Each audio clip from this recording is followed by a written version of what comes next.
The fallen savior of the Northern Realm is none other than the 10th reincarnation of the Tianzhu Emperor.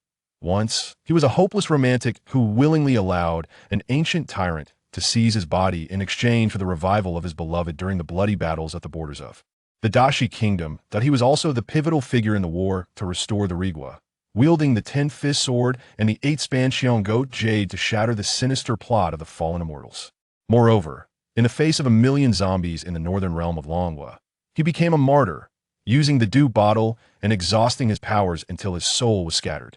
He successfully shattered the shackles of fate and broke free. A year later, Long Boyan resurrected from death. Now in Chapter 1, the lonely peak breaks the heart, the ninth slaughter, the mountain winds howl, rustling the robes of Xiao Che, the chief disciple of Qinglan's sect, as he returns from the perilous southern borders. With his own strength, he has slain the bone-eating demon king, who had reigned over the Black Wind Ridge for a century.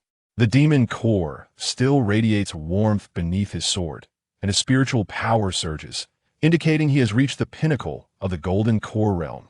At this moment, he soars through the skies on his sword, his heart racing as he approaches the gates of Qinglan's sect. His master, Qing Su Zi, has sent word that the day he returns to the sect will mark his formal succession as the leader. After 10 years of arduous cultivation, vanquishing demons, and upholding righteousness, he has finally reached this level, and the future of his celestial path shines brightly. However, just as he glided past a solitary peak, an indescribable chill suddenly enveloped his heart. A shadow of deep brown appeared before him without warning, blocking his path. Xiao Che's sword light came to an abrupt halt, suspended in mid-air above an unfathomable chasm, with winds sharp as blades. The obstructor was not a demon. It resembled a human, yet was carved from an ancient, deep brown wood with peculiar patterns, its joints cold and mortise and tenon structured. Its face bore no features, only vague etchings. It held no weapon, but merely stood there, exuding an aura that was neither alive nor dead, ancient yet silent, eerily enigmatic. Which friend dares to block my path? Xiao Che suppressed his unease and asked solemnly, clasping his fists, as the golden core within him began to rotate slowly, immense spiritual power building up. The wooden figure made no move, yet a cold, hollow voice, reminiscent of dry wood scraping, resonated directly in Xiao Che's soul, carrying a tone of scrutiny and resentment. The road of return. Yin Yi, your road can only lead to the Yellow Springs. Yinny? Xiao Che's brows furrowed deeply. The name was entirely foreign to him. What displeased him further was the murderous intent in the figure's words. You have mistaken me. I am Xiao Che of Qinglan's sect. Step aside at once, or do not blame me for my ruthless sword. He tightened his grip on the Qiushui sword, the pressure of his golden core subtly radiating. Mistaken? The voice suddenly escalated, laced with deep-rooted mockery and fury. I would recognize the taste of your soul, even as ash. This is the 9th time, and you still do not recognize me. Before the words finished, the wooden figure moved. It was so swift that only a remnant shadow remained. One wooden hand clawed towards Xiao Che's face like a ghostly talon. Presumptuous! Xiao Che roared, drawing Qiushui in an instant. Qinglan's sword technique 10,000 valleys pine waves. Sword light surged, transforming into countless sharp azure sword energies, sweeping forth like a tempest, each containing the might to cleave mountains and shatter rocks, instantly engulfing all avenues of escape for the wooden figure. The prowess of the Golden Core realm was unmistakable. Facing this deadly sword, net capable of annihilating fellow practitioners of the same level, the wooden figure showed no signs of evasion. With a casual wave of its other wooden hand, the air before it rippled, and a twisted, gnarled iron branch, covered in sharp wooden thorns, materialized out of thin air. Clang, clang, clang, clang. The sound of metal clashing erupted like a rainstorm. That seemingly fragile iron branch transformed into an impenetrable black barrier in the wooden figure's grasp, precisely blocking and deflecting all azure sword energies. Sparks flew, and the sword energies dissipated without inflicting even a scratch. What? Xiao Che's heart trembled, realizing the opponent's methods were unfathomably strange and its strength immeasurable. Take this. Lu Yin Shui Yue, Qianying Pe. His figure moved like lightning. instantly creating dozens of indistinguishable afterimages, simultaneously striking towards the wooden figure's vital points. The sword light cascaded like moonlight, swift beyond measure. The wooden figure remained unmoved. Its hollow face seemed to survey the surroundings. Flamboyant, it remarked disdainfully. Instantly, several identical iron branches manifested and whirled around it, forming an absolute domain of death constructed from thorny vines. Clang, clang, clang, clang. All attacks from the afterimages were blocked and shredded.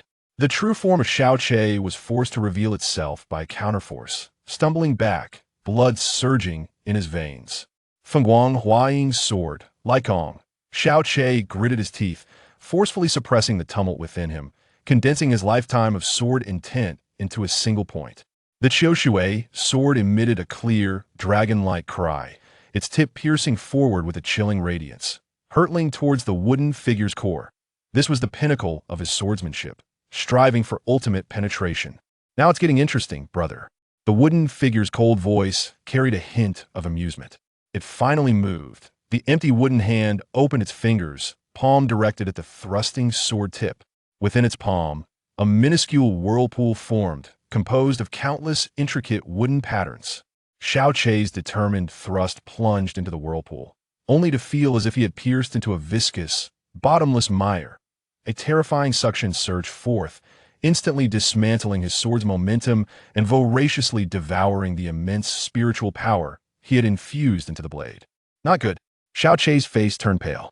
He attempted to withdraw his sword, but it felt as though Qiushui had been welded to the whirlpool. Struggle, just like before. The wooden figure's voice dripped with cruel delight. This is the 9th time. Yeni, your gaze is still so unfamiliar, so revolting. Xiao Che was filled with rage and confusion. You scoundrel. I am Xiao Che, not some Yeni. Jinghong Guanji, Qingwan Ruanhuan. In the face of despair, he held nothing back. The golden core spun wildly, his essence and primal spiritual power igniting. The Qiushui sword erupted with an unprecedented fiery azure light, breaking free from the whirlpool's grasp. The sword light twisted and condensed, transforming into a blue divine bird, the Qingwan, aflame with the fire of life. With a resolve to incinerate all, it emitted a deafening shriek as it lunged at the wooden figure.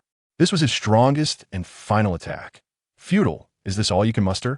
The wooden figure's voice remained cold and unyielding, devoid of any ripple. Finally, the wooden hand that had remained still lifted. Fingers spread wide, it gently grasped the oncoming burning Qingwan. The space before the wooden figure warped violently. No longer mere iron branches, but countless twisted, gnarled branches, bristling with vicious wooden thorns, surged forth like a giant serpent emerging from the depths of hell. Entangling and strangling. Instantly, a massive thorn death net, reeking of death and decay, enveloped the burning Qingwan. Boom! In the deafening roar, the burning Qingwan collided with the web like a moth drawn to flame. The intense azure light erupted and tore, yet could not shake this net forged from absolute power. The Qingwan let out a mournful wail, its flames quickly dimming and dissipating. Xiao Che spewed blood, his golden core dimming, and his entire spiritual power was instantly drained. It is over, the voice, akin to dry wood, proclaimed. In Xiao Che's despairing gaze, the death net that ensnared the Qingwan suddenly constricted. Several of the thickest iron branches coiled around the Qiushui sword. Simultaneously, the wooden figure's hand that had been pressing down on the whirlpool struck down, lightning fast, onto Xiao Che's open dantian, where his qi lay vulnerable. There was no earth-shattering commotion, only a chilling, tyrannical, and destructive force akin to 1,000,000 icy steel needles, piercing into Xiao Che's body in an instant. Ah! Xiao Che emitted a chilling wail that resembled no human sound.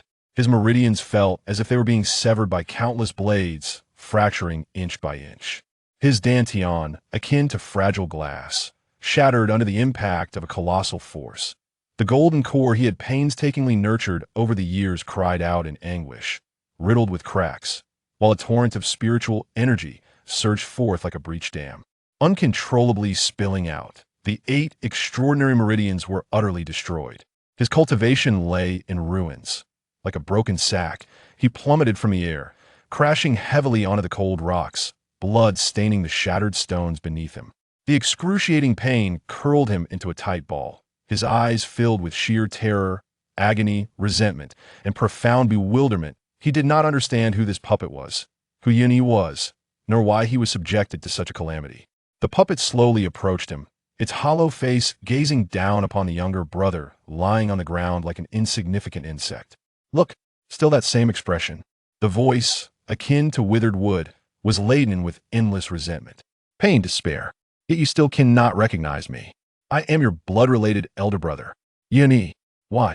The 9th time. Why do you never recognize me? The voice was filled with contorted anguish. Blood continuously poured from Xiaoche's mouth, his consciousness beginning to blur. He struggled to move his lips, managing only a faint, blood-soaked whisper. Who are you? Yin. Is that if you do not recognize me? Then take your purity and ignorance and vanish forever. The puppet's voice was cold as iced a gnarled, twisted branch, adorned with menacing wooden thorns, materialized in its hand, exuding a deathly aura of finality, and it stabbed down without hesitation. Thud! The branch pierced Xiaoche's heart with deadly precision. His body convulsed violently, the last glimmer of light in his eyes extinguished, leaving only eternal bewilderment and confusion. The future leader of Qinglan's sect, a genius at the pinnacle of Golden Core, met his untimely demise on the solitary peak of his return. The puppet slowly withdrew the branch. It stood beside the corpse, head bowed. An overwhelming sense of void engulfed it like a cold tide. You do not recognize me. Why? Will you never recognize me? Yin. The voice, like withered wood, was filled with pain and confusion. Its gaze fell upon the Qiuxue, sword beside Xiaoche.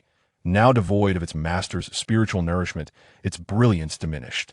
The sword still bore the stains of its master's blood, appearing particularly glaring in the cold wind. Suddenly, a violent and vengeful fire of resentment erupted within its withered core. This sword, you used it to protect them? To slay demons and monsters, earning their accolades? The hollow voice carried a chilling sharpness. You see only them, only these insignificant insects. You cannot even recognize your own elder brother. How? Splendid. It extended its deep brown wooden hand, grasping the cold hilt of the Qiuxue sword. An eerie, decaying aura instantly corroded the spirit's sword, dimming its once clear blade. Since you cherish them so dearly, and hold this sword, a symbol of your glory, the puppet's voice twisted, filled with a madness bent on destruction. Then I shall wield your sword, slaughter all that you hold dear. Let them know how laughable your so-called protection is before me. How utterly trivial. It abruptly raised its head, its gaze locking onto the distant Qinglan sect, bathed in morning light and shrouded in mist. Today marked the grand day of the new leader's succession, with the gates festooned in celebratory decorations. Exuding joy, let your blood cleanse his ignorance. The puppet's figure instantly blurred, as if merging with the wind. In the next moment, it reappeared several dozen feet away, performing a small-scale would escape technique. Clutching Xiaoche's Qiuxue sword, its deep brown form transformed into a streak of deathly light, enveloped in overwhelming murderous intent, rushing towards Qinglan's sect. Atop the summit of Yuxiao Peak, the plaza of Qinglan's sect. Today, Yuxiao Peak was filled with a festive ambience that a brand new red carpet adorned the expansive plaza, flanked by fluttering banners embroidered with Qinglan's sect's cloud insignia. The glazed tiles shimmered under the sun, while celestial cranes gracefully circled in the clouds, emitting melodious calls. The air was imbued with the calming fragrance of sandalwood and the aroma of spiritual fruits. In the plaza, hundreds of disciples of Qinglan's sect donned newly tailored sect robes, their faces radiating excitement and anticipation. They gathered in small groups, whispering, their conversations revolving around the soon-to-return senior brother, Xiaoche. Senior brother Xiao returns today, and he will be our new leader. I heard he defeated the Demon King in the southern frontier, reaching the pinnacle of Golden Core. Indeed, senior brother Xiao is a prodigy. With him at the helm, our Qinglan sect will undoubtedly ascend to greater heights. Look, even the elders who have been in seclusion for years have emerged, standing at the observation platform. The bell has tolled 3 times. Senior brother should be arriving soon. I can't wait to witness his grandeur. I heard our master specially prepared the Qinglan Jade Order, the token of a leader. Laughter and cheer filled the air, brimming with hopes for the future. Master Kinksuzi, clad in a purple gold robe, stood on the central platform of the plaza, exuding an ethereal presence, his face adorned with a smile of satisfaction and anticipation, occasionally conversing in hushed tones with several white-haired elders. The entire Qinglan sect basked in a grand, solemn, yet vibrant atmosphere, ready to welcome their hero and new leader. Suddenly, a deep brown figure appeared like a specter, without warning, at the entrance of the plaza's red carpet. It wielded a dripping long sword, which was none other than the Qiushui sword of the chief disciple, Xiaoche. The festive clamor froze in an instant. All the disciples' gazes were drawn to the abrupt, eerie puppet emanating an aura of death and foreboding. A chilling sense of dread enveloped the entire plaza. What? What kind of monster are you? A disciple exclaimed in horror. The puppet uttered no words. Only its cold, hollow voice, reminiscent of withered wood scraping, reverberated through the souls of all present. Celebration? Perfect. I shall use your blood to send him off to his grave. Before the words had settled, it moved. The deep brown figure vanished from sight, reappearing before an elite disciple who stood aghast, pointing in disbelief. The Qiushui sword flashed. Thud! The astonishment on the disciple's face had yet to fade when his head was sent soaring.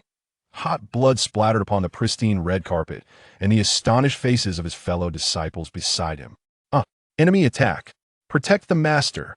After a brief moment of silence, the plaza erupted into chaos.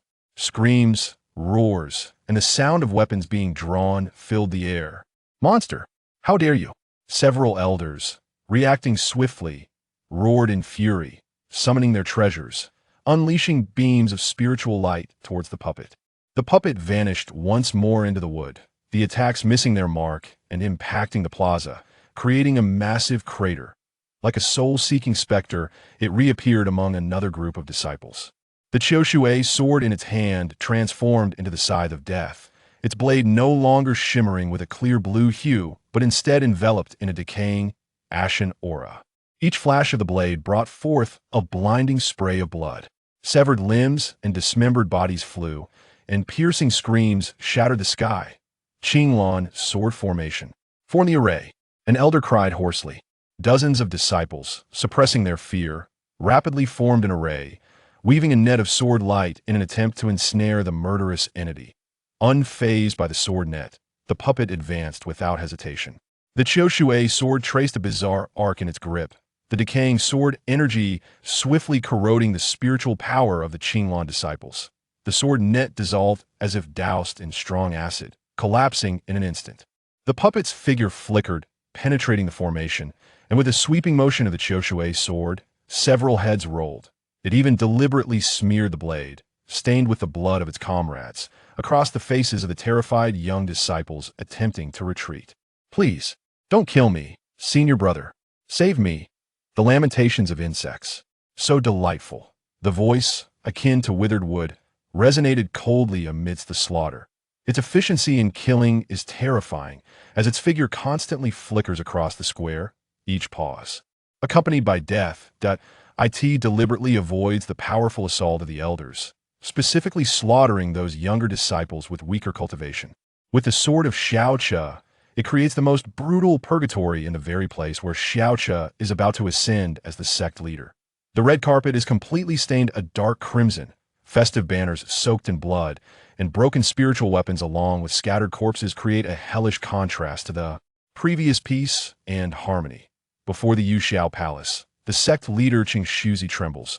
Witnessing this tragic spectacle, he gazes at the sword Qiushui, which should symbolize protection and hope, now turned into a weapon of slaughter against his disciples. His heart bleeds. He burns his essence, erecting a wavering azure light column to shield the last few core disciples and the severely injured elders behind him. Tears stream down his face as he hoarsely cries out, "Evil spirit, why? Why do you slaughter my entire sect? What grievance do I, Qinglan Zone, have with you? Where is Xiaoche?" The deep brown figure finally halts its frenzied killing, standing amidst the mountain of corpses and sea of blood, slowly turning around.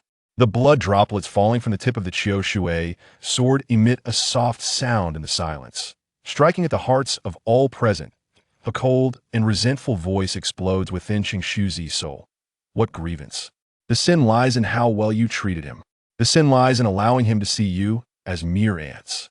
The sin lies in you letting him direct this sword at me.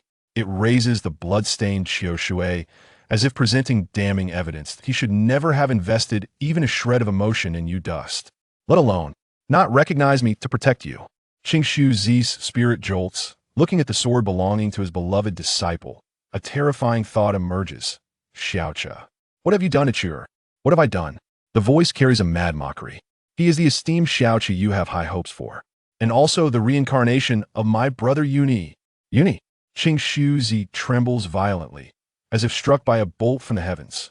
His eyes burst forth with utmost horror and disbelief. The Tianzhu Emperor Yuni, the one who bestowed the five spirits' immortal technique upon the world, benefiting countless lives for millennia. He was not already bestowed upon the world, benefiting countless lives. The voice suddenly becomes furiously violent, akin to countless steel needles piercing the soul. The puppet's figure flickers, Muduan, instantaneously crossing space to appear before Qingshuzi's protective light column. The Qiushui sword in hand, entwined with decaying power, brimming with unmatched murderous intent, fiercely thrusts into the light column. Crack! The already precarious light column shatters with a resounding echo. Qingshuzi is violently propelled backward by an immense force, crashing against the pillar of the Yuxiao Palace, blood spurting from his mouth. The last few disciples are exposed, instantly shredded in a blood mist by the decaying sword energy unleashed by the puppet. That was originally my path, my road, my glory. The frenzied roar reverberates across the blood-soaked square, filled with boundless hatred. It was he who stole everything from me. By what right? By his pure face. By what right does he take all attention? Even you, old dog, only remember his goodness. Even his sword only sings for you.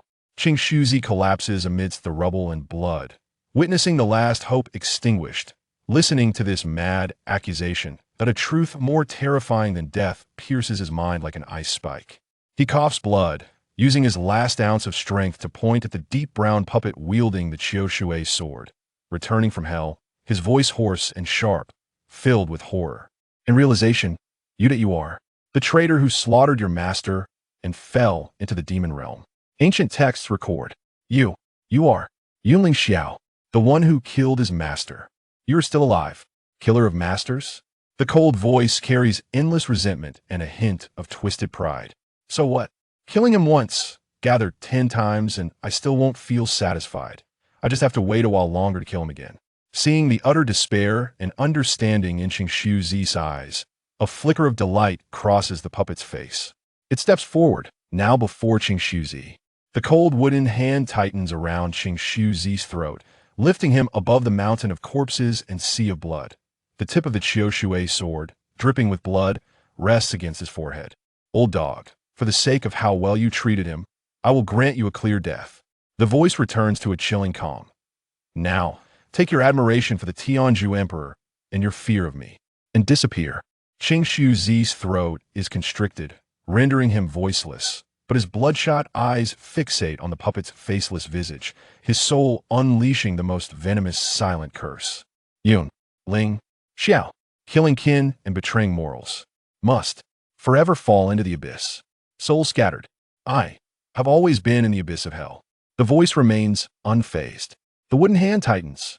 Simultaneously, the Qiushui sword thrusts forward. The sword tip pierces through Qingshuzi's skull. This sect leader of Qinglan Zone, filled with endless sorrow and confusion, breathes his last. The puppet releases its grip, and Qingshuzi's corpse crumples to the ground. It shakes off the bloodstains from the Qiushui sword, standing amidst the eerie silence of the ruins, surveying the bloody hell it has wrought with its own hands, using the sword. Of Xiaocha, festive decorations, broken corpses, congealed blood, and collapsed palaces create an intensely ironic and cruel tableau.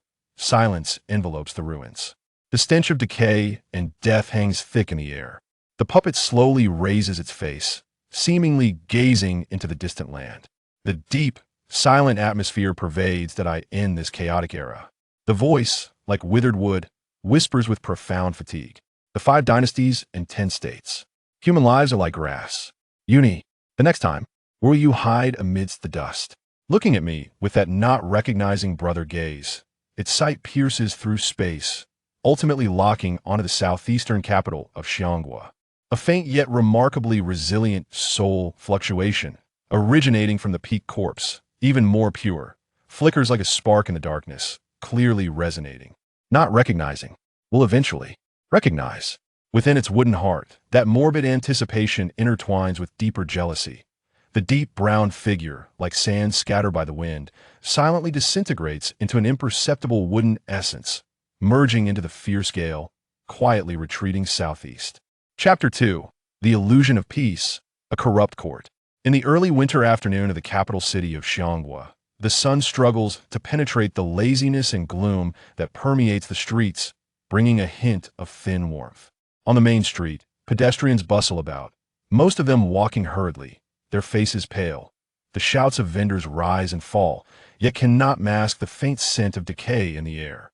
Fresh base, just out of the water, selling cheap. Top-quality silk, the same material used by the empress in the palace. Sir, take a look at this porcelain, it's from the official kiln. The fish market vendors' cries are the loudest as the live fish in the wooden basin shimmer in the sunlight, a rare vibrancy amidst the street scene. However, beneath this surface prosperity, cracks are omnipresent. Not far away, a ragged old woman collapses on the stone steps of the government office, crying out hoarsely, "Oh, great Lord, have mercy. My son is wronged. He merely spoke a few truths and was captured by that heartless grain merchant colluding with the officials. I beg you to seek justice." Two officials, expressionless, roughly shove her aside, one even stepping on the few copper coins that fell from her grasp, grinding them underfoot. The onlookers watch numbly, whispering, their eyes reflecting a familiar despair and fear of authority. The street corner. A few soldiers in tattered cotton jackets, gaunt and emaciated, gather around a crepe stall. The leading soldier, with a mischievous grin, grabs several crepes and shoves them into his coat. The military guards the borders for the country. Eating a few of your crepes is already a favor. Just put it on the military's account. The vendor was an honest man, his lips trembling as he wished to intervene, but dared not, only able to watch helplessly as his meager livelihood was seized. The soldiers' cotton coats were so thin they let the wind pass through. What they called armor were merely rusted iron plates affixed to their tattered garments, appearing particularly pathetic in the biting cold. Among them, a young soldier coughed incessantly, his face flushed abnormally. Humph, another ruffian from the prisoner camp. At a window seat in the tavern, Long fooding down the contents of his cup, emitting a slight scoff. He set down the cup, his sharp gaze sweeping over the chaotic scene outside, his eyes reflecting a long-suppressed coldness and disdain. Inside the tavern, Long fooding continued to sip his drink, a faint scoff escaping his lips. He lowered the cup, his piercing eyes scanning the tumult outside, revealing a deep-seated contempt and icy resolve. A dignified soldier of Xianghua, reduced to robbing the common folk of their rations to stave off hunger, dressed in rags thinner than a beggar's during the harshest of winters. How can such an army defend the land and safeguard the nation? His slender fingers caressed the family heirloom, a short jade flute, its smooth, luminous surface standing in stark contrast to the sharp glint in his eyes. Opposite him sat his fiancée, Emolienne. Dressed in a modest blue gown, her beauty was striking, yet a lingering worry shadowed her brow. Following Long Fooding's gaze to the window, she sighed softly, "Uncle. As a minister of revenue, he ought to manage these affairs. Shouldn't the military supplies come from his department?"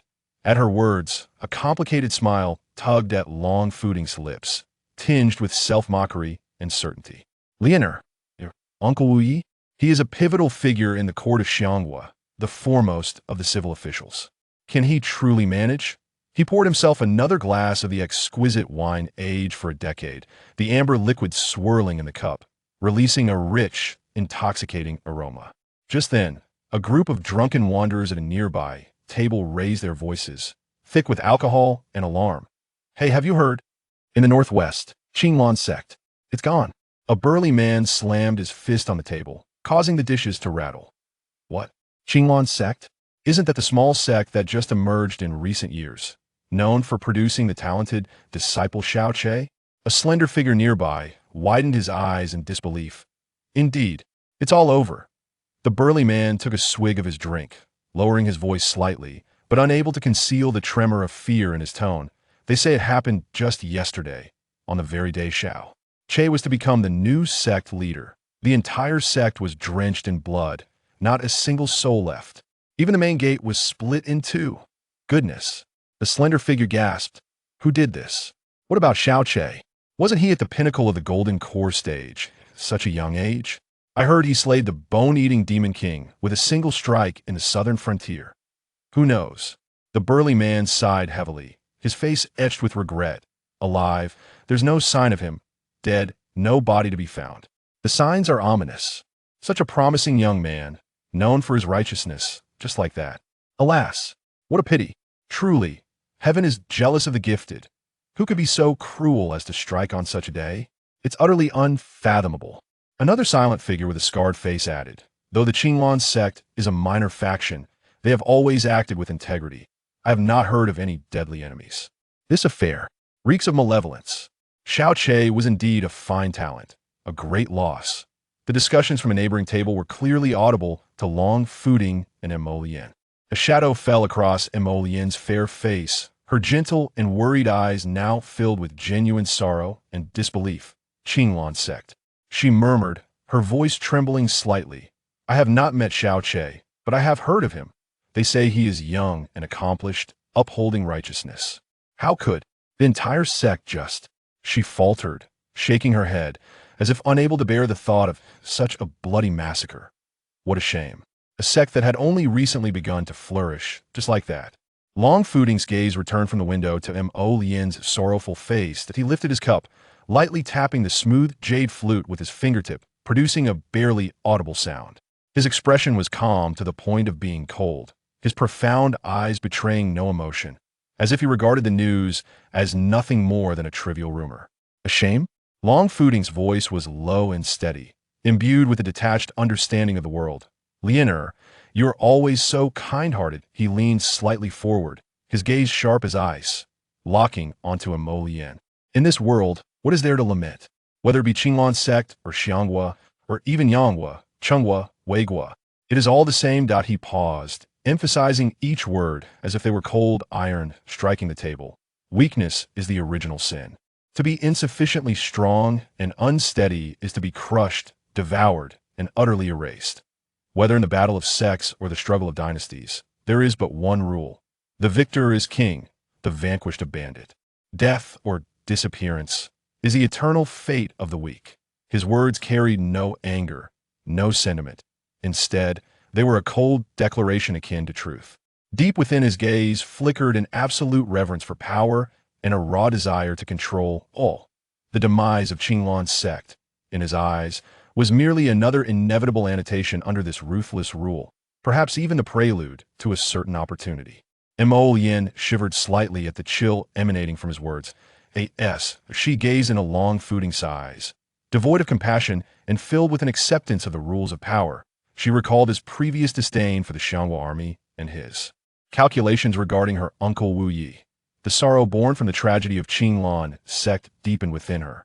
Instinctively, she touched the cool moonwood bracelet on her left wrist, the Jiuxiao heart-testing ring, hoping to draw some warmth from it, only to feel the chill seep deeper into her skin.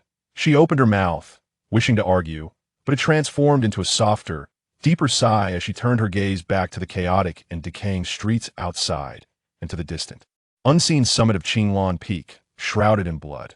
Long Fuding observed the man before him, the fire in his eyes both unfamiliar and inexplicably stirring.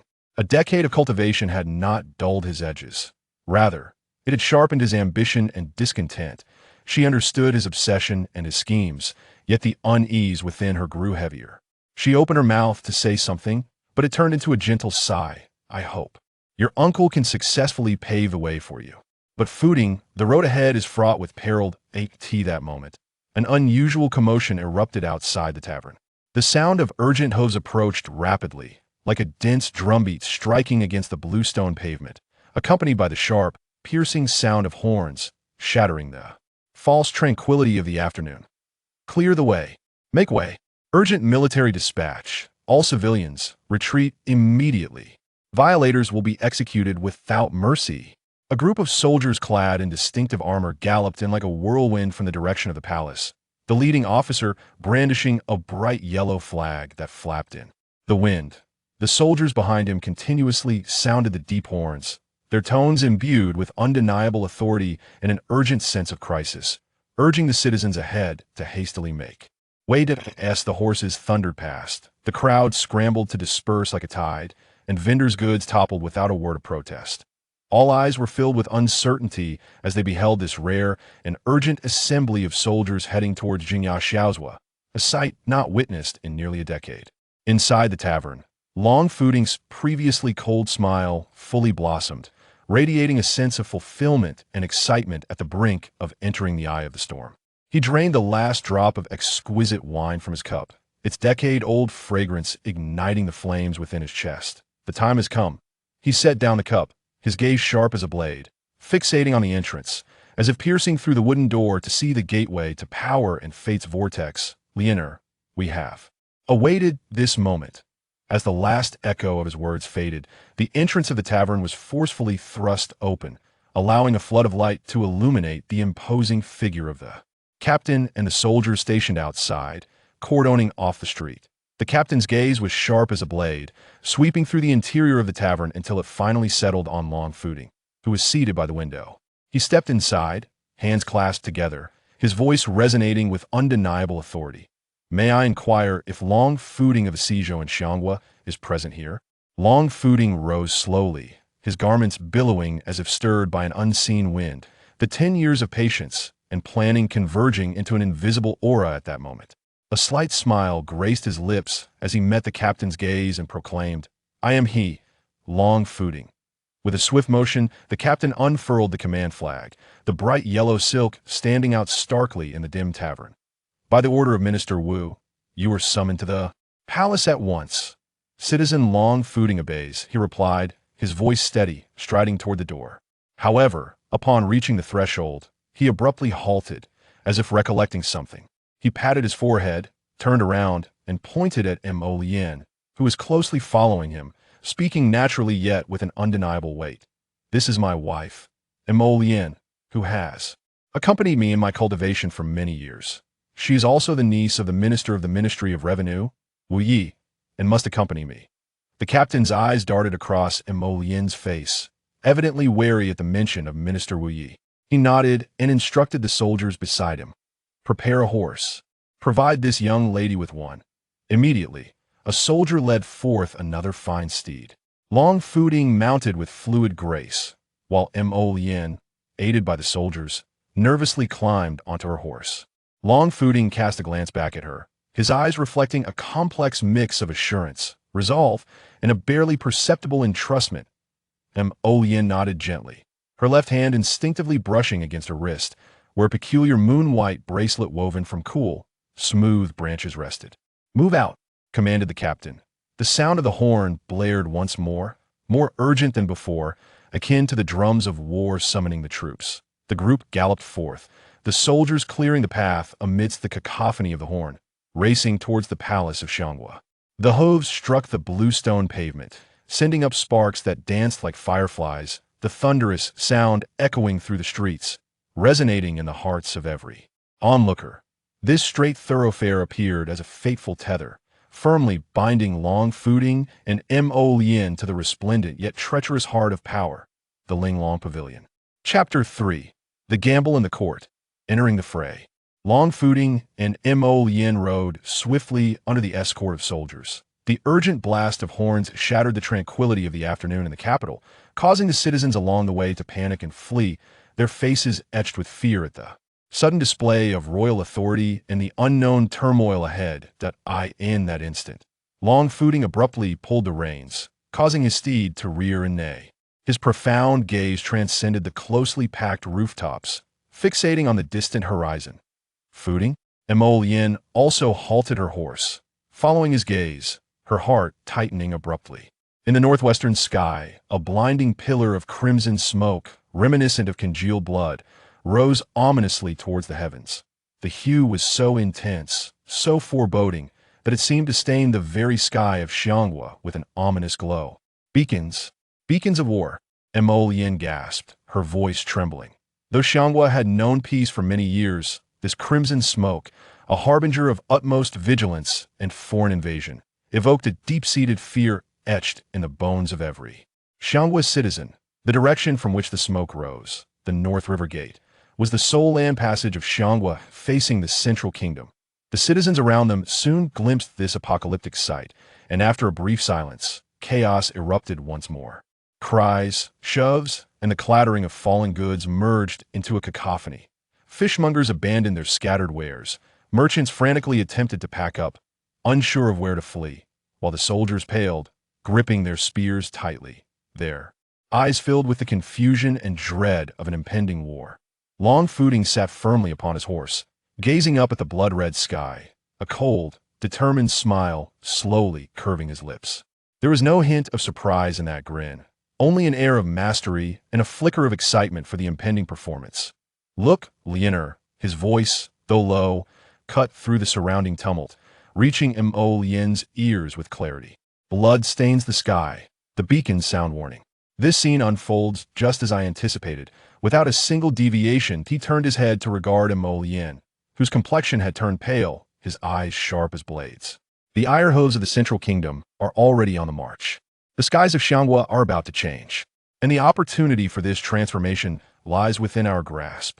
Mo Lien, gazing into his eyes ablaze with ambition, then towards the ominous smoke that symbolized death and destruction, felt a chill cascade from her feet to the crown of her head. She instinctively touched the cool moonwood bracelet on her left wrist, the Jiushao Yin Xian ring, and opened her mouth, wanting to voice her concerns, but ultimately only managed a nearly inaudible sigh, hastening to follow Long Footing, who had urged his steed onward again. Inside the Linglong Pavilion, half an hour prior, the melodious sounds of silk and bamboo filled the air, dancers twirling gracefully. The warm furnace rendered the atmosphere sweet and intoxicating.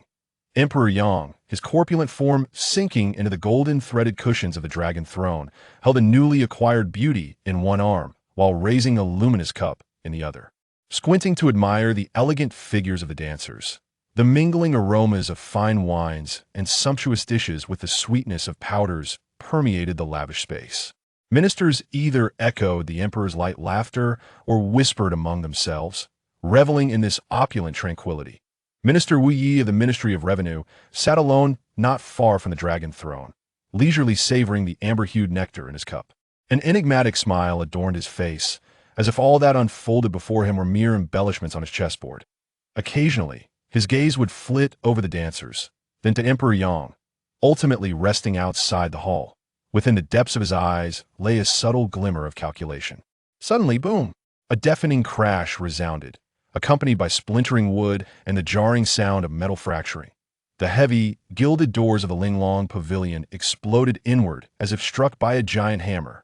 The shattered doorframe bore the body of a finely armored figure, already severed, crashing down upon the floor laid with gold bricks. Time seemed to come to a standstill. Screams erupted like a chicken caught by the throat, abruptly ceasing before giving way to even more frenzied, piercing cries. The dancers turned pale, shrieking as they scattered, overturning tables, spilling wine and dishes, creating utter chaos. The ministers were thrown into a state of panic, some collapsing in fright, losing control of their bodily functions.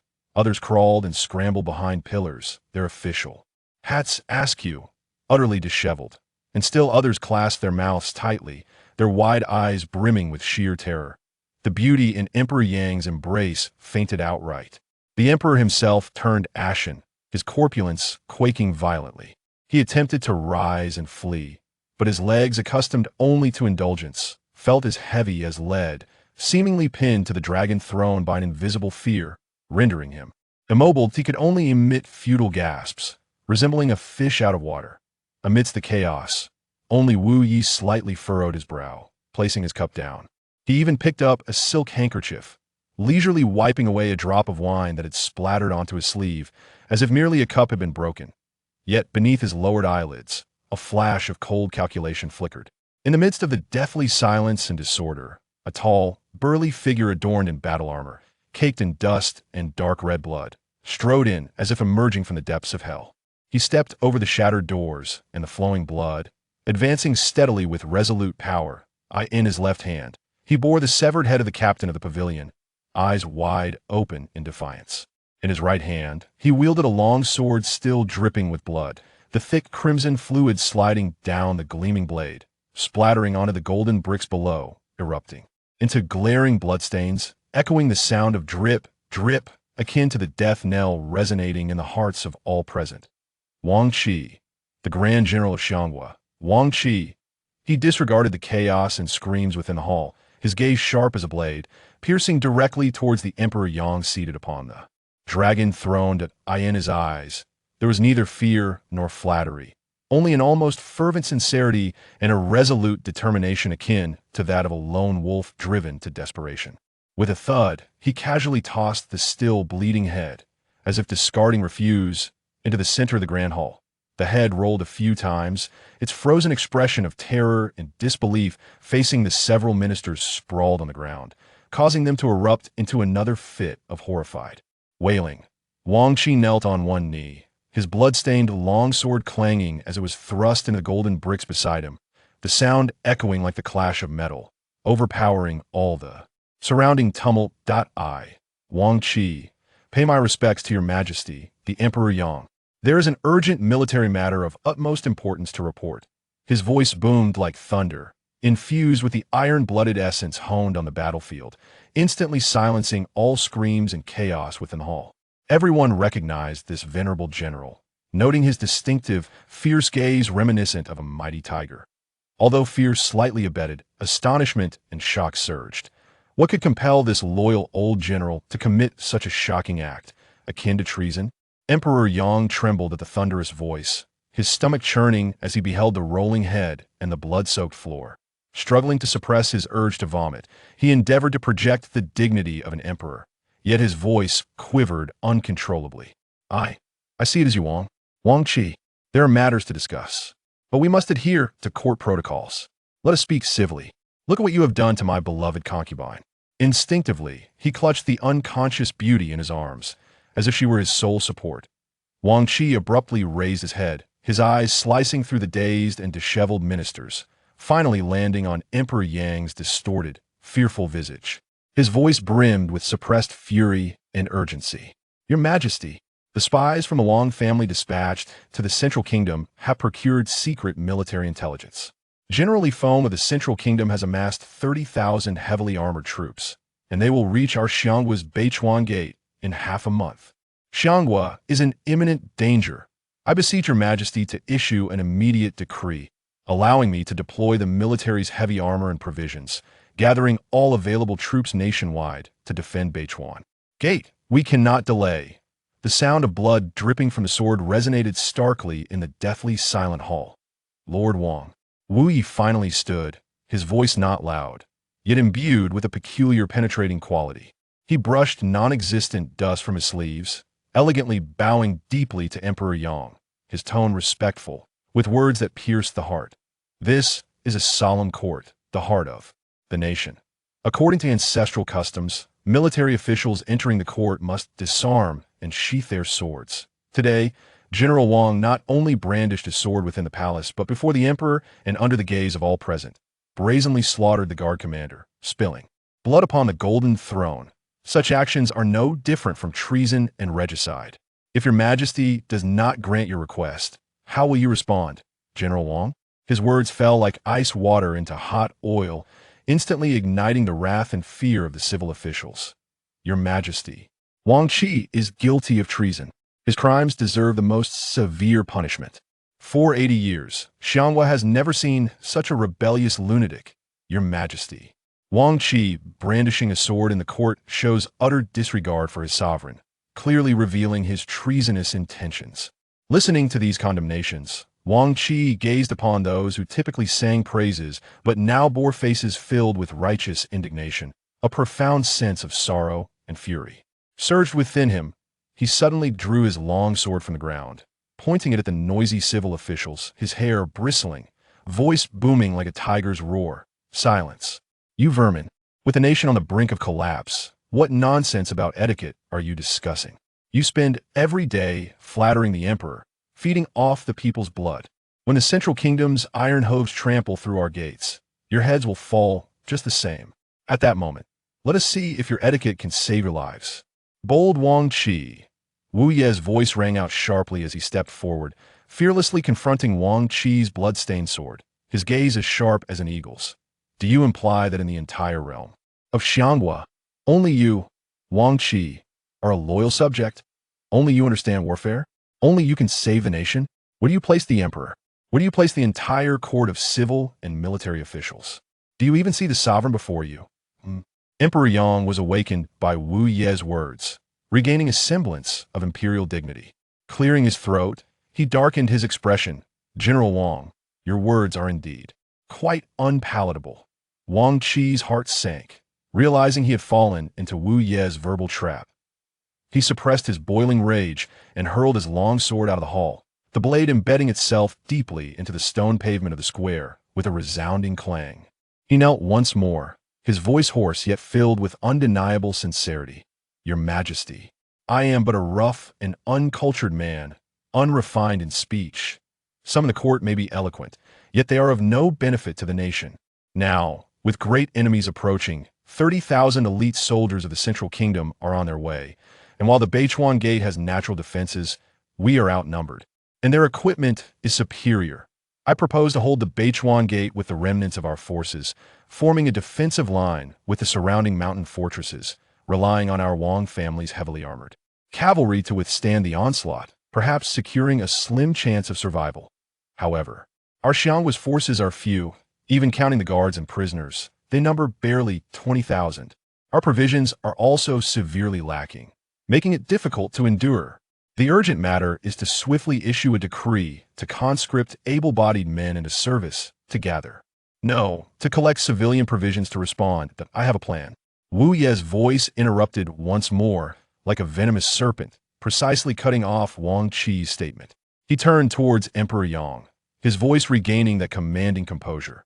We can repel the formidable enemy without exhausting the state treasury or conscripting a single civilian. Oh, Emperor Yang's eyes instantly brightened, his corpulent body leaning forward in excitement.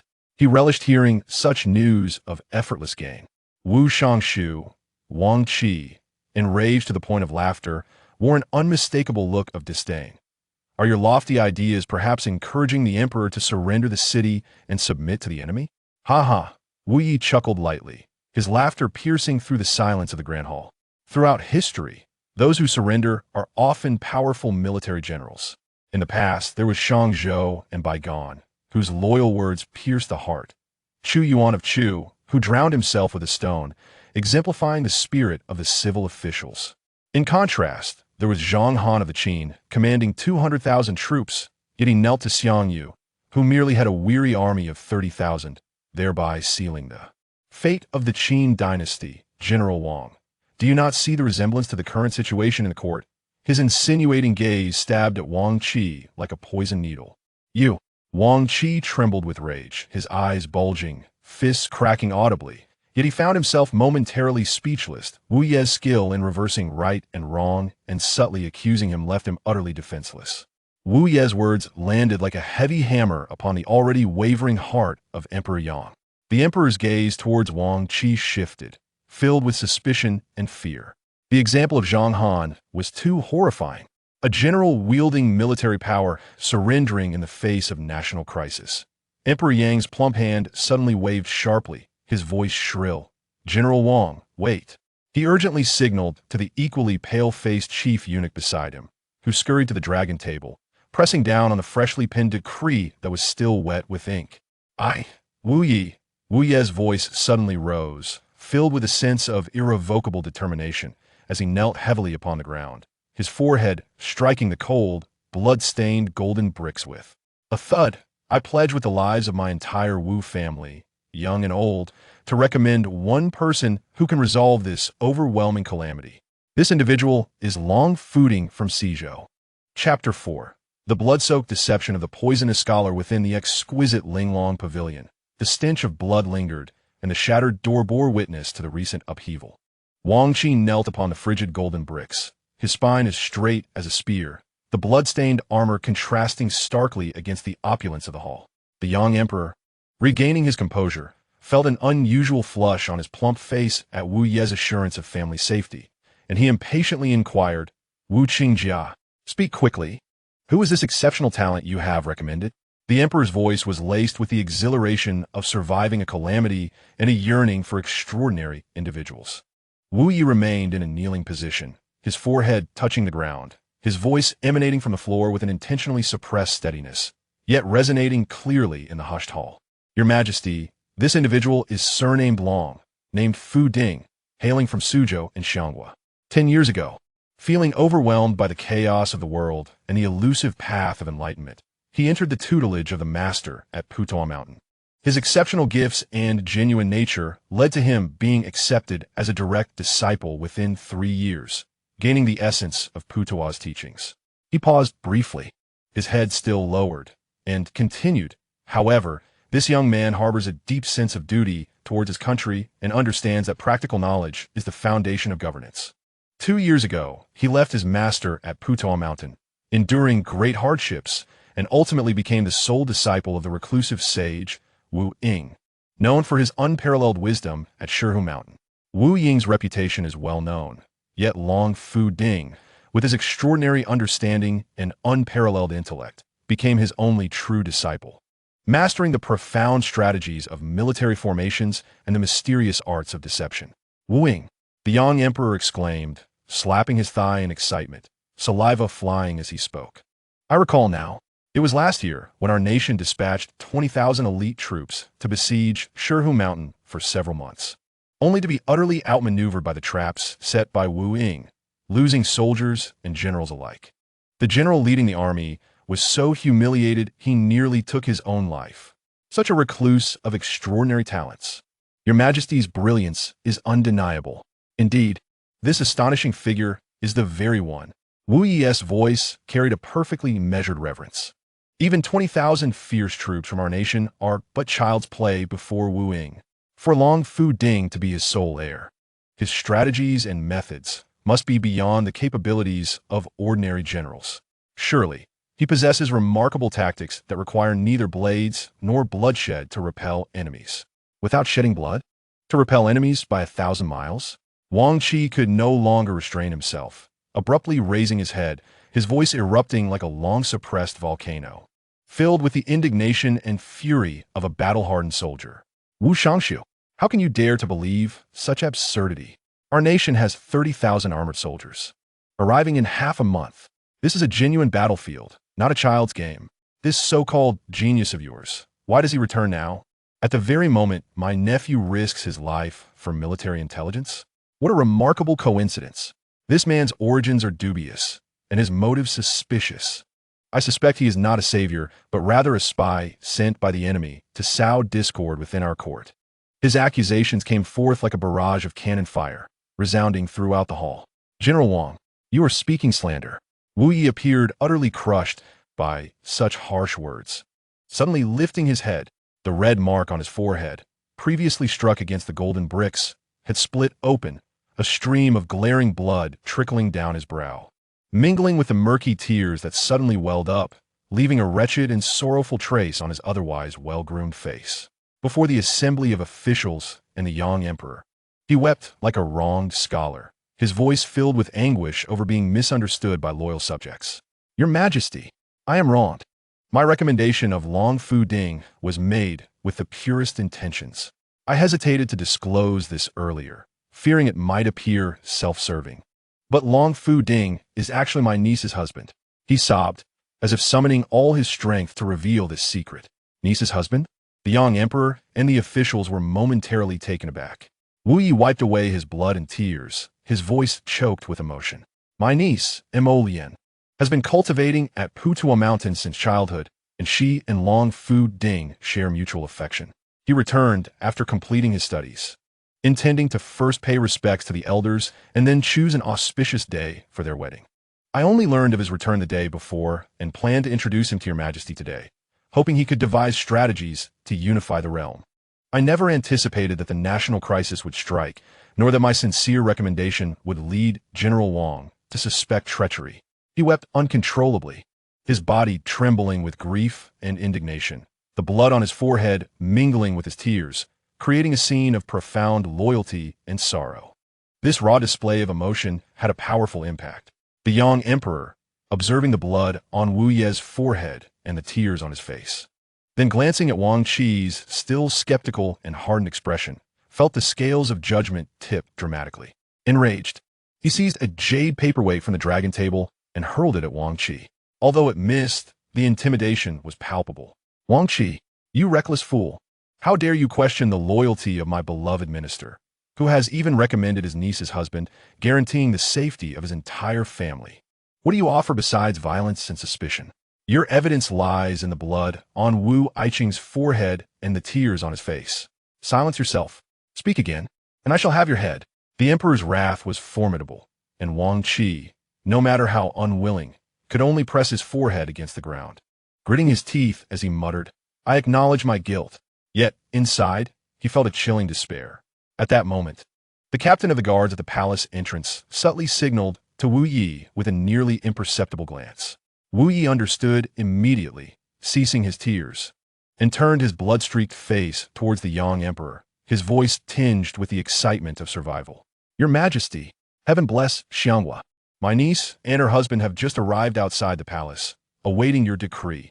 Summon them quickly. The young emperor could hardly contain his eagerness. The heavy palace doors opened once more. Against the light streaming in from outside, a man and a woman entered side by side. The man, clad in simple, unadorned clothing, stood tall and handsome, Long Fuding. His gaze was electric. As soon as he entered the hall, he locked eyes with the young emperor on the golden throne, revealing an unabashed, burning desire for power deep within. It was as though this resplendent hall was the culmination of his 10 years of cultivation.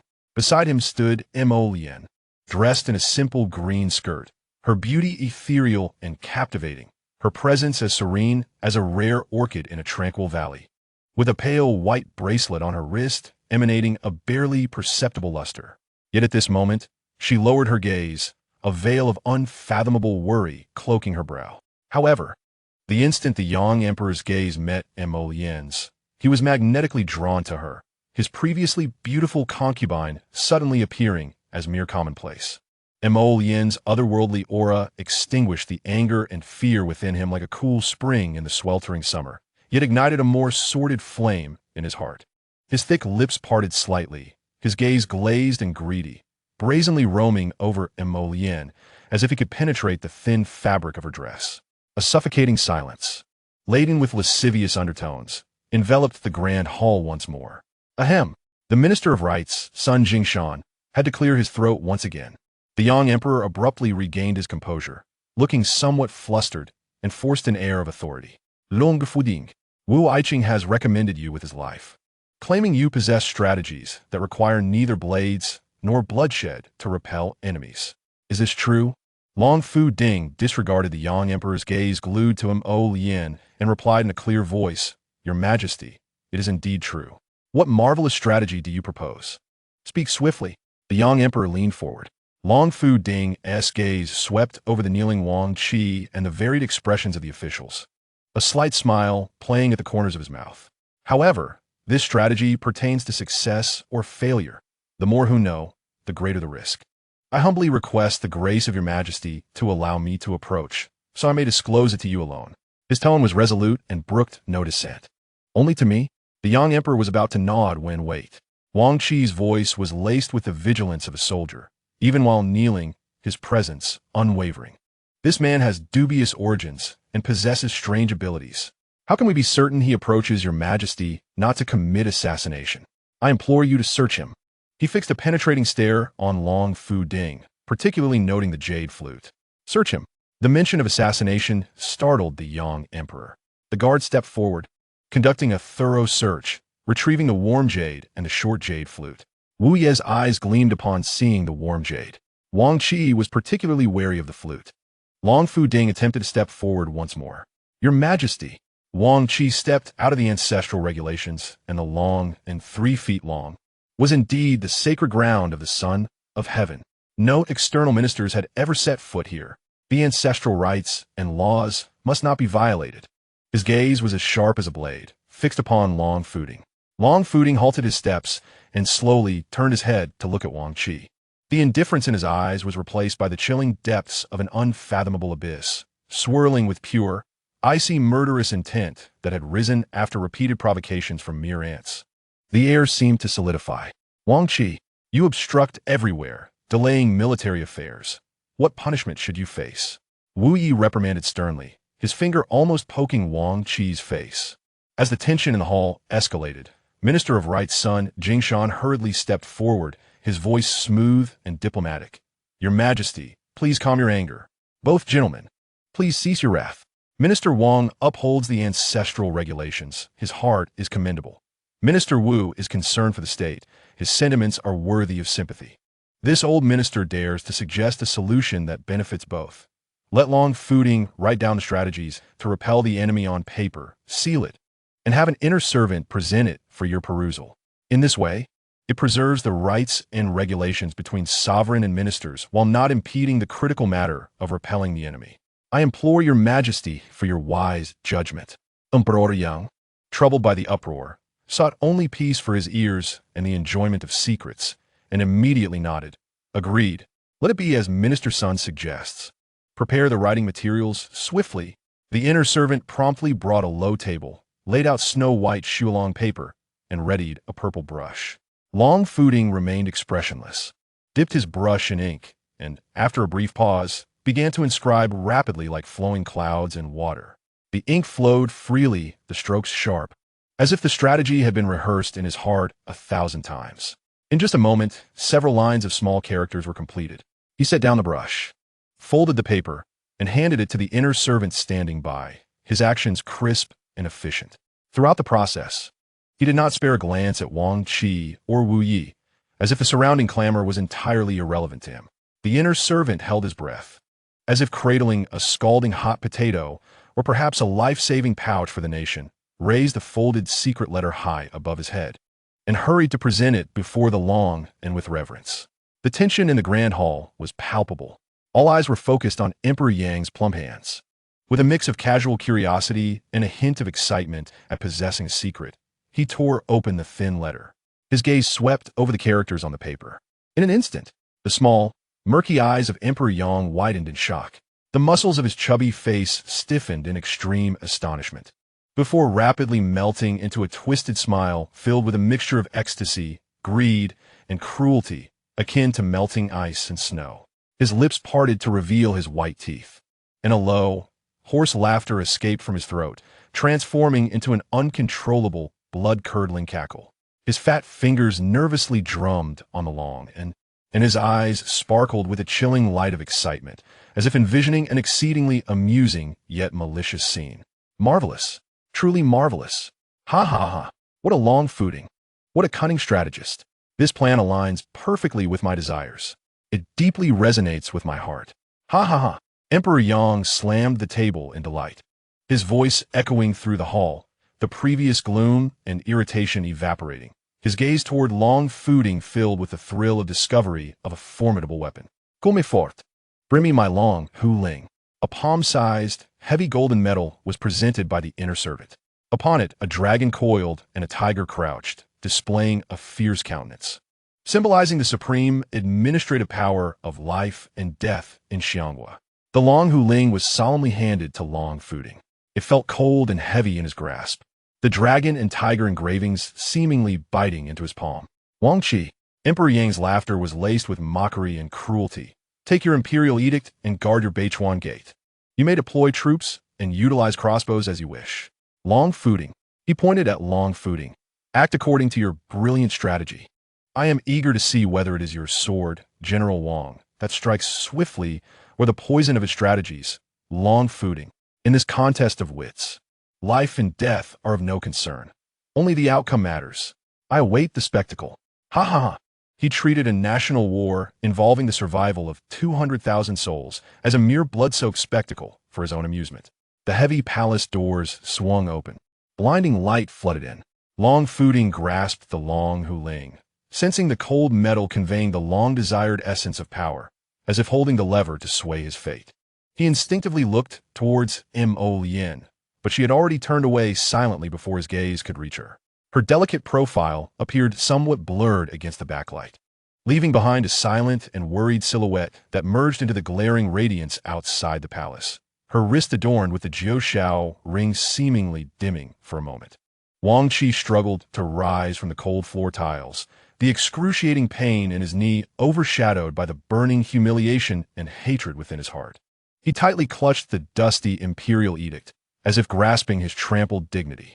He suddenly turned, his blood-stained gaze piercing like a poisoned spear, aimed fiercely at Wu Yi, who was conversing quietly with Long Fuding. His voice was hoarse, as if gravel were scraping against stone, every word laden with a profound curse. Wu, yeah, you old scoundrel. I, Wang, shall remember today's humiliation. You gambled the lives of your entire family on this young child's poisonous scheme? Very well. In half a month, on the walls of Beichuan City, I, Wang Qi, shall personally witness how your Wu clan, from the eldest to the youngest, bleeds rivers for your actions today. There shall be no place for burial. The venomous curse swept through the hall like a chilling wind from hell. Veuillez se hypocritiser simile instantly furose, transforming into an icy malevolence. He slowly turned to face Wang Qi's nearly fiery glare, brushing off the dust from the immaculate sleeves of his purple robe, his voice low, yet as cold and piercing as a snake's hiss. General Wang, conserve your strength. The setting sun signals the end of your time. The iron hooves of the Central Kingdom will not heed your lamentations here. If I were you, I would scurry off to the Ministry of Revenue, begging and pleading for your meager rations and equipment. Humph. May your head still be properly attached to your neck in half a month, to witness how my Wu family enjoys wealth and prosperity. As the last word left his lips, he flicked his sleeves and turned away, his back exuding the arrogance of a victor as he strode away. Wang Qi's face turned pale, his teeth clenched tightly, remaining silent. He abruptly flung his cloak aside, straightening his bloodied spine, akin to an unyielding reef, and strode out of the nauseating golden hall. The heavy war boots thudded against the golden bricks, producing a deep, thunderous sound with every step, as if trampling on the decaying keel of Xianghua's dilapidated ship, determined to shatter the crumbling palace to pieces. Long Fuding, having reigned in the chill he displayed towards Wang Qi, turned his attention to Long Fuding, wearing a concerned smile, though his eyes were sharp as hooks. Lowering his voice, what was that brilliant strategy on the paper? What made the emperor so delighted? His curiosity and unease twisted around his heart like creeping vines. Long Fuding was gazing in the direction where Mo Lian had vanished, slowly withdrawing his gaze, playing with the cold Long Hu Ling in his hand. A faintly elusive smile forming at the corner of his mouth, his eyes deep as an ancient well. Why must Uncle be so anxious? It is merely a blood-soaked, poisonous chess move. Life is like a game. One must not regret the moves made. You only need to wait for the dust to settle. His tone was calm, yet it carried an undeniable detachment, as if he were in control of everything. Veuillez se simile momentary defaulted, and the sense of losing control intensified within him. He forced a chuckle. Ha, very well. Uncle, of course, I trust you. Shall we return to the residence for a detailed discussion? No need. Long Fuding interrupted him, sweeping his gaze across the brilliantly adorned, yet stifling palace. Tonight, Mo Lian and I shall stay within the palace. Stay within the palace? Wu Yi and several ministers who had not yet distanced themselves cast puzzled glances. Why? Wu Yi questioned, his brow furrowed. Long Fuding's gaze shifted towards the inner courtyard, the direction of the imperial study. His tone flat yet unyielding. There are still some details to be reported to His Majesty. Mo Lian naturally needs to be by my side. He pronounced the words report lightly, yet it bore a chilling finality. Wu Yi observed Long Fuding's calm countenance, then looked at the Long Hu Ling in his hand, symbolizing boundless power, and though clouds of suspicion loomed over him, he could only force a smile. Very well, the palace is secure. Then Uncle shall return first. He faintly sensed that the actions his niece's husband was about to undertake would likely be far more reckless and perilous than he could ever imagine. Chapter 5. Yuzhong prisoner. The palace lamps were lit one after another, casting a dim yellow glow that enveloped the opulent hall in an atmosphere of warm yet oppressive silence. Mo Lian leaned against the window, gazing out at the fragmented indigo sky, marred by towering walls, along with a few distant cold stars. The evening breeze swept through the window, bringing the chill of late autumn and also evoking a series of sharp, persistent cold sensations from the Jiuxiao Yinxin ring on her wrist, akin to tiny ice needles piercing her skin, reaching her very heart. Long Fuding, with his back turned to her, rummaged through his luggage. After a moment, he retrieved a delicate box, roughly the size of a palm, intricately carved from millennium-old wood of deep hues. Long Fuding carefully placed the Bai Long Wanyu within the box, which emitted a radiant glow that instantly dispelled the gloom of the room, illuminating half of his stone-like chiseled profile. Inside the box lay a white jade pendant, vividly carved with a white dragon coiling through clouds, its scales and claws elegantly displayed, resting quietly on black velvet, its brilliance flowing with an extraordinary aura. What do you intend to do with the dragon jade? Mo Lian's heart plummeted, a foreboding sensation crashing over her like a cold tide, her voice trembling uncontrollably. Long Fuding did not turn around. His long fingers caressed the intricate, cool dragon scale patterns on the pendant with an almost reverent affection, pausing briefly at the dragon's eye. His voice was deep and steady, yet it cut through the air like a sharpened blade, severing all warmth, to use as a bargaining chip. A bargaining chip? Mo Lian's voice rose sharply, filled with heart-wrenching horror. You are insane. Long Fuding, wake up. This is by Long Wanyu, the ancestral token of the Long family. It is an unparalleled treasure that can revive dying lives and heal incurable wounds. Do you know why the Long family nearly faced extermination? Where did the Nuwa divine cauldron go? It was precisely because of these coveted treasures that both gods and demons coveted them. So much bloodshed and deep-seated resentment. So many souls of our kin remain unavenged. You would offer it to that tyrant. Have you forgotten the cold tablets in the ancestral hall? Forgotten how your parents and uncles died? She rushed to his side, her voice sharp and piercing from overwhelming anger and fear, tears welling in her eyes. Long Fuding's fingers tightened around the pendant, knuckles turning pale from the pressure, while the light of the jade reflected in his deep-set pupils, igniting two flickers of dark hellfire. Blood feud? Annihilation of the clan? He repeated in a low voice, suppressing a pain and hatred that could incinerate everything. It is precisely because it is etched in my heart that I cannot allow it to become a dusty relic in the ancestral hall. The Long family must be revived. It must stand upright and resplendent in the world, not forever scurrying like a rat in the sewers, living in fear under false names like Murong or Li. For this, I will pay any price. This jade is the price, and the key to opening the door of this decaying imperial power. With a decisive snap, he closed the wooden box, the reassuring warmth of the jade abruptly severed, plunging the room back into darkness, as devoid of light as the abyss in his eyes. Mo Lian watched him stand tall, as if bearing the heavy resentment of the entire family, witnessing his near-destructive obsession for that elusive goal of revival. Her anger and confusion ultimately submerged in an unfathomable sorrow and despairing sympathy. She staggered back, leaning against the cold window frame, her voice as faint as a dying candle in the wind. I understand. With endless fatigue and resignation, whatever you choose to do, I know it is a path you must tread. She chose one last time to understand, to unconditionally believe in the man she loved. Long Fuding's body trembled imperceptibly. He closed his eyes, took a deep breath, and when he opened them again, only a chilling emptiness remained. He picked up the wooden box, not casting another glance at Mo Lian, resolutely striding towards the door. Trust me. Wait for my return. The cold promise dissipated into the air. The door swung open, and a gust of wind swept through the corridor, causing the palace lamps to flicker violently, casting uncertain shadows that distorted Long Fuding's figure clad in white, projecting it onto the cold floor like a specter. He did not pause for a moment, stepping directly into the fragmented darkness that seemed capable of devouring everything. Mo Lian rushed to the door, only to catch a glimpse of the last corner of his garment swallowed by the darkness. The chill from the Jiuxiao ring on her wrist pierced her to the bone. Commoner Long Fuding, paying my respects to your majesty.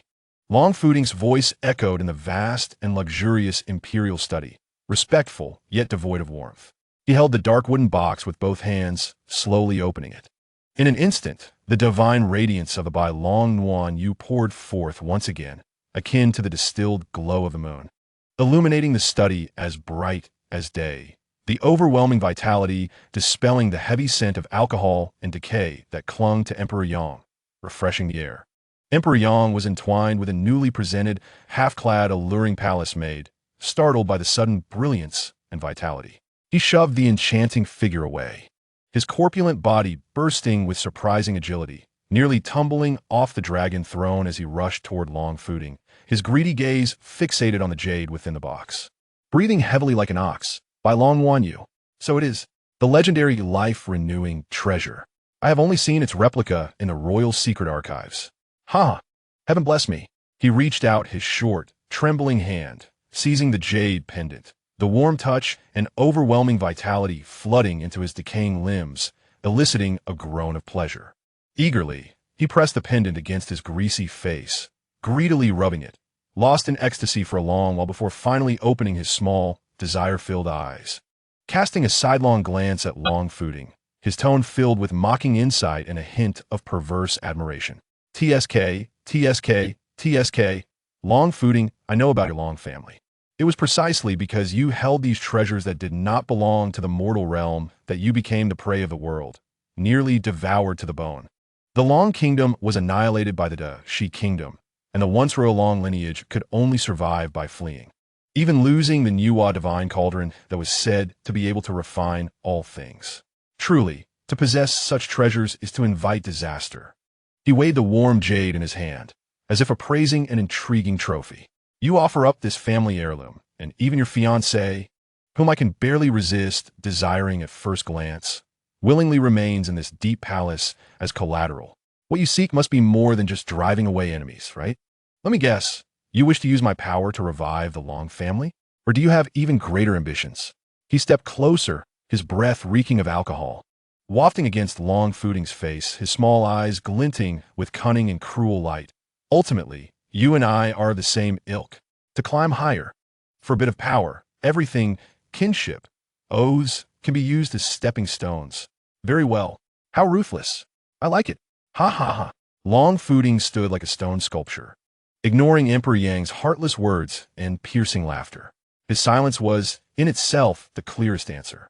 Emperor Yang's laughter echoed in the opulent study, filled with the glee of a wolf feasting. He reveled in Long Footing's submission and ruthlessness, waving his plump hand. Delightful. I enjoy dealing with clever and ruthless individuals like you. Come, someone. The chief eunuch immediately appeared like a shadow, bowing in obedience.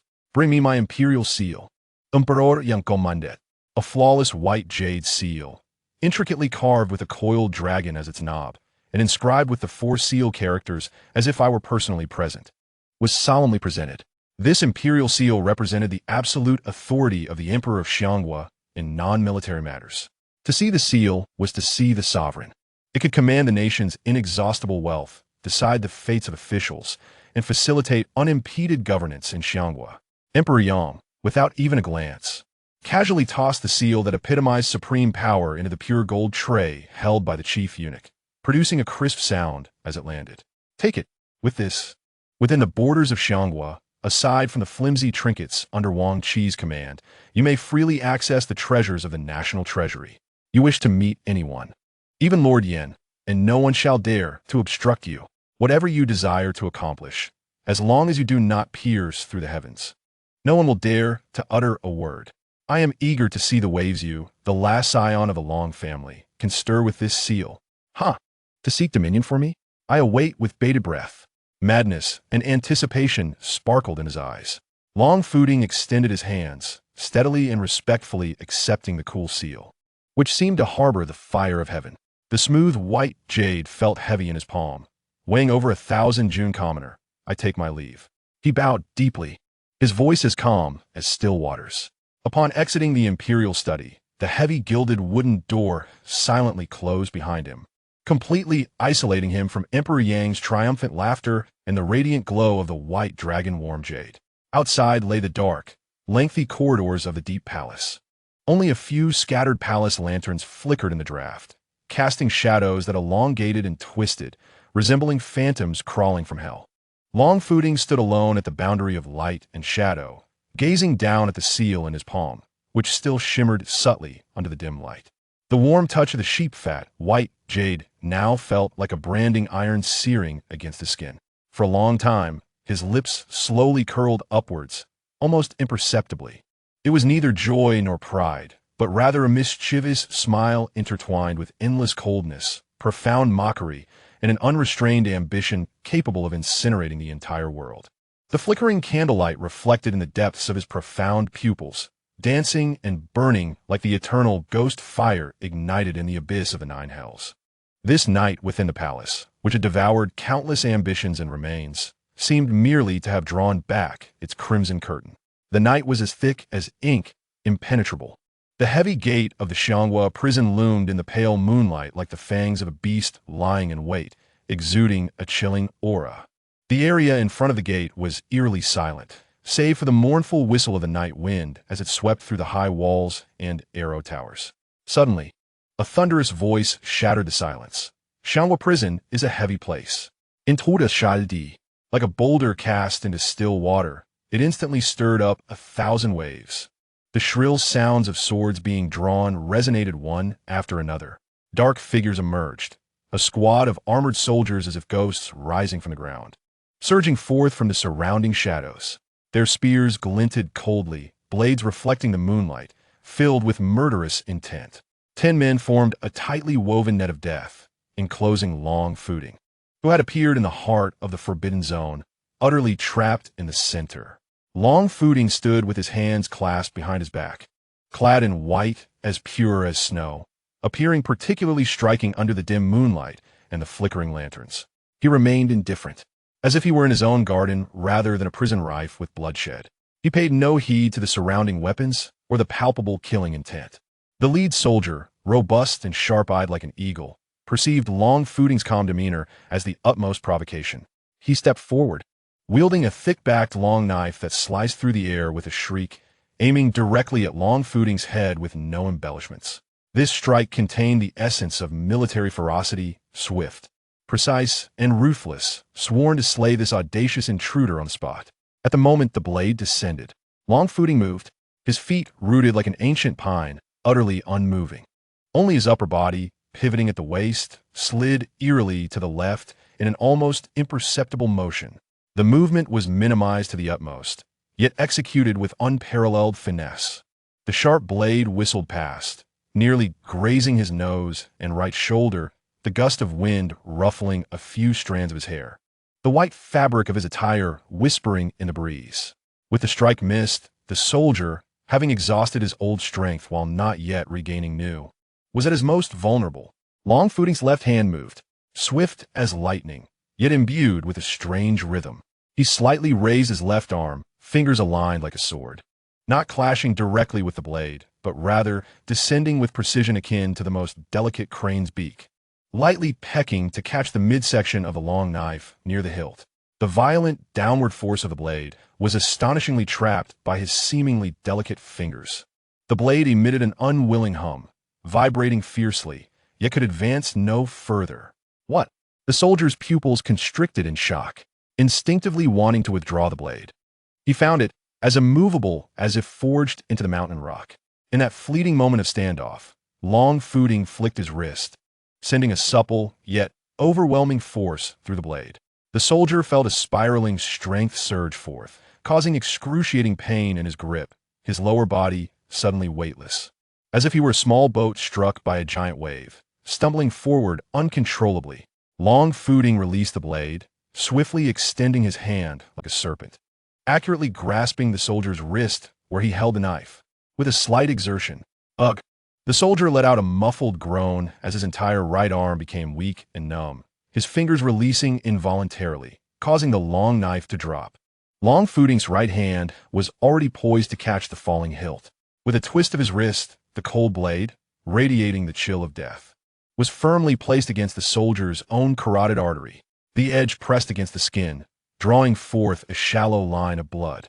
All of this transpired in the blink of an eye, so swift it left one breathless. The surrounding soldiers had scarcely drawn their weapons before their leader found himself held hostage by his own knife. Truly a transgression against authority. Loved.He's voice remained calm and unruffled, as though he had merely brushed away a fallen leaf. Though the soldier was restrained, his neck pressed against the cold blade.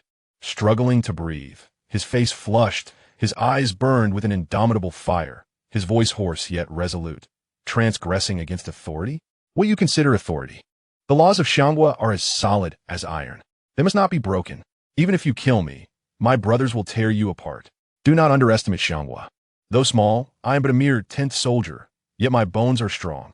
Each word was squeezed out through clenched teeth, imbued with the soldier's unwavering resolve to defend his duty with his life. Upon hearing this, a flicker of rare, genuine respect passed through Long Footing's cold indifference.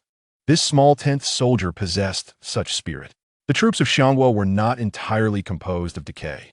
His voice remained even, yet lacking some of its previous indifference. Humph.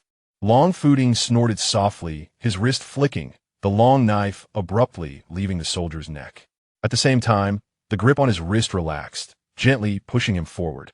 The soldier staggered 2 steps before regaining his footing, clutching his sore right arm, gazing at Long Footing with uncertainty.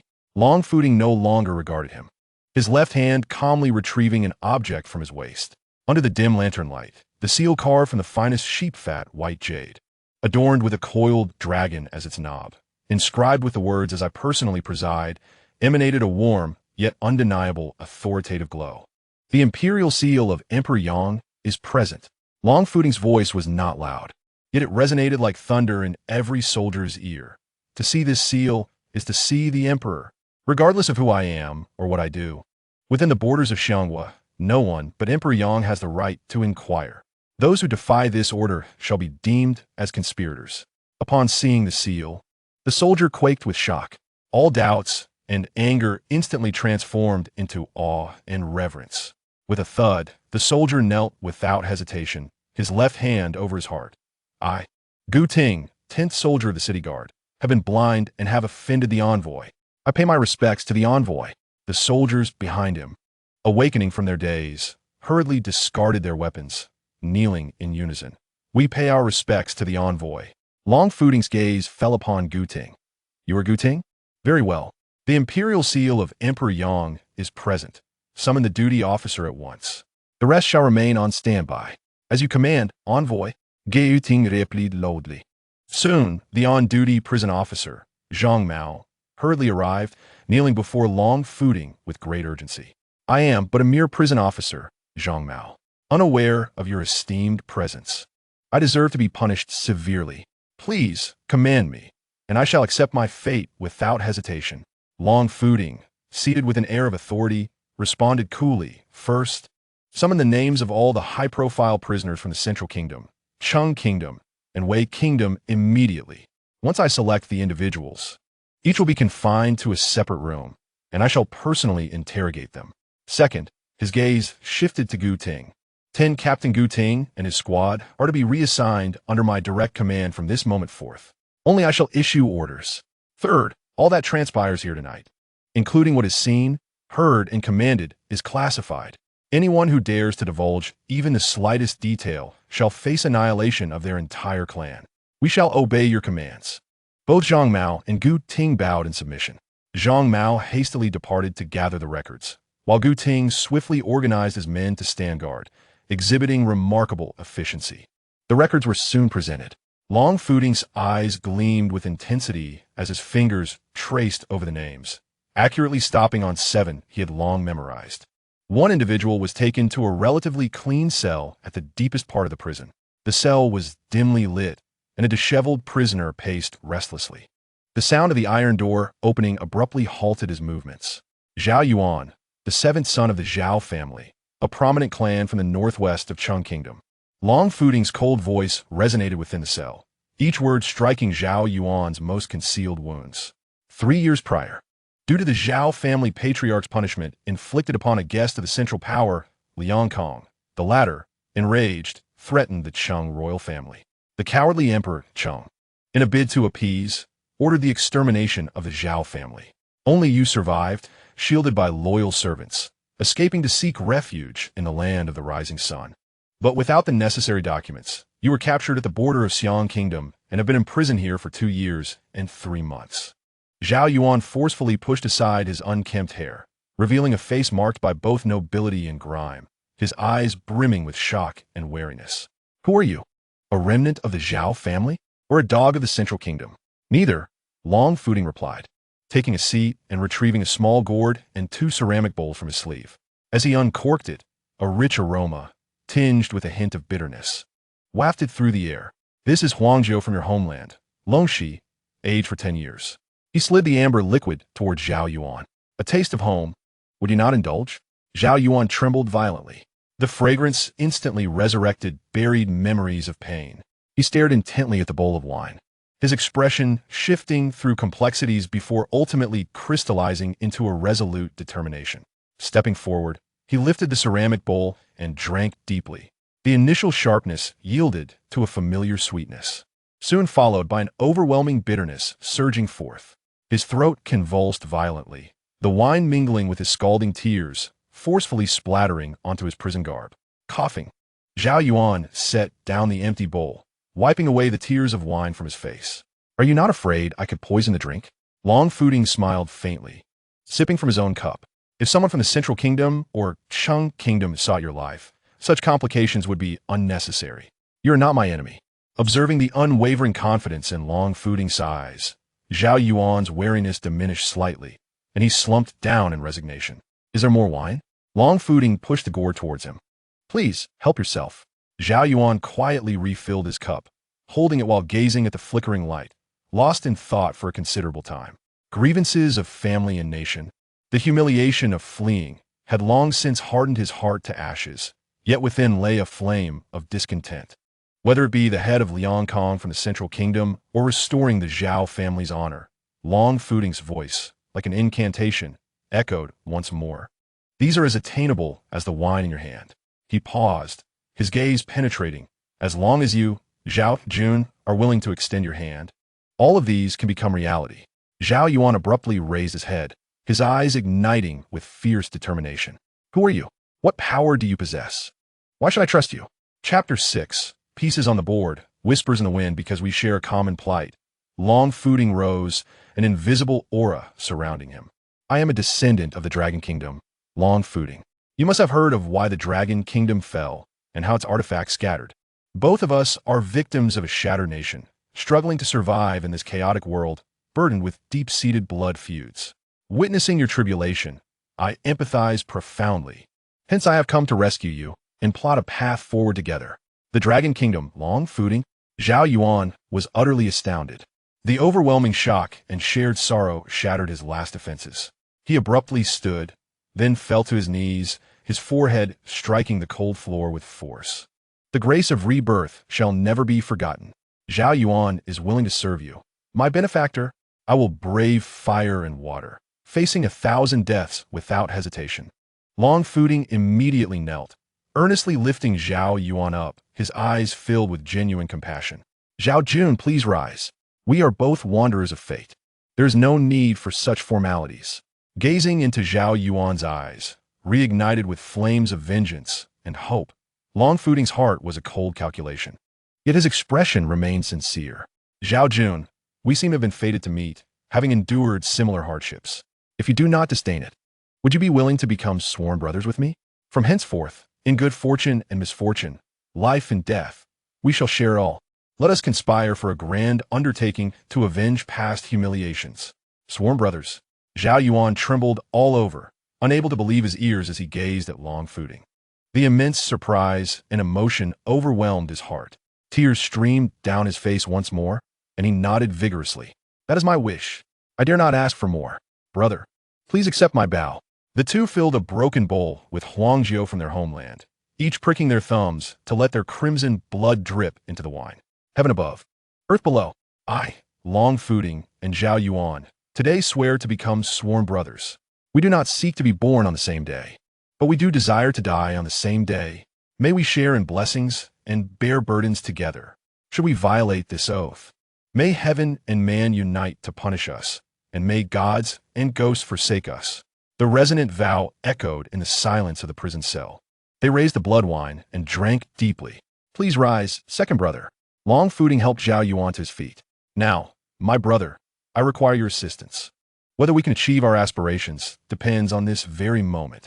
Long Fooding slowly withdrew a well-sealed letter from his sleeve, the envelope marked conspicuously with the unique Sinister seal of the Ministry of War of the Central Kingdom. Take a look at this. Zhao Yuan received it with both hands, breaking the wax seal. As he extracted the letter and read its contents, his pupils constricted sharply, his breath momentarily halted, and his fingers turned pale and trembled. This is the highest military secret of the Central Kingdom. The operational directives of the Western Army? They intend to pass through Xiang Kingdom and launch a surprise attack on Cheng Kingdom's western borders. Zhao Yuan's voice trembled with incredulity as he looked up. Brother, how did you come by this? Long Fuding's lips curved into a knowing smile, anticipating the reaction. No need to inquire how it came to be. You only need to know that this document is the first cornerstone I have laid to disrupt the chaos of this era. At this moment, Zhao Yuan did not fully comprehend Long Fuding's words, merely gazing at him in confusion. Disrupting chaos? Long Fuding approached Zhao Yuan, precisely pointing out key positions on the letter with his finger, his voice low yet powerful. Indeed, my dear brother, you are of the Cheng Kingdom's elite, rooted in the northwest, with established connections to General Huangfu Bai, who guards the western borders. You need only to deliver this letter to General Huangfu, prompting him to urgently petition the Cheng court. Even the most cowardly Cheng royal family would not dare to ignore irrefutable evidence of the Central Kingdom's intentions to invade through Xiang Kingdom. General Huangfu, loyal and courageous, will recall your family's old ties, ensuring your safety and prompt defensive measures. Zhao Yuan's eyes sparkled with realization. Brother, your foresight is remarkable. This plan kills multiple birds with one stone.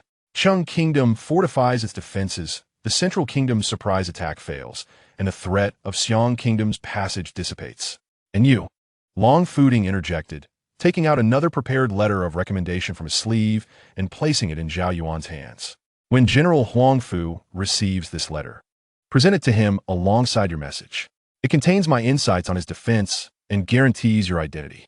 The general will understand that you are not alone, that there are plans behind you, and he will cooperate fully, as long as the western borders are fortified in advance. The Central Kingdom scheme to invade through Xiang Kingdom will turn to naught. Brother, you even accounted for General Huangfu's temperament and the Cheng court's reactions? Zhao Yuan felt a profound sense of awe and admiration for Long Fuding's intricately woven strategy, which penetrated the human psyche, dissipating the last vestige of doubt in his heart. As long as Chenghua fortified its defenses, the two nations could avoid the scourge of war. For now, Xianghua and Centralwood needed to maintain a facade of peace. Thus, before Long Fuding could finish his statement, Zhao Yuan interjected, asserting that after fulfilling his elder brother's instructions, in order to ensure that Chenghua would not seize upon his status as a wanted criminal in Central Gua, he must return to Xianghua, correct? Rest assured, elder brother, I understand the implications. Clever. A glimmer of approval flickered in Long Fuding's eyes. I assure you, 15 days hence, your surname, which cannot be revealed for the time being, shall re-emerge with dignity in this chaotic world. The resurgence of the Zhao clan is imminent. Zhao Yuan's blood surged with excitement, longing to take flight towards Chenghua immediately. Elder brother, time is of the essence. I shall not delay. Long Fuding chuckled and restrained him. My wise younger brother, do not be hasty. How could the Zhao family rise again if you were to meet old acquaintances in disarray, disheveled and tattered? Such a sight would tarnish the Zhao family's reputation and arouse suspicion. He clapped his hands, and Gu Ting, who had been waiting outside, entered promptly. Gu Ting, take young master Zhao to freshen up and change into the prepared attire. Swift horses, ample provisions, the necessary false identification documents for crossing borders, and a detailed route map to evade the sentry posts of Central Gua and reach the encampment of General Huangfu in the western territories of Chenghua are all ready. Observing Long Fuding's meticulous arrangements, Zhao Yuan felt a surge of gratitude and clasped his fists deeply. I shall never forget your kindness, elder brother. Go forth. My wise brother, Xianghua awaits your return. Long Fuding nodded. Zhao Yuan inhaled deeply, carrying the hope of rebirth, and strode out of the cell under the guidance of Gu Ting's subordinates. The iron door closed, sealing off the interior from the outside world. As Zhao Yuan's footsteps receded, leaving Long Fuding alone in the cell, the mask of composure, sincerity, and a hint of compassion that he had maintained finally began to slip away. He tilted his head slightly, sensing the absence of anyone outside the cell, and his taut nerves relaxed abruptly. His left hand, which had hung by his side, began to tremble imperceptibly. He slowly lifted it, his fingers spreading, gently pressing against his forehead. A suppressed, neurotically excited chuckle escaped from his throat, resonating eerily in the silence of the cell. The first step has been taken, he murmured to himself, unable to suppress the icy yet fervent curve of his lips. The trials of plotting and the exhaustion of masquerading melted away into the sweetness of success at that moment. He closed his eyes, savoring this fleeting, unrecognized joy of victory. Soon, he reined in all outward emotions, restoring his inscrutable demeanor. Turning, he pushed the door open and walked toward the next cell, which had long been predetermined. He intended to utilize the supreme authority granted by Emperor Yang to liberate those skilled individuals or those burdened with blood feud from the depths of the Xiangwa prison, bestowing upon them new missions to execute his strategic designs. Long Fu Ding exited the cell, and Gu Ting immediately approached with 2 soldiers, standing at attention, awaiting orders. Long Fu Ding's gaze fell upon Gu Ting. This captain, who had transitioned from a bitter enemy to one who revered imperial power, and now to one who respectfully obeyed, had left a profound impression on him with his loyalty and principles. More importantly, he lacked the nauseating corruption typical of Xiangwa officials, resembling an unrefined, rugged stone. Gu Ting, at your service, he replied, standing tall. Long Fu Ding produced the heavy Long Hu Ling. The golden metal shimmered with a regal and chilling glow under the light, the dragon and tiger vividly animated. This token symbolizes the highest administrative power of life and death within Xiangwa. Though it does not encompass all as does the imperial decree, it is sufficient to command officials and determine fates. Gu Ting and the soldiers behind him gasped, their breaths catching in their throats. This is the Long Hu Ling. Long Fu Ding's voice was calm, yet carried an undeniable weight. To behold the token is akin to beholding the emperor. The bearer may execute the highest administrative authority within Xiangwa, determining life and death with a single command. He stepped forward, placing the weighty gold medal gently into Gu Ting's slightly trembling hands as the latter stared in disbelief, nearly convinced he was dreaming. I entrust this to your care. Boom! Gu Ting's mind went blank. The Long Hu Ling, the authority to act with the highest administrative power. How could such a significant artifact be entrusted to someone as humble and lowly as he, who had only just been in conflict? This completely shattered his understanding of power dynamics. The officials of Xiangwa, who among them did not clutch their authority tightly, treating it as a cherished possession? Had there ever been such trust? Your subordinate is lowly and unworthy. Gu Ting's voice was hoarse, incredulous, almost incoherent. Long Fu Ding gazed at him with profound trust, his eyes burning into Gu Ting's heart like a scorching brand. I have witnessed your loyalty and courage today. You are trustworthy. Among the many bureaucrats of Xiangwa, those like you with steadfast integrity and dedication are few and far between. He gestured towards the cell and the entire prison area, his tone resolute, assigning this emblem of Xiangwa's highest authority to the humble yet pure captain before him. Hold this token and oversee this place on my behalf. Ensure the safety of the 7 prisoners I have selected and meticulously execute all commands I have just issued. Cut off all outside interference. Any intruder, regardless of who they are, shall be executed without mercy. His words were like a tempered blade, imbued with chilling intent and absolute trust. When I return after accomplishing my task, I shall honor your loyalty today and not betray the trust placed in you by this standard. The immense sense of trust and the exhilaration of being entrusted overwhelmed Gu Ting, flooding his senses like molten lava. A soldier dies for his worthy comrade. The Long Fu Ding before him was entirely different from the lofty Xiangwa nobles who viewed them as mere weeds. He saw himself, acknowledged his worth, and was entrusted with this unparalleled authority. This was not merely a command. It was a solemn entrustment, a redemptive recognition. He felt a surge of passionate blood rush to his head, and his eyes momentarily reddened. Suddenly, he dropped to one knee, his hands cradling the Long Hu Ling as though it were a rare treasure, tightly grasping it as if it embodied all his loyalty and life. Raising it high above his head, his voice quivered with overwhelming emotion, yet it carried an unprecedented, rock-solid determination and strength. Gu Ting accepts the command. He lifted his gaze, eyes ablaze with fervent loyalty, staring directly at Long Fu Ding. The man carries the order. Without the order, the man perishes. Gu Ting shall not fail in fulfilling your trust. I shall dedicate my life, even unto death. At this moment, Gu Ting's loyalty had completely transformed from reverence for imperial authority into unconditional allegiance to Long Fu Ding. He was willing to serve him until his last breath. The Long Hu Ling was not merely a symbol of power. It was the ultimate test and recognition of Long Fu Ding's trust in Gu Ting's loyalty and capability. Long Fu Ding observed Gu Ting kneeling before him, pledging his loyalty, and cast a glance towards the cell behind him, where Zhao Yuan clutched the central Gua secret document capable of inciting a bloodbath. He nodded slightly, maintaining an outward calm, yet deep within, a flicker of indifference to the control of everything passed through his eyes. The chess pieces had been set, and they were willing participants. He spoke no further, turning away, his white-clad figure blending back into the shadows of the prison corridor, leaving behind Gu Ting, who held the Long Hu Ling, his heart surging like tumultuous waves, and Zhao Yuan, who grasped the central Gua secret document, with the flames of vengeance roaring fiercely. This grand game, with Xianghua as the board and the three nations as the pieces, had begun to unfold with his irrevocable move. As the 3-day deadline agreed upon with Emperor Yang approached, the first day had not yet passed, and the capital of Xianghua was already rife with undercurrents and rumors. In tea houses and taverns, people whispered anxiously, "Have you heard? The armies of Central Gua are pressing upon us, intending to annihilate Xianghua. Not just that.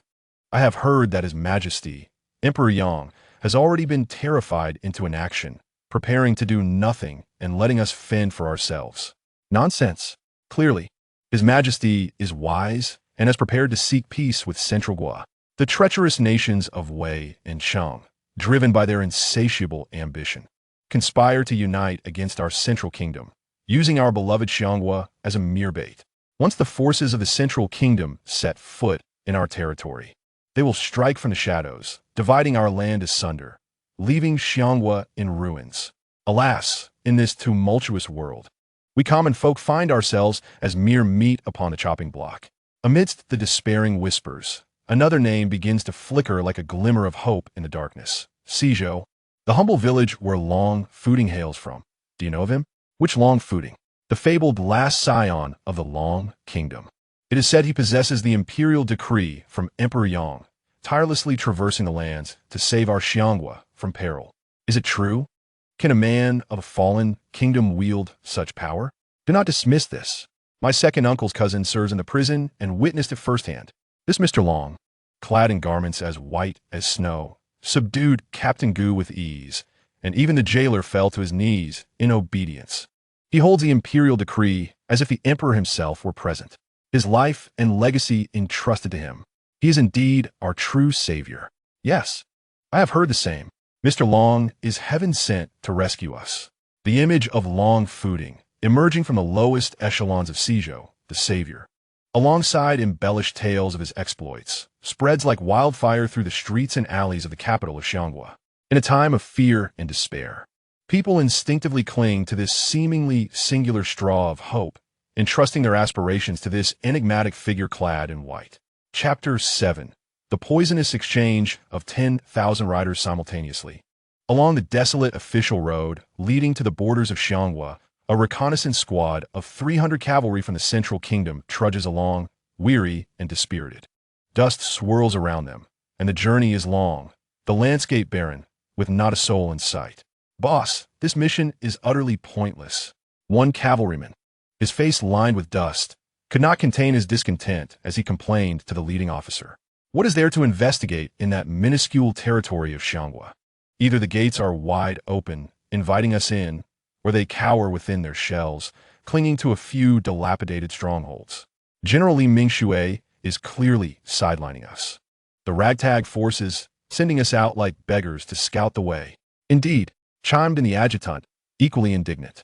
His elite troops feast on lavish meals, clad in fine armor, while we're left to gnaw on hard rations and ride these aged, decrepit steeds. If battle were to erupt, we would be the first to fall, lacking even a decent compensation for our families. Who would our widows and orphans turn to for solace? The more he spoke, the angrier he became. spitting a thick gob onto the ground. The leading officer remained grim-faced, not rebuking his men. I, Li Ming, share the same surname with the General Li Mingshui, yet our fates diverge simply because he was born into better circumstances. This complaint echoed his innermost thoughts. He gazed ahead at the still, desolate road, his heart agitated. Suddenly, around the bend of the mountain path, a group of horsemen appeared, their attire indicative of ordinary merchants, their mounts burdened with heavy wooden boxes, advancing from the direction of Xianghua into the realm of the Central Kingdom. Officer Li Ming's gaze sharpened, signaling to his adjutant. The adjutant understood immediately, leading a dozen riders like hungry wolves to encircle the merchant caravan. Stop! Who goes there? Have you the necessary documentation from the Central Kingdom?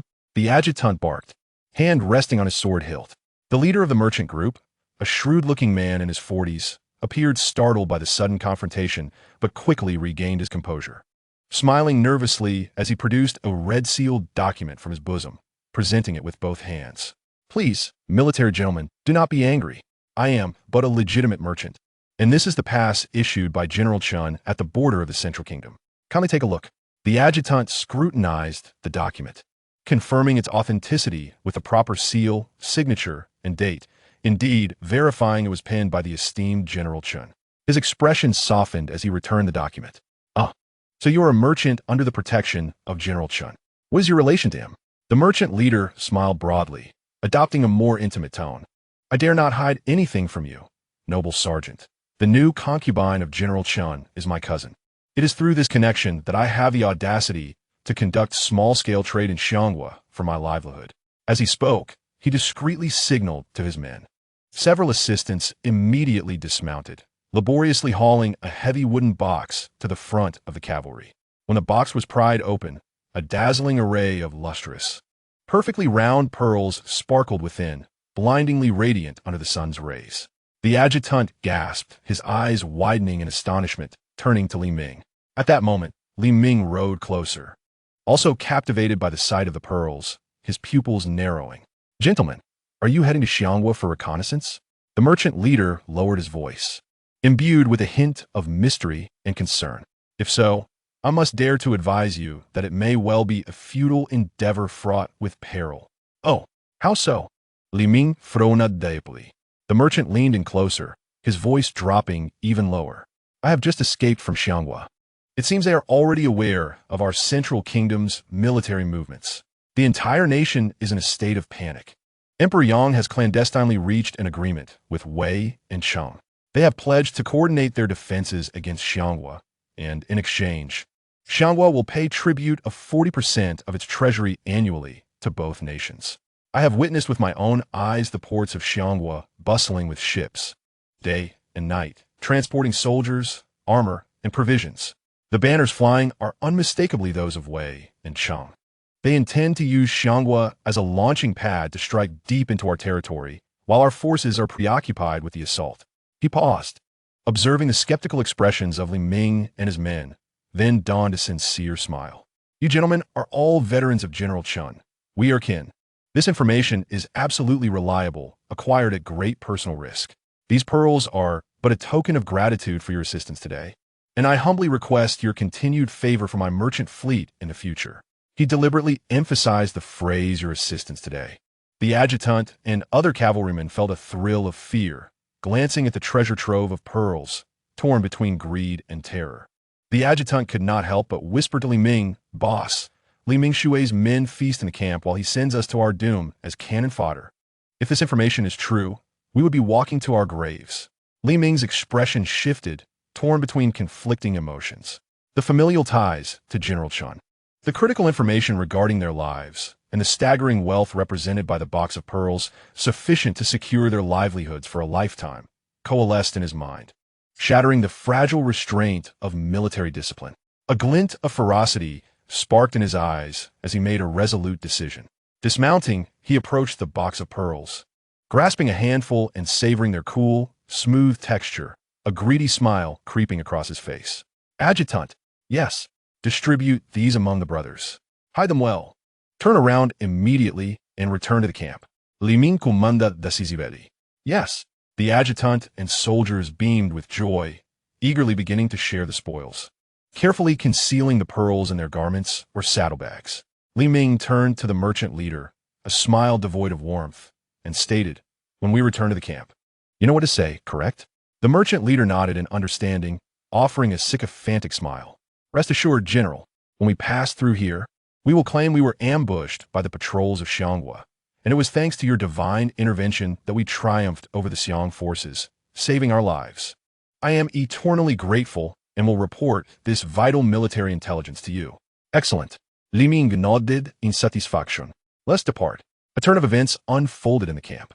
3 hours later, this victorious reconnaissance squad, bearing crucial captives and intelligence, rushed back to the forefront of the Central Kingdom's campaign against Xianghua. The camp gates stood wide open, and Deputy General Sun de Biao awaited them, his expression grave as he stood by the central tent. Upon seeing Li Ming and his men accompanied by a group of merchant-clad captives and a string of capture horses, his brow furrowed. "Li Ming, you have abandoned your posts, returned to the camp prematurely, and brought along idle individuals. What is your intention?" Sun de Biao questioned harshly.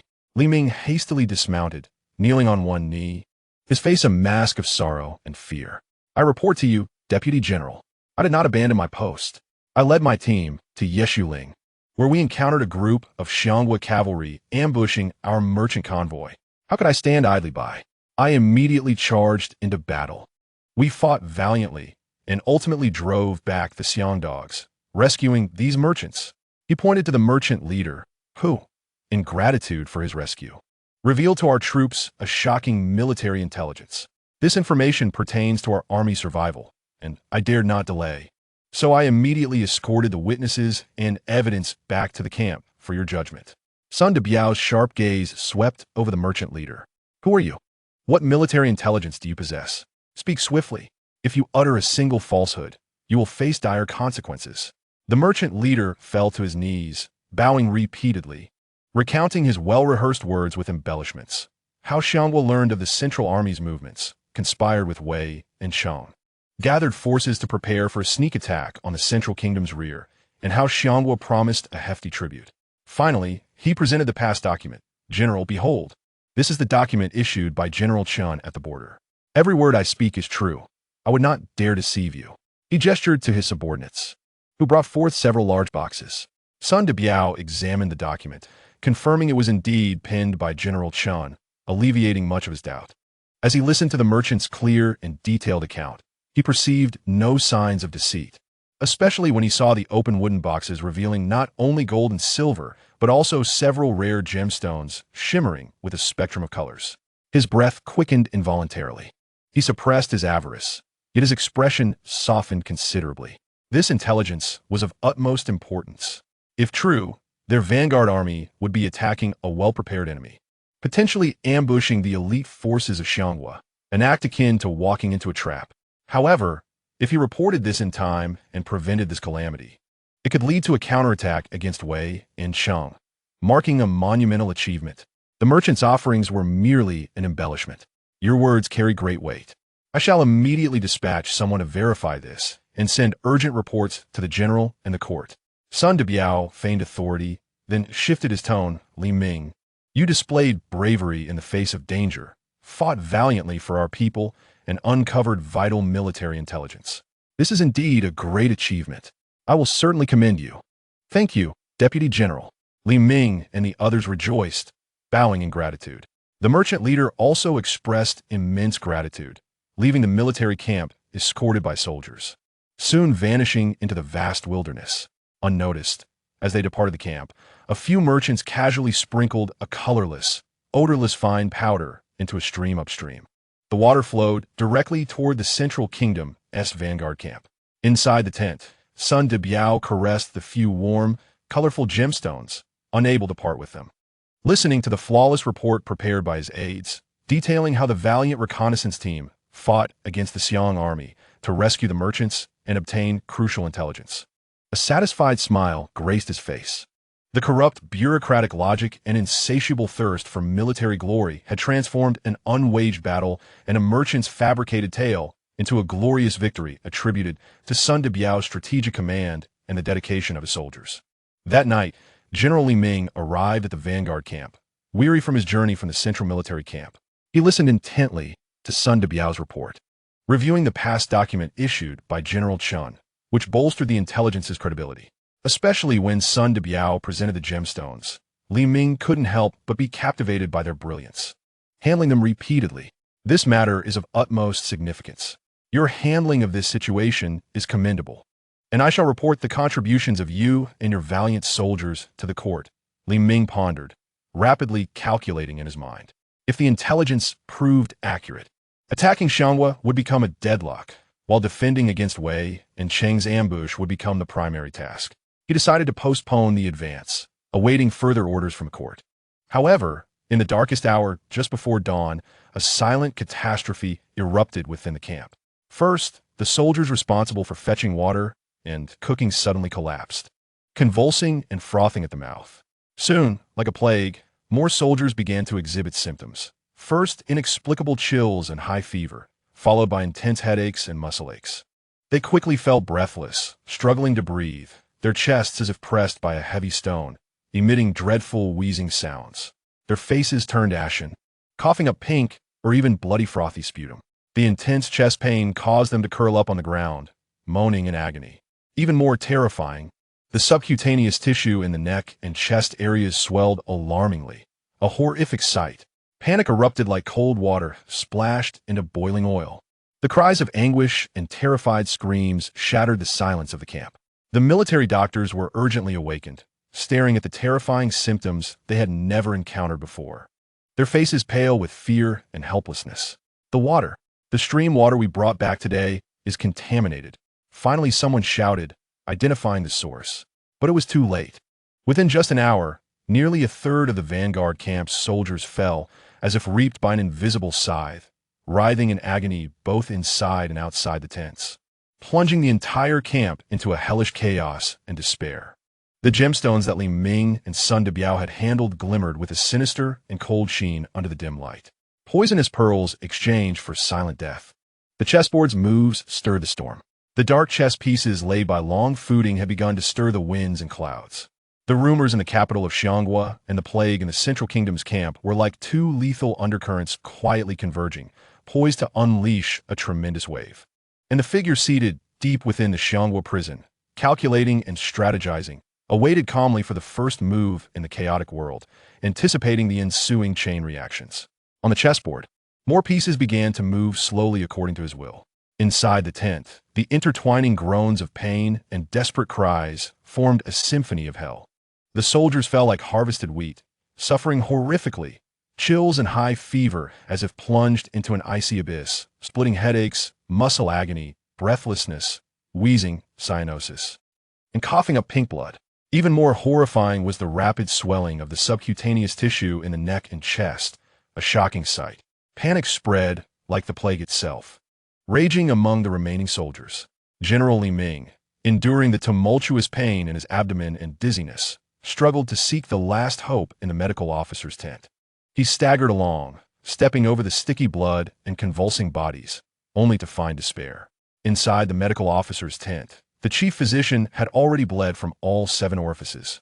Dead on the spot, with a medical book open to a page detailing a festering wound, clearly at a loss for solutions.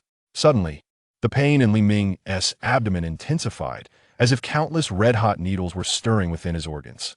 He felt warm liquid uncontrollably pouring from his nostrils, ears, eyes, and mouth, carrying a heavy metallic scent of blood. The sensation of suffocation engulfed him like a tidal wave. Each attempt to breathe felt like swallowing scalding gravel. He desperately clawed at his throat, stumbling a few steps before collapsing like a piece of decayed wood. This once spirited general, intent on conquering Xianghua, now resembled a soda bottle violently shaken and opened, only for thick, dark red blood to surge forth instead of foam.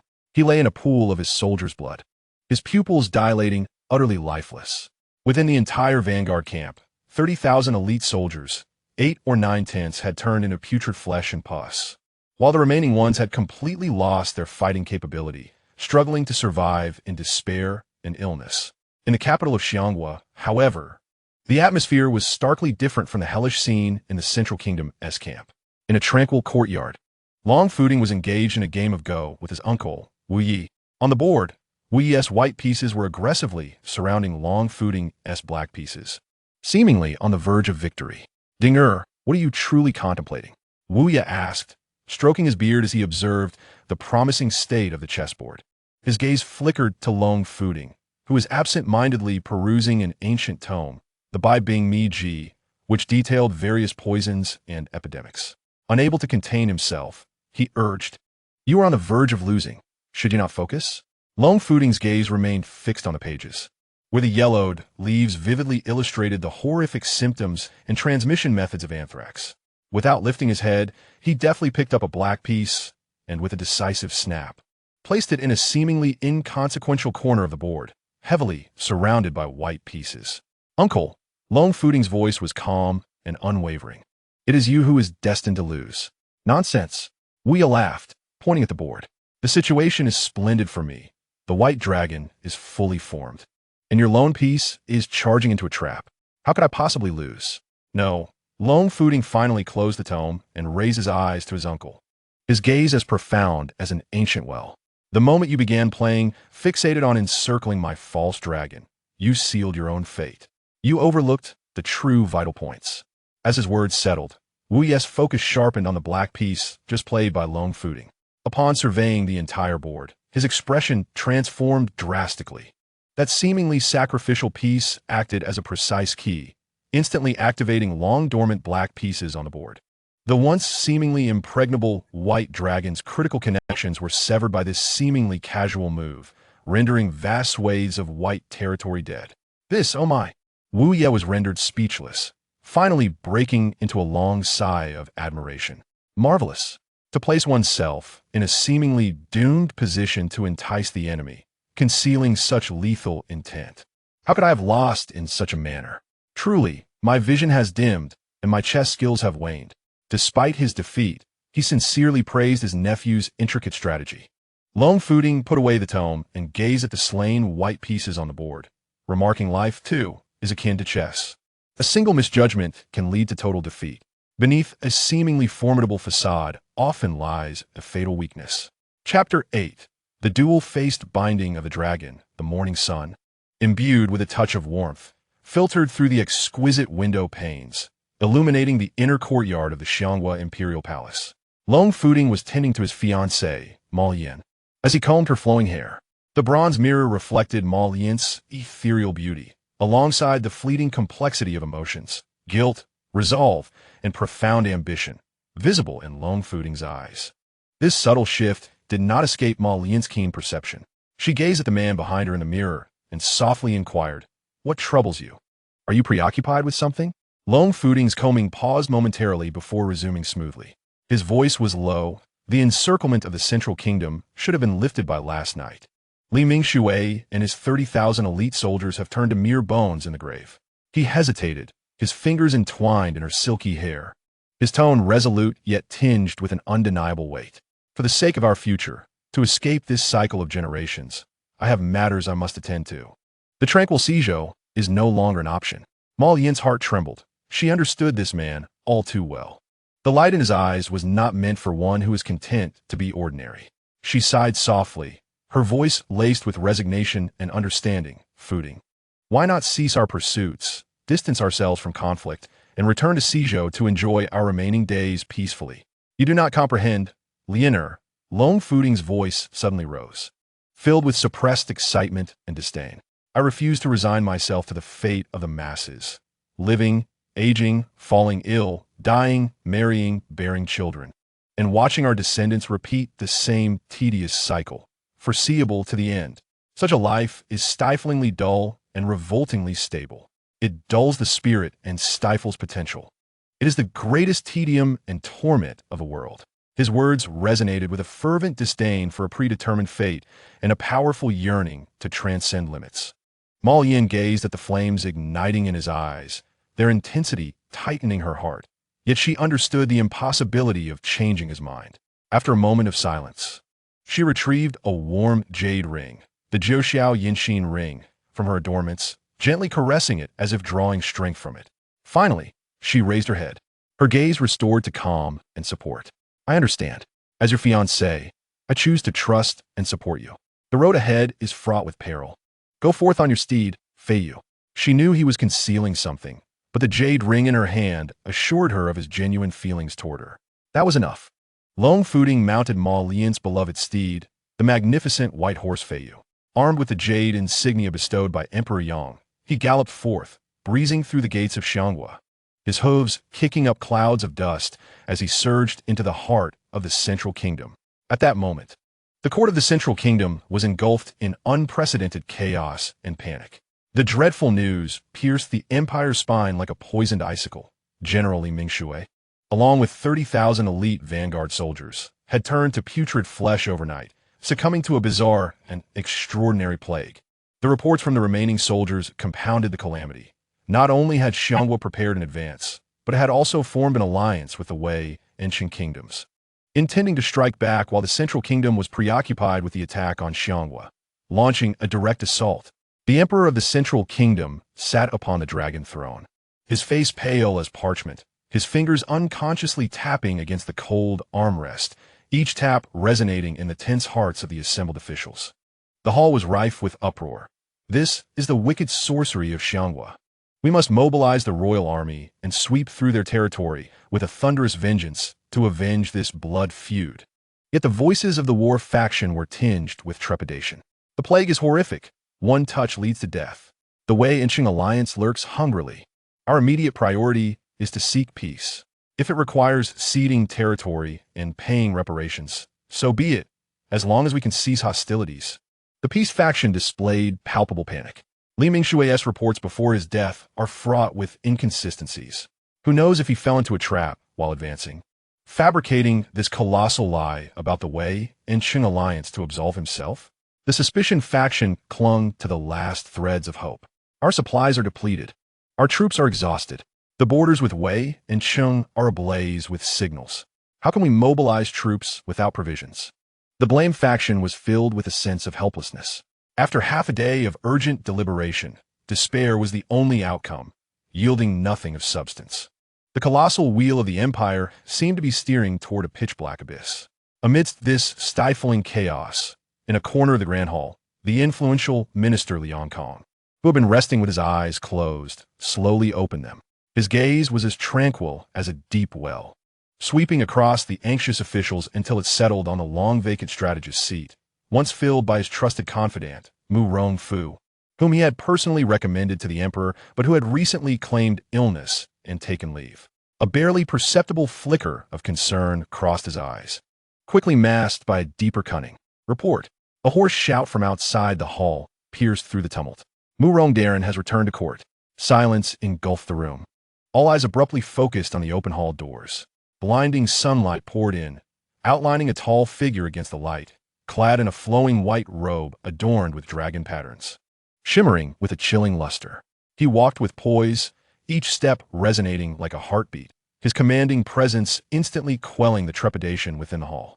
As the light dimmed, his features became clear, sharp brows and starry eyes. It was Mu Rongfu, who had been absent for over a month due to illness, and it was also Long Footing, who had ridden Feud back from Xianghua. He held a significant position in both the Central and Xianghua kingdoms, and coincidentally, his role in both was that of a strategist, albeit with differing allegiances. Minister Mu Rongfu, at your service, your majesty, he declared, his voice clear and steady, like a stabilizing anchor amidst the storm. Having heard of the nation's plight, I hastened back at night to alleviate your concerns. Liang Kong observed the familiar visage, and a weight seemed to lift from his heart. He had returned, the young man in whom he had invested great hope. Perhaps he could indeed turn the tide. My beloved minister, you have returned. The emperor, in a rare display of emotion, nearly stumbled down from the dais, grasping Mu Rongfu's arm with such force that his knuckles turned white. I regret not heeding your counsel that day. I lament your absence. He turned to Liang Kong, almost weeping. Look, my Qilin child has returned. The Central Kingdom is saved. Mu Rongfu bowed in alignment with the circumstances, his voice laden with profound sorrow. Your Majesty, take care of your health. I implored you earnestly that although Xianghua is small, its geography is perilous and fortified, and its maritime trade is affluent. To launch a strong attack would be akin to striking a rock with an egg. We must employ wisdom and strategize carefully. Alas, General Li, though commendably loyal and brave, is obstinate and single-minded, ultimately leading to his own demise and endangering our entire army, placing our great nation in a precarious situation. Upon hearing this news, my heart burns with anguish. Each word and phrase firmly affixed the roots of deep-seated enmity upon Li Mingshui's coffin, while simultaneously casting himself as a sagacious seer of opportunities. Yet, the truth remained that this was merely the result of long Fooding's calculations over many years. The emperor, his eyes brimming with tears, grasped Murong Fu's hand tightly. "It is my fault. It is my fault. Now that you have returned, you must have a brilliant strategy to save me and our great nation." Liang Kong also nodded slightly, his gaze filled with inquiry and anticipation. "Murong, in this dire moment, what brilliant plan do you possess? Speak swiftly." A fleeting glimmer of brilliance flashed in Murong Fu's eyes, and the smirk of a successful scheme was perfectly concealed beneath an expression of deep concern for the nation. He calmly retrieved a scroll of silk from his bosom and raised it high. "Your Majesty, do not worry, Liang Xiang. I have burned with anxiety, racing here with great effort, and have devised a comprehensive strategy for your Majesty. This is a defensive plan to repel the enemy. Please review it." The emperor, like a drowning man grasping at a life raft, snatched the silk scroll from him, trembling hands unfolding it. Liang Kong leaned closer to observe. The ministers held their breath, their eyes ablaze with anticipation, as if that thin silk scroll bore the final hope of the empire. Unbeknownst to them, beneath Murong Fu's lowered eyelids, a cold smile finally bloomed unabashedly. The strategy to bind the dragon was swiftly unfurled at the heart of the Grand Hall. It was as though they had grasped the only life-saving straw, instantly shifting the focus of the court. Murong Fu stood before the map, gesturing toward the landscape with spirited confidence, his voice imbued with a compelling charm. The Western Front. His finger emphatically jabbed at the northern stronghold of Sume, where approximately 50,000 troops were stationed, forming the northern barrier. However, the army's might was greatest in the southwest. I propose that we immediately withdraw 20,000 elite troops from Sume to swiftly reinforce Shishui City. His fingertip glided toward a city nestled against mountains and waters to the west. Shishui City, with its lofty terrain, is easy to defend and difficult to attack. Abundant in provisions and water sources, and serves as a crucial hub on the Western Front. The 30,000 defenders previously stationed there, combined with these 2,000 elite troops, would form a formidable force of 50,000. Even if our forces are temporarily rampant and seize several border cities, as long as we hold Shishui City. Once our army has recuperated, we can strike from a position of advantage and reclaim lost territory with ease. This is a strategy of exchanging space for time, of exhausting the enemy's strength with a fortified city. Within the hall, a group of venerable ministers, accustomed to merely collecting taxes and composing poetry, were utterly bewildered by the complex map, unable to discern east from west.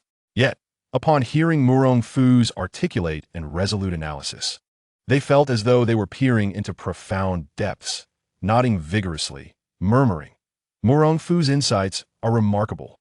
This is the wisdom of an experienced statesman." Liang Kong also scrutinized the map intently, his brow furrowed as he seemed to evaluate the feasibility of this plan, yet he refrained from voicing his opinion for the moment. The Eastern Front. Long Fooding's finger shifted eastward, landing upon a perilous pass. The Wei army is cunning and is sure to assault our eastern vulnerability. However, the only gateway to the east lies at Huyue Pass. This is the vital choke point, where one man can hold back 1,000. I implore your Majesty to swiftly gather the eastern forces at Huyue Pass, dig deep trenches and erect high fortifications, and prepare for battle. Even if we temporarily lose a small city, it is but a trivial ailment, as long as Huyue Pass remains secure. The eastern gate of the capital will be as solid as iron. Even if the Wei army numbers in the millions, they cannot cross this threshold. This discourse of sacrificing pawns to protect the king resonated in the ears of the frightened civil officials as a prudent and stable strategy. Liang Kang's furrow deepened further. Finally, an elder statesman, with a slight understanding of practical matters, tremulously spoke. Though Lord Murong's strategy fortifies the critical points, what the innocent civilians along the western and eastern borders? If the cities fall, would it not lead to widespread suffering? This question struck the very heart of Long Fuding's design. Excellent inquiry. Long Fuding regarded the elder with approval, as though he had already anticipated this query. Thus came the third step, the order for relocation. Your Majesty may immediately decree that all civilians near the western and eastern borders relocate southward. Simultaneously, issue an edict to General Chen Gong at the southern border, permitting him to recruit soldiers locally. He surveyed the assembly and spoke eloquently. Xianghua borrows the troops from Chengwei solely for self-preservation, with no intentions of aggression. Therefore, the pressure in the south is the lightest. General Chen's recruitment will serve two purposes. First, to bolster southern defenses and deter potential threats. Second, this newly recruited army can act as a formidable strategic reserve. Should the situation on the western or eastern fronts become dire, or if the capital is threatened, this force can swiftly rally to protect the capital, turning the tide of battle. This is a strategy of exchanging space for stability, of utilizing civilian strength to bolster military might. A perfect logical loop, exchanging space for time, exhausting the enemy's strength with fortified cities, relocating civilians to evade the ravages of war, and recruiting soldiers to build strength. Each link appeared flawless, brimming with the grand vision and prudence esteemed by the ministers. The emperor, upon hearing this, was elated. The shadows that had lingered for days were dispelled, and he exclaimed, "Splendid, truly splendid. You are indeed my son of the house of Fong, my Karmic, a strategy without flaw, a blessing for the realm." The sole true disciple of the martial arts of Sherhu Mountain, his machinations and stratagems were intricately interwoven like cogs in a machine, lending this brilliant plan an undeniable sheen of brilliance. With the emperor's approval, no dissent remained among the ministers. Only a chorus of praise resounded. Liang Kong observed the spirited Murong Fu, then glanced at the delighted emperor and the ministers who echoed his sentiments, a flicker of subtle doubt crossing his gaze. This strategy appeared perfect, yet concentrating vast military resources into a few key points, abandoning expansive borders, displacing civilians from their homelands, and granting recruitment authority to border generals seemed to hint at an intentional weakness and chaos. However, in this moment of national calamity, the emperor and ministers regarded this as a lifeline. As the one who had recommended it, he found it difficult to unearth solid evidence to refute it, and thus he temporarily suppressed his doubts, solemnly stating, "Murong's plan is well considered, and in light of the current situation, it is indeed a pragmatic approach. Your Majesty, the urgent matter is to promptly issue a decree for all departments to act upon this strategy without delay."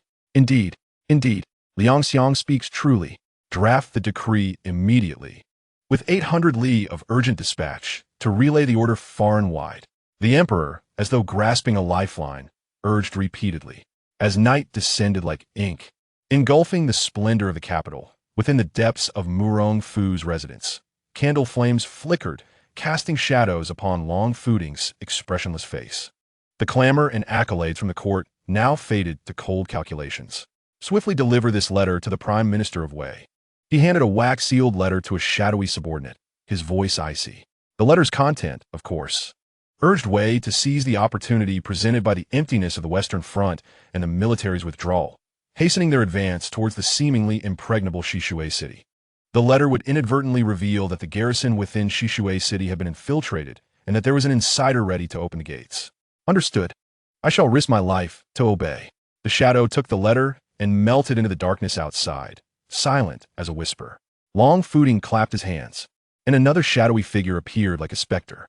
The time has come. Deliver this letter swiftly to the Emperor of Changhua. The content of this letter was largely similar, with the target shifted to the eastern front at Huyue Pass, similarly implying the existence of an insider. Yes, another shadow vanished. In the desolate study, Long Fuding paced slowly. The monarchs of Changhua, Weigua, and Xianghua, along with the ministers and millions of commoners, were but pieces on his vast chessboard, and the sole player was he alone. Liang Kang's faintly concealed doubts became an interesting variable in his game, yet posed no threat to the overall strategy. A low, chilling laugh escaped his throat, gradually turning into a distorted, manic cackle. He covered his eyes, his shoulders shaking, laughter growing louder and sharper, filled with the ecstasy of control and the ultimate mockery of the world's rules. Only thus, this mundane world, this damned cycle, is worthy of my long footing, making his move. The maniacal laughter echoed through the silent residence, sending chills down spines. The laughter abruptly ceased. Long footing emerged from the study, his expression impassive, his left hand clasped behind his back, while his right hand, unbeknownst to him, had already drawn his ancestral Longting sword. He walked to the center of the courtyard, gazing up at the waning moon obscured by dark clouds. Longtemps soir, he whispered, almost like an incantation. The sword in hand suddenly erupted with a luminous glow, an ethereal jade-like radiance that soared into the heavens, embodying an intangible yet fierce sword intent capable of severing the very fabric of time. The spirit of the dragon and the soul of the demon. The second decree. In an instant, the sword light fragmented, transforming into countless indistinguishable streaks of sword chi, faster than lightning, like shadows dancing through the manor's every corner. Chambers, corridors, servant quarters, and guard posts. The muffled sounds of flesh being torn apart, the dying screams, and desperate cries for help shattered the night's profound silence. Blood splattered silently against doors and windows, and the stone slabs of the courtyard, blossoming like flowers, sprayed forth. The once serene Murong Manor was instantaneously transformed into a scene of carnage. Within the estate, whether aware or not, all were met with death as the invisible sword chi struck with merciless swiftness, either in dreams or in terror. Long Fuding stood amidst the blood rain and violent winds. Clad in white as pure as snow, untouched by dust. With closed eyes, he slightly tilted his head as though listening to an exquisite symphony. A hint of intoxication gracing the corners of his lips. The screams and bloodshed, to him, were merely the most melodic accompaniment to this grand game. As the final wail abruptly ceased, the manor returned to silence, permeated only by the thick scent of blood. Long Fuding snapped his fingers crisply. In an instant, eerie azure flames erupted from all corners of the estate, serpentine tongues of fire greedily licking at beams and curtains, consuming corpses, and soon, the entire Murong Manor was engulfed in roaring flames. The towering blaze cast an enchanting crimson glow across half of the night sky in the capital. This flame not only devoured all, but also distorted and erased all traces of the sword chi. Long Fuding mounted his pure white steed, Feud, standing before the sea of flames. The flickering firelight danced in his cold pupils. The chaos in the capital, the potential pursuit by Liang Kong, had become inconsequential. The time had come, he whispered, tinged with a weariness born of ennui. Murong Fu, Chun Xianling, Lin Ruofu, the facades could finally be stripped away. For this world shall eventually be mine. He cast one last glance at the flames that consumed all pretense and traces, tenderly stroking the mane of his steed. Feud, let's depart. This worldly cage cannot bind us. In a flash, man and horse vanished into the vast night leading to Xianghua. His next stage awaits in Xianghua. In that meticulously orchestrated final curtain call, the palace of Xianghua lay shrouded in darkness, silence enveloping the night as insects and birds fell mute. The once resplendent palace, under the pallid moonlight, cast eerie shadows.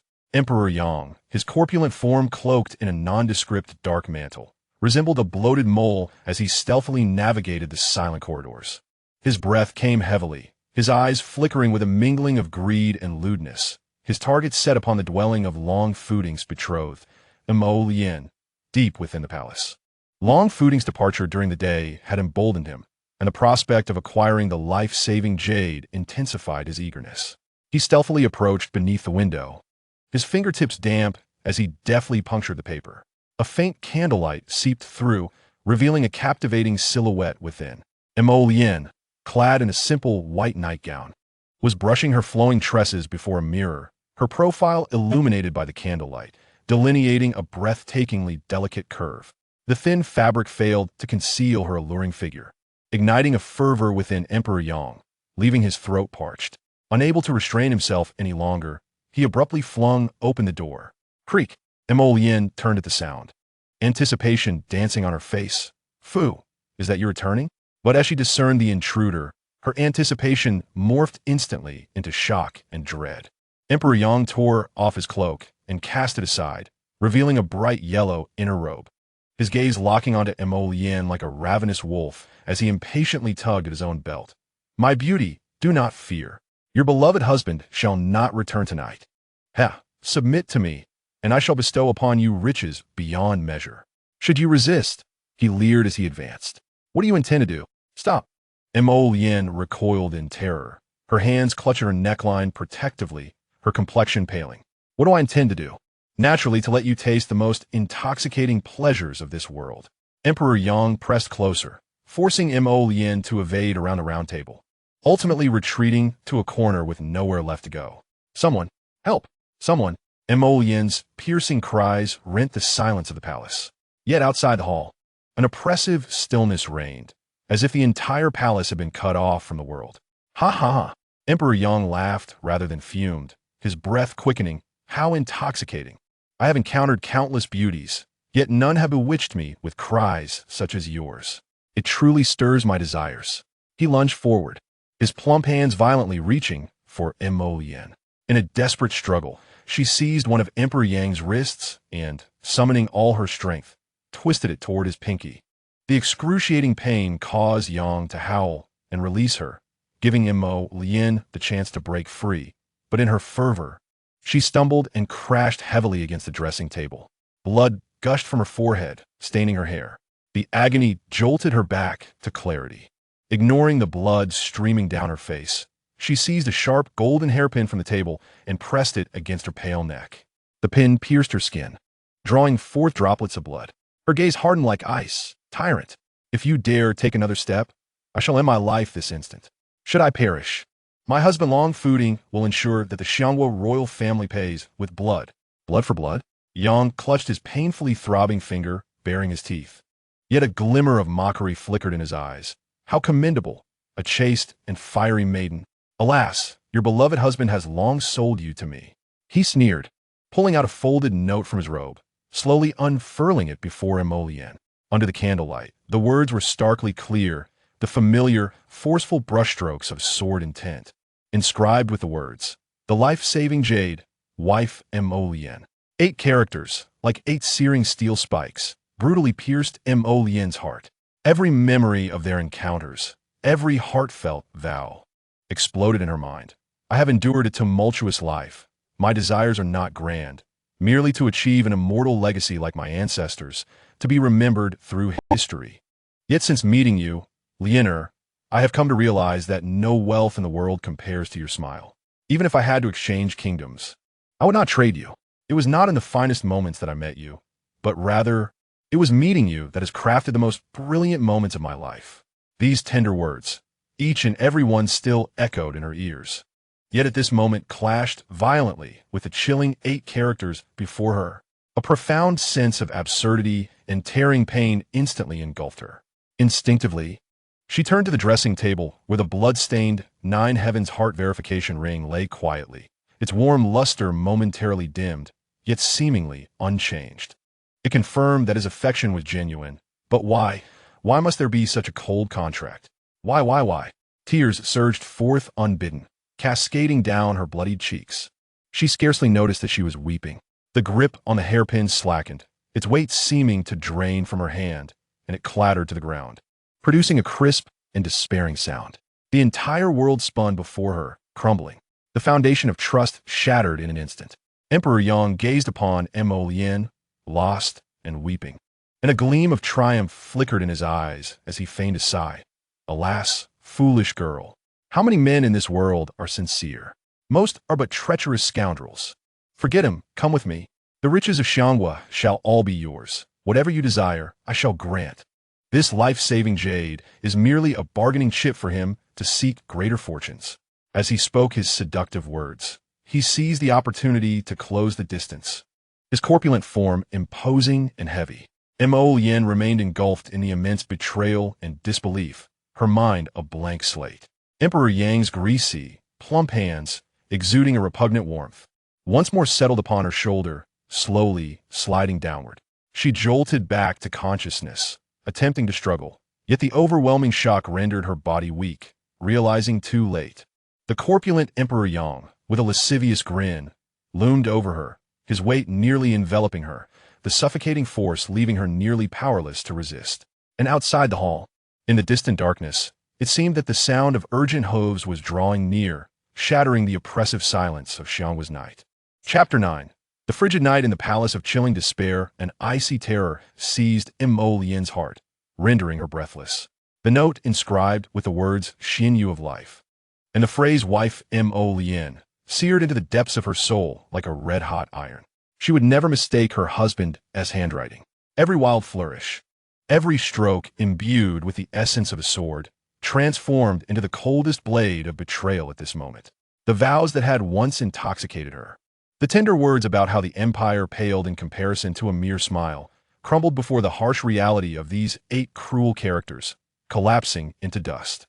A profound sense of absurdity and a tearing pain overwhelmed her, her mind blank, her body rigid as a puppet. The Zhou heart test ring on her wrist emanated a chilling cold, as if mourning silently, attesting to the harshness of this reality. Beautiful one, accept your fate. Your dear husband has sold you for a handsome price. The lewd laughter of Emperor Yang slithered like a venomous serpent, his greasy hand, imbued with a nauseating warmth, once again settled on her trembling shoulder, greedily gliding downward, targeting the delicate curves beneath her thin nightgown. The moment his skin made contact, Mo Lian felt as if scalded by boiling oil, jolting awake. No, she could not sit idly by, even if betrayed by those closest to her.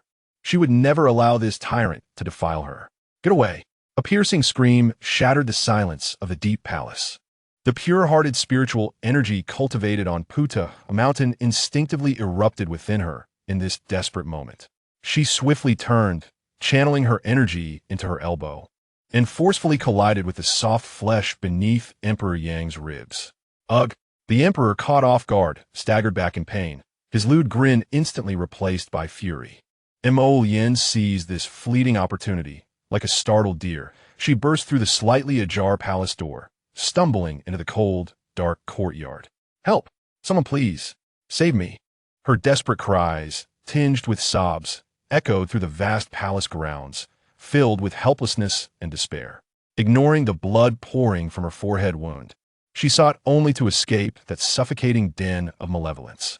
The hurried footsteps and the clanking of armor rapidly approached.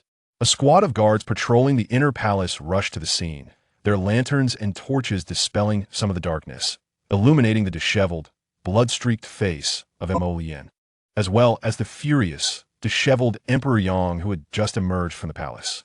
The scene was clear. The guards froze in place, their faces turning ashen. The squad leader, gazing at Mo Lian's panicked, helpless countenance, reminiscent of a pear blossom ravaged by a storm, then at the emperor's enraged and humiliated visage, was overwhelmed by an indescribable anger and contempt.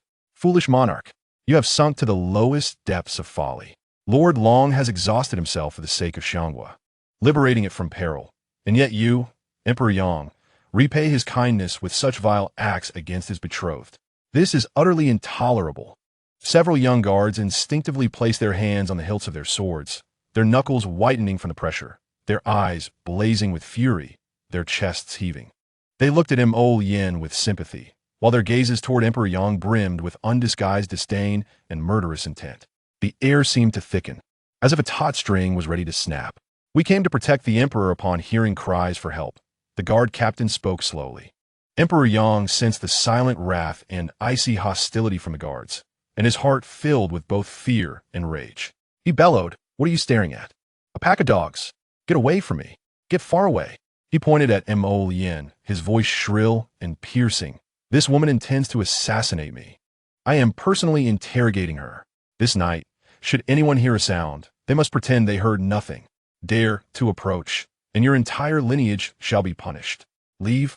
The words "punish your entire lineage" fell like a frigid shackle, crushing the guards' newly ignited courage. They could be angry, they could scorn, even envision torturing Emperor Yang in their hearts. Yet faced with the naked threat of royal power that could annihilate their kin, they were ultimately but minions of authority, not heroes. Their righteous indignation dwindled into suppressed sighs and deeper humiliation. The squad leader painfully shut his eyes, gritting his teeth, forcing out 2 words, "As you command." Under Emperor Yang's venomous gaze, the guards, like defeated roosters, bowed their heads and, with heavy steps, silently and humiliatedly withdrew from the courtyard, disappearing into the distant shadows. The glow of the lanterns faded, and the courtyard was once again enveloped in deeper darkness and despair. Mo Lien watched the departing figures, the last glimmer of hope shattered. Even those who should have protected the palace were so feeble and powerless before the might of royal authority. An immense sense of helplessness and icy despair engulfed her like a tidal wave, and the spiritual energy that had just erupted within her seemed to drain away. Leaning against the cold corridor pillar, she slowly sank to the ground, her gaze vacant as she stared at the approaching Emperor Yang, as if the strength to struggle had been utterly exhausted. "You refuse to heed my warning," Emperor Yang sneered, now without restraint, his rotund body bearing down upon her with an overwhelming presence, greasy hands reaching for her collar. "Let us see where you can run." Just as that nauseating hand was about to touch Mo Lien, a white figure streaked through the night sky like a lightning bolt, entering with an almost imperceptible speed. It brought with it a fierce wind and an overwhelming fury. Bang! A heavy thud resounded. Emperor Yang's corpulent form, as if struck by immense force, was unexpectedly lifted and then violently slammed onto the cold stone pavement of the courtyard, sprawled in a most undignified manner. "Ouch! That hurt! Who are you?" His wailing echoed like a pig being slaughtered, shattering the brief silence. Days from the fall, Emperor Yang struggled to comprehend the identity of the audacious attacker. Mo Lien scarcely discerned the assailant's actions. She felt a familiar, crisp breeze brush past, and she was enveloped in a large, white robe, embraced by a solid, warm figure. In her disorientated state, she caught a whiff of the scent that was etched into her very bones. Long Fu Ding. She looked up suddenly, her eyes meeting his unfathomable gaze through the flickering, dim light of the lanterns. A few strands of his black hair were lifted by the night wind, yet his expression remained as cold as ancient ice, as if the recent thunderous blow had merely brushed away a speck of dust. Only the arm tightly encircling her revealed a barely perceptible tension. "I have arrived late." Liener, his voice was deep, tinged with a husky restraint, like gravel rolling over her heart. "Did you truly believe you would continue to sit securely upon the throne, foolish monarch?" Emperor Yang, upon recognizing Long Fu Ding, the very person he had sent away, felt a wave of panic wash over him as he noticed the dragon's sword aimed directly at him. In the face of this sudden shift, he was utterly flustered. "Did you truly think anyone would come to your aid? Grant you a foolproof strategy? Huh. There is no such thing as a free meal in this world." Long Fu Ding advanced, his sword pointed at Emperor Yang, steadily closing the distance. "Help! Someone help!" Emperor Yang, glancing at Long Fu Ding, began to crawl backward inch by inch. Long Fu Ding's gaze was filled with desire and ambition, causing Emperor Yang to tremble in fear upon the ground. "Did you not just declare that no one was to approach this place? That nothing would happen here tonight? Did you think I would be foolish enough to kindly offer you the sinew of life? To hand over my beloved woman to you? I have been waiting for this moment for a long time." Long Fu Ding released Mo Lien and stomped his foot heavily on Emperor Yang's head. "The moment you dared to approach Mo Lien was the moment you sealed your fate upon the throne. Did you think that the Central Kingdom's determination to attack you was mere coincidence? Everything is part of my strategy. The Bai Long won you, I wear wards off all poisons. Only a fool like you would believe in the nonsense of wearing it for a day to extend life for a year, if one is not of the Long family. Adorning oneself with this artifact will only result in the siphoning of one's vitality, leading to inevitable demise. And I shall ascend as the new ruler of this Xianghua. No, I shall transform this Xianghua into a reborn Longhua, and then I shall become the sovereign of the world. Following that, I shall claim dominion over the realm of cultivation. Ha ha ha! As long as I breathe, I will never relinquish the throne to you, nor will the old ministers endorse it, and the common folk shall not consent. You are merely dreaming. If you were to release me, I might still bestow upon you the title of Wang." Yang Di's boastful monologue was interrupted by Long Fu Ding, who sought to assert his final resistance. Long Fu Ding pressed down harder on Yang Di's face, rendering the dignified ruler incapable of uttering further words. "You have but two choices. First, endure the gradual draining of your essence by the warm jade, and you shall come to know the agony of your organs withering away." Long Fu Ding halted, bending his left leg and resting his left hand upon it, arrogantly proclaiming, "Second, I shall extract your soul, transforming you into a mere shell of a human, a stepping stone for my ascent to the throne. However, you must first pay the price for your insolence." Long Fu Ding seized Yang Di's right hand, pointing directly at his palm, causing the bones to shatter from his hand and spread throughout his body. As Yang Di was about to cry out, he was swiftly grasped by the neck and lifted by Long Fu Ding, silencing him completely. Having never faced such pain, Yang Di's expression contorted into one of torment as he was unable to scream, leaving Mo Lian Guang shivering at the sight. Isn't the inability to cry out a feeling of helplessness? 9 years ago, my father suffered from a condition of muteness, with no remedy available in the Central Plains. He intended to travel to the Rishangwa in search of ancient texts for a cure, only to encounter you on your dragon boat excursion. In your pursuit of a smile from your consort, you capsized the vessel, and your royal entourage watched as he was left helpless, sinking into the depths of the sea, his remains never to return, had it not been for the kindness of a stranger informing us. My mother and I would have remained oblivious to the tragedy that befell us. Long Fu Ding spoke his truth, and Yang Di could hardly believe that he had unwittingly caused the demise of the fifth head of the fallen Long family for such a ludicrous reason. Gazing at Long Fu Ding, tears streamed uncontrollably from his eyes. Had he foreseen such consequences, even with 100-fold courage, he would not have dared to act thus. Mo Yin had gradually approached the frenzied Long Fu Ding, embracing him from behind as a father would, as if pulling him from a vast sea of despair. In that moment, Long Fu Ding found a flicker of humanity within his eyes. He lowered Yang Di gently, embracing Mo Yin tightly, and in an instant, he wept like a child, lamenting, "I am but a villager of Xinghua Cun, powerless and a fool," crying out in anguish. Meanwhile, Yang Di lay on the ground, his bones shattered, his throat reduced to fragments, resembling a puddle of mud. "Enough, you have done more than enough. You have exerted yourself greatly, Fu Ding." Mo Lian recalled the 3 years prior when she and Long Fu Ding had healed the villagers of Xinghua Cun during a devastating plague. When a village was forsaken by the courts of Weigua, Centralgua, and Xianghua, left to fend for themselves, as elite healers under Putuo, they devoted nearly 6 months to cure the entire village, with not a single soul lost. The villagers' gratitude towards the 2 practitioners of Putuo still lingered vividly in her mind. However, merely a month after their departure, due to the village's strategic location between Weigua, Centralgua, and Xianghua, it was decimated by war, with over 200 lives extinguished. The defenseless villagers were slaughtered mercilessly by frenzied soldiers, akin to pigs and dogs. The 2 healers arrived too late, standing silently on a hilltop, witnessing the horrific events unfold. And even now, the memory sends shivers down their spines. Long Fu Ding fell gravely ill for 2 months, and after his recovery, he bid farewell to his mentor and set forth for Shurhu Mountain, realizing that healing the world was beyond his grasp. Mo Yin's gentleness gradually pulled Long Fu Ding from his sorrow, and he calmly regarded the nearly unconscious Yang Di, directing his hands towards the white dragon warm jade in Yang Di's grasp, which returned to Long Fu Ding's possession. "Yang Di, this is more than mere personal vendetta. This world has been in chaos for far too long. Someone must unify it again. Regrettably, you shall not witness this."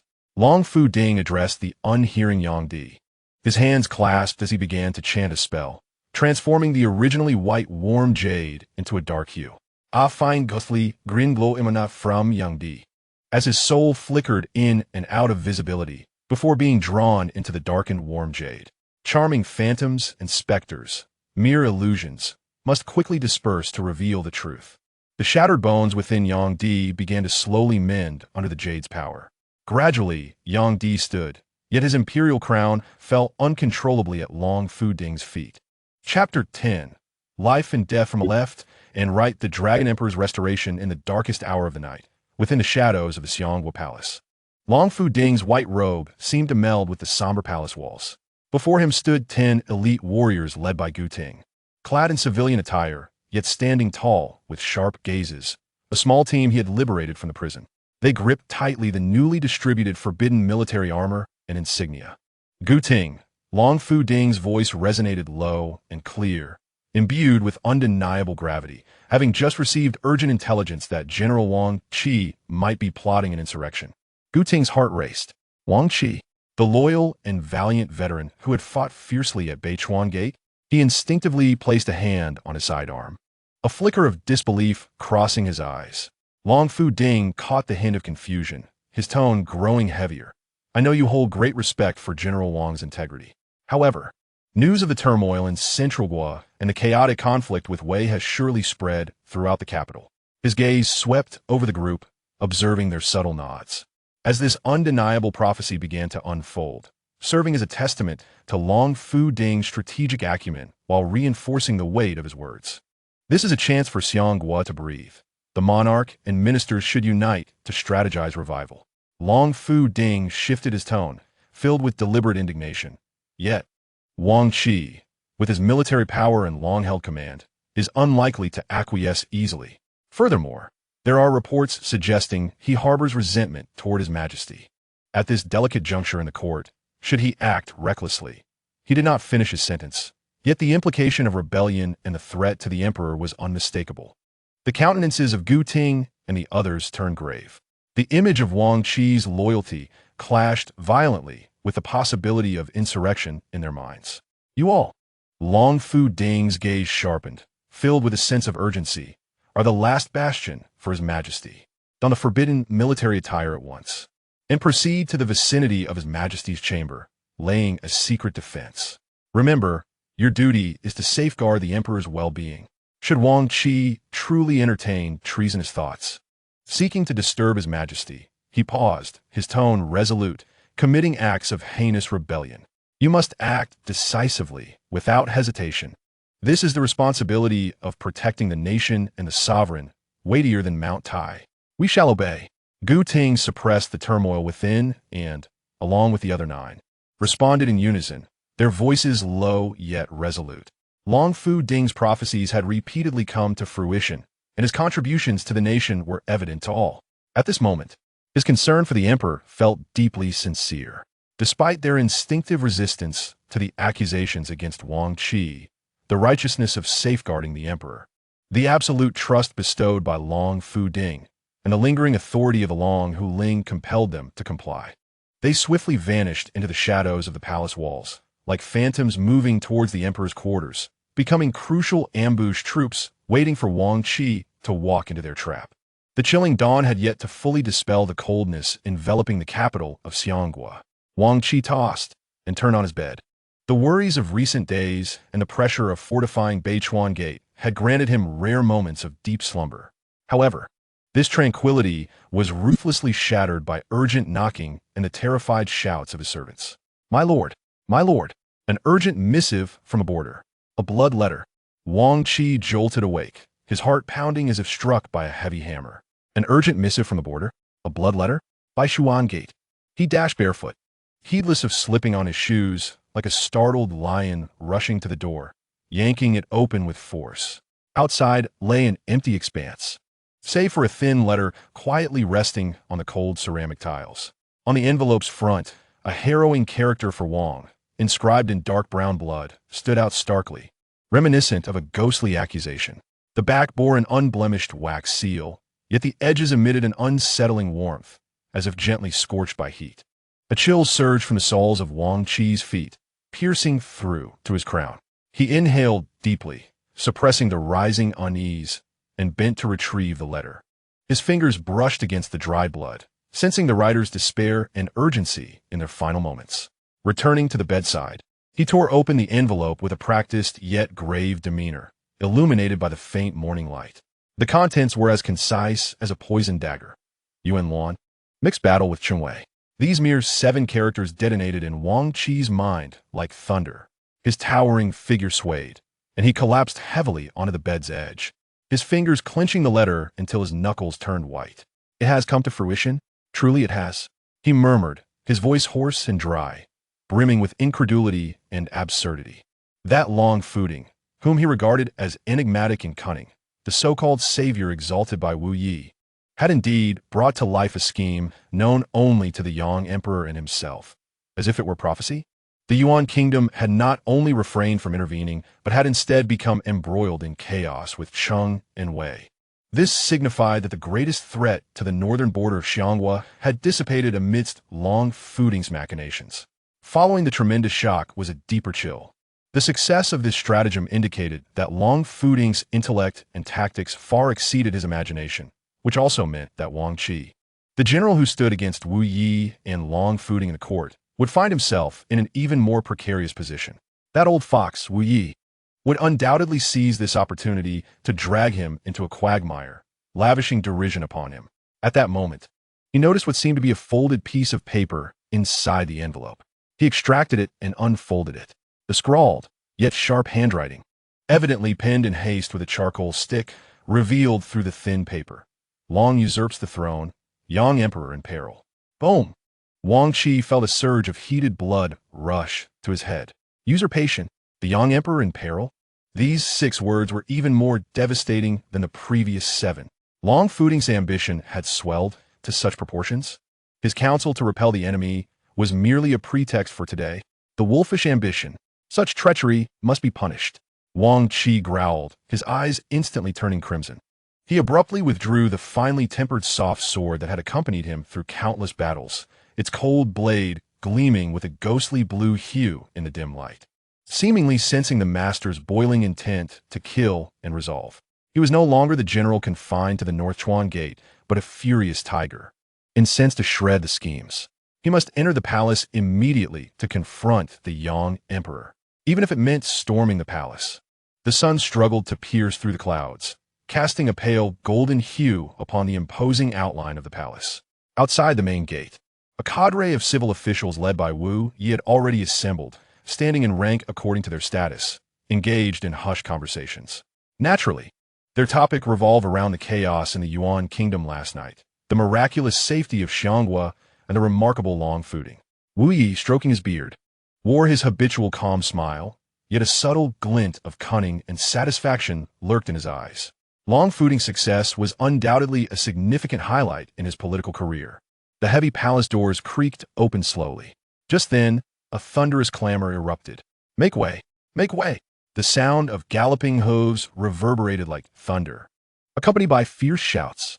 Wang Qi led the charge, followed closely by hundreds of heavily armored, bloodthirsty elite troops.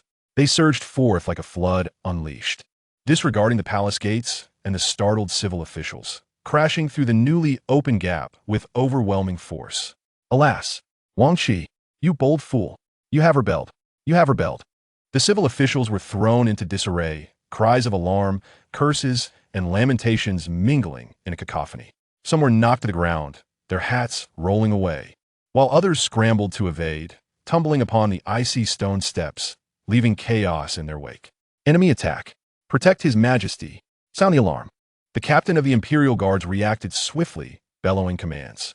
The soldiers, unable to catch up, quickly ignited their signal flares, sending several plumes of acrid yellow smoke spiraling into the sky, the sharp whistle slicing through the morning's tranquility, a signal of the highest level of invasion. The entire palace was instantly awakened, countless eyes turning in terror toward the direction of the rising smoke. On the terrace of Linglong Pavilion, Long Fuding stood leaning against the railing, clad in a plain white robe, fluttering gently in a morning breeze. Below, the chaos at the palace gates, the frenzied charge of Wang Qi's cavalry, and the billowing smoke all unfolded before his eyes.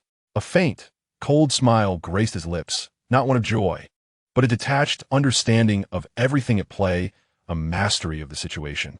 Wang Qi's reaction was both intense and foolish, yet entirely anticipated. That letter bearing a warning was the final piece he meticulously placed in the game, inciting this stubborn cornered beast to act in a manner befitting a traitor. Pawns, after all, are merely pawns, he murmured to himself, unconsciously stroking the cold imperial seal hidden in his sleeve. Watching Wang Qi's figure vanish down the corridor leading to the young emperor's quarters, a glimmer of amusement flickered in Long Fuding's eyes. The climax of this drama was about to unfold upon the stage he had so carefully arranged. He reveled in the sensation of manipulating hearts and destinies, akin to savoring a grand performance of his own orchestration, destined for a predetermined conclusion. Wang Qi dismounted swiftly, like a fierce tiger crashing through the slightly ajar door of the young emperor's quarters. He was prepared for any resistance, his soft sword poised for action. Yet, within the chamber lay an eerie silence. Gone were the usual sounds of silk and bamboo, the rich scents of perfumes and wines, and even the sight of a single attendant or maid. In the center of the lavish yet empty chamber sat the young emperor alone, clad in a bright yellow robe. He faced away from the entrance, sitting stiffly at the edge of the dragon bed, his back rigid as a puppet. This strange silence sent alarms ringing in Wang Chi's mind, tightening his grip on the sword. He strode forward, kneeling on one knee, his voice resonant yet laced with urgency.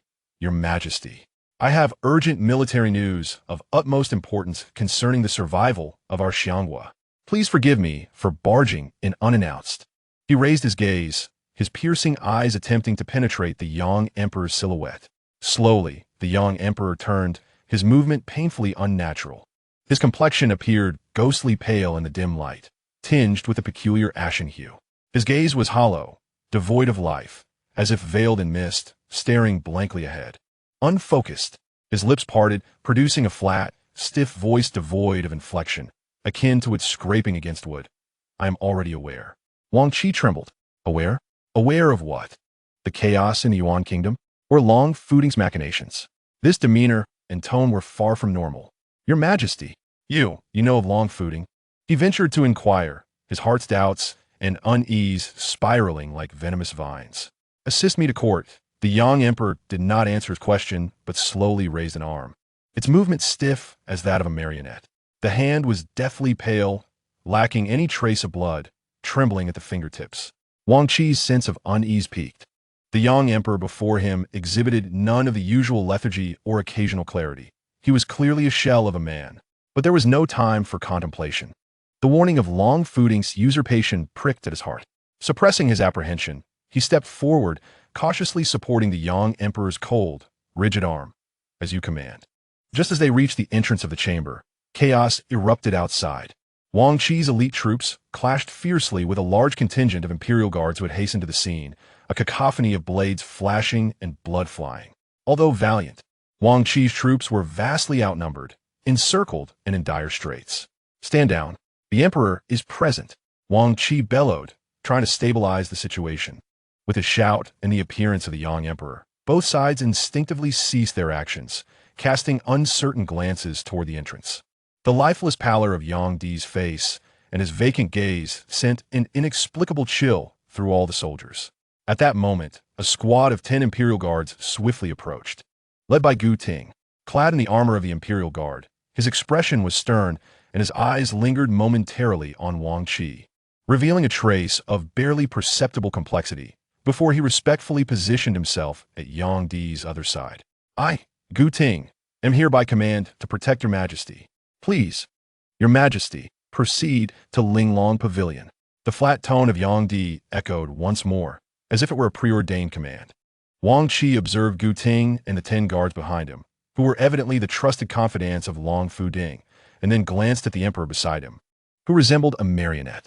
A profound sense of desolation and rage nearly consumed him. He understood everything now.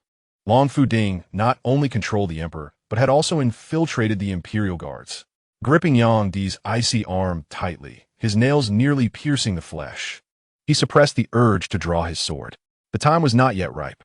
He must endure and await the moment to expose this colossal conspiracy before all in the court. Inside Linglong Pavilion, the atmosphere was oppressive and eerie. The civil officials, who had narrowly escaped the trampling of Wang Chi's cavalry, stood in a state of shock, whispering about the recent upheaval. Wei stood at the forefront of the officials, his brow furrowed, his mind a whirlpool of suspicions. Wang Chi's reckless intrusion into the palace, the smoke signals of alarm. This was no trivial matter. What scheme was Long Fuding concocting? He glanced at Long Fuding, who sat calmly beside the dragon throne, and felt an unsettling chill for the first time regarding this nephew-in-law. The palace doors burst open, with Gu Ting and Wang Chi assisting him. Yang Di stiffly entered the hall. His colorless face, illuminated by the bright lights within, appeared even more horrifying, and his vacant gaze swept across the assembled officials without any focus. Each step he took was extraordinarily slow and heavy, as if he were walking on cotton. Wang Chi stood closely beside him, his face ashen, veins throbbing at his temples, resembling a lion on the verge of eruption. Gu Ting and the other 10 guards shadowed them, hands resting on their sword hilts, vigilant in their watch. The gazes of the officials instantly fixed upon the emperor, their murmurs abruptly ceasing, replaced by an oppressive silence and unmistakable horror. The emperor's condition was utterly abnormal. Di was assisted onto the dragon throne, sitting rigidly as if he were a statue carved from clay. The bright lights of the hall accentuated the sinister grayish hue of his pallor, further amplifying the sense of lifelessness. Cough, cough, the flat, stiff voice emerged once more, resembling rusted gears turning. I have not been well these past few days. To be brief, General Wang, what is the situation with the Central Kingdom? His speech was disjointed and devoid of vitality. Wang Qi took a deep breath, suppressing his sorrow and indignation, stepping forward with a resonant voice that betrayed a hint of barely concealed tremor. Your Majesty, I received urgent news from Beichuan Gate today. The Central Kingdom's army, embroiled in internal strife, has plunged into chaos with the states of Cheng and Wei. The peril at the northern border of Xiang Kingdom has been temporarily alleviated. As he spoke, he fixed his gaze upon Long Fu Ding, his eyes sharp as daggers, silently accusing. This is your doing, the situation you desired. He hoped, he longed for Yang Di to reveal Long Fu Ding's conspiracy as agreed, allowing him to justly draw his sword and eliminate this scoundrel.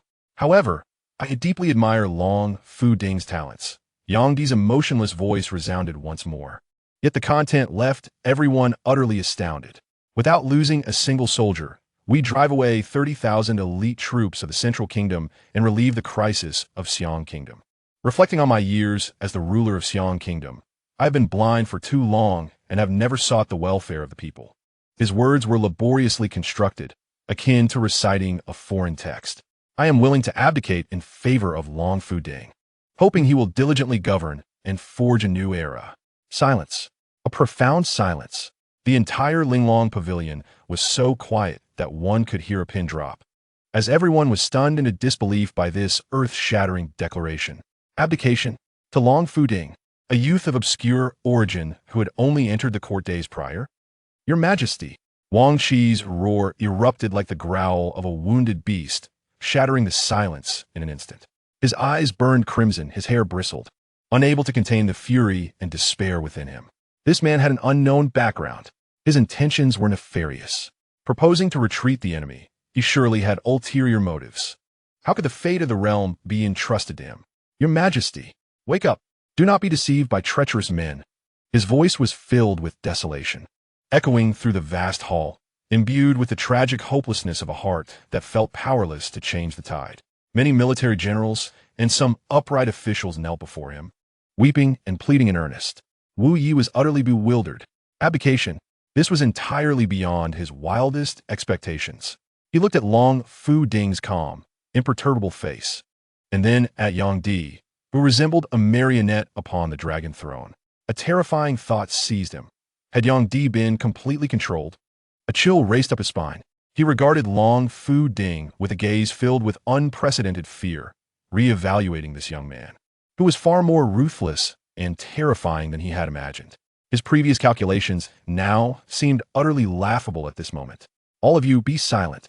Yang Di slammed his hand on the armrest suddenly, the action stiff and jarring, his voice rising sharply yet remaining flat and devoid of emotion.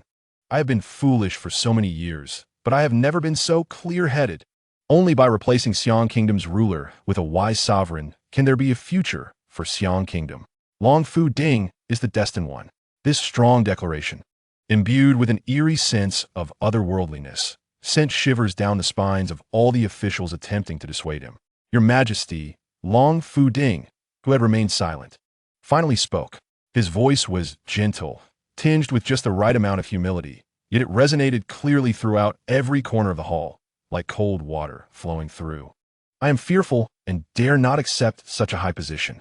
However, to reassure the ministers and demonstrate your Majesty's wisdom, why not allow the esteemed civil and military officials to choose for themselves? Those who agree with your Majesty's wise decision to abdicate may stand to the left. Those who harbor doubts and require further contemplation may stand to the right. Thus, public sentiment and the will of heaven shall be made manifest. His words were meticulously crafted, seemingly granting the officials the power of choice. Yet in reality, he was compelling everyone to quickly take sides. Let it be as Long Qing has said. Yangdi immediately acquiesced. The hall descended into a chaotic silence. The ministers exchanged glances, fear, hesitation, and various emotions intermingling upon their faces. This sudden abdication and the demand for alignment tightened an invisible noose around each individual's neck. We as mind raced. After the initial fright came the temptation of immense benefits. If Long Fu Ding truly ascended to the throne, as his uncle and recommender, the Wu family would surely wield unparalleled power. This was 100 times better than supporting the foolish Yang Di. Though Long Fu Ding's terrifying methods left him shaken, fortune favored the bold. Without hesitation, he boldly stepped toward the left, signaling his support with action.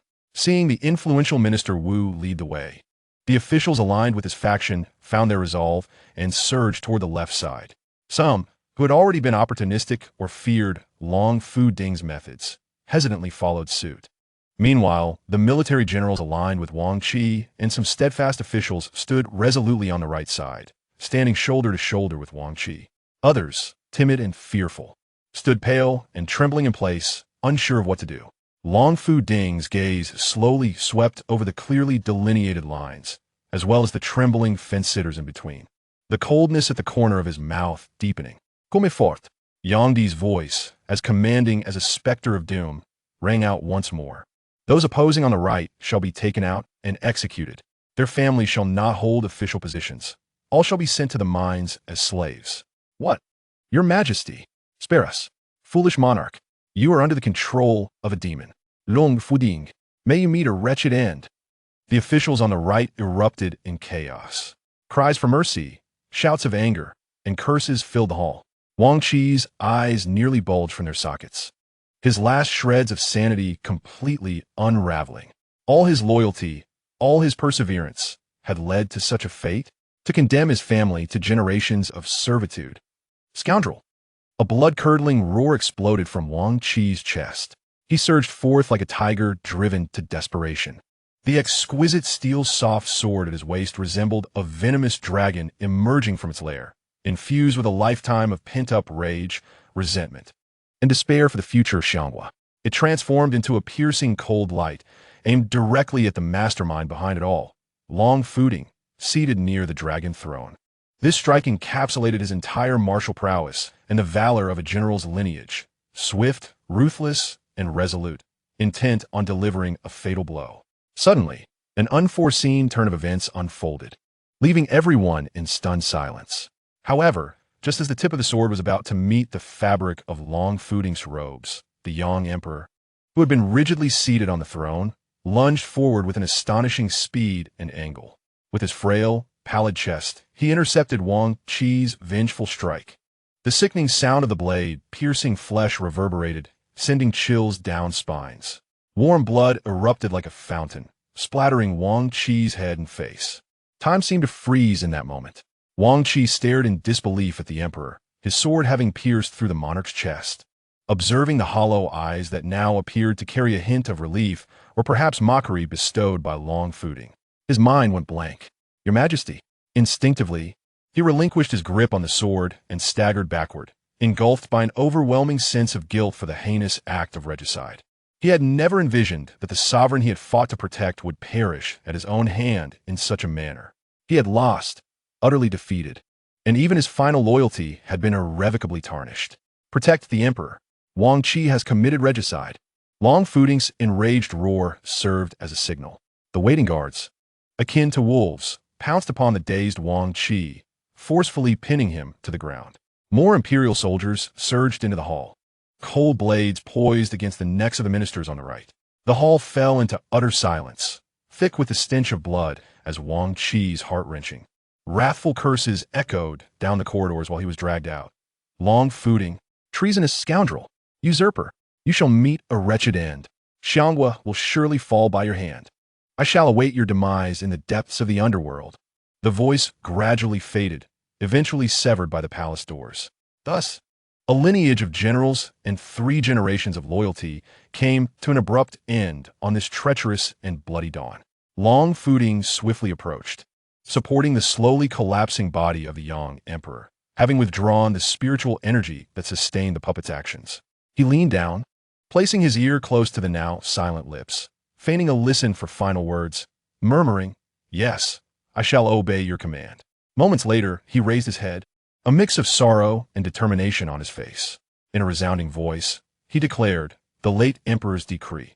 General Wang Qi has colluded with foreign powers, conspired to create chaos, and assassinated his sovereign. His crimes are unforgivable. He shall be executed immediately, along with the annihilation of his entire clan. His accomplices, the ministers on the right, are all co-conspirators, and shall also face execution. The male descendants of his family shall be stripped of their titles and relegated to the status of mine slaves, never to be employed again. This shall serve as a warning to others." The cold decree rang like a final tolling bell. The ministers on the right turned ashen, collapsing to the ground, lacking even the strength to plead for mercy. The ministers on the left and the moderates were utterly terrified, silenced by fear. Minister Wu. No. Now he's Grandmaster Wu. Long Fuding's gaze fell upon the shaken Wu Yi. Wu Yi, suddenly alert, grasped his role.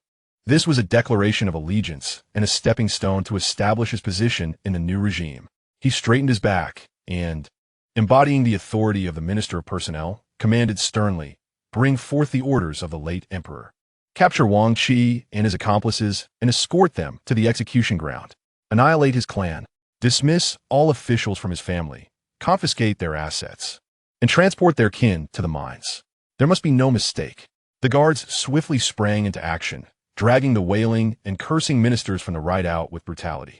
The hall was soon cleared, and the bloodstains hastily wiped away, leaving only a faint, nauseating scent of rust.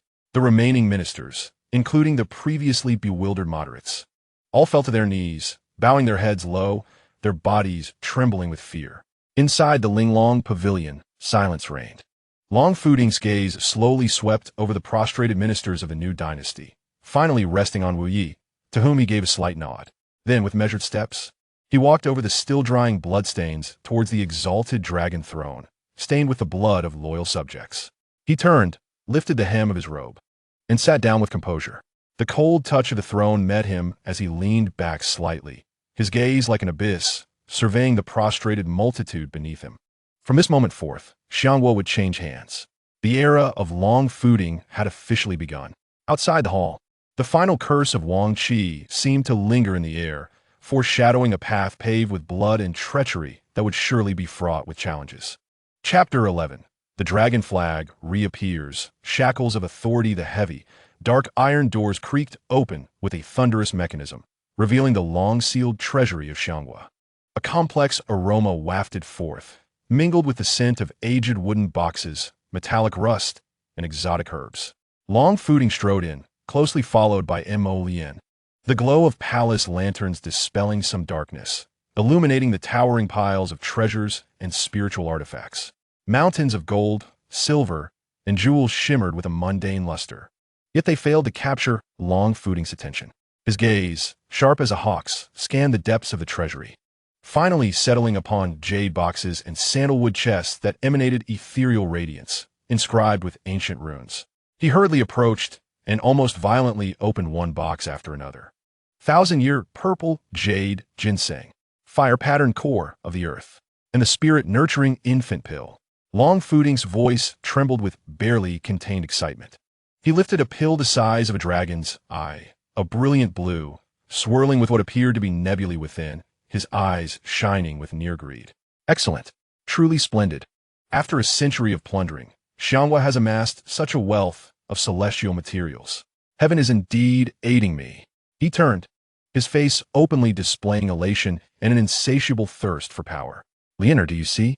With these, combined with the myriad secret tomes of the Long family, the pure heart method of Putuo Mountain, and the cunning strategies of Shurhu Mountain, after just a few years of cultivation, I shall undoubtedly break through from the initial stage of the Yuan Ying to the stage of Huashan.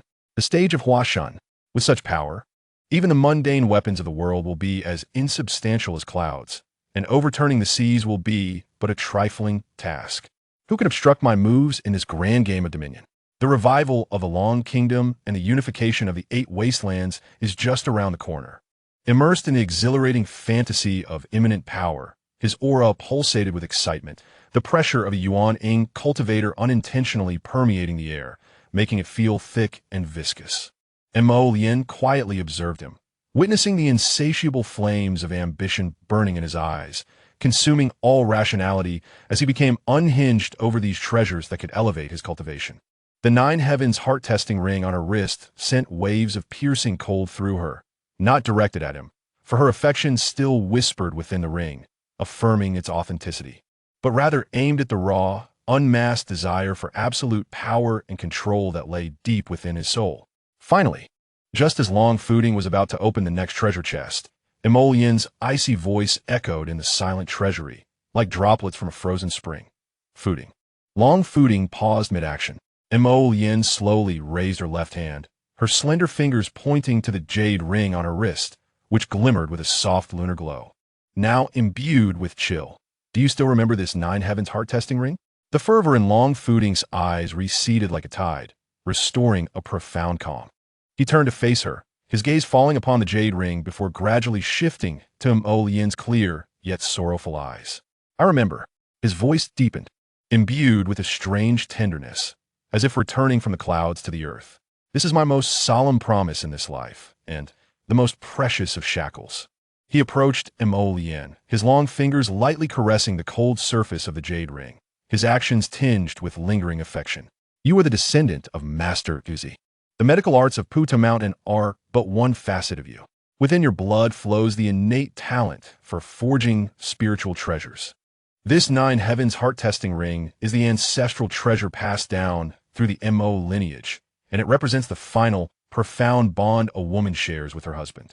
Long Fooding's gaze became distant, as if he were transported back to that pivotal moment. In those days, our affection flourished. You, with your icy intellect, had long discerned my deliberate attempts to befriend your uncle, Wu Yi, and you guessed my ambition to leverage his influence to enter the court of Xianghua. You loved me, yet you feared that I, Long Fooding, might one day use our love as a mere bargaining chip in my pursuits, potentially forsaking you. He let out a bitter laugh, tinged with self-mockery. Thus, on that moonlit night, you presented this ring before me, questioning whether I dare to wear it. Once bound to my spiritual root by your secret method, it would entwine our fates akin to the love goo of the southern lands, inseparable and unbreakable. Should my heart waver, or if I betrayed your deep affection, this ring would recoil upon me, obliterating my cultivation and rendering my existence a living torment. Long Fooding's fingertips lingered on the jade ring, feeling the subtle, intimate connection to his own Yuan-Ing's spiritual root. I hesitated not. His voice was resolute, his gaze fervently fixed upon Mo Lien. Liener, I don this ring not solely because my love for you runs deep, but because, in that moment I, Long Fooding, swore an oath to the heavens that all my endeavors, whether they involve courting the powerful or stirring the winds of change, even the bloodshed and power struggles that may lie ahead, shall not merely serve my own ambitions. His voice rose sharply, infused with a near-reverent fervor. I shall put an end to this chaotic era, where lives are as trifles. I shall ensure that the realms no longer witness the rivers of blood that flowed from places like Xinghua Village, where despair met no solace. I aspire to establish a new kingdom, one of order and strict laws, where the weak find refuge and the strong abide by principles. Let the common folk no longer suffer the ravages of war, nor fear the oppression of the powerful. This is a great undertaking for the benefit of all. He grasped Emolien's hand, his tones softening yet deepening. And at the heart of all this, Liener, my purpose extends beyond the welfare of strangers. It is for you, and for the future of our children. I wish to ensure that you and they become the most esteemed and secure beings in this new world. No longer shall they be the forlorn remnants of the Long family in a small village, nor shall they depend on others, living under the shadows of others' whims. I want our children to be born as paragons among men, standing upon the clouds and gazing down upon the prosperous realm I shall forge. They will not endure the slightest storm, but will revel in the world's honors. This is the ultimate answer to my relentless pursuit of the summit, regardless of the obstacles. The treasury fell into a profound silence, only his resonant words echoing within. The brilliance of the Jiu Shao Yin Xin ring flickered gently, the chilling aura somewhat diluted by the fervor of his declarations, Yet the thread of unease in Mo Lian's heart remained unshaken. The love was genuine, the promises sincere, and the grand ambitions seemed authentic as well. However, the pinnacle he envisaged, coupled with the ruthless means he proclaimed in pursuit of such lofty goals, intertwined with his naked desire for power at that moment, left her with an indescribable heaviness. She gazed into his eyes, where the flames of ambition burned even brighter than before, a conflation of power and future. Ultimately, she gently clasped his hand and whispered, "Daybreak approaches." The atmosphere of impending judgment still lingered in the Linglong Pavilion, the scent of blood seemingly still clinging to the air. The cataclysmic upheaval of the previous day had rent the skies of Xianghua, yet at this moment, an oddly simple coronation ceremony unfolded. There were no extravagant ceremonies nor resounding music. The once resplendent Linglong Pavilion was now being meticulously stripped of its dazzling golden and jeweled adornments by craftsmen. The clattering of tools echoed sharply in the solemn square, as if heralding the complete disintegration of an old era. Sunlight fell upon the exposed stone and wooden structures, casting stark hard lines. The civil and military officials stood in formation according to rank, their faces pale and silent as the grave.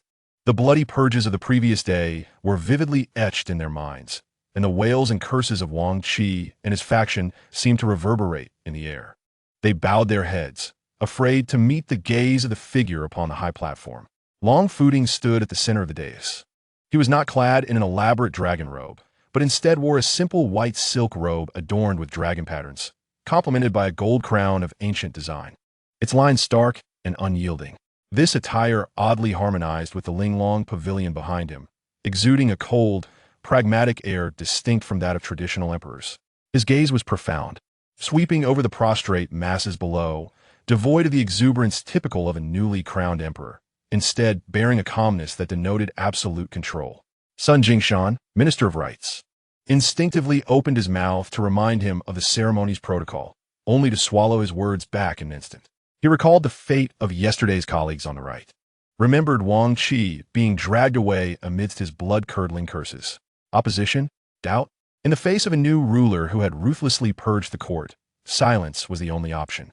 Beads of cold sweat formed on his brow as he bowed lower. Long Fuding seemed oblivious to the faint murmur, stepping forward with a voice that, though not loud, resonated with undeniable clarity. The reign of Xiong has ended. The dragon banner shall rise.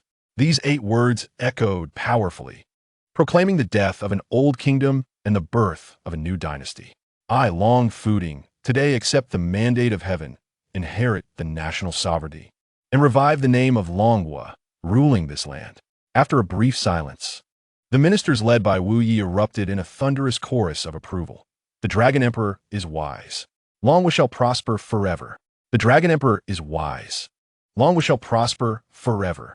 The waves of sound surge higher and higher, imbued with the relief of survival and the fervor of aligning with the new authority. Resounding across the open square, Wu Yi shouted particularly fervently, his face a mix of flattery and barely perceptible triumph. Long Fuding raised his hand, gradually quieting the clamor. His gaze landed precisely on the 7 individuals standing at the forefront of the civil officials. Those 7 prisoners he had personally released from the dungeons of Xianghua, each with unique skills or burdens of blood vengeance. Zhao Yuan, present. Zhao Yuan stepped forward, his voice trembling with excitement. You, a hero of the Northwest, have borne humiliation with unwavering loyalty. You have rendered great service to the nation. I hereby appoint you as the Minister of Works, overseeing construction and weapon development. I expect you to strengthen our foundation with your ingenuity. I, Zhao Yuan, humbly thank your majesty for your great favor. I shall dedicate my life and soul to repay your kindness. Zhao Yuan bowed deeply. Following this, Long Fuding named the remaining 6 individuals, assigning them positions of significant authority in the Ministry of War, the Ministry of Revenue, the Ministry of Justice, and even the newly established position of Inspector of Directly Governed Areas, based on their talents and contributions.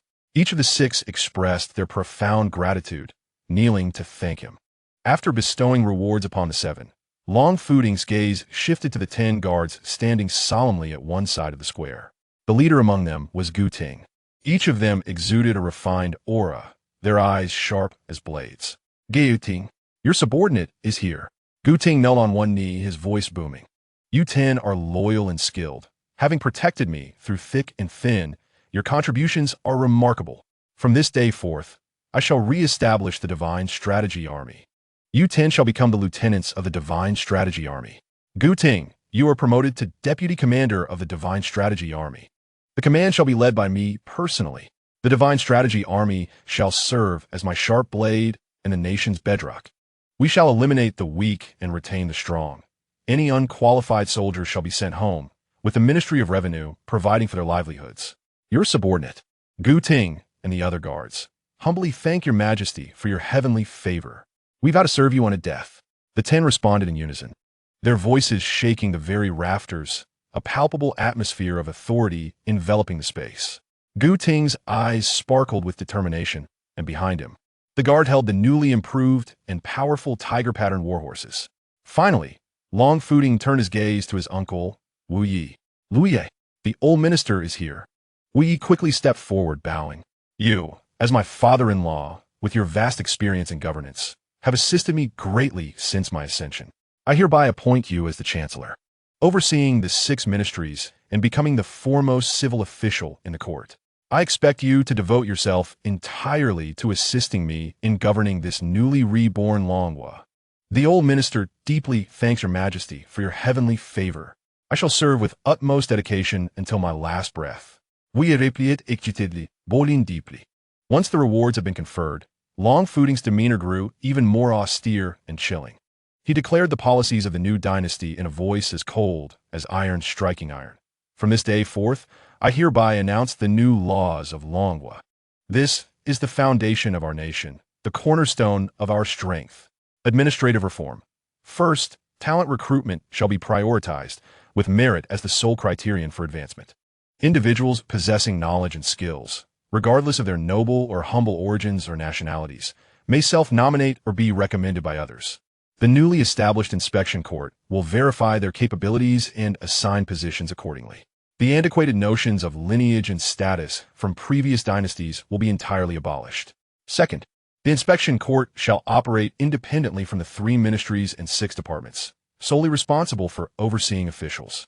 Those who fail to perform their duties or merely occupy their posts without contribution shall face execution. Those guilty of bribery, corruption, or oppressing the populace will be punished severely, with penalties ranging from beheading to the extermination of entire families, depending on the severity of their crimes.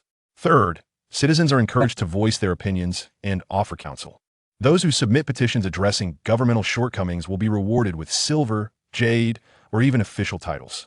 Individuals with significant grievances, once preliminarily verified by local authorities or the inspection court, may directly approach the palace and sound the drum for audience, allowing the emperor to personally adjudicate their cases. This particular measure is especially shocking, as it dismantles the rigid class barriers, causing considerable astonishment among lower-ranking officials and distant guards. Ministry of Revenue reforms. First, a comprehensive registry of the population will be established and identification documents will be issued. Those lacking identification will not be permitted to leave the country without permission. All entrants will undergo stringent verification and registration. Second, provisions will be made for displaced persons to bolster the national foundation. All citizens who have lost their homes, whether from the central regions, Chung, Wei, or even farther afield, may register in our Longwa and come under our jurisdiction, with taxes determined by their assets and labor.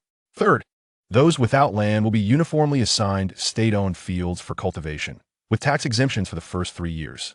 Fourth, government-sponsored schools will be established nationwide, allowing all children to attend school free of charge, thereby enlightening the populace and strengthening the nation.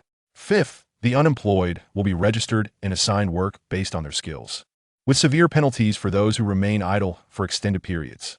Sixth, incentives will be provided for land reclamation and settlement.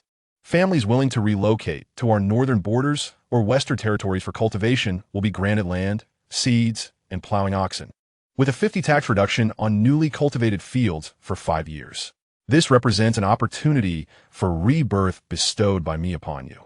This measure, combined with the recruitment of displaced persons, strategically binds a significant population to the borderlands for reclamation and defense. Military law is stringent. Soldiers who oppress the populace will be executed. Those who flee in battle or sow discord among the ranks will face death. Commanders who fail to maintain discipline will be held accountable. The Shinsu army serves as a model for the nation, equipped with new pattern tiger stripe warhorses. Wherever the great steeds point, there will be annihilation. Gu Ting and others stand straighter, their formidable steeds glinting coldly in the sunlight. Commercial law and civil welfare. Strict penalties will be imposed on unscrupulous merchants. Those who hoard goods, misrepresent their quality, or harm the populace will face severe punishments, including confiscation of property and annihilation of their families. Honest business practices will be encouraged, allowing citizens to spontaneously form guilds to oversee commercial integrity. Relief houses will be established to shelter the lonely and destitute, supported financially by the Ministry of Revenue. Judicial rigidity. Cults and heretical rhetoric that mislead the masses and incite disorder will result in the leaders facing dismemberment and the execution of their kin. Previous cases from former dynasties will be re-examined. Any injustices verified by the inspection court or criminal ministry will be rectified and compensated, restoring justice to the world. One decree after another, clear, ruthless, and efficient, constructs a vast and intricate framework of governance. The sun shines brightly, yet carries the scent of iron and blood. The ministers cry out in homage, their voices filled with more awe than joy. Longdi is wise. Long live, long live, long live forever. The shouts resound once more through the square. In the square, only Mo Yin stands quietly behind Long Fu Ding, her hand adorned with the Jiu Shao Yin Xin ring gently clasped within her sleeve. She gazes at her husband, brimming with vigor, as he boldly proclaims his ambitious declarations.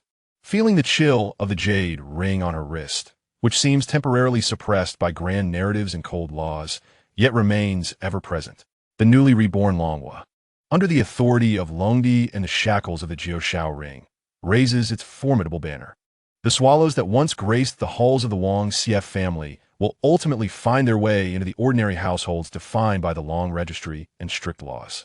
The news of the new emperor's ascension and the promulgation of new policies ripples through the capital of Longhua like a boulder thrown into still waters, creating waves of excitement.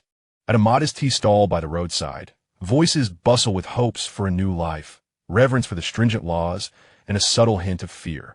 The heavens have opened their eyes. Longdi has dismantled the palace's treasures to fill the national treasury. This truly is the son of the dragon, concerned for our common folk. An old man exclaims, excitedly counting on his fingers. Free education. 3 years of tax exemption. Going north to cultivate land with land and oxen provided, with taxes halved. Such grace is beyond what generations could hope for. Indeed, my 3 children now have prospects. A nearby woman wipes her tears, saying, yes, yes. I've heard that the Long Registry is crucial. Without it, one cannot move an inch. Oh, let them register. Only with the Long Registry can one truly be considered a citizen of Longhua. The Ministry of Revenue will even assign work. Idle scoundrels will have no way to escape. How splendid. A burly man agrees heartily. And the inspection court. I've heard their power is terrifying, solely tasked with overseeing corrupt officials. Will the common folk still be able to petition? Sound the drum at the palace gates? My heavens, some are filled with disbelief and a tinge of fear. The emperor himself wears simple robes, ceasing all palace festivities, residing in a bamboo house. What a timeless sage. The praises are ceaseless. Severe punishment for unscrupulous merchants is welcome. That dishonest scale at the rice shop on the main street should have been dealt with long ago. With guilds overseeing, let us see if they dare. A vendor interjects. In a corner, several newly arrived displaced persons excitedly discuss the news. Have you heard? Going north to cultivate free land, oxen, seeds, and taxes have for 5 years. A young man's eyes shine brightly. Is that true? Then what are we waiting for? Let us hurry to the government to register for the Long Registry. Only with this Long Registry can we truly have hope. Another elder anxiously responds. I also heard that the Longdi used his celestial powers to usurp the throne from Yangdi. I say, even if he took the throne by force, so what? That rubbish Yangdi, let him take it. A straightforward, middle-aged man speaks without restraint. Bold commoner. Heretical words misleading the masses, daring to criticize the sovereign. A cold reprimand erupts like thunder. Several ordinary clothed men, their eyes sharp as eagles, have gathered around the table. The leader reveals a black badge inscribed with the character Cha, representing the newly established inspection court, which not only supervises officials, but also controls the populace's discourse concerning the throne. The imperial decree states, cults and heretical rhetoric misleading the masses and inciting disorder will result in leaders facing dismemberment and the execution of their kin. You dare to speak against the royal family, akin to rebellion. Seize them. Without further ado, two plain-clothed men pounce like wolves, pinning the middle-aged man to the ground. Spare me, soldiers. I merely spoke without thinking. It was praise for the emperor. I have the long registry. I just registered. The middle-aged man, terrified, trembles. His pants wet with fear, pleading for mercy. Praise? You just claimed that Londi usurped Yondi's position. Is that praise? Clearly, it is slandering Londi. Take him away. Enforce strict penalties. The rest of you, hurry to the government to register for the long registry. Any further reckless words will result in the same punishment. The leader of the inspection court speaks with a face devoid of expression. His voice is cold and hard as iron. In the shocked silence of the tea stall, the middle-aged man is gagged and dragged away like a dead dog. Soon, a short, piercing scream echoes around the corner, followed by an oppressive silence. The once lively tea stall becomes eerily quiet. All faces turn pale, breaths held cautiously, as the old man tightly covers his little grandson's mouth, trembling as he whispers, "Remember the grace of Londi. Let us cherish it in our hearts and speak it out loud. But some words, even if it costs our lives, must never be uttered." That inspection court and its badge. The sunlight of the new dynasty spreads across the land, bringing forth hopes of reclamation, opportunities for education, and promises of punishing unscrupulous merchants. Yet it casts a shadow of the long registry, the watchful eyes of the inspection court, and the chilling weight of stringent laws. The swallows that once graced the halls of the Wang Xief family can now only search for a permitted space within this vast net woven from benevolence and authority. Tightly controlled. Chapter 12. The blood-crying spirits of the dragon offspring awaken. The cold winds of the Longwa Palace, carrying the harshness of early winter, sweep across the newly constructed palace walls and ruffle the serene pond outside Yujuju. The gentle ripples of water reflect the figure of the anxious Long Fu Ding by the shore. After a year of diligent governance, the burgeoning Longwa has risen on the ancient soil of Xianghua. The once humble bamboo dwelling, now known as Yujuju, sounds elegant, but is quietly transformed into a royal palace complex, accommodating the changing seasons while retaining its bamboo charm. Yet at this moment, the grandeur of the corridors and the depth of the courtyards cannot quell the new emperor's restless heart. Clad in simple brocade robes, Longdi has lost the solemnity he bore during the coronation ceremony. Instead, he paces back and forth along the bamboo path, his steps heavy and swift. Crushing the dried yellow bamboo, leaves beneath him the dragon sword, which had once severed the old fate of Xianghua and instilled fear in many, is now gripped unconsciously in his hand, the hilt dampened by his sweat. It seems that only the weight of this cold blade can slightly ease the tumultuous heartbeat of a new father, filled with excitement and anxiety. Within Yujuju, muffled cries of Mo Lien echo, each sound piercing through Long Fu Ding's taut nerves like a fine needle. Kiao Swanzi, is it done yet? He finally loses his composure, roaring towards the closed bamboo door, his voice trembling and hoarse without his own realization. The dignity of an emperor and the strategies of governance are cast aside, for he is merely a husband anxiously awaiting the birth of his wife, with his heart hanging by a thread. Hurry, hurry, hurry. Do you think this is like shaping clay? Xiao Xianzi's voice comes from behind the door, calm yet tinged with a hint of helpless amusement. Your Majesty, this is your first child, and it's triplets. Do you think this is like opening a city gate? Done with just a creak? Be patient. Just wait. Mo Lien is strong. She will be fine. Just wait. Long Fu Ding mutters. But the inexplicable anxiety within him spreads like wildfire, consuming him from within. He suddenly raises his head, his gaze sweeping across the verdant yet desolate bamboo forest before him. That powerful spiritual energy, agitated by the impending arrival of new life, yet faintly fragile, flows through him like an uncontrollable torrent in desperate need of an outlet. With a fierce thrust, he unleashes an unparalleled sword chi from the dragon sword, even before it is fully drawn from its sheath. There is no earth-shattering commotion, only a chilling glimmer of light, akin to the scythe of death, slicing silently through the air. With a crackle, the sturdy green bamboo within a square yard snaps in response. Dozens of resilient bamboo stalks fall as if severed by an invisible hand, their cut surfaces smooth as mirrors, crashing to the ground and stirring up dust and fragments of leaves. The vibrant green vitality is instantly transformed into a scene of devastation. However, upon executing this strike, Long Fu Ding feels an unexpected darkness envelop him. A profound sense of weakness washes over him like icy water, drowning his limbs and body in an instant. The mighty spiritual energy that had supported him in stirring the winds and ascending to the throne seems to have been drained by more than half. His heart races like a drum, his breaths become heavy and labored, and cold sweat beads on his forehead. He stumbles, the dragon's sword clattering to the ground as he feels as though his spine has been pulled from him, collapsing backward.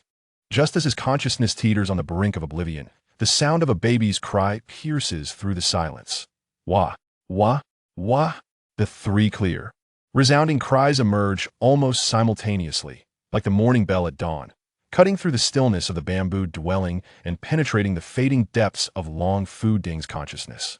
Upon hearing those cries, the tightly wound strings of his heart suddenly relax, and the breath he had been holding escapes him as darkness finally engulfs him.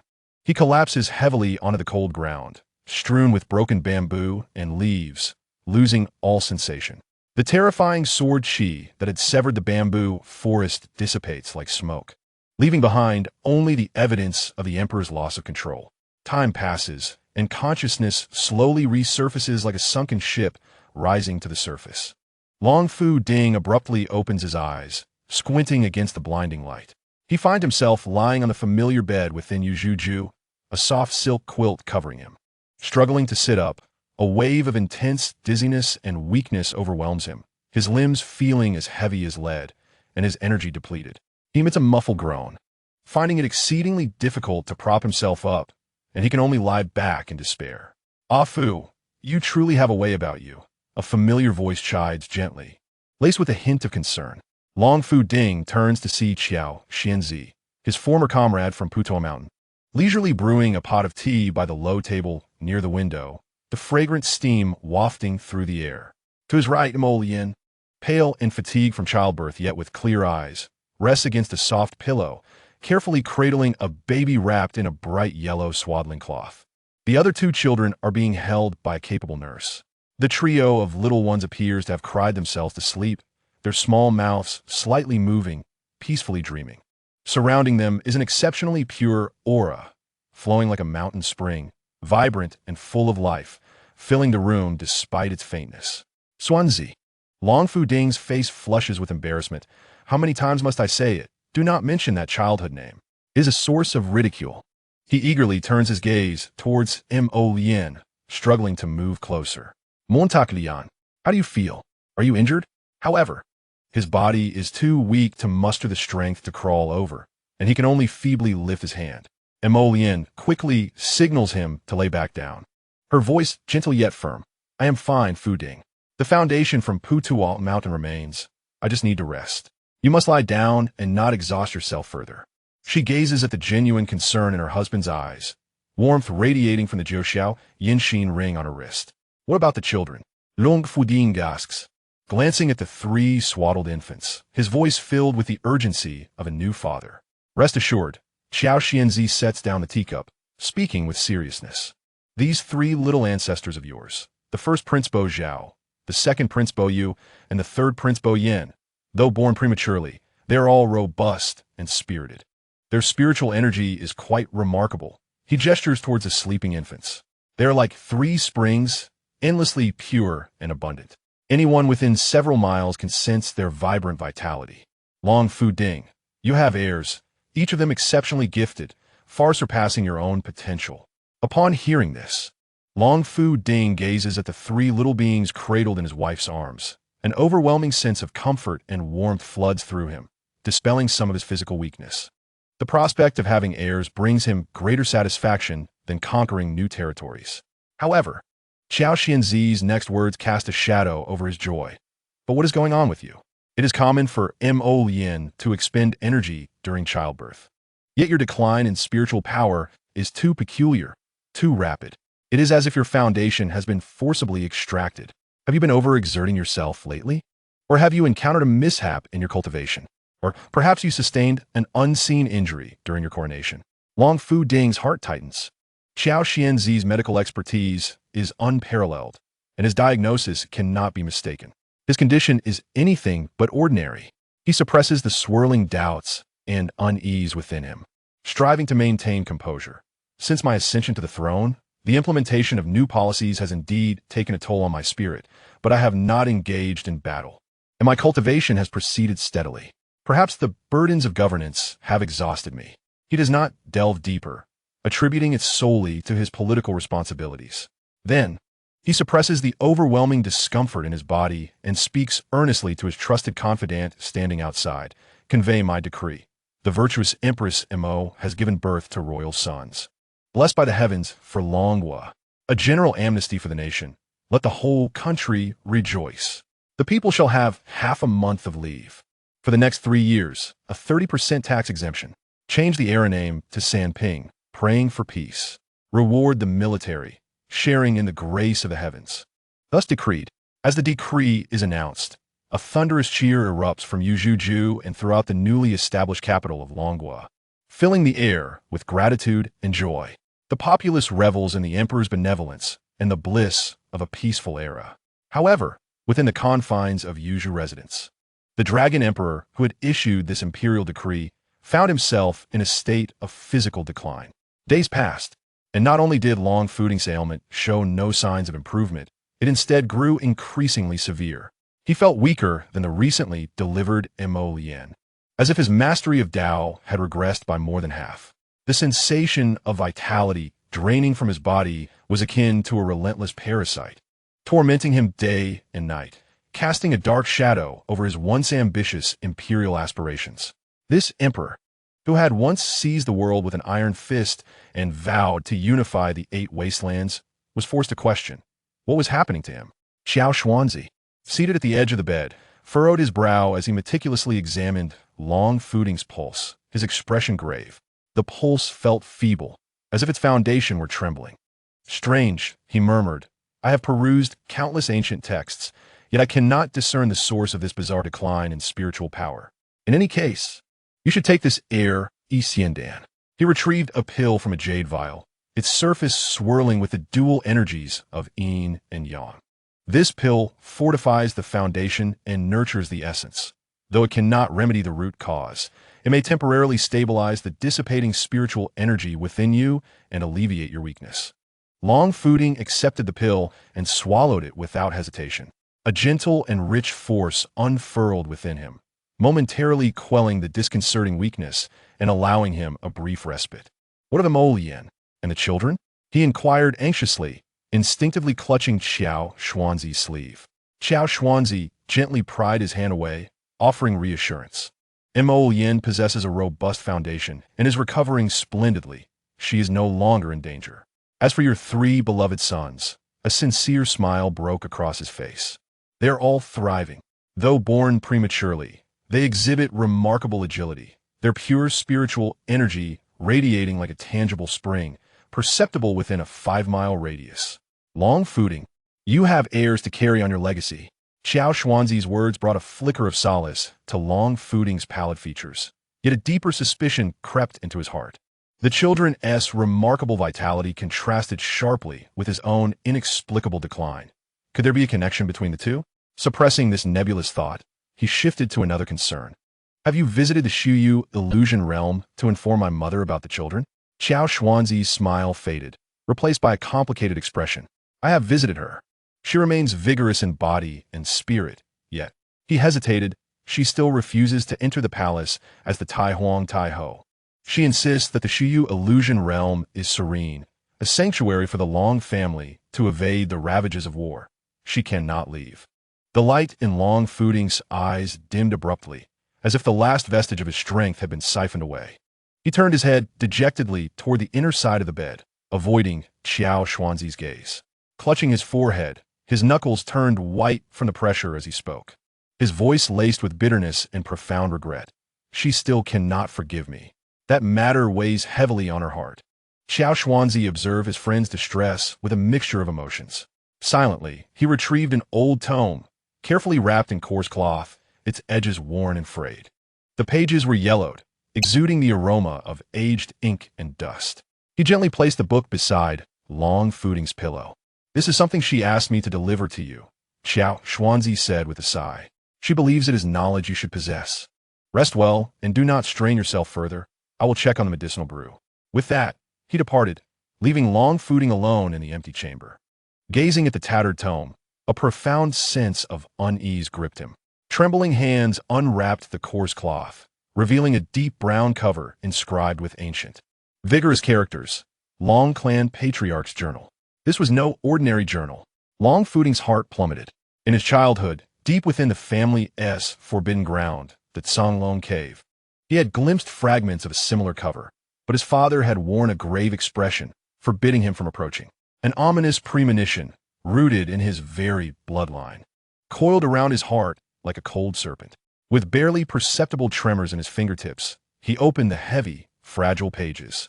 Ancient cryptic scripts, interwoven with vermilion and ink, assaulted his senses, suffused with a melancholic grandeur and an overwhelming aura of malevolence. The opening passages recounted the true origin of the Long Clan and their glorious yet burdensome mission. The Long Clan, born from the actions of the Tianzhu Emperor Yun-Yi, who violated celestial rules and was thus stripped of his immortal status. From that moment, the Tianzhu Emperor vanished, leaving the mortal realm without an orderly guardian. And various clans began to flourish in cultivation, relying on the five spirits' immortal method passed down by Yun-Yi. The Long Clan, renowned for their exceptional cultivation talents and the treasured Niwa divine cauldron, became famous worldwide, creating countless magical artifacts. The founding ancestor, Long Tengwu, once faced the fallen immortal, the Yuwang Baji Jun, who descended to the mortal realm seeking powerful cultivation families. He vanquished the leaders of many sects and clans, causing widespread panic. Long Tengwu rallied support from the reclusive Su family, the southern Jiangwu tribe, the eastern Xi Jiao people, and other noble families, uniting their strengths to confront the Yuhuang Baji Jun in a protracted, cataclysmic battle. The conflict was fierce, ravaging the land, leaving only a fraction of participating families intact. The final confrontation took place in the ancestral grounds, the Shuyu illusion realm. Long Tengwu, utilizing his supreme cultivation and soul as a guide, successfully sealed the Yuhuang Baji Jun with the Yin-Yang dual dragon jade, which subsequently split into two pieces. The Bai Long Nuanyu, Yang escape force, and the He Long Xinyu, Yin escape force, thus came into being. The Bai Long Nuanyu became an inseparable possession of the Long Clan's successive patriarchs, while the He Long Xinyu, being profoundly dark and malevolent, remained untouched in the sacrificial stone chamber, forbidden for any Long Clan member to approach. As Long Fooding contemplated his ancestors' remarkable achievements, waves of reverence surged within him. Yet, the next page plunged him into a hellish abyss. The cryptic text recorded the far-reaching consequences of the battle, the price exceeding all imagination. 1. Bloodline imprint and curse. Although the Yuhuang Baji Jun was sealed, a fragment of its purest and most unwilling malevolent essence forcibly invaded Long Tengwu's crumbling body at the moment of sealing. This malevolence did not dissipate, but, with the final spill of Long Tengwu's blood, embedded itself deeply within the bloodline of the Long Clan as a cursed seed. 2. Talent and shackles. This malevolent imprint unexpectedly nourished the Long Clan's bloodline, imparting a curse akin to a blessing upon Long Clan descendants, regardless of gender, granting them innate spiritual roots of exceptional quality. The purer the bloodline, especially for direct descendants of the clan leader, the more extraordinary their spiritual root talents. After sealing the Yuhuang Baji Jun, Long Tengwu broke through to the transformation realm, mastering 3 of the 5 elemental attributes: water, lightning, and earth, along with the power of would escape. This shattered the established norm of random spiritual root emergence in the cultivation world, granting the Long Clan an enviable starting point. However, the cost of this blessing was a profound binding to the seal of the Yuhuang Baji Jun. 3. Decline of spiritual power and the sacrificial chain. The core of this binding was the continuity of the bloodline and the balance of the seal. Whenever the Long Clan's leader, the strongest in bloodline power, typically the highest in cultivation, bore direct offspring. The potent and pure life force and innate talent of the newborn would violently disturb the deeply buried evil spirit seal within the bloodline and earth. To maintain the seal's stability, the cursed power from the Yuhuang Bajijun would activate, forcibly drawing upon the leader's own spiritual power and life essence to reinforce the loosening seal. The stronger the innate talents of the offspring, and the greater their number, the more substantial and complete the extracted spiritual power and life essence would be. The master of the house will face a catastrophic decline in cultivation, with a severely damaged foundation and a diminished lifespan. The record of the 5 generations of blood sacrifice is heavily inscribed, beginning with Long Tung Wu, the first master, and extending to Long Fu Ding's grandfather, the 4th master, Long Qing Song. Each of these 4 generations, after giving birth to their successors, underwent a terrifying decline in spiritual power and vitality, when their strength waned to the point where they could no longer maintain themselves, let alone ensure the stability of the seals. They all made the same choice in their final moments, to carry the white dragon warm jade, a symbol of the master's legacy and the core of the seal, to the sacrificial stone chamber of the Long family's secret realm, where they offered their remaining flesh and soul as a sacrifice, willingly merging with the yin-yang demon suppression seal, burning away their last remnants to reinforce the seal. This was done to ensure that the Yuhuang Bajun would remain eternally submerged and to safeguard the continuation of the Long clan's bloodline. This bloody sacrifice is an ultimate responsibility that the master must fulfill after obtaining extraordinary talents.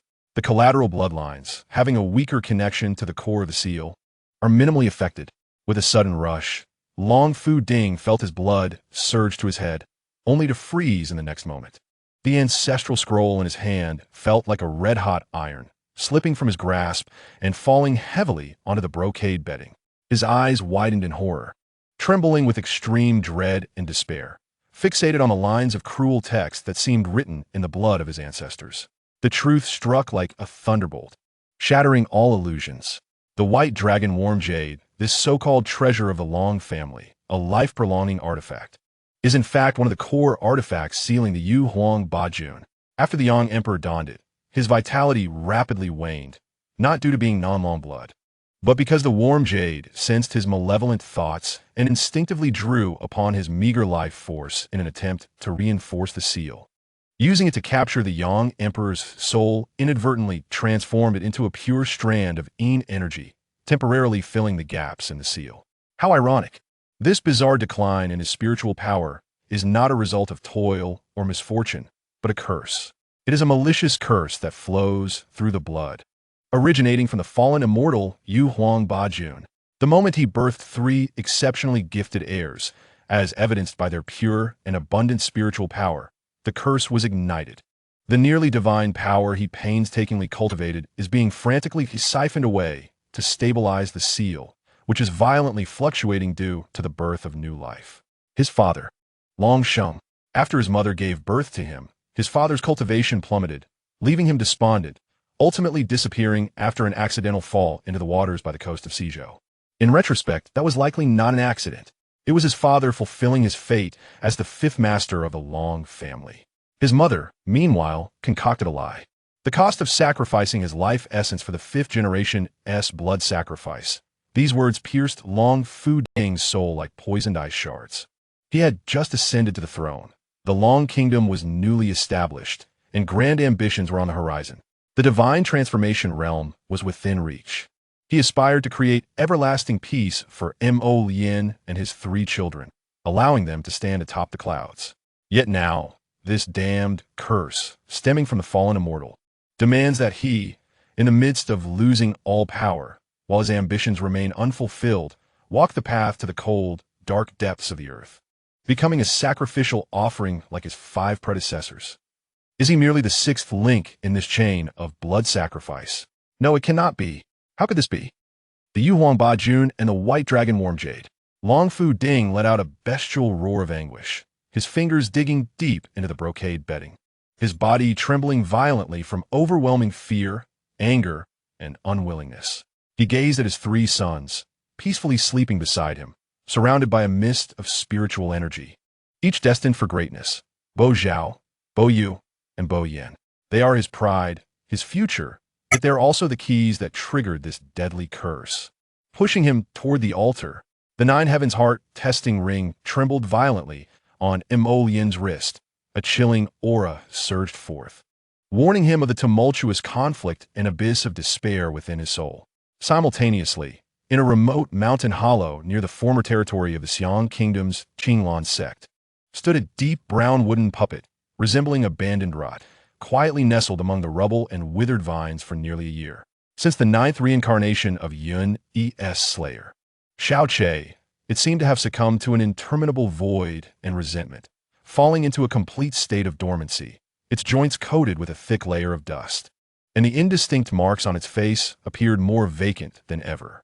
However, at the moment when Long Fu Ding's three sons cried out at birth, awakening the Long clan's curse and causing the ancestral seal in Sizhou to fluctuate violently due to the emergence of new bloodlines, a faint crackling sound, like dry twigs snapping, emanated from deep within the puppet's core. Its deep brown, peculiarly patterned wooden head slowly turned a fraction of an angle with an unnatural stiffness. From the hollow eye sockets, two faint yet deeply unsettling dark green glimmers ignited, as if eyes awakening from millennia-long slumber in the depths of hell. A weak yet incredibly pure and familiar soul fluctuation, as if traversing vast mountains and rivers, distinctly pierced through space from the southeastern direction of the Long Kingdom's royal palace. Yunyi, a dry, twisted voice, reminiscent of dry wood scraping, yet infused with boundless resentment and a hint of sickly ecstasy, resonated within the puppet's spiritual core, shattering a year-long silence. The 10th reincarnation occurs within the palace. The dark green soul fire flickered in the hollow eye sockets, and minuscule cracks began to silently spread across the surface of the puppet's deep brown wooden body. In the cold depths of its core, composed of countless fine wood grains, the expectation long frozen by endless resentment ignited once more, akin to dry tinder thrown into a spark. Unrecognized, but destined to be recognized, brothers are coming for you. Chapter 13. Bloodline Curse and Identity Choice. Long Fu Ding lay upon the cold dragon bed, the tome titled Long Clan Master's Journal at his side, resembling a Pandora's box just opened, exuding a suffocating aura of curse. The residual effects of the Tuyin immortal pill left by Xiao Xian Zi barely suppressed the insatiable emptiness that perpetually devoured his power, though it could not quell the tumultuous waves surging deep within his soul. The bloodline mark, the curse, the decline of spiritual power, the sacrificial chain. The 5 generations of blood sacrifice, each term seared into his consciousness like a red-hot brand, leaving indelible scars. He closed his eyes, attempting to dispel this absurd and terrifying truth. A broken sob escaped Long Fu Ding's throat, his fingertips digging into the brocade bedding until his knuckles turned white. A profound sorrow and a belated, bone-deep understanding seized him in an instant. He had once secretly resented his father's despondency and premature demise. Long Fu Ding believed he ascended to the throne atop a mountain of corpses, looking down upon the world, yet he had never truly comprehended the sacrifice his father made. The weight of this realization brought with it guilt and anguish that nearly tore him apart. A deeper fear followed. He had just ascended. The Long Kingdom was newly established, and his grand vision for a boundless future had only just begun. The divine transformation realm, representing the pinnacle of earthly power, was already within his grasp. He wished to use this power to protect Emolyen and safeguard his 3 exceptionally gifted sons, Bo Zhao, Bo Yu, and Bo Yan, like 3 resplendent stars descending to earth. He wanted them to stand upon the peak of the prosperous era he had created, basking in glory, never again to suffer the hardships he endured in his youth. But now, this damned curse, flowing through his blood like a venomous serpent, tightened its grip around his neck at the very moment he was filled with ambition and boundless hope for the future. The truth became starkly evident. He was not exhausted from overwork, nor had he made mistakes in his cultivation. The divine transformation power he had painstakingly honed over the years, capable of stirring the winds and clouds, was being mercilessly siphoned away. Like a flood breaching its dam, it surged into the seal, violently fluctuating due to the birth of 3 powerful new lives. And the price? It was Long Fu Ding's foundation, his cultivation, even his life. The words of Qiao Xuanzi, praising the extraordinary talents of the successors, echoed in his mind, but now they had morphed into the cruelest of ironies. The children, with their pure and abundant spiritual power, a testament to the ultimate talent of the Long clan's bloodline, had become the very fuse igniting the torch of his existence. They were his pride, his flesh and blood. Yet they also bore the grim command of fate, urging him towards the altar as if it were a death warrant. The cold phrases of sacrificing one's life to imprint the legacy of 5 generations weighed heavily upon his spirit. The 6th ring in the chain of the 6 generations' blood sacrifice. Did Long Fu Ding's existence merely serve to inherit the blessings of his ancestors, only to be forced, like a burnt-out candle, into the dark, icy depths of the earth, becoming fodder to seal away evil? Would he vanish in his silence, just like his father? No, he could not accept this. He was the Dragon Emperor, the sovereign of a new kingdom. His destiny should be in his own hands, not consumed by this accursed bloodline. With gritted teeth, he muttered the name of the Dark Ruler by Long Wanyu, each syllable dripping with overwhelming hatred. That so-called family heirloom, the lifeline, was in fact the core of the seal, a tool that devoured life to maintain balance. The fate of Emperor Yang, his father's tragic accident, and his own current weakness. All the tragedies pointed towards the sealed evil and this vicious curse. His loathing for the evil, the fury at fate's injustice, the dread of following in his ancestors' footsteps, and a deep-seated worry for the future of his wife and children, all intertwined within him like venomous serpents, tearing at his heart. The chilling aura of the Jiushao Yin XN ring around Emollien's wrist intensified, relentlessly warning him of the violent turmoil and despair raging within his soul. He could almost hear the silent wails of the ring, as if it were bearing the unbearable pain on his behalf. Amidst this extreme agony and chaos, the profound weakness of his body and the tremendous drain on his spirit finally dragged him into a deep darkness. The darkness was boundless, thick as undissolvable ink. Long Fu Ding felt himself suspended within it, his consciousness fading. "Who are you?" A tender, resonant voice seemed to emanate from a distant time and space, echoing as if it were a question from the depths of his soul. "I am Long Shi Tung Wu, your ancestor, the first patriarch." A deep, weary yet undeniably commanding voice pierced through the darkness, resonating in the depths of his soul. Long Fu Ding was taken aback. This was no ordinary dream. A stirring from the depths of his bloodline jolted him awake. Instinctively, he sought to form seals and probe the nature of this strange dream. However, an invisible and overwhelmingly powerful force suddenly descended. His hands felt as though they were ensnared by invisible vines, plunged into a quagmire. No matter how he urged his spiritual power, he could not even bring his fingertips together. His legs felt as if they were filled with lead, too heavy to move even an inch. Long Fu Ding was horrified. Was the might of his ancestors so overwhelming? Even in a dream, it was so insurmountable. Just as he struggled in vain, a torrent of enormous, searing memories, infused with the scent of rust and blood, and a desperate will, crashed through the dam of his consciousness, completely submerging him. Pain, excruciating pain. Thick smoke billowed. The acrid smell of char mingled with the heavy scent of blood invaded his nostrils. His vision blurred, and he could hear the eerie crackling of trees bursting into flames, alongside the labored gasps that sounded like a broken bellows. His left leg throbbed with agony, unable to support him any longer, and he knelt heavily on the ground. The ancestral sword, Long Tongue Jian, was forcefully driven into the scorched earth, barely supporting his wavering body. Scorching sweat mixed with blood from his wounds blurred his vision. Ahead, a man with long hair, resembling a demonic deity, stood with arms crossed, observing him leisurely. He appeared almost untouched by the surrounding hellish scene. Only his eyes, hollow and cold, burned with a pure murderous intent that seemed capable of consuming all light. I did not expect a mere mortal could ensnare me in such a predicament. The man's voice was flat, devoid of emotion, yet carried an air of indifference, as if he were looking down upon ants. "You have killed so many." Long Tongue Wu roared in rage, each word igniting flames within his chest. "As the patriarch of the Long clan, I protect my realm. I cannot tolerate your wanton slaughter." His anger sustained his nearly crumbling body, yet deep within, he understood the chasm between them was insurmountable. This was beyond mere human strength. Killing? The man seemed intrigued, slowly stepping towards Long Tung Wu. His light footsteps felt as if they were treading upon Long Tung Wu's heart. I did not kill them. He tilted his head slightly, his vacant eyes gazing into the void. Nu Wa created humanity, hearts in communion. Ignorant mortals, greedy and deceitful, disturb the world, wasting divine power. All things return to one, and peace reigns in the mortal realm. His tone carried a strange, almost lyrical cadence, yet was laced with a chilling madness.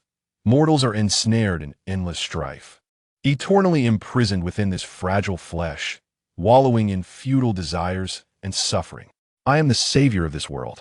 Only by aligning with my will and returning the soul to eternal tranquility can this chaotic and filthy world find closure. Mortal, allow me to show you what true illusion is. Before his words could fully dissipate, the man's previously empty eyes suddenly vanished, as if completely devoured by darkness. Following that, a dim glow ignited deep within his eye sockets, rapidly coalescing, twisting, ultimately transforming into a crescent moon radiating an eerie, cold light. Long Tung Wu's vision was instantaneously stripped away. Before him was no longer the burning forest or that sinister figure, but rather an otherworldly space, bizarre and dizzying. Countless colossal, diverse cold blades, akin to lifeless stars, floated all around, slowly rotating, emanating a chilling sword aura. Below him lay an abyss. Above was a forest of swords. The world was reduced to the cold metallic glimmer and suffocating silence. This secret technique is specially prepared for you, the essence of mirror flower, water moon. The demonic voice echoed in Long Tung Wu's mind as if it originated from the depths of the abyss. This spatial confinement, layered with an eternal descent into illusion, combined with my clan's supreme sword intent. Mortal, savor this last view before unity. The otherworldly space suddenly erupted, the myriad gigantic swords, as if manipulated by an invisible hand, resonated with a deafening hum. In the next moment, the sword tips aligned, unleashing a piercing shriek that tore through the space, cascading downwards towards the minuscule Long Tung Wu at the center. There was no escape. At the brink of life and death, Long Tung Wu unleashed the last vestige of valor from his ancestral bloodline. He bit his tongue, the pain jolting his nearly collapsing nerves, and a mouthful of boiling blood spewed forth. Simultaneously, his remaining left hand formed seals with such speed that it left a blur, all remnants of spiritual power within him igniting in a frenzied blaze. Would release Sun Luo barrier. The essence of his blood did not fall, but rather expanded and grew in the air. Countless robust vines, gnarled ancient trees, and thick thorns surged forth, layer upon layer, instantaneously constructing an impregnable fortress of life and defense around Long Tung Wu. Boom, boom, boom, boom. The torrent of steel violently collided with the wooden barrier. The deafening sound of impact reverberated through the otherworldly space. The colossal sword shattered, wood chips flew. The resilient barrier was torn apart layer by layer, pierced through, yet the vitality of the wood release was tenacious. The damaged sections rapidly regenerated and repaired under Long Tung Wu's burning life force. For a moment, the rain of swords clashed with the wooden walls, forming a tragic yet fleeting stalemate. A child's wooden trick, the demon's voice dripped with impatience and disdain. He slowly raised his left hand, palm facing upwards, as a far purer and more expansive golden spiritual power began to gather, compress, and take form with a destructive aura. Buzz, a colossal sword, entirely composed of highly condensed, destructive energy and radiating a dark golden glow, suddenly manifested in his grasp. The blade remained motionless, yet the sharp aura it exuded sent tremors throughout the entire alternate dimension. Witness what true disparity looks like. The malevolent entity coldly sneered, swinging its arm downward. There was no earth-shattering roar, only a dark golden sword chi, honed to perfection, silently cleaving through the fabric of space itself. Where the sword chi passed, the whirling great swords shattered and vanished like fragile ice beneath the sun. It effortlessly pierced through the layers of the freshly mended Sunluo barrier, that stood before Long Tengu, as if it were a hot knife slicing through butter. With a soft thud, Long Tengu felt no pain, only an irresistible, frigid force that instantly penetrated his body. Immediately following, a second, third, and countless illusory swords, carried forth by the residual might of the dark golden sword Chi, surged towards him with the ferocity of sharks drawn by the scent of blood, mercilessly piercing through his shattered form. A silent scream erupted in his consciousness. For a fleeting moment, his vision returned, revealing his body, akin to a tattered puppet, impaled in midair by numerous razor-sharp blades. Blood gushed forth like a fountain from several massive wounds, rapidly pooling at his feet into a glaring crimson puddle. At his chest, a horrifying burst of blood erupted. Power drained away swiftly, his senses began to unravel, and consciousness sank into oblivion. The excruciating pain finally dulled, failing to ignite any will to resist. How could it be so strong? Long Tengu's awareness blurred, leaving only this thought swirling in his mind. Drawn into this alternate dimension by that crescent moon eye, confronted with a swordsmanship that transcended mortal comprehension, capable of slaying gods and vanquishing immortals, he finally comprehended that what he faced was far beyond humanity. It was a pure will of destruction from a higher plane. Do not conflate me with those insignificant mortals. The voice of the malevolent entity dripped with disdain, as if crushing an ant bored him. You are ultimately but clay figurines crafted by Nuwa, pitifully attempting to possess your own filthy thoughts. This world is tainted because of the petty calculations of beings like you. Unity is the only path to eternal tranquility. As he spoke, the entire illusion of Jinghua Shueishu shattered like broken glass, dissipating into nothingness. Long Tengu's body crashed heavily back onto the charred earth, stirring up a cloud of dust. He lay there like a heap of mud, blood continuing to seep from beneath him, expanding the circle of death. His vision flickered between clarity and obscurity, and within the blurred sight, the figure of the malevolent entity, with long flowing hair, approached him with slow and deliberate steps. Its pristine boots crunching softly against the scorched ground. The world was terrifyingly silent, aside from his heart, which grew increasingly faint like a dying candle in the wind. And the approaching footsteps that rang like a funeral toll, no other sound remained. Is this the end? Long Tengu's consciousness wavered in despair. Am I to be crushed like a mere insect? He did not even know his true name. The carefully laid trap felt like a cruel joke. Yeah, I am sorry. I cannot uphold our promise. Guilt towards his beloved and the anguish of failing to fulfill his protective duty echoed in his mind as he sank into darkness. His eyelids felt as heavy as lead. Darkness surged like a tide from all directions, swiftly engulfing the last flicker of light in his vision. His body grew cold and numb. A powerful suction emanated from the direction of the malevolent entity, as if it sought to extract his remaining soul and the last vestiges of life. Yet, the malevolent entity's footsteps halted before Long Tengu, casting a shadow over him. Its crescent moon eyes looked down upon the dying prey, and in its icy voice, there seemed to be a hint of amusement. You are quite an interesting mortal. To drain your vitality like this would be a pity. Your soul seems more resilient than that of those worthless beings. Perhaps you can make a fine servant. A cold hand, imbued with inhuman strength, slowly reached for the top of Long Tengu's head. As his final consciousness began to dissipate, a faint glimmer of white light flickered at the edge of his blurred vision. It was the dragon-shaped jade pendant, a family heirloom hanging from his waist. During the fierce battle and his fall, it had slipped from his clothing and now swayed gently before him. His right hand, pierced by the illusory sword and rendered numb by excruciating pain, suddenly felt a lingering, deep-seated sting as his soul hovered near departure. It cannot end like this.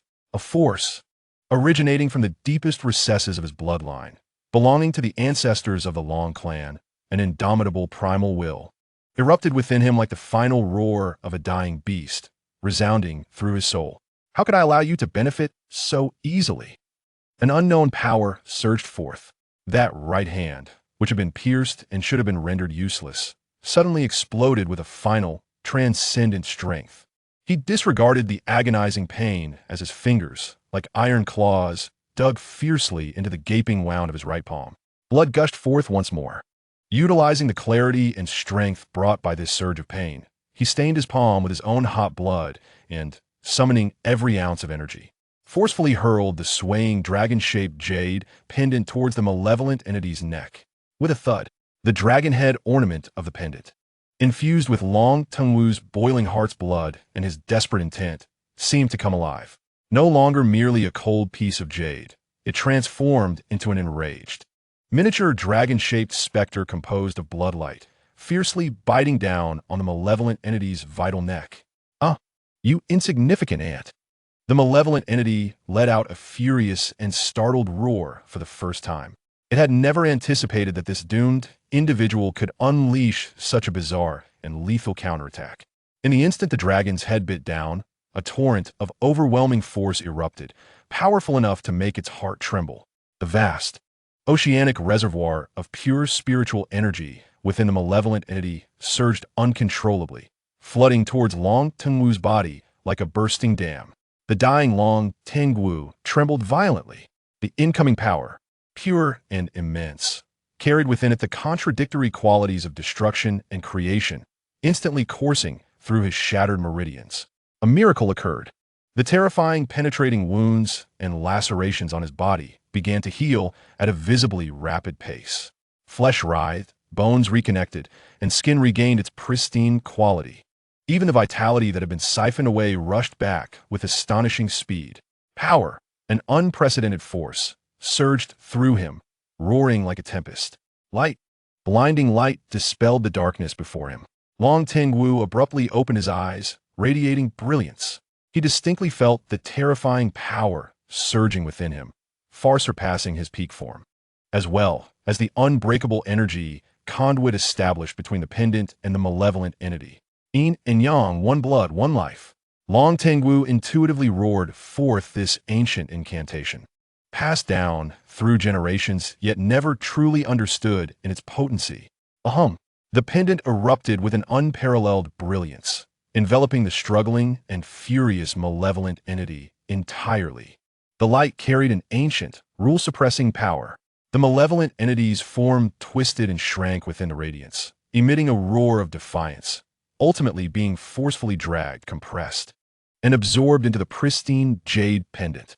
A crack, a crisp sound echoed. As the light faded, the immaculate dragon-shaped jade pendant astonishingly split in two, falling onto the charred ground. One piece remained warm and white, exuding a gentle aura of life. The other became as dark as ink, so deep it seemed to absorb all light, with restless, violent energy surging within, colliding against the black dragon's mysterious jade. Long Tengwu gasped, incredulously gazing at the two jade pieces on the ground, while feeling the tumultuous, unfamiliar power within him that threatened to burst him apart. Have I won? Have I sealed away this terrifying existence? And this power? He trembled as he reached out his hand, eager to pick up the two pieces of jade. As his fingertips grazed the obsidian surface, a frigid, malevolent force, brimming with boundless resentment and a desire for annihilation, instantaneously pierced his mind, leaving him feeling as though struck by lightning, compelling him to retract his hand abruptly. At this moment, Long Tengwu was engulfed by the overwhelming impact of his survival from catastrophe and the surging surge of power, his heart brimming with the ecstasy of triumph over formidable foes and a vision of a promising future. He was acutely aware that he had defended his homeland, attained unprecedented strength, and that the illustrious name of the Long family would resonate throughout the universe because of him. Little did he know, this Pyrrhic victory not only sealed a terrifying demon, Yuhuang Bajun, but also implanted a thread of the most pure and unwilling malevolence deep within the very bloodline of the Long clan, akin to a cursed seed. This power was both a gift and a shackle. It served as the brilliant genesis and the prelude to sacrifice. Suddenly, Long fooding on the dragon couch awoke with a start, as though a drowning man had resurfaced for air, gasping heavily, cold sweat soaking through his inner garments. His heart pounded violently within his chest, as if it were about to burst forth. The despair of his ancestor Long Tengwu on the brink of death, the resolute counterattack, the ecstatic victory, and the terrifying power that had merged into his bloodline, accompanied by the ensuing unknown curse, all resonated within him as if he had experienced it firsthand. The dream dissipated, yet the chilling weight of reality was more suffocating than the sword forest of that otherworldly realm. He stiffly turned his gaze toward his three sons, peacefully asleep beside him. Their small chests rose and fell evenly, pure spiritual energy swirling around them like a delicate mist, symbolizing the innate gifts of a long bloodline and the beacon of hope for the future. However, in Long Fooding's eyes at this moment, this pure spiritual light eerily overlapped with the radiance of the jade pendant that had sealed the demon, ultimately shattering in his dream. Beneath the light of hope lay an abyss that devoured life without end. Slowly, he raised his trembling hand. This hand, once belonging to Long Tengu in the dream, stained with the hot blood of his ancestor, had delivered the fateful blow that altered the destiny of the Long family for generations. Now this hand belonged to him, Long Fooding. It had once wielded the long-tongued sword to sever the fortunes of the old dynasty. It had once pointed toward the realm, sketching the blueprint of an empire, and now it felt the power slipping away like sand through his fingers, irrevocably lost. His ancestor had inadvertently subdued the demon with the Bai Long Wan Yu, acquiring a symbiotic power that became the cornerstone of the Long family's glory. Yet beneath this foundation lay the countless bones of 5 generations of ancestors, the silent sacrifices of his father, and now the burden had fallen upon him. To sacrifice oneself? For the progeny flowing with cursed blood? To maintain the shackles that sealed the terrifying demon? Long Fooding's gaze shifted from the tranquil faces of his sons to the heavy night outside the window. The pride of an emperor, the love of a father, the unwillingness to succumb to fate, the hatred for the demon, and the anxiety for his wife and children's future. All these tumultuous emotions surged within him, colliding like a volcano on the verge of eruption. He clenched his fist tightly, the joints cracking softly under the pressure, his nails digging into his palm, bringing a sharp pain that paled in comparison to the anguish and struggle tearing at his heart. Deep within his once piercing gaze, a storm of unprecedented intensity swirled, named destiny and the Emperor's wrath against the unwilling descent into oblivion. Within the confines of Yujuju, only the faint breaths of the infants and the silent roar of an emperor under the weight of fate could be heard. The long night stretched on, and dawn seemed infinitely distant. Chapter 14. The journey home, a fleeting illusion. Long Fooding abruptly broke free from the memories of his bloodline, surfacing like a drowning man, his chest heaving violently, cold sweat soaking through his garments. Before him, Emolyen's slightly pale, sleeping visage and the 3 sons, swaddled and breathing evenly, surrounded by pure spiritual energy, should have been the warmest solace in the world. Yet at this moment, it felt like needles piercing his nerves. He silently recited the names given by Qiao Xuanzi, Bo Zhao, Bo Yu, Bo Yin, each syllable pressing heavily upon his heart.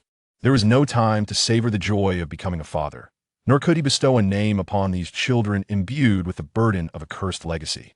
As the chilling call from the depths of his bloodline and the bloody fate inscribed in the Long Clan Master's journal compelled him to act immediately.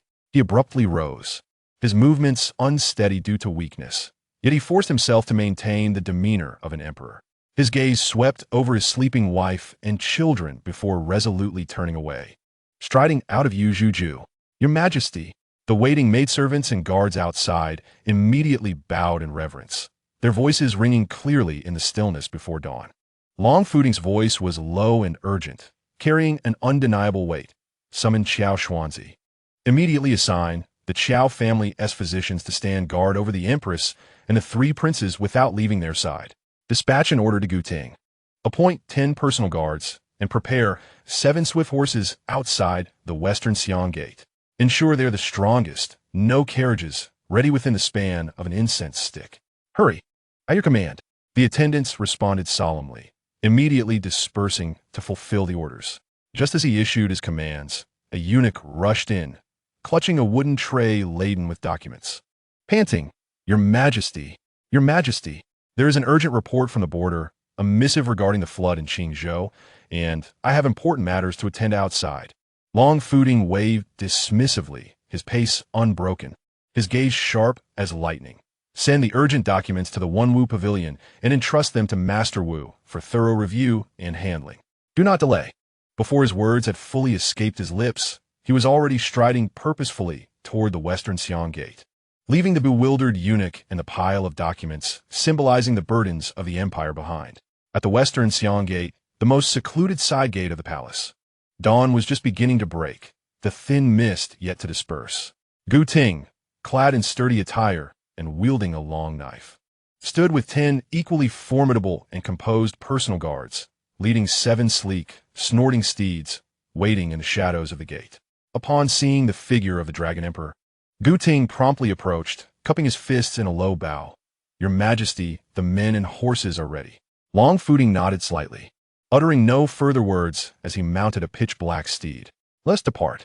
He urged the reins, and the black horse surged forth from the palace gate like an arrow. Gu Ting and the 10 personal guards followed closely behind, 12 riders merging into the morning mist, their hooves pounding swiftly and heavily, vanishing in an instant at the end of the road leading to Suzhou. Silence enveloped their journey, save for the sound of the wind whistling past. Long Footing pressed his lips tightly together, his expression grim, as if bearing an immense burden. Gu Ting, riding closely behind, keenly sensed the unusual aura emanating from the Dragon Emperor today. The sharpness of a founding emperor seemed cloaked in a profound weariness and an indescribable anxiety, akin to a volcano on the verge of eruption. Upon entering the territory of Suzhou, the bustling port town fell far behind. Long Footing turned his horse towards the seldom-trodden, vast mountains in the southeast corner of Suzhou. The terrain grew steeper, the woods denser, with only a winding beast path to follow. As they ventured deep into a perilous valley, surrounded on 3 sides by towering mountains, they were met with sheer cliffs as if hewn by knife and axe. Long Footing reined in his horse, his gaze sweeping across the jagged rocks and thick canopies surrounding them. "Gu Ting," he suddenly spoke, his voice echoing hollowly in the valley. "You have accompanied me from the smoke of the old capital to the halls of the new Long dynasty. In your eyes, how do you perceive me, this Dragon Emperor?" Gu Ting felt a sudden jolt of apprehension. Though the question seemed casual, posed in such a secretive location, it bore the weight of loyalty's essence. Accompanying the Emperor was akin to walking with a tiger. A single misstep could lead to irredeemable consequences. He took a deep breath, steadied his mind, and replied gravely, "Your Majesty is endowed with divine might, a ruler of unparalleled brilliance. Since that night, when I was fortunate to be rescued by your grace in the prison of Shangdu, I have felt truly blessed to follow you. Without your strategic prowess, not only would we have been unable to withstand the ferocious armies of the Central Kingdom, but even the old lands of Xiong would have long turned to ashes, leaving the populace to suffer eternally as slaves. Since your ascension, you have diligently governed, enacting new policies that benefit the people, and the Long Kingdom flourishes anew. This is evident to all. I and the 10 personal guards, along with our comrades in the military, take great pride in following your lead." Long Footing remained silent for a moment, his gaze sharp as a blade, seemingly penetrating Gu Ting's facade. "I have heard rumors circulating in the streets, claiming that I have usurped the throne by slaying the sovereign and slaughtering the Wang clan. Have you heard any of these tales?" Gu Ting felt a sudden tightening in his chest, yet his tone remained resolute. "These are remnants of the previous dynasty, disgraced nobles unwilling to accept their downfall, harboring resentment and spreading slanderous rumors. They distort the truth, and their intentions are treacherous. Emperor Yang, in his folly, favored treacherous advisors, leading to the nation's decline and the suffering of the people. Were it not for your Majesty's efforts to avert disaster, Xianghua would have long been annihilated. Your ascension to the throne is a recognition by Emperor Yang of your Majesty's contributions to saving the nation, a compliance with the mandate of heaven, and a public abdication. The treacherous Wang Qi's regicide and rebellion were witnessed firsthand by me and the esteemed officials of the court, as well as the elite troops of the Shun Su army. Your Majesty inherits the great legacy, rightfully so, and the moral order is clear. Those nobles, if not for your Majesty's benevolence, how could they retain their current wealth and status? Ungrateful, they choose to slander, proving themselves to be the most ungrateful among men." Long Footing's gaze deepened. He reined in his horse and turned to look directly into Gu Ting's eyes, his expression bearing the weight of 1,000 burdens. "What if the rumors are not baseless? What if I have indeed orchestrated a scheme to attain this supreme position?" He paused, enunciating each word with gravity. "If that is indeed the case, Gu Ting, will you choose to uphold the laws of the court and act accordingly, or will you continue to follow me?" The air seemed to freeze in that instant.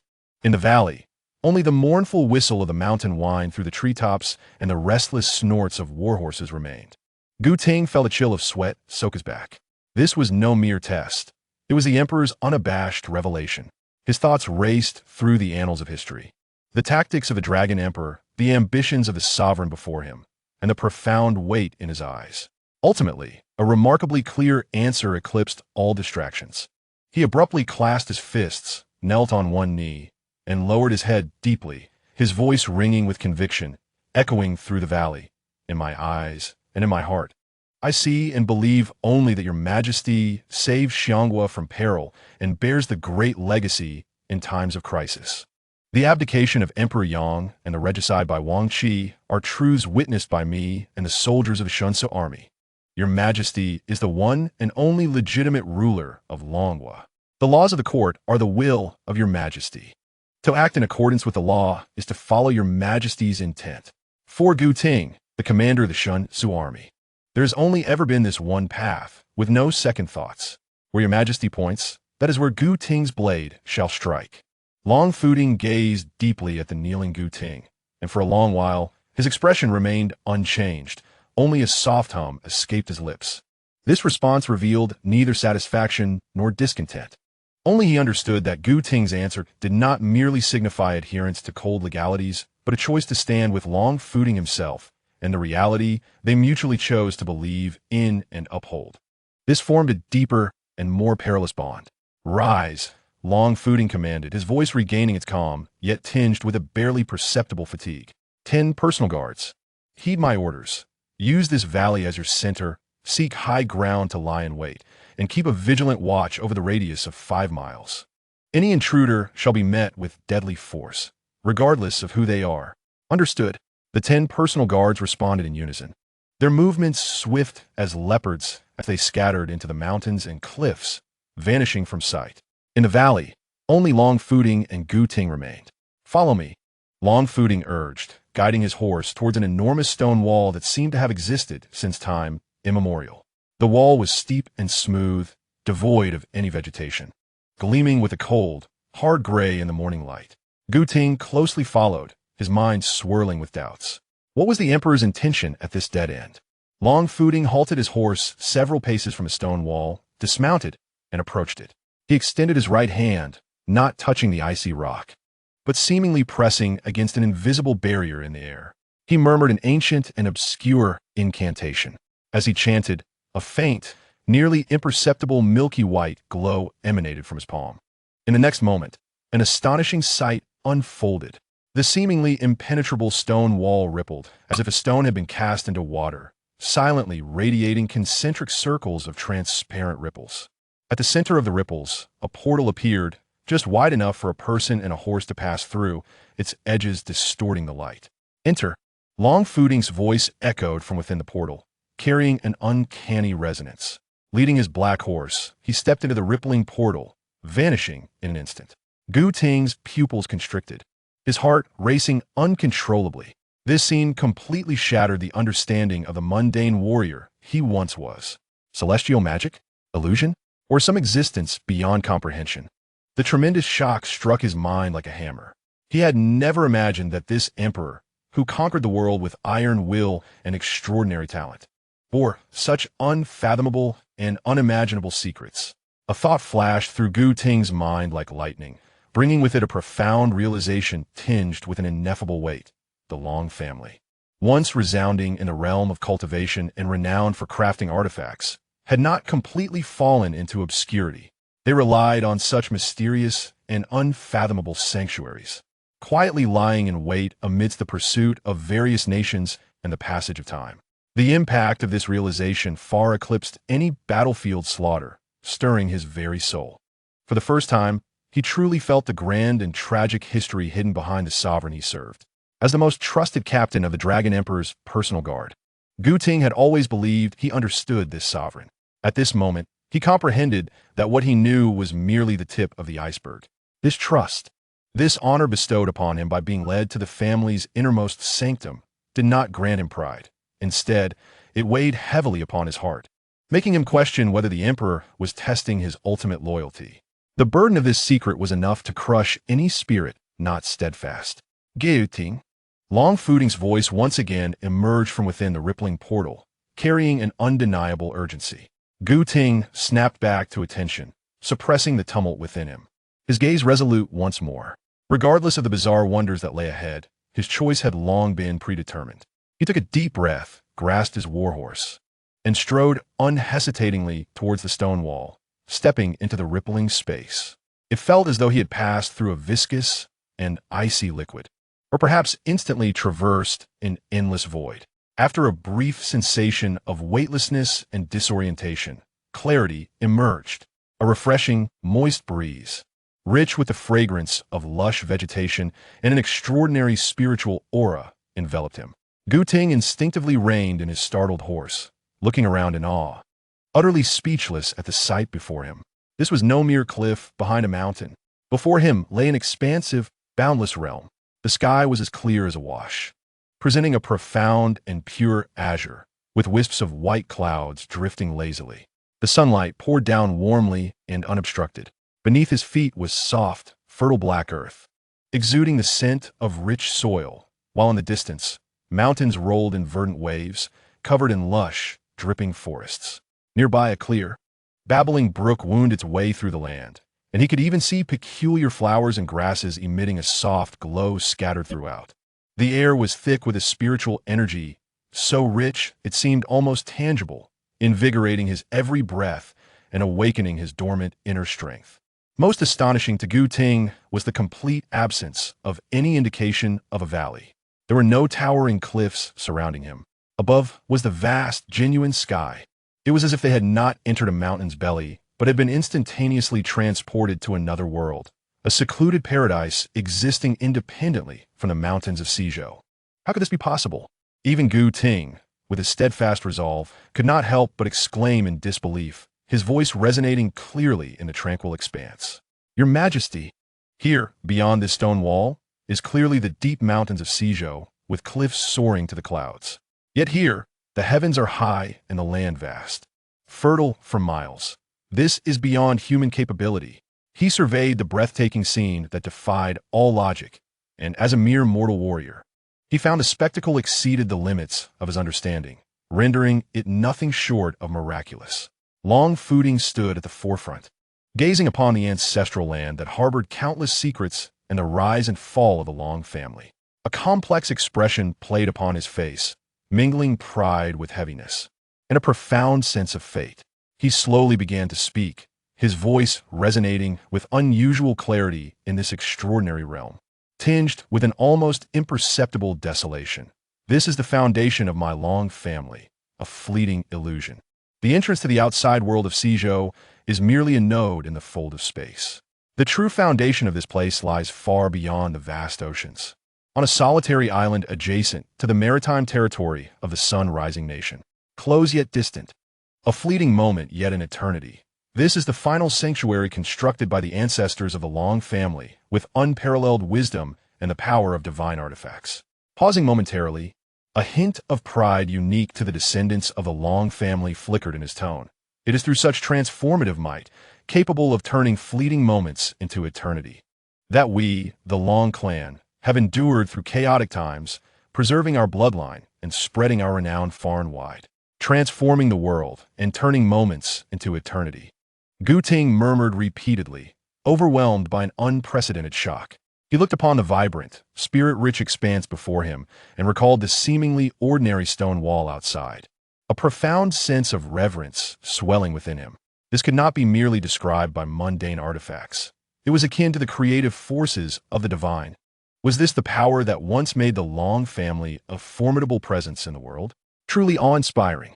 Yet, amidst this deep reverence for the might of the Long ancestors, Gu Ting's profound sense of solitude and responsibility surged.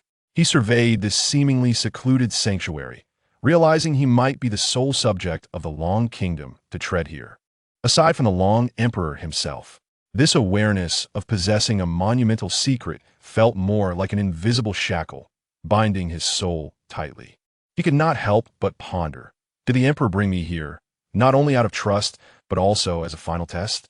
A test to see if he could bear the weight of a secret that could overturn reason to see if he could maintain that absolute, unquestionable loyalty after learning of the heavy family fate behind the long emperor. The mountain breeze swept past, carrying with it the fragrant aroma of distant flora. Yet it could not disperse the heavy gloom in Gu Ting's heart, a blend of shock, reverence, and immense pressure. The road ahead was uncertain, and the secret he bore weighed as heavily as 1,000 pounds. Chapter 15. The Sealed Past. Family tragedy. Long Fooding pushed open the wooden door that had weathered centuries of storms, the creaking sound echoing sharply in the spacious hall. His mother, Zhu Shi, the woman who had vehemently opposed his resurrection of the nation, believing such an act to be against the heavens, sat poised in a wrought-tan chair at the center of the hall. She seemed to have anticipated her son's arrival, her gaze calm, yet profound, reminiscent of a still pond. Quietly observing Long Fooding and the ominous tome in his hands, the Long Clan Patriarch's memoir. Long Fooding swallowed hard, attempting to bridge the years of cold estrangement between mother and son, his voice tinged with an unnoticeable dryness. Mother, a Fu has returned.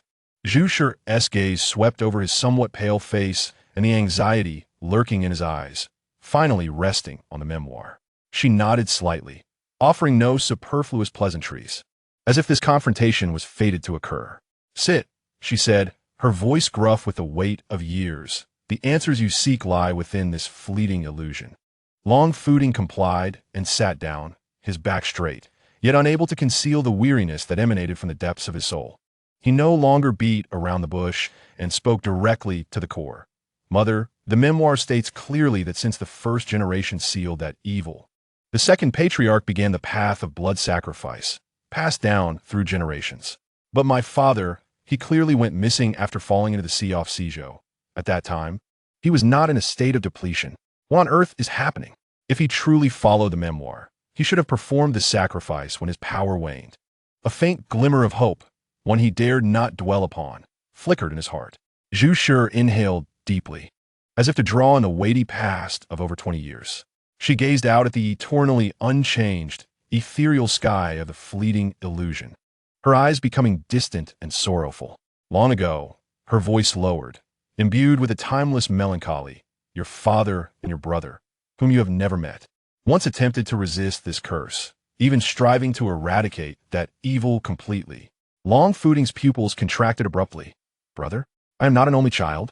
This revelation thundered through his mind, completely upending his understanding of the family's history. Why? Why have you never mentioned him? The existence of the family memoir, the truth of the evil, and this blood sacrifice that demands the patriarch's life. You have concealed all of it from me. Do you know how much I long to unify the Central Plains and establish a legacy for all time? His voice rose slightly, laced with uncontainable questioning and a hint of concealed anger. Zhu Shi's gaze returned to her son's face, filled with an indescribable compassion. Your demeanor mirrors the stubbornness of your father in his youth perfectly. Fooding, your father did not only father you. Before he had you, he had another wife. You have an elder half-brother. His name is Long Xingwu. At last, a corner of the 26-year-old secret was unveiled. 26 years ago, in the fleeting illusion, at the ancestral home of the Long family, Zhu Shi's eyes drifted into distant memories, her voice seemingly returning to that era. Xingwu was born extraordinary. His mother passed away shortly after giving birth due to illness, and your father grieved for 6 months before marrying me. That child was pitiful, so I treated him as my own, nurturing him with all my heart. She paused, looking at Long Fooding with a comparative gaze. You are also very clever, Fooding, perhaps even more adept in schemes and strategies. But as for the purity and excellence of his talent in cultivation, Xingwu was truly the chosen one. By the age of 4, he could comprehend the transformation of qi into water, with a mere touch of his fingertip. He could cause the flowers and grasses in the courtyard to glisten with dewdrops.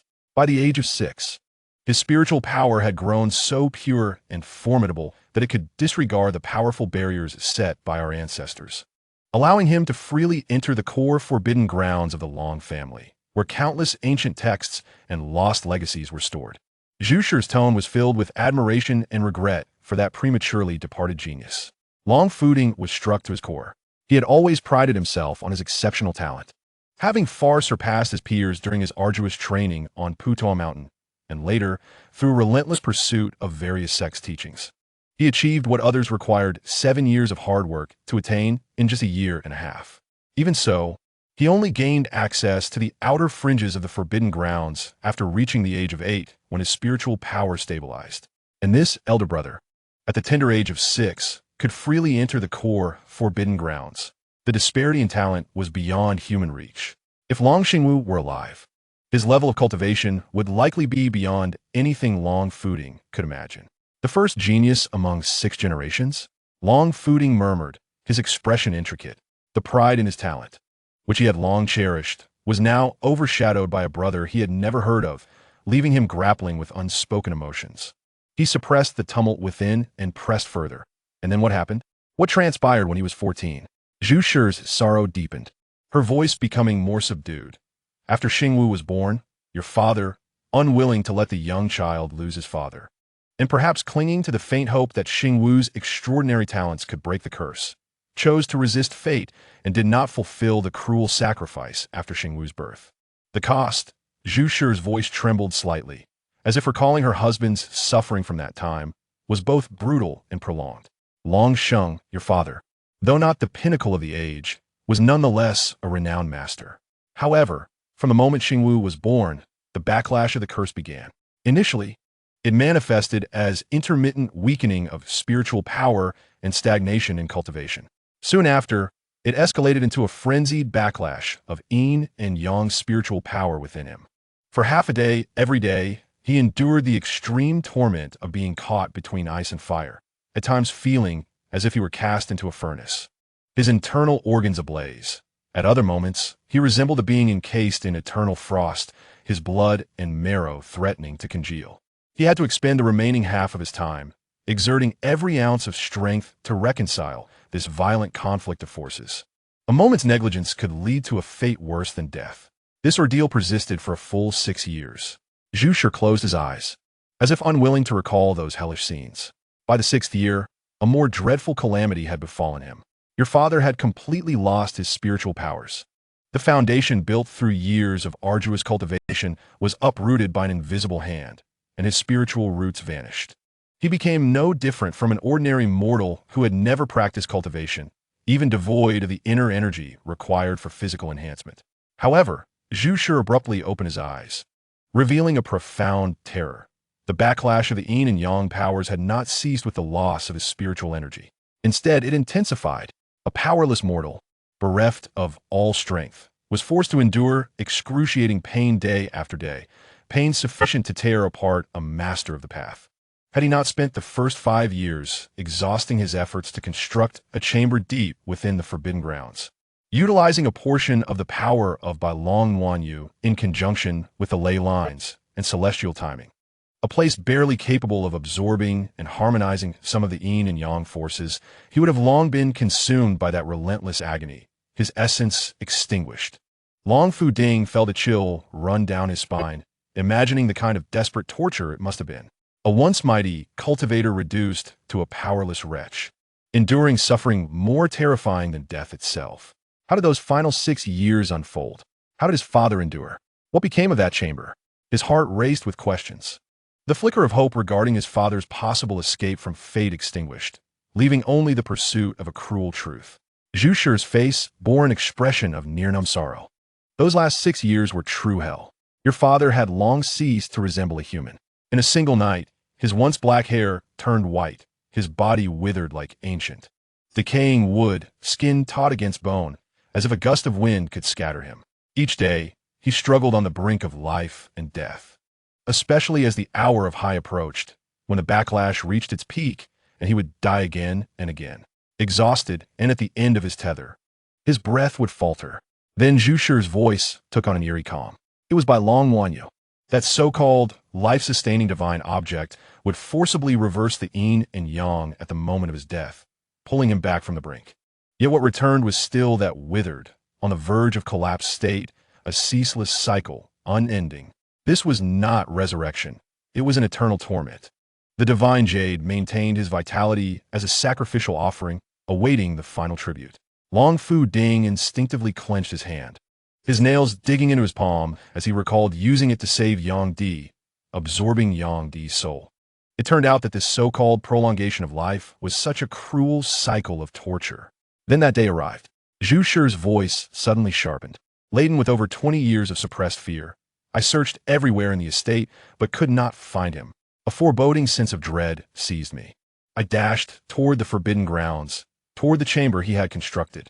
Her body trembled slightly as she pushed open the heavy stone door. After taking several deep breaths, she barely steadied her voice. I saw your father, Long Sheng. He was standing there. No, he was floating there. He was no longer that frail old man.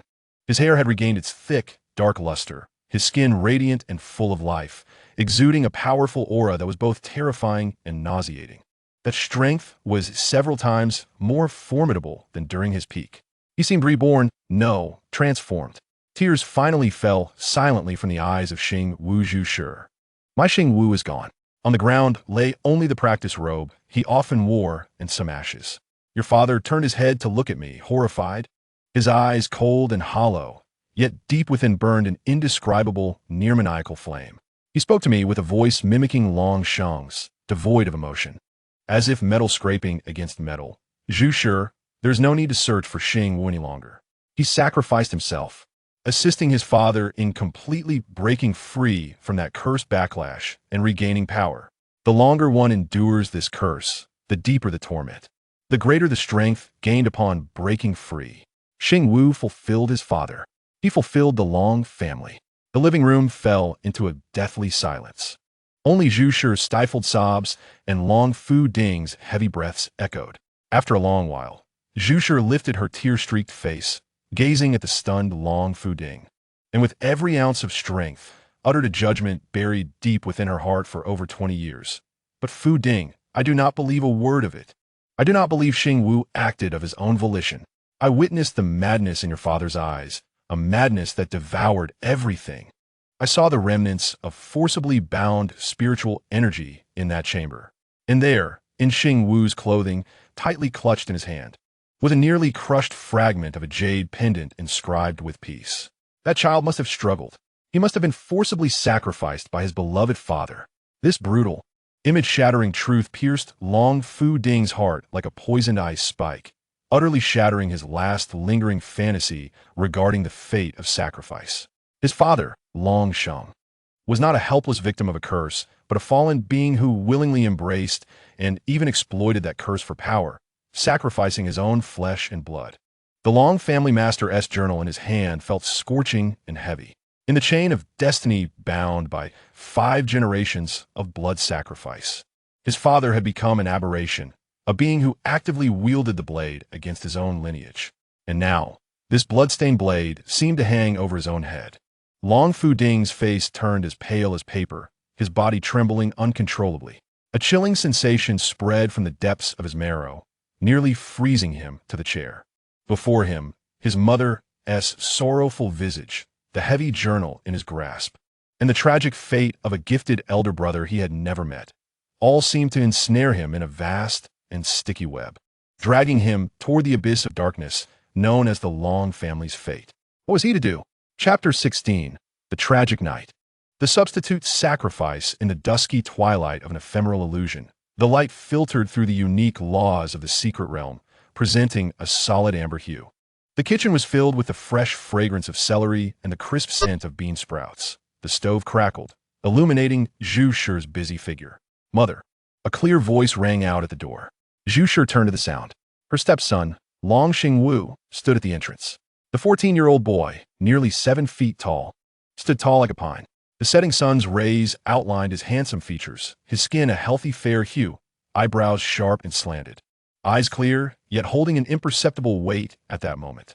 His thick, raven-black hair was tied back, further emphasizing his vigorous vitality. He wore a well-fitted azure silk garment, adorned with intricately embroidered dark dragon patterns at the collar and cuffs, imparting both youthful exuberance and a hint of the Long family's noble lineage. Zhu Shi beamed lovingly, her hands never halting as she deftly stir-fried the celery and bean sprouts. Xing Wu, are you hungry? Tonight, I made your favorite stir-fried celery and bean sprouts. Just wait a moment.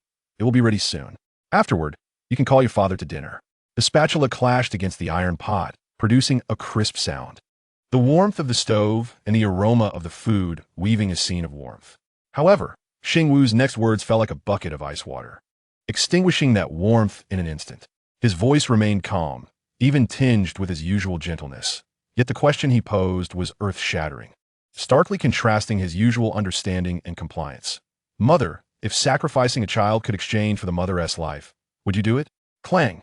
Zhu Shi's spatula came to an abrupt stop, nearly slipping from her grasp and crashing against the pot's edge. She turned to face Xingwu, her smile frozen, replaced with shock and confusion. "Xingwu, why would you ask such a thing?" Her heart tightened suddenly, a chilling vine of intense unease wrapping around her. What was wrong with the child today? The term deviant has never been associated with him. Yet, just as she turned to discern her son's expression, seeking the truth, the entrance lay utterly empty. Only a fleeting glimpse of a green garment brushed past the doorframe, vanishing into the dim yellow light, as if her earlier inquiry had merely been a jarring illusion. "Xingwu!" Zhu Shi cried out, rushing from the kitchen.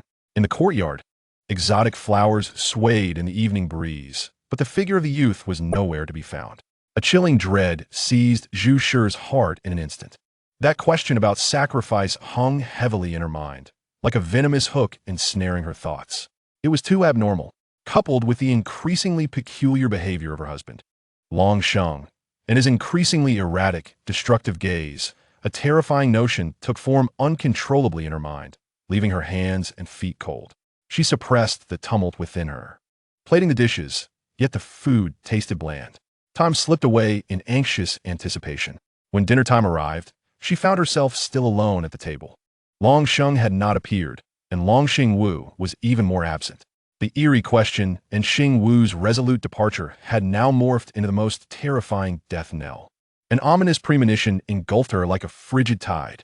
Unable to sit still any longer, she leapt up, neglecting to clear the dishes, stumbling out of the house towards the forbidden grounds of the Long family, the location of the sacrificial stone chamber that imprisoned the terrifying evils.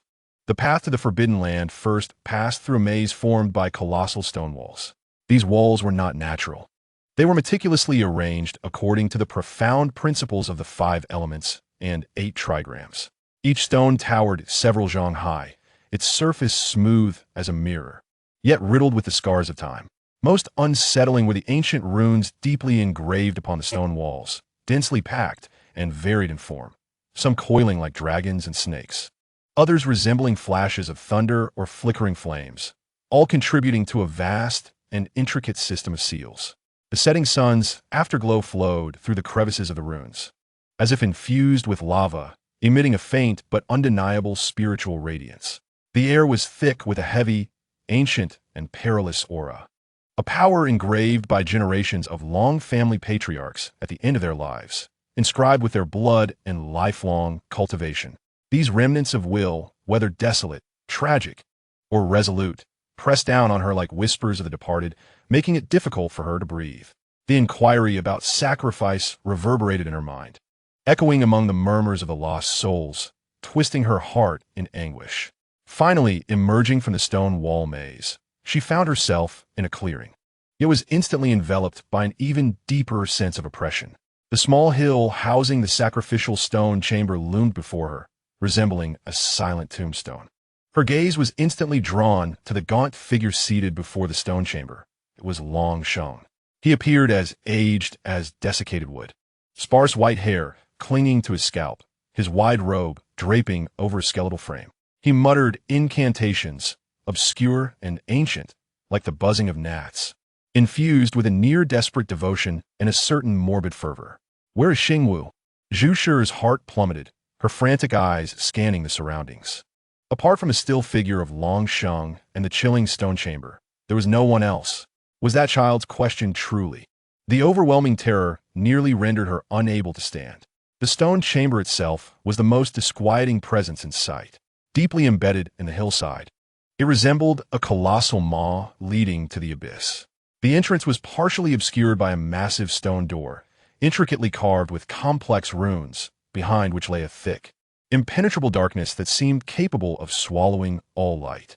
Even from dozens of zhang away, at the edge of the runic stone wall maze, Zhu Shi could feel the chilling, chaotic pressure emanating from the dark core, a pure resentment and desire for destruction. The residual aura of the Yuhuang Ba Jun, sealed at the cost of the life and bloodline of the first patriarch, Long Tung Wu. Surrounding the stone chamber and the small hill, layers of sealing barriers, established through the sacrifices of the ancestors, were constructed upon the massive runic stone walls, resembling an invisible web crackling with high-voltage energy, exuding a suffocating spiritual pressure. Zhu Shi knew that without the bloodline of the Long family, any ordinary cultivator who approached would face a violent backlash equivalent to their own spiritual power. Instantly reduced to ashes, she could only futilely call out from this safe distance, "Xing Wu, where are you? Long Sheng, where is Xing Wu?" Her voice echoed in the desolate valley and cold stone walls, tinged with a desperate cry, yet received no response. The fear within her magnified infinitely. At that moment, a blinding purple-black lightning, so intense it rendered her momentarily blind, erupted unexpectedly from the unfathomable darkness of the stone chamber. It twisted like a venomous serpent, shrieking as it tore through space, striking precisely at Long Sheng's chest as he sat cross-legged. Long Sheng emitted a sound that was not human, a wretched howl, as his frail body was instantly pierced by the lightning imbued with terrifying evil energy, lifting him off the ground with a violent force, suspending him in midair.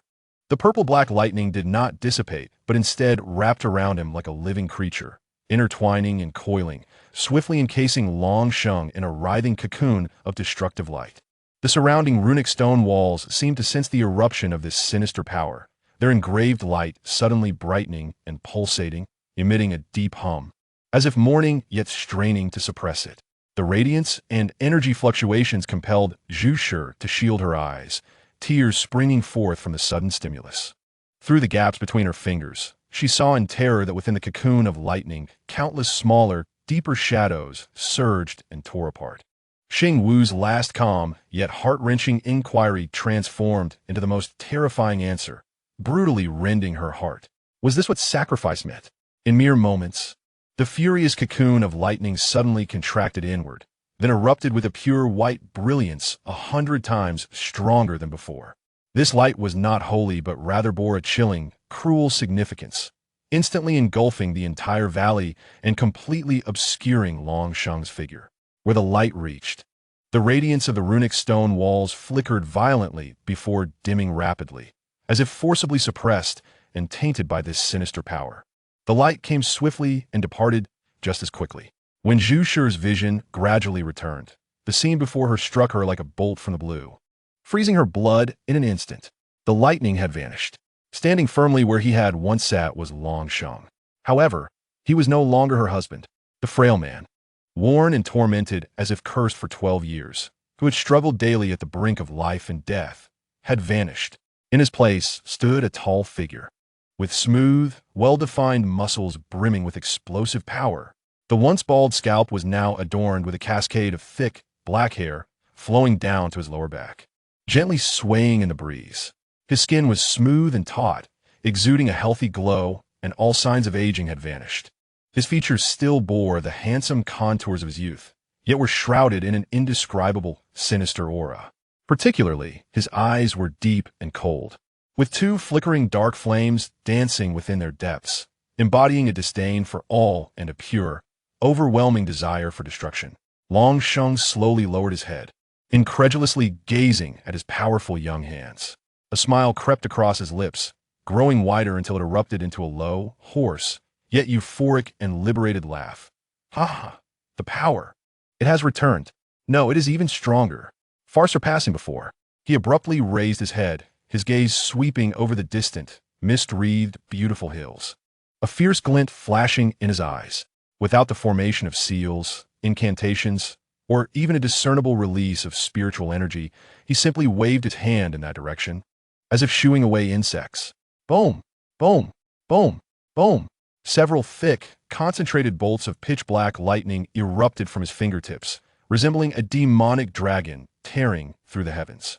This thunder carried a soul-shattering aura of destruction, traversing space and precisely striking the summits of several small mountains. There was no cataclysmic explosion, only the excruciating sound of space being forcibly torn apart. The mountains that were struck seemed to be sliced by an invisible blade, akin to ice and snow immersed in strong acid, silently dissolving along the path of the lightning, vanishing without a trace. The towering peaks, along with their flora, rocks, and soil, simply disappeared as if they had never existed. All that remained were a few vast, smooth, mirror-like cliff edges, bearing the charred traces of energy, and the acrid scent of ozone permeating the air, accompanied by the chaotic fluctuations of space. The cataclysmic force unleashed extinguished the brilliance of nearby ruined stone walls, causing minute cracks to appear on their surfaces. This was a power capable of annihilation, bordering on the divine. It was a strength that far surpassed what Long Sheng could possess at his peak. This power embodied the pure, malevolent destruction of Yu Huang Bajun.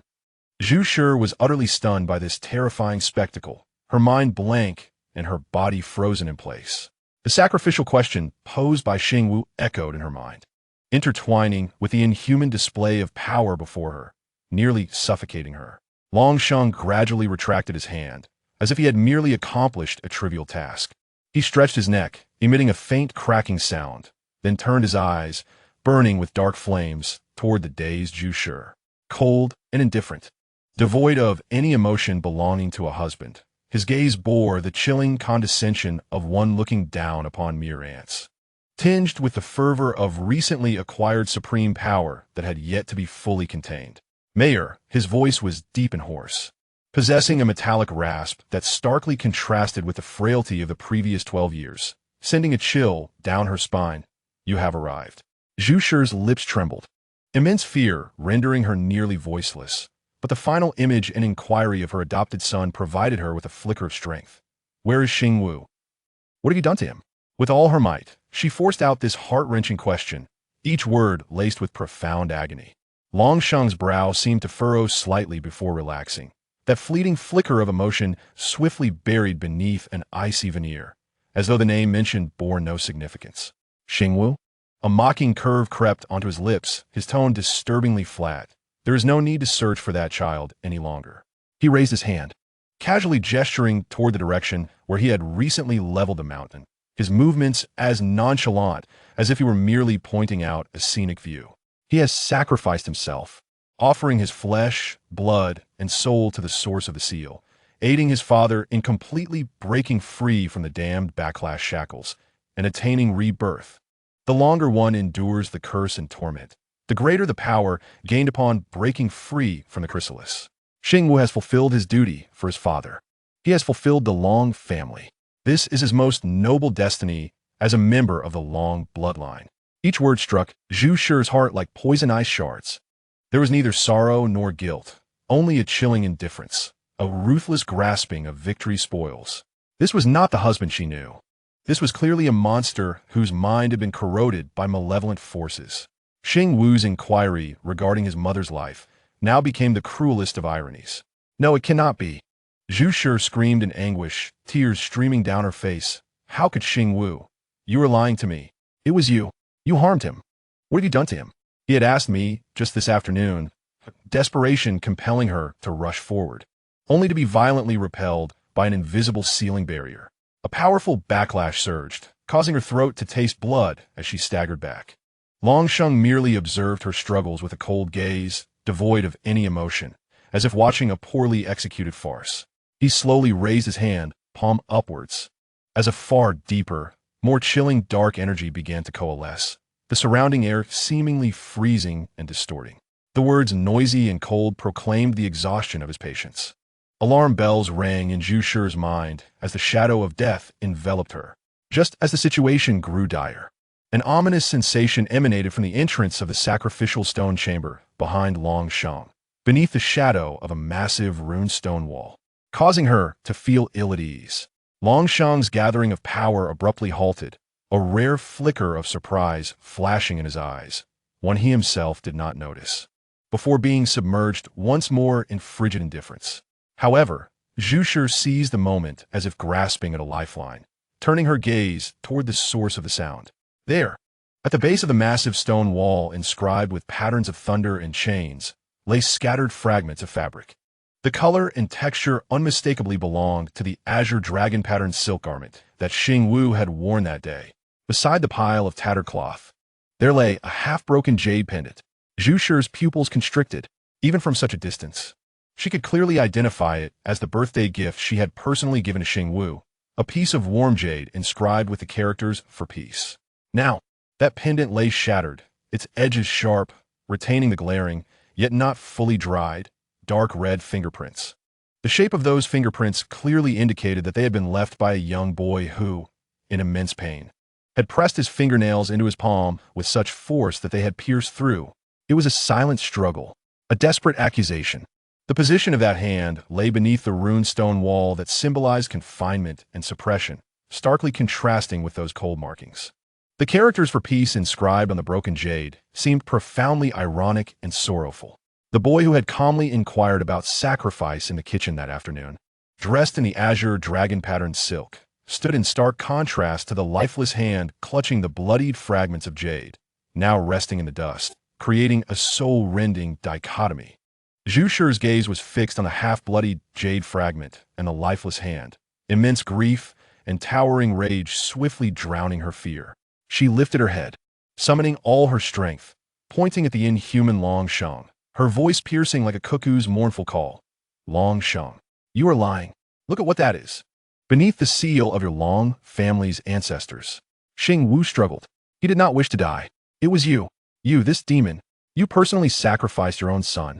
You took him away this afternoon for this purpose? You madman. Executioner. Even a tiger would not harm its own cub. Yet you are even worse than a beast. Her screams reverberated through the silent mountain hollow, filled with desperate accusations, crashing against the cold stone wall before bouncing back, amplifying the desolation.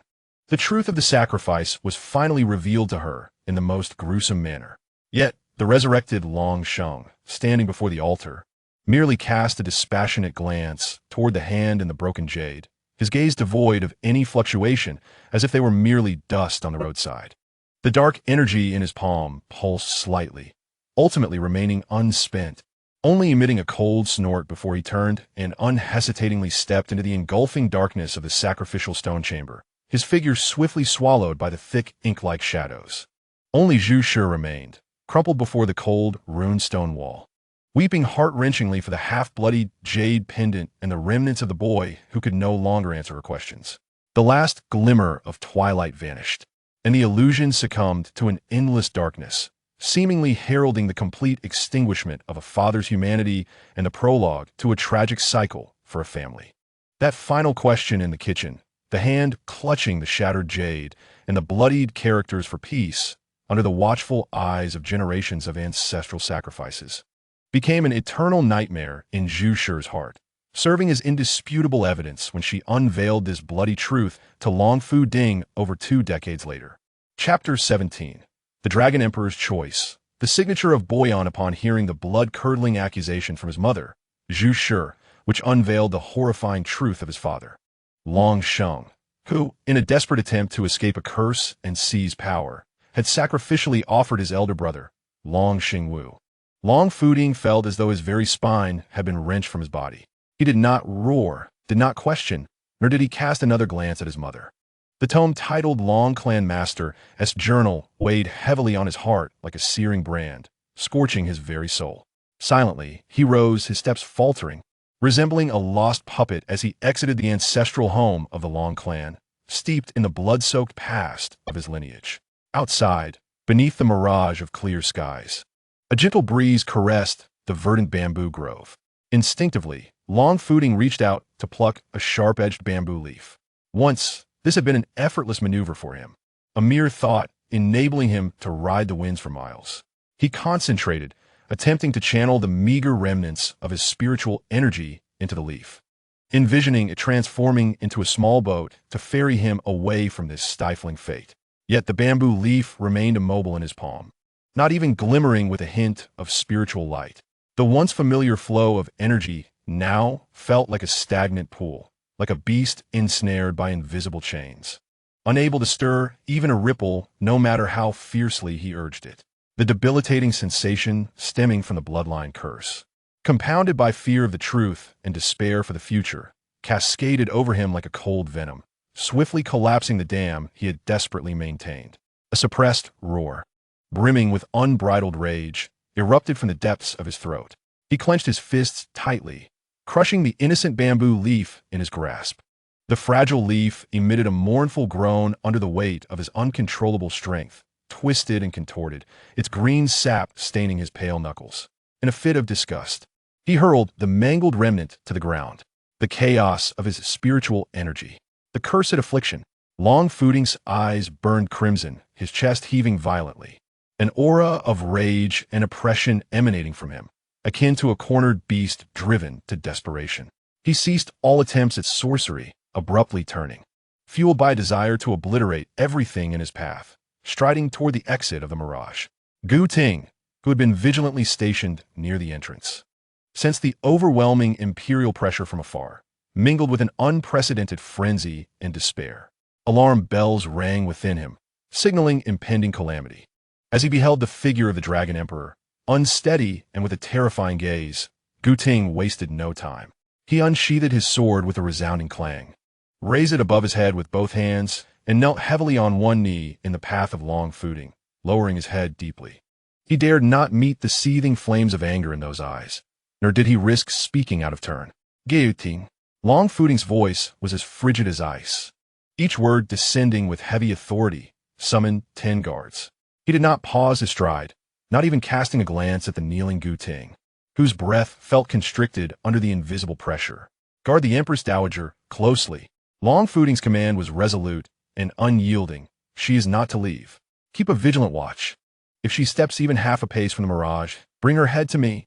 The decisiveness and coldness in his orders sent chills down Gu Ting's spine, leaving no room for doubt regarding the authenticity of the Dragon Emperor's words.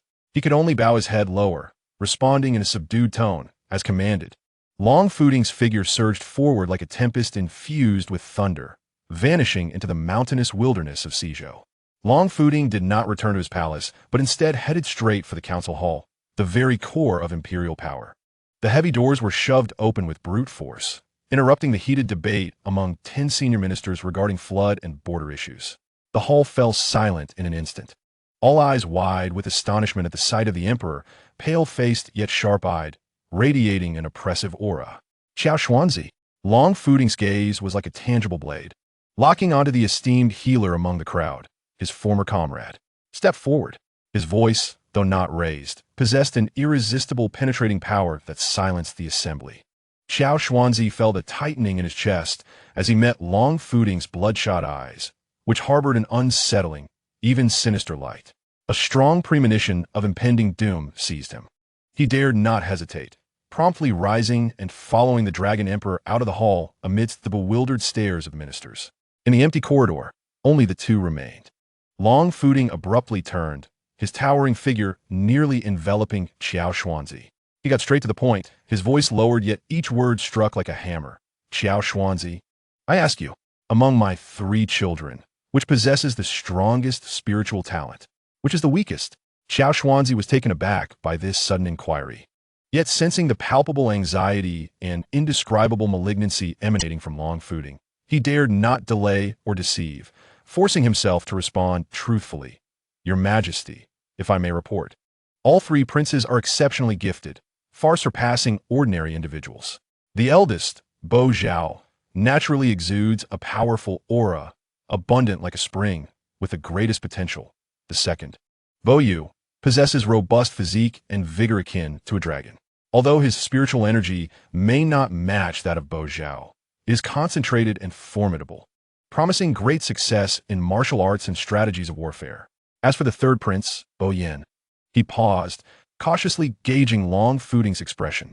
His spiritual energy is somewhat ordinary compared to his brothers, yet his soul aura is remarkably unique, his fate hinting at the rise of purple chi.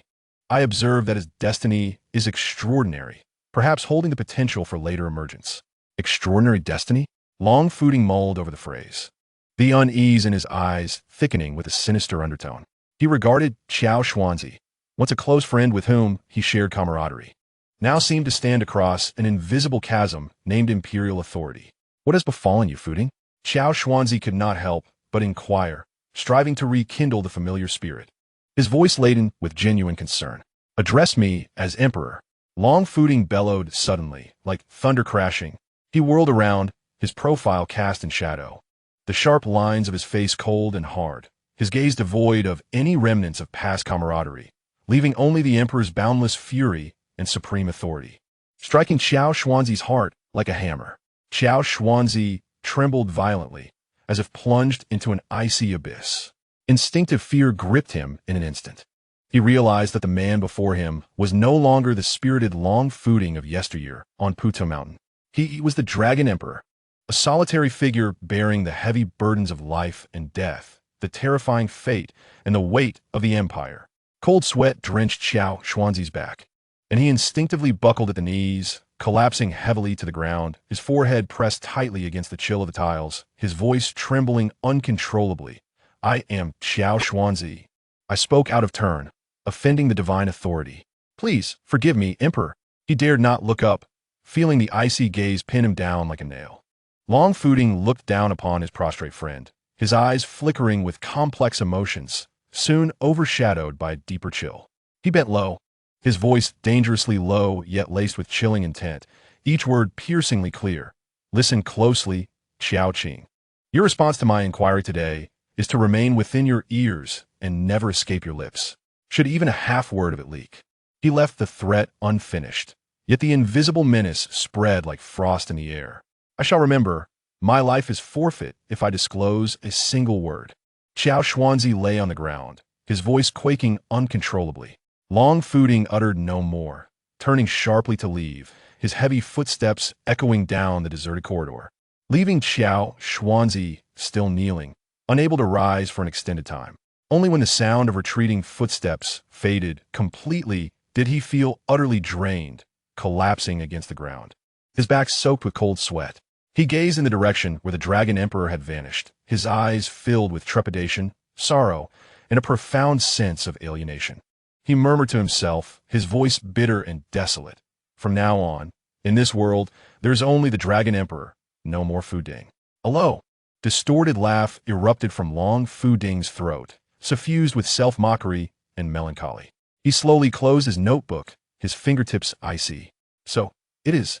The exceptional talent he had always prided himself on, the effortless mastery of every discipline, the miraculous ascent to the mid-stage of Yuan Ying in such a short span, was not a boon from the heavens, but rather a curse bestowed by the sealed malevolent spirit. This power, tainted with the blood of ancestors and the sins of his father, the extended lifespan granted by the mid-stage of Yuan Ying, the nascent empire he had just begun to establish, the imperial throne that looked down upon the world. Everything felt like poison coated in honey, making it impossible for him to let go. How could he be willing to maintain that damned seal, walking toward the altar like his father, or wielding the slaughtering blade against his own flesh and blood, just as his father had done? The night was as dark as ink, thick and inescapable. Silence enveloped the room, punctuated only by the flickering candlelight in the imperial study, casting Long Fuding's shadow long and distorted on the wall, resembling a monstrous beast poised to devour. On the table, 3 delicate jade slips lay quietly, emitting a cold sheen in the dim light, each engraved with a name: Bo Zhao, Bo Yu, Bo Yan. The Dragon Emperor sat immobile like a stone statue, his fingers unconsciously and slowly caressing the 3 jade slips. Each slight touch resonated like a plucking of the most fragile strings of his heart. The friction of the bamboo slips against the table produced a barely audible rustle. Yet in the profound silence of the room, it thundered, repeatedly interrogating his soul. "Why must it be you, my son?" The silent wail echoed in his heart. Bo Yan's peaceful sleeping face appeared before him, pure and untouched by dust. He could almost envision Mo Yan's heart-wrenching despair upon discovering the absence of a child. This bond of father and son, this love between husband and wife, was now weighed cruelly on the scales of fate, against the future of the empire and that intoxicating power. But what choice do I have? A cold, tempting voice resonated in his mind, the will of the emperor, the yearning for power. I have already glimpsed the magnificent future of the empire. It will reach unprecedented heights in my hands. This is my mission for this grand endeavor. For the countless citizens of Longhua, he endeavored to persuade himself with lofty reasoning, yet his voice trembled in his heart. "This is my responsibility, is it not?" He repeated almost hypnotically, his finger resting on the jade slip engraved with Boyan's name, feeling the icy engravings beneath his fingertip. Without sacrifice, how could there be greatness? The fate of the Long family, the path of his father. He recalled the terrifying power his father, Long Sheng, had acquired after sacrificing Xingwu, the ability to level mountains, and an uncontrollable shiver of a secret fear coursed through him. Yet, the cold machinations of imperial ambition and the seductive allure of power could not truly dispel the excruciating pain that coiled around his heart like a venomous serpent. It was the agony of preparing to snuff out a loved one's life. He could almost see Bo Yan's clear eyes questioning him. Bo Yan's fingertips turned white from gripping the jade slip tightly, his voice hoarse as it called out within. "You will understand your father one day. When the empire stands at the pinnacle among nations, when the glory of the Long family never falters, you will comprehend the significance of all these sacrifices. This empire, these countless souls will forever remember all that we, father and son, have done today." He attempted to drape the impending atrocity in the guise of sanctity. But then, a sharper, colder voice pierced through this veil of self-comfort. "Long Fu Ding, do you truly believe these lies? Or are you merely deceiving yourself? For that power? For that throne? To escape your own fate?" This inquiry from the depths of his soul made him tremble, nearly causing him to drop the slip. Struggle, pain, desire, fear, countless emotions clashed violently in his eyes, surging forth. Time seemed to freeze. Ultimately, after a protracted and suffocating standoff, that finger which would alter destiny, heavy with a martyr's burden and twisted by desire, decisively pressed down upon the jade slip engraved with Bo Yan's name. Long Fu Ding closed his eyes, a murky tear silently coursing down his resolute yet weary cheek, splattering on the cold table, instantly spreading. "My child, you will be the brightest star of this empire. A sacrifice of your life," his voice barely audible, filled with unspeakable sorrow and hypocritical pity. This was the father's choice. He spoke as if to Bo Yan, yet also as if to convince himself, a helpless act indeed. The word helplessness lightly veiled all greed for power and cowardice towards sacrifice. He suddenly opened his eyes, the last vestige of paternal softness completely frozen, leaving only the undeniable cruelty of the emperor. No longer hesitating, he forcefully twisted his finger. Crack! A crisp yet heart-wrenching sound of shattering echoed. The jade slip that bore the fate of the third prince instantly crumbled to dust under the resolute intent of the dragon emperor. The fine jade shards cascaded down like starlight from between his fingers, falling onto the table, leaving no trace. Now, everything was decided. Long Fu Ding gazed at his empty palm, his voice hoarse and hollow, as if all strength had been drained from him. There was no turning back. He rose, his tall figure casting a colossal shadow in the candlelight, as if ready to engulf all light. "This is my path." He lifted his head, his gaze seemingly penetrating the thick palace walls, directed toward the deep, dark night sky outside, where no stars shone, only an impenetrable darkness lingered. Regardless of whether the path ahead was illuminated or plunged into an abyss of despair, he must proceed, on this heavy night that determined the fate of flesh and blood. The Dragon Emperor moved like a bronze statue, slowly exiting the imperial study.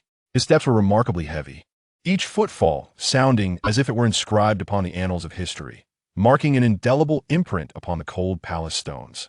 Burdened with the cursed resolve of an emperor and the lament of a father in utter decline.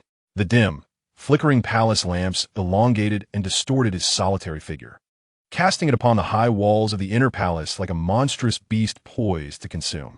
He bore no attendance, striding directly toward the tranquil abode of Yuzhu, filled with new life and fleeting peace.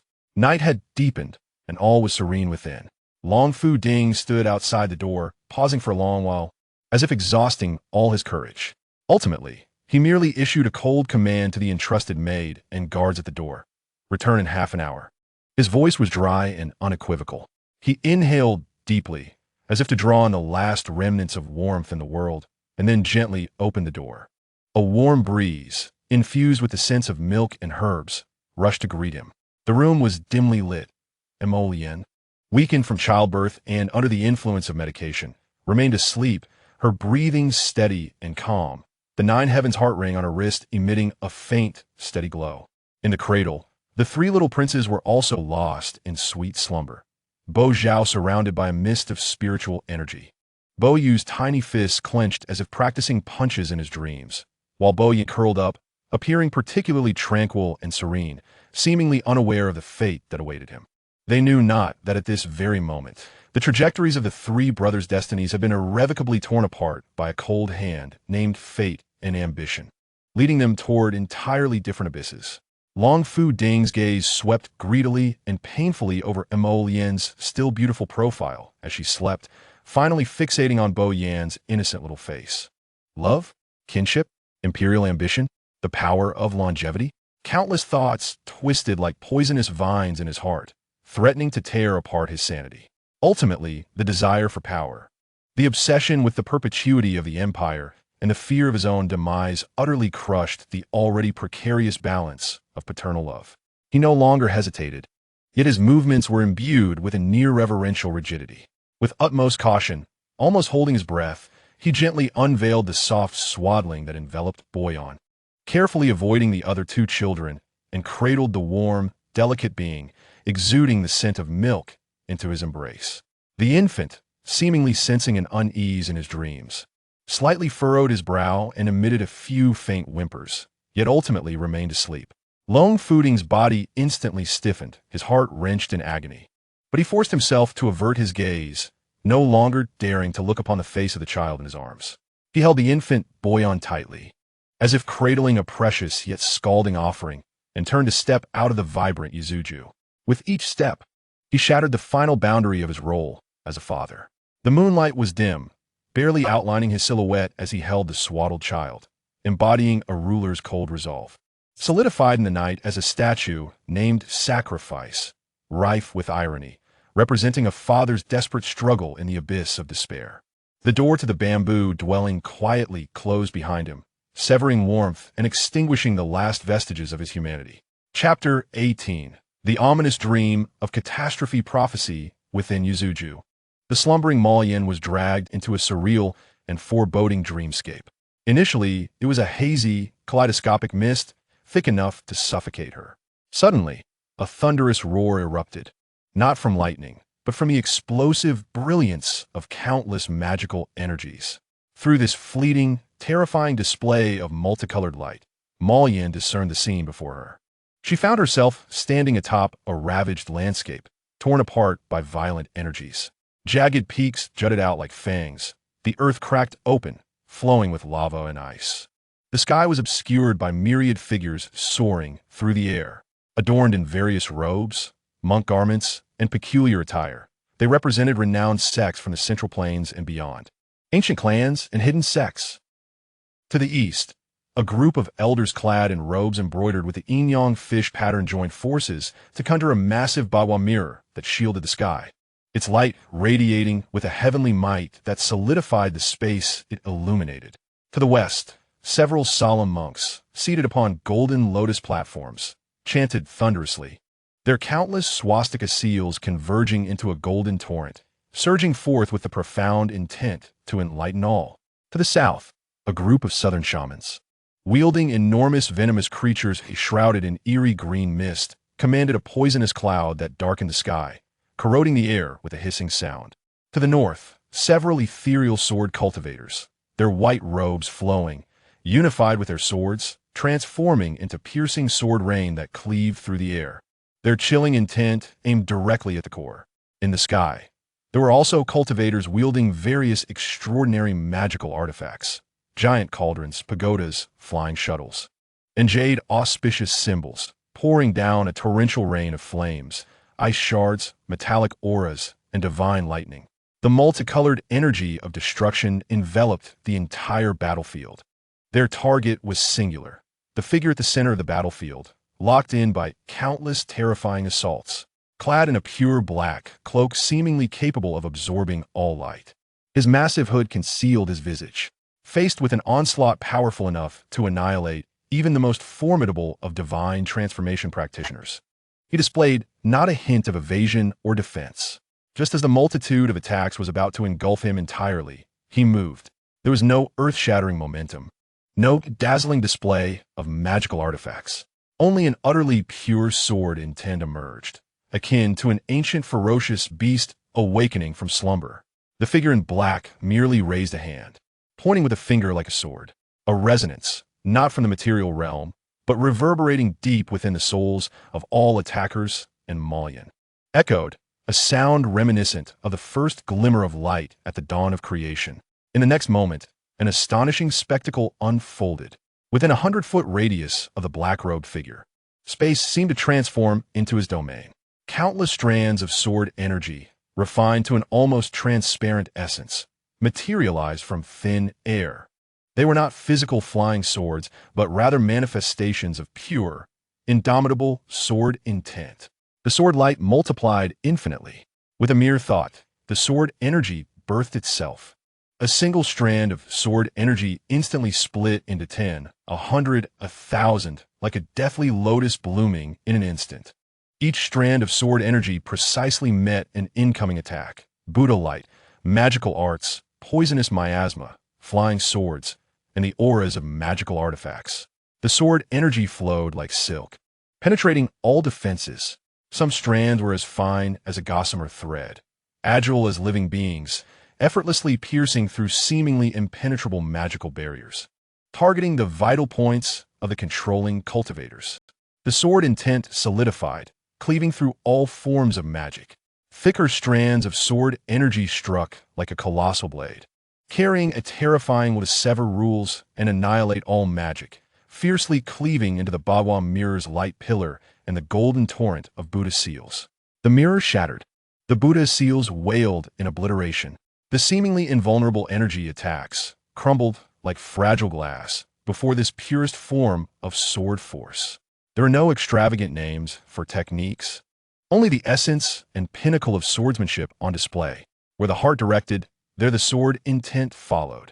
The figure in black seemed to embody the very essence of the sword path, with every slight movement, even a mere shift of his gaze, weaving countless lethal sword energies into an inescapable web of death. The cries of anguish swiftly replaced the roar of spells. A sword cultivator, summoning his life-bound flying sword, was pierced through the brow by a slender strand of sword energy, obliterating his soul.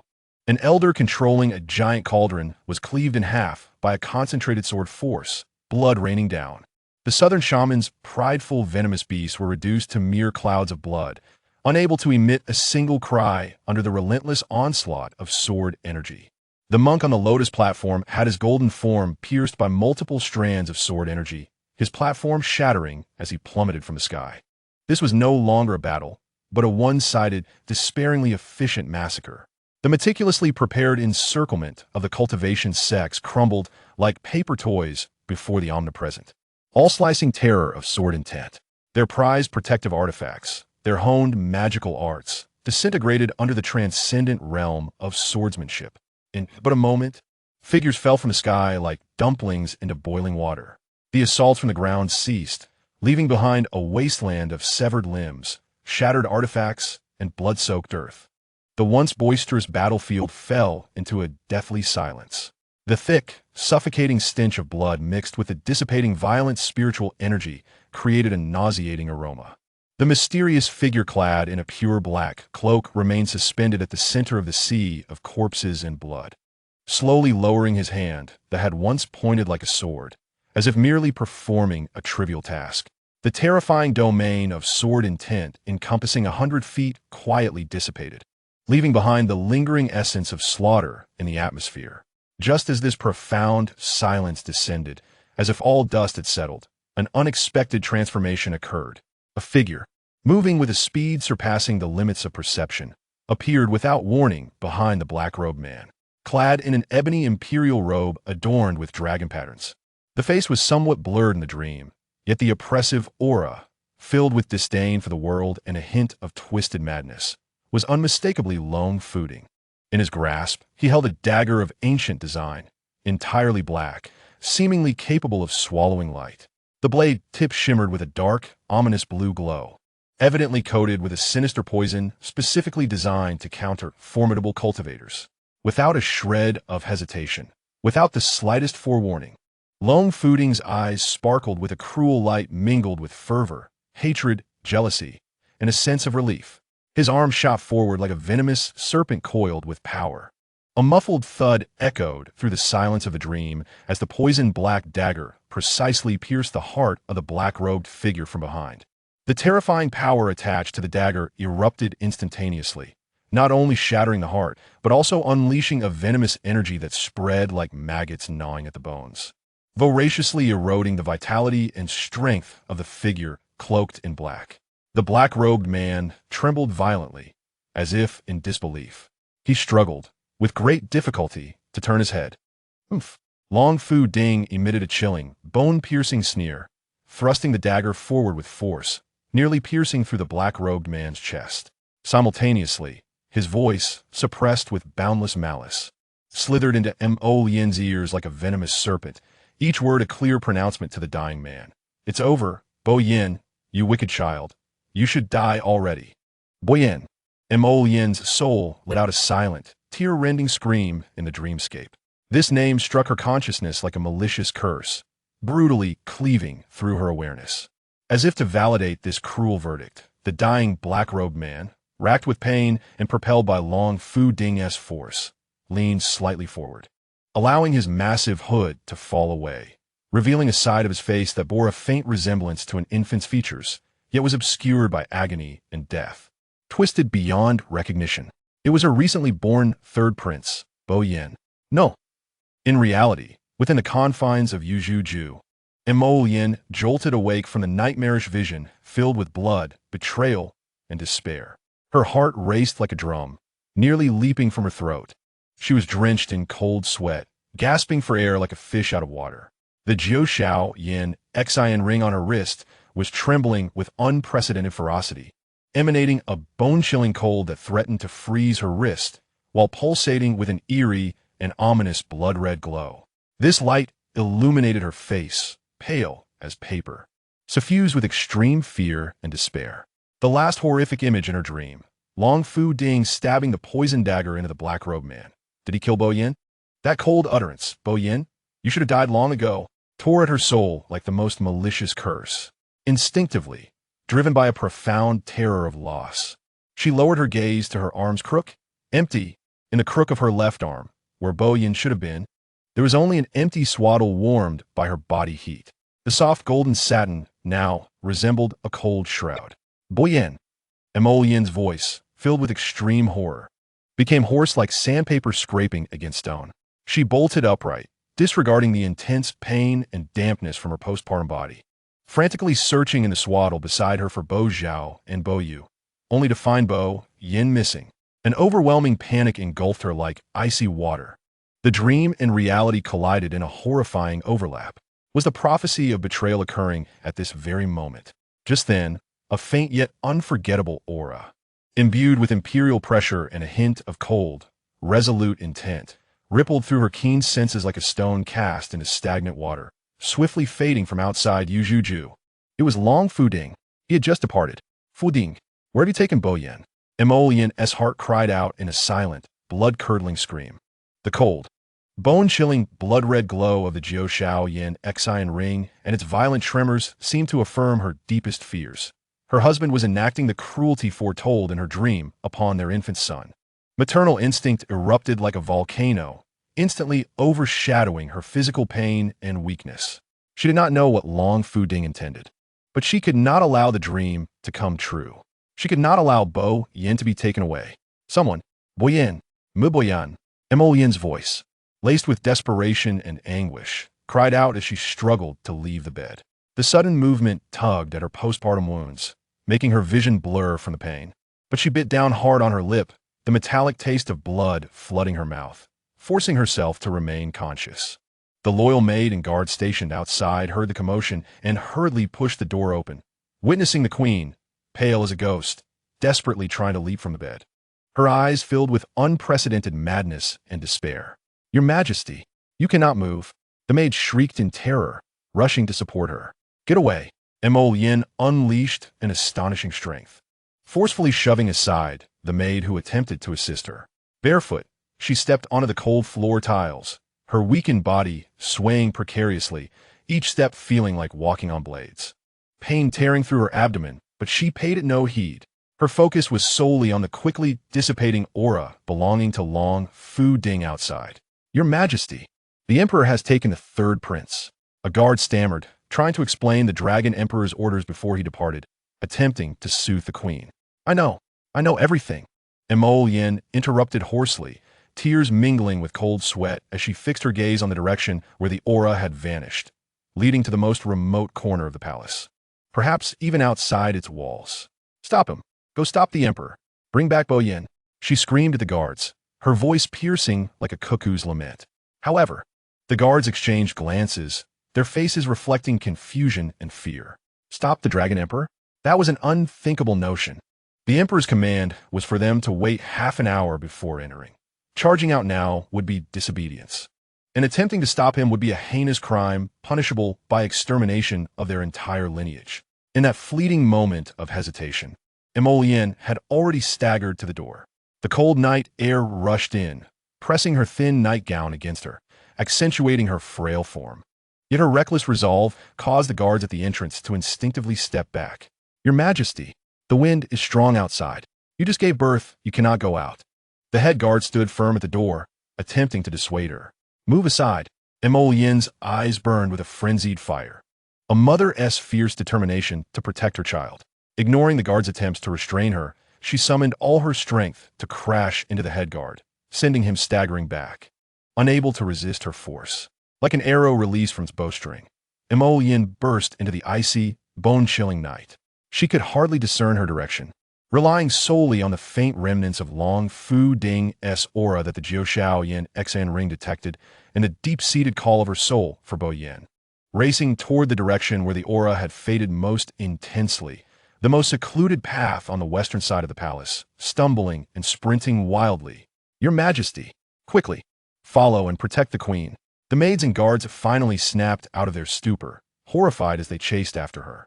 Inside Yujuju, only Bo Zhao and Bo Yu remained, bewildered and crying after being awakened.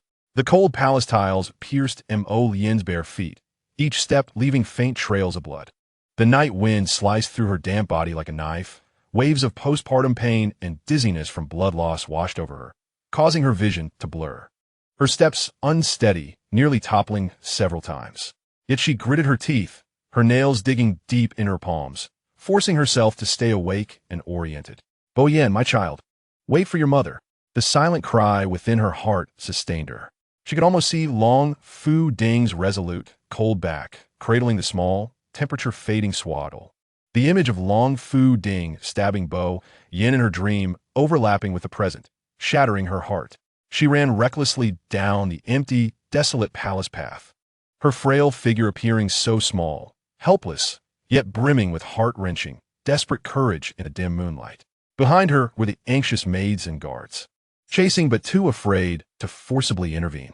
Ahead lay the profound darkness, seemingly capable of swallowing everything, along with the Emperor's aura, swiftly carrying her flesh and blood toward an unknown fate. She did not know how far she could run, nor what would happen if she caught up. But as a mother, she could not stop, even if she could only get one step closer, even if she could only catch one last glimpse of her child. Chapter 19. Confrontation between husband and wife, heartfelt truth. The pale moonlight fell like cold frost on the desolate palace path, elongating and distorting Long Fu Ding's solitary figure cradling the swaddle.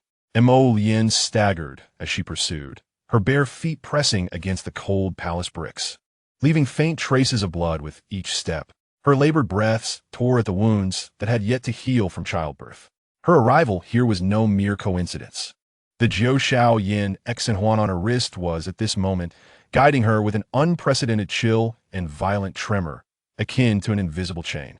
One end tethered to her weeping heart, while the other was tightly entwined around that emperor, who held their flesh and blood, yet exuded an icy indifference.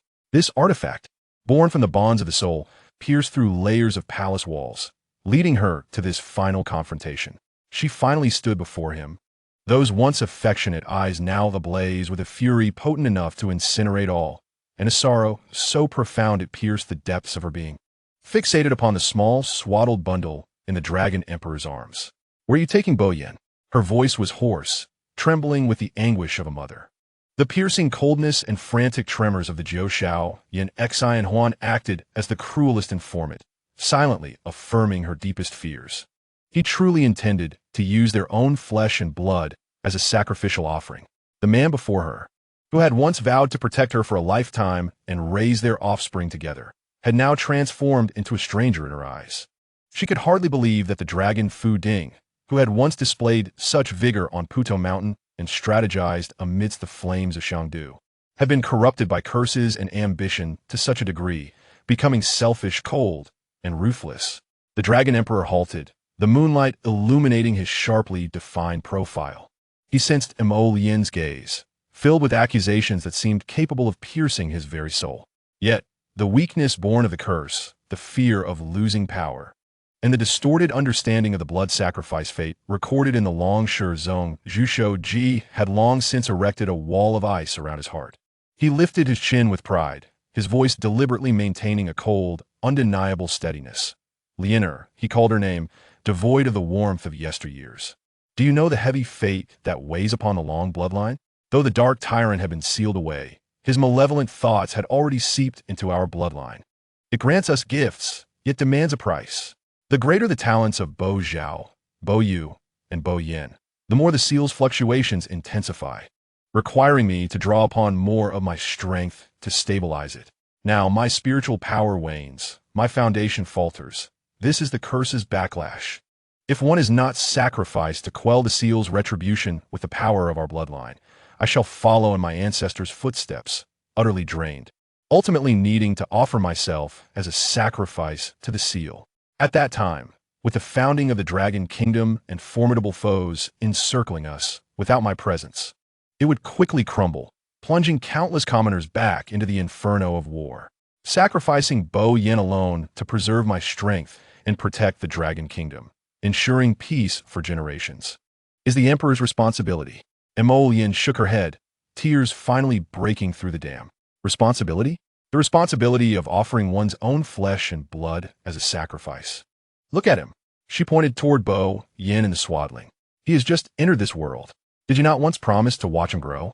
Yet now, you intend to extinguish his life in the cruelest manner. Long Fu Ding, where is your heart? The Dragon Emperor's gaze was as cold as the depths of an icy pond, showing no signs of thawing. Enough, he barked. Mo Yin. The grand destiny of the Dragon Kingdom rests solely upon my shoulders. Bo Yin is my progeny. His life is mine to command. His sacrifice shall forge an eternity. I will build a temple in his honor, ensuring his name is remembered for all time. A temple? After you have personally sacrificed him? Long Fu Ding. You have lost your mind.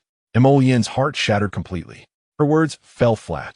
This man before her could not be awakened. This was her last chance to protect Bo Yin. Ignoring the excruciating pain of her postpartum body and the weakness from her depleted spiritual power, she drew forth the hilt of the Hongguang sword, a token of love bestowed upon her by Long Fu Ding. This extraordinary artifact should have unleashed a dazzling, flexible energy blade with the infusion of spiritual power. However, at this moment, Mo Yin's dantians were empty. She could only extract the last vestige of feeble power to inject into the hilt. A faint hum, almost imperceptible, resonated. At the top of the hilt, a dim, unstable orange-red blade, barely a foot long, struggled to coalesce. It trembled like a flickering candle in the wind, its light weak enough to barely illuminate Mo Yin's despairing face and the hilt itself. This was hardly a weapon capable of severing gold and jade. It was merely a Hongguang dagger, barely taking shape under the strain of insufficient spiritual power. This once cherished symbol of protection and affection now reflected the most brutal portrayal of Mo Yin's exhaustion and despair. What a cruel irony! The joy of first igniting the blade, the focus and tenderness with which he had taught her swordsmanship, were vivid in her mind. Yet fate played its hand, and in her lifetime, the one and only object she aimed this token of love at was the very man who had gifted it to her, the husband to whom she had entrusted her life. Will you use it to harm me? Lianer, Long Fu Ding's voice lowered, carrying a mixture of disappointment, anger, and indescribable pain. He continued to hold Bo Yin in one arm, raising his left hand, fingers poised together, pure spiritual power instantly coalescing at his fingertips. Exuding a chilling sword aura, akin to a snake's tongue. You know you cannot stop me. With this pitiful thing, which is hardly even a dagger. He gazed at the feeble, trembling blade, his expression complex. His figure, under the dim moonlight, donned the imperial yellow robes, now appearing muted and lifeless. Yin let out a cry that encapsulated all her despair and maternal love, disregarding the lethal disparity, gripping the flickering Hongguang dagger tightly, like a moth drawn to flame. Recklessly charging towards Long Fu Ding. Long Fu Ding's gaze sharpened, his left hand casually waving his fingers. With a swift motion, several precise sword auras shot forth, easily deflecting Yin's desperate thrust. Each collision of sword auras sent jolts of pain through Yin's arms, the already feeble blade flickering violently, nearly extinguished. The vast disparity in strength rendered her as fragile as a leaf caught in a tempest, staggering backward. He did not even shift his stance. Yet, amidst this fierce and nearly hopeless confrontation, the Jiuxiao Yin Xuan on Yin's wrist continued to tremor violently, emanating a chilling aura. But in a moment that struck her like a thunderbolt, she realized that this artifact, capable of restricting cultivators' spiritual roots and disrupting their power, showed no reaction to the pure and potent sword aura at Long Fu Ding's fingertips. The limiting power vanished without a trace, as if the Dragon Emperor's spiritual roots had not been deemed malicious. This revelation caused Yin's movements to falter, her mind reeling. In that instant, Long Fu Ding seized upon her opening. However, rather than striking with force, he withdrew his fierce sword aura. He gazed deeply into Yin's eyes, filled with shock, confusion, and profound agony, reflecting his own cold yet complex visage. His voice suddenly grew exceptionally low, infused with a long-lost tenderness, yet laced with a chilling resolve. Lianer, the Jiuxiao Yin Xuan cannot restrain me. He spoke slowly, as if peering through the tension of the moment into the distant past. It is precisely because I love you so deeply that I cannot allow myself to become the sacrificial pawn of the seal. I cannot leave you alone in this world, nor can I let our child be deprived of a father's protection. I must live, at any cost, even if it means bearing this eternal sin. This love is the source of my strength at this moment, and the reason why this ring cannot bind me. His words twisted together his love for Yin and his pathological obsession with self-preservation, imbuing his cruel actions with a tragic hue of sacrifice for love. The tenderness in his tone and the phrase deeply in love struck Yin like the sharpest of blades, piercing through the confusion wrought by the ineffectiveness of the Jiuxiao Yin Xuan, casting a fleeting, bewildering stone into the lake of her despair, stirring an uncontrollable pang of sorrow, almost touched by this distorted affection. However, this wavering lasted but a moment. At the moment when Yin's heart was momentarily cracked by the unexpected declaration of profound affection, a glint sparked in Long Fu Ding's eyes. He moved with the swiftness of a phantom. No longer employing the technique of dual-finger sword energy, he wielded his fingers like blades, enveloped in a gentle force that struck precisely at the side of Yin's neck. A soft sound echoed. Yin felt a numbing sensation at her neck, as an irresistible wave of gentle power surged within her. The world before her suddenly spun violently, blurring the mixed expression of deep affection and coldness on Long Fu Ding's face, the small swaddled figure of Yin in his arms, and the waning light of the Hongguang blade in his hand, all fading into the distance. An overwhelming darkness surged forth like a tidal wave, engulfing her consciousness entirely. She fell forward, the hilt of her sword slipping from her grasp, and the dull orange light of the blade extinguished with a faint hiss upon contact with the cold ground, dissipating into nothingness, leaving only the solitary ancient hilt rolling on the palace bricks. Long Fu Ding, quick-witted and deft, caught her unconscious body before she hit the ground. He gazed down at his wife's pale and haggard face, tears still glistening on her cheeks, and then glanced at the Hongguang's sword hilt on the ground, a witness to countless sweet moments they had shared. Fragments of memories surged uncontrollably. In the bamboo forest behind Putuo Mountain, he solemnly placed this peculiar hilt, obtained from an ancient relic, into her palm. As she infused it with spiritual energy, the first radiant blade ignited, illuminating her astonished eyes as if filled with stars. He held her hand, teaching her each move, her clumsy yet earnest demeanor as she nestled against him, her fingertips tracing the patterns on the hilt, laughing as she declared it her most treasured gift. A sudden, intense pain gripped Fu Ding's heart, almost causing him to lose his hold on the swaddled infant. This sword was a connection to their purest and most beautiful past, and now it lay dimly on the cold ground, akin to the severed bond of affection between them. He inhaled deeply, forcing down the tumult of emotions, his gaze hardening into a cold resolve. Those fleeting warm memories did not waver his determination. Instead, they acted as a quenching cold water, making him acutely aware that only by obtaining eternal power could he safeguard everything he wished to protect, or forever possess that which he did not wish to lose. The loss of power, of the throne, of a future with Mo Lien was utterly unacceptable. "Come here," he commanded in a voice that regained the majesty and coldness of an emperor. From the shadows, several trusted guards appeared like spirits, kneeling on one knee. "Your Majesty, take the Empress back to Yuzhujing." Fu Ding's gaze swept over the unconscious Mo Lien, devoid of warmth, instructing them to care for her. "Without my command, no one is to disturb the Empress's rest, nor allow her to leave the palace even a step. Should there be any misstep."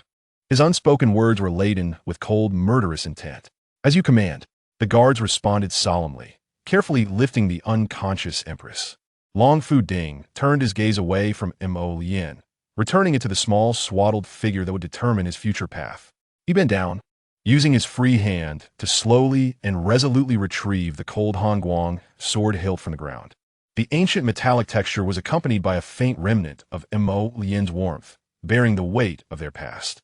He gripped the hilt tightly, his knuckles whitening from the pressure, as if he intended to crush those untimely, tender memories along with the token itself in his palm.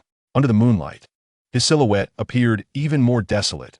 Cradling his infant son while grasping the sword hilt, he resolutely stepped toward the deeper, darker recesses of the palace, embarking on a path paved with blood and bone, leading to power and eternity. The Hongguang sword hilt in his hand no longer radiated light, leaving only a heavy, cold darkness. Chapter 20. Blood Sacrifice to the Abyss. The puppet's fright, Mo Lien's body, was carefully lifted by the guards, resembling a lifeless leaf. Fu Ding's gaze lingered on her paper-white face for a moment. Her once loving eyes were now shut tight, long lashes still glistening with unshed tears, akin to morning dew clinging to a dying petal. He forced himself to look away, focusing instead on the Hongguang sword hilt on the ground. He bent down to retrieve it. The cold metal pierced his palm, carrying with it a trace of Mo Lien's warmth and the weight of their shared past in the bamboo forest, the embrace beneath the moonlight. The last quiver of the dim blade before it extinguished seemed to carve a bloody wound in his heart. Yet he tightened his grip on the hilt, his knuckles turning white as he sought to crush this untimely softness along with any wavering doubts. "Return to Yuzhujing," he commanded, his voice regaining the Emperor's coldness. "As hard as forged iron. Pass on to Qiao Xuanzai to fully nurture the Empress's health. Increase the number of guards and palace maids, ensuring they're never a step away. If the Empress suffers even the slightest mishap or steps outside the palace even a half step." His icy gaze swept over the kneeling head guard. "You and your entire clan shall be deemed derelict in duty and face annihilation." "As you command." The head guard's voice trembled uncontrollably, bowing deeply. The Emperor's murderous intent hung overhead like a tangible icicle. Watching Mo Lien being carefully taken away, disappearing into the shadows of the palace path, Fu Ding slowly retracted his gaze. He looked down. The swaddled infant in his arms stirred slightly, emitting a faint sound akin to a mewling kitten. Boyan, his son. A sharp pain seized him, more intense than the weakness brought by a curse. He inhaled deeply, absorbing this ill-timed vulnerability along with the cold Hongguang sword hilt into his sleeve, as if concealing an incriminating piece of evidence. "Let us go." He did not look back, holding the sacrificial offering that would determine the future of the empire, striding purposefully toward the depths of the palace, toward the prepared swift steed. His figure, cast in the dim moonlight, appeared as desolate as a stubborn stone cast into an abyss. Entrance to the secret realm of the Long family in Suzhou, 7 swift steeds moved like phantoms merging with the night, their hooves thudding heavily, shattering the silence of the Suzhou border mountains. Upon reaching the sheer cliff, carved as if by knife and axe. Long Fu Ding reined in his horse. 10 personal guards spread out like shadows, instantly vanishing among the jagged rocks and dense treetops, leaving only one to hold the reins and stand solemnly. From this point, monitor a radius of 5 miles, Long Fu Ding commanded, his voice echoing hollowly in the valley. Any intruders shall be executed without mercy. As you command, came the synchronized low response from the shadows. A guard concealed among the tree canopy observed Long Fu Ding dismount, cradling the glaringly bright yellow swaddle as he approached the seemingly natural stone wall. Doubts twisted in his mind like rampant vines. The third prince. Why has his majesty come to this desolate place under the cover of night with the infant? However, he bit down hard on his lip, suppressing all questions and unease, leaving only loyalty and vigilance, his gaze sweeping the dark forest like that of a hawk. Long Fu Ding stood before the stone wall, extending his right hand, palm outward. Obscure and ancient syllables spilled from his lips, and a faint, almost imperceptible milky white glow emanated from his palm. In the next moment, the hard stone wall rippled like water, silently parting to reveal a portal of distorted light. You have seen nothing today. Long Fu Ding's voice resonated with a strange echo, cold and authoritative, akin to a final warning. His figure leading the horse vanished into the ripples, disappearing from sight. The distorted portal swiftly closed, reverting back to the cold stone wall, as if everything that had transpired was merely an illusion. Crossing through that thick, icy boundary, Gu Ting found himself in a vast and vibrant world, filled with the rich aromas of flora and pure spiritual energy. The clear sky, verdant mountains, and meandering streams surrounded him, with the air flowing with almost tangible spiritual essence. Long Fu Ding's figure was not far off, cradling the swaddle, standing out as the only anomaly in this mysterious realm. Gu Ting immediately collected his thoughts, suppressing the tumultuous waves within, and hurried forward, kneeling on one knee. "Your Majesty." Long Fu Ding's gaze swept over him, scrutinizing, and he nodded slightly, his voice devoid of emotion. "Where is the Empress Dowager?" Gu Ting replied in a deep voice, not daring to conceal anything. "Your Majesty."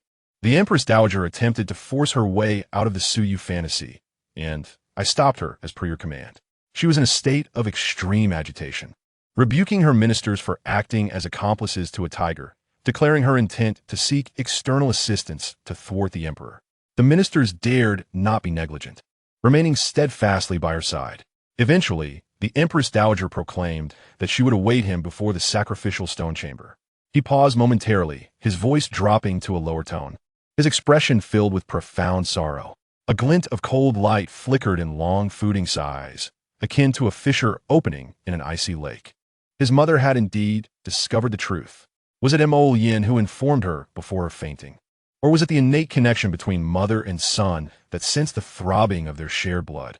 He snorted disdainfully, dispelling these superfluous thoughts, and commanded Gu Ting, "You will wait here." Regardless of what sounds of weeping, wailing, or even the cries of infants emanate from the forbidden area, none shall approach. Without my command, anyone daring to enter through the concealed entrance shall be dealt with ruthlessly. His words were resolute, imbued with an unmistakable royal authority and a hint of barely concealed impatience. The ministers complied promptly, Gu Ting firmly accepting the order and retreating to the side with the emperor's steed in tow. He observed as Long Fu Ding, cradling the swaddled infant, walked alone towards the valley encircled by colossal runic stone walls, where even from a distance, one could feel a weighty oppression and an ominous, sinister pressure. The swaddled infant, under the eternally gentle celestial light of this secret realm, appeared strikingly conspicuous, like a foreboding mark, as he traversed the maze of runic stone walls, etched with the blood and essence of generations of ancestral lords. Emanating a sense of desolation and immense restraining will, the oppressive atmosphere was nearly suffocating. The sacrificial stone chamber resembled the maw of a colossal beast, deeply embedded within the small hill, with its massive stone door half-covered, revealing an inky darkness thick enough to devour light. Before the stone chamber stood Zhu Shi, isolated and facing away from the entrance. Her figure appeared especially frail and diminutive amid the cold, chaotic air exuding from the chamber, filled with pure resentment and a desire for annihilation. yet bore an unwavering stubbornness and a despairing calmness. Long Footing's steps halted several paces away from her, the infant in his arms, seemingly disturbed by the chilling and sinister atmosphere, stirred restlessly and emitted a faint whimper, reminiscent of a frightened young creature. This feeble sound shattered the heavy silence like a stone cast into stagnant water. Zhu Shi abruptly turned around. Her countenance no longer bore the grace and tranquility of yore, replaced instead by a profound sorrow, indignation, and a nearly burning maternal radiance. Her gaze was like a sharpened arrow, fiercely fixed upon the swaddled infant in Long Footing's arms. Her voice trembling violently with heartfelt agony and a blood-curdling accusation. Footing, look, open your eyes and see. What you hold is your own flesh and blood. A living, breathing child who has just entered this world. He is not an object, nor is he a sacrificial offering for your family's vile curse. She pointed emphatically towards the ominous stone chamber, her finger trembling with fury. Look here, observe these stone walls. Her voice rose, filled with a poignant sorrow that transcended history. These runes, they were inscribed with the flesh, blood, and souls of your ancestors. They are the final laments and imprisonments of their lives. Your father, Long Sheng, was right here in that pitch-black chamber, sacrificing your brother Xingwu, that uniquely gifted child who was meant to illuminate the Long family. For a power tainted by curse and twisted in mind. Tears streamed down Zhu Shi's face, burning with fury. Do you intend to follow in his footsteps? To stain this endless road, soaked in the blood of the Long family, with the blood of your own son? Will you allow this tragedy to repeat itself in the next generation? Long Footing's body tensed imperceptibly, as if struck by an invisible hammer. Each word from his mother was like a rusty, dull blade, relentlessly cutting through the defenses he had forged with the weight of imperial duty and familial fate. The horrific image of his father sacrificing Xingwu, the blood-stained fragment of jade, and Xingwu's last desperate fingerprints. All these memories, previously suppressed, surged forth with vivid clarity, carrying the scent of blood and despair, assaulting his senses. Was this twisted power, this obliteration of humanity, truly the only path to escape the curse? No, he, Long Footing, was the founding monarch, the destined sovereign to unify the realms. His fate could not be shackled by the filthy chains flowing through his veins. Mother, his voice was low and hoarse, imbued with a forcibly restrained ferocity and impatient resolve. I know you await me here.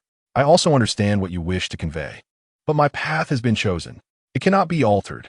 He lowered his gaze, resting it upon the wrinkled, slightly reddened face of the infant in the swaddle, whose innocent eyes seemed to penetrate his very soul. A sharp pang of pain flickered in Long Footing's eyes, but he swiftly crushed it, forcing his voice to harden further, akin to the friction of steel. By sacrificing this one child, using his pure bloodline to quell the backlash of the seal, I can not only regain my strength, but even surpass what my father achieved. Only then can I survive. Only then can I continue to govern the Long Nation, instilling fear in all corners. Only then can I protect Emolian, safeguard Bo Zhao and Bo Yu. Only then can I put an end to this generational torment of curses afflicting my Long family. This is the responsibility of a monarch, the destiny of a family head. It is also the sole opportunity to shatter this endless cycle of blood sacrifice. The sacrifice of Bo Yin will lay the foundation for the Long Nation for eternity. His name will be eternally inscribed upon the Long family monument, revered for generations. He endeavored to envelop this stark cruelty within a grand narrative. Zhu Shi staggered back a step, as if her son's callous declaration had drained her of all strength. The last glimmer of hope in her eyes extinguished completely, leaving only an unfathomable despair and a profound sorrow that saw through to the essence of it all. Responsibility? Destiny? Breaking the cycle? The foundation for eternity? She laughed bitterly, her laughter echoing through the desolate valley like the mournful cry of a night owl, laden with endless mockery. Long Footing, you, like your father, have been utterly ensnared by the power brought forth by this curse. Blinded in your vision. Just look at yourself now. Cold, selfish, driven by greed. You can even regard your own flesh and blood as a chilling bargaining chip for power. Is this what you envision as breaking the cycle? By offering a new, more innocent sacrifice to perpetuate the old, deeper evil? This will only entrap you further into the abyss, ultimately consuming you whole with that malevolent will. She pointed sharply towards the stone chamber's entrance, as deep as a demonic eye, her voice slicing through the air like a blade. Seemingly aiming to pierce the heart of that darkness, look inside. Feel that aura. The sinister thoughts of the abyssal sovereign. This is what it desires. It tempts generations of our long family with power, forcing us to turn against one another, father devouring son, brother betraying brother, offering the most promising and purest lives from within the family upon its altar. What you are doing is not breaking the curse. You are nourishing it. You are satisfying its eternal, gluttonous appetite. You are hand-delivering the Long family, your very own empire, into a more complete and darker abyss of destruction. Zhu Shi's accusation rang out like a final alarm, echoing deep within Long Fuding's soul. His breathing grew suddenly labored, his chest heaving violently. His mother's words pierced through him like the most venomous serpent, precisely finding the gaps in the armor of grand rationality and imperial duty he had woven for himself. Deep within the stone chamber, that cold, chaotic, and pure desire for vengeance and destruction seemed to be fully awakened by Zhu Shi's words and the sacrificial offering in Long Fuding's arms. It became unprecedentedly vibrant, ravenous. Like a slumbering behemoth that had awakened from millennia, it detected the most exquisite blood, eagerly sharpening its fangs in the darkness, emitting a silent roar. The white dragon warm jade in his sleeve burned with scalding heat, while the black dragon mysterious jade from the depths of the stone chamber resonated with an even stronger, greedy, and urgent response. He could distinctly feel the power within him ebbing away, and as the proximity to the impending sacrifice drew near, an unhealthy, reverse excitement and cravings surged forth. It was as if his very body yearned for the completion of this blood sacrifice. In his heart, contradictions clashed violently, resembling two torrential rivers colliding. The yearning for eternal power, the insatiable greed for supreme authority, the dread of the empire's downfall, and the anxiety for Mo Lien and the futures of the other two children. All these burdens weighed heavily upon the fragile scale of paternal love. While on the opposing side lay the fragile, yet immensely significant life of Boyan. Enough! Long Fuding erupted with a primal roar, interrupting his mother's heart-wrenching accusations. The last remnants of patience and hesitation in his eyes vanished, replaced by a feverish madness and ferocity pushed to the brink. I have no other choice.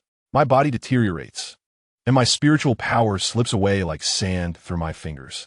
If I lose all my strength, Longguo will disintegrate in an instant, becoming a battlefield for warring factions. What will happen to Emolien? Who will protect Bo, Zhao, and Bo Yu? This damned curse can only be resolved in this manner. Sacrifice one to save the greater good. This is the final path. He could no longer bear to look into his mother's eyes, which were filled with despair so profound that it threatened to shatter his resolve. Clutching the swaddled infant, he took heavy steps, resolutely advancing towards the sacrificial stone chamber that resembled the mouth of hell. With each step, it felt as though he was treading upon thorns. Yet there was a martyr-like determination in his stride. No, Fuding, stop. You cannot. Zhu Shi let out a heart-wrenching scream, maternal love overcoming her fear. Like a lioness protecting her cub, she surged forward with astonishing speed, extending her frail yet powerful hands, desperately reaching for the swaddled child in Long Fuding's arms. She intended to reclaim her grandson. Get away. The ferocity in Long Fuding's eyes became evident, reason drowned by madness and the urgency emanating from the stone chamber. At this moment, he had but one thought: to complete the sacrifice. Without a glance backward, his right hand, clutching the swaddled infant, remained steadfast, while his left elbow, infused with the remnants of his spiritual power, struck back like a battering ram. Bang! A dull thud resonated. Zhu Shi's muffled groan was abruptly cut off. Her body, propelled forward, resembled a kite severed from its string, violently thrown away by this unreserved blow. Her frail form crashed against the icy runic stone wall several zhang away, producing a sickening sound of bones cracking. Blood instantly spilled from the corner of her mouth, and before she could utter a cry of pain, darkness engulfed her, collapsing to the ground like a broken sack, completely losing consciousness. The last expression frozen on her aged face was one of excruciating pain and unimaginable despair. Boyan seemed to sense the ferocious killing intent radiating from his father and the terrifying pull of the stone chamber, finally bursting into wails. His piercing cries, resonating with sorrow, rang through this forbidden ground steeped in ancient seals and the aura of death, sounding the final, despairing toll for this tragic human drama. The cries shattered the serenity of the secret realm, piercing the already numb heart of Long Fu Ding. Yet he merely tightened his embrace around the swaddled infant and quickened his pace towards the half-open stone door leading into darkness. Meanwhile, beyond the entrance of the Long family's secret realm in the mountains of Sizhou, the night was as dark as ink and the forest lay in eerie silence. 10 of the Long Emperor's personal guards, concealed in the shadows, stood vigilantly like stone statues, alertly surveying their surroundings. Their breaths were measured, their spirits highly focused, daring not to show the slightest slackness. The Emperor's stern command echoed in their ears. Any intruder shall be met with lethal force. Suddenly, a faint sound, almost imperceptible, sliced through the air, like a venomous snake striking without warning. A brief, piercing scream shattered the night. A guard hidden in the bushes suddenly bore a gaping wound through his neck. No blood gushed forth, only a bizarre, charred black edge. His body convulsed violently before going limp, his eyes filled with terror and confusion, dying without ever knowing what had attacked him. Enemy attack. Alert! The guard captain reacted swiftly, barking orders as he drew his long knife from his waist. The other guards, jolted from their shock, drew their weapons, forming a defensive formation back-to-back, anxiously facing the source of the darkness. You've been hiding it, Haven TU? That child? I just tracked him nearby, but can no longer sense his presence.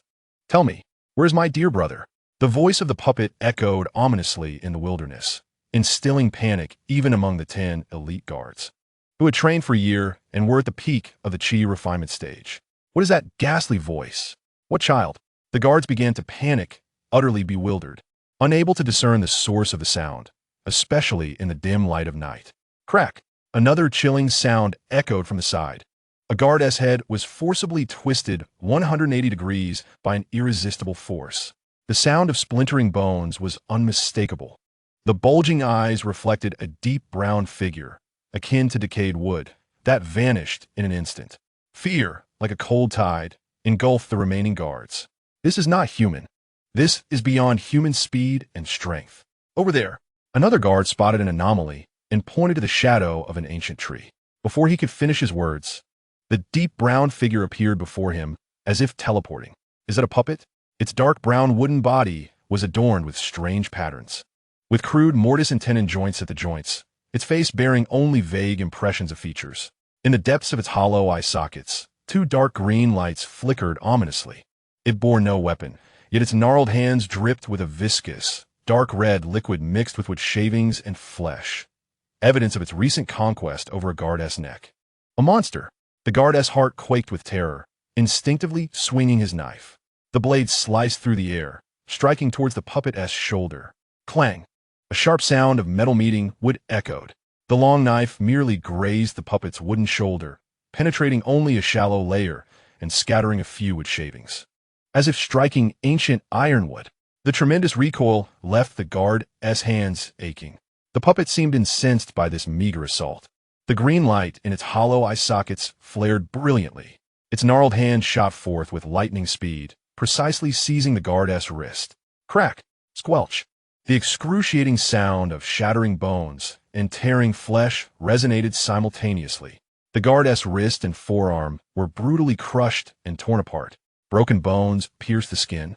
Blood mixed with bone fragments splattered everywhere.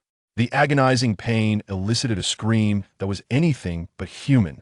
But this was merely the beginning. The puppet moved with the precision and swiftness of a cruel child dismantling a toy. It disregarded the other guards' terrified assaults. Their blades were mere tickles against its body. Its gnarled hand grasped the shoulder of the disarmed guard, ripping with ferocity. Slash! A bloody arm, complete with a shoulder blade, was forcibly torn away. The guard's scream abruptly ceased, his body flung aside like a discarded sack, crashing against the rocks in a grotesque display of flesh and blood. Were you worthless creatures? Do not obstruct my path. The puppet was infuriated by these guards impeding its progress. The slaughter commenced. The puppet morphed into a shadow of death within the darkness. It appeared like a specter behind the guards, its bony fingers easily piercing hearts or throats. At times, it seized the guards' limbs, tearing them apart as if they were mere fabric. The sounds of bones shattering, flesh separating, and the desperate wails of the dying intertwined into a symphony of hellish horror. Wherever it passed, not a single intact corpse remained. Limbs and severed arms were scattered about, entrails hanging from branches, the overwhelming stench of blood saturating the entire valley. Its movements bore no trace of human emotion, only a cold efficiency, executing its grim task as if following a predetermined protocol. In mere moments, 9 elite guards of the Long Emperor were crushed and dismembered like ants. In the bloody slaughterhouse, only the guard captain remained. He leaned against the cold stone wall, drenched in blood, mostly that of his companions, his eyes filled with boundless fear and despair. He watched as the deep brown puppet stepped through the thick pool of blood and shattered entrails, advancing towards him like the grim reaper, collecting souls. In this moment of despair, the gaze of the leader of the guards instinctively darted towards the direction of the stone wall where the loved.He had vanished, suffused with a primal urge for survival. A faint glimmer of hope flickered in his eyes, as if that wall were the only path to salvation. This subtle shift in his expression was akin to a spark igniting in the darkness, instantly captured by the puppet creature. "Ah, there it is. Ha ha ha." Its hollow eye sockets abruptly turned towards the seemingly ordinary stone wall that the guard leader was fixated upon. 2 points of eerie green flame flickered with intensity. The faint resonance of Yun's 10th reincarnation soul, which had led it here only to vanish moments ago, seemed to emanate from behind that stone wall. The puppet emitted a dry sound akin to the creaking of withered wood, instantly abandoning the easily accessible prey before it. It rigidly turned its head, and the surface of its dark brown wooden body was marred by silent, minute cracks. No longer glancing at the dying guard leader, it stepped forward with heavy yet resolute strides towards the stone wall. The guard leader, having narrowly escaped death, collapsed to the ground, gasping for breath as he watched the creature approach the wall. However, just as the puppet was about to make contact with the stone wall, it seemed to sense something, abruptly pausing and turning its gaze back to the guard leader, its eyes fixated on him with an eerie intensity. "You are of no use now, perish." Immediately, vines erupted from the ground, tearing him into a mass of flesh. Subsequently, it slowly raised one desiccated wooden arm, fingers splayed, pressing against the stone wall. An invisible wave of strange power, suffused with decay and resentment, radiated from its palm. The once solid stone wall rippled as if disturbed by a thrown pebble, revealing a portal with edges distorted by refracted light, identical to the one released by the loved.He. Without hesitation, the puppet stepped into the rippling portal, its form vanishing in an instant. The portal then reverted to a cold stone wall, leaving behind a valley steeped in an unshakable stench of blood and a scene reminiscent of a hellish battlefield. Chapter 21. The same result. Fate converges at the edge of the Suzhou Mianjing Forbidden Land. Gu Ting gripped the hilt of his sword, his knuckles whitening from force. In accordance with the loved.He's stern command, he stood like a statue, his sharp gaze scanning the tranquil ripples of the secret realm's entrance and the distant labyrinth of rune-etched stone walls leading to the core of the Forbidden Land. Muffled cries of infants and indistinct quarrels echoed faintly from deep within, pricking at his nerves like invisible needles. Each heightened wail of Boyan's cry tugged at his heart with a jolt. The Emperor's family affairs, this enigmatic secret realm, and the suffocating aura of the Forbidden Land all transcended the comprehension of this mundane warrior. He could only resolutely remember his duty, vigilance, never falter. Yet, an instinct born from countless battles, almost primal in nature, suddenly erupted a chilling sensation along his spine. The feeling came abruptly and intensely, as if an ancient beast, long dormant, had suddenly awakened behind him. He whipped around, his gaze locked onto the entrance of the secret realm. The previously calm, rippling space was now violently distorting, oscillating. An indescribable aura pierced through the spatial barrier, spreading like a plague, cold, viscous, laden with overwhelming resentment and pure desire for destruction. The potency and malevolence of this aura far exceeded any adversary he had ever encountered, even more so than the faint sinister thoughts emanating from the depths of the Forbidden Land, sending shivers through his very soul. With a sudden rupture, the center of the ripples seemed to be forcefully torn apart. A deep brown figure, exuding a miasma of decay and an endless aura of death, emerged as if clawing its way up from the depths of the netherworld. Gu Ting's pupils constricted to their limits.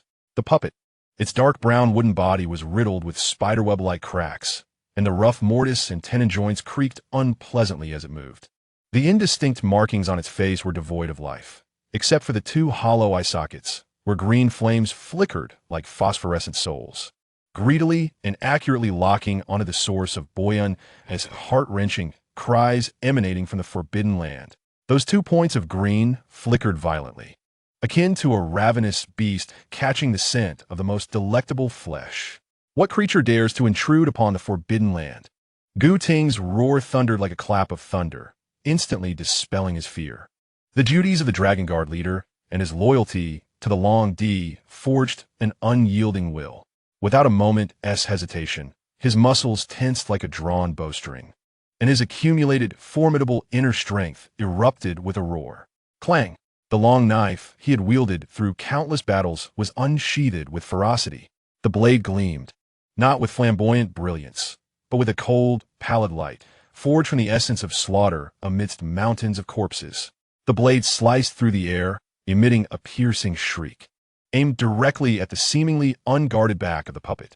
This strike encapsulated Gu Ting's lifetime of strength and valor, imbued with unwavering resolve, vowing to sever this ominous entity. Yet, the deep brown figure of the puppet appeared utterly oblivious to the deadly blow capable of cleaving through steel and shattering stone. It showed no inclination to turn, merely lifting its withered wooden arm, dismissively swatting back as if brushing away dust from its shoulder. Boom! A deafening sound resonated, enough to send chills down one's spine. Gu Ting's blade, infused with all his might and capable of splitting stone, struck solidly against the puppet's outstretched arm. The splintering of wood and severing of limbs he anticipated did not occur. It felt as if he had struck ancient, indestructible adamantine. A frigid, indescribably hard backlash surged back through the blade.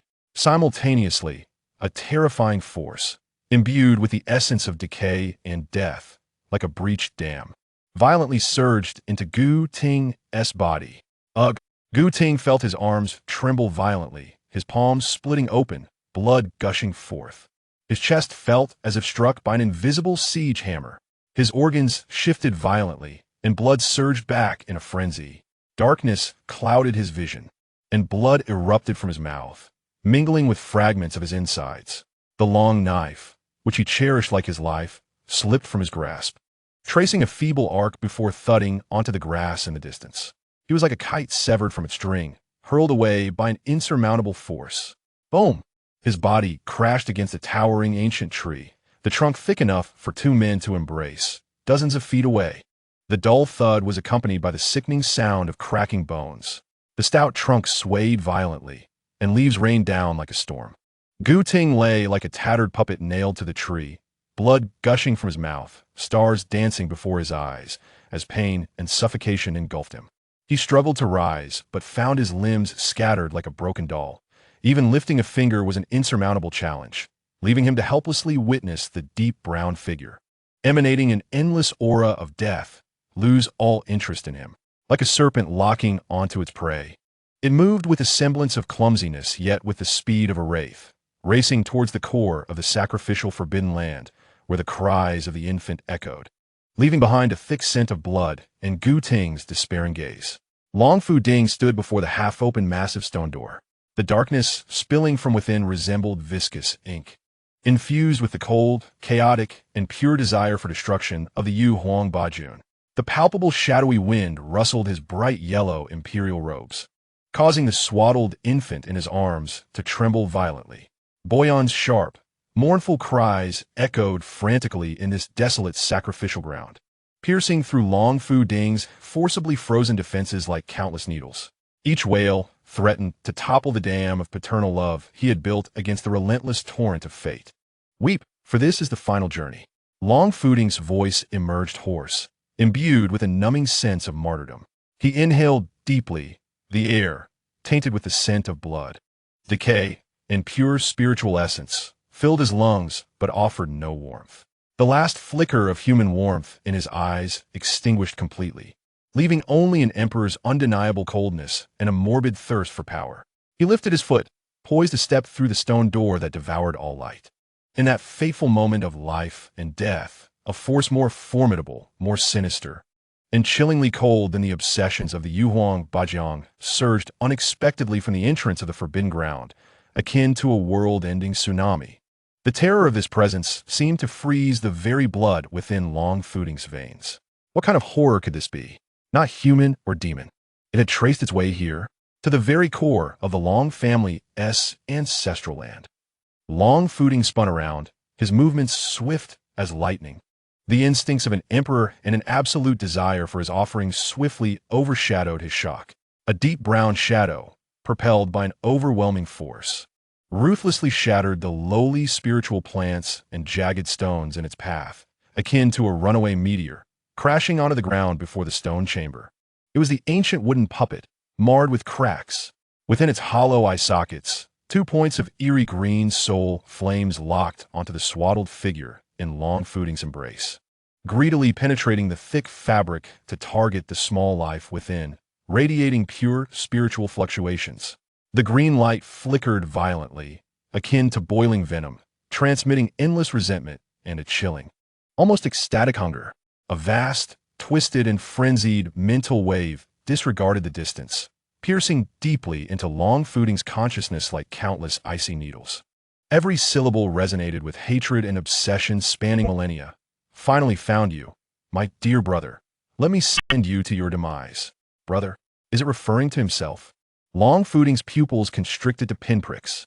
A deluge of information detonated within his mind like thunder.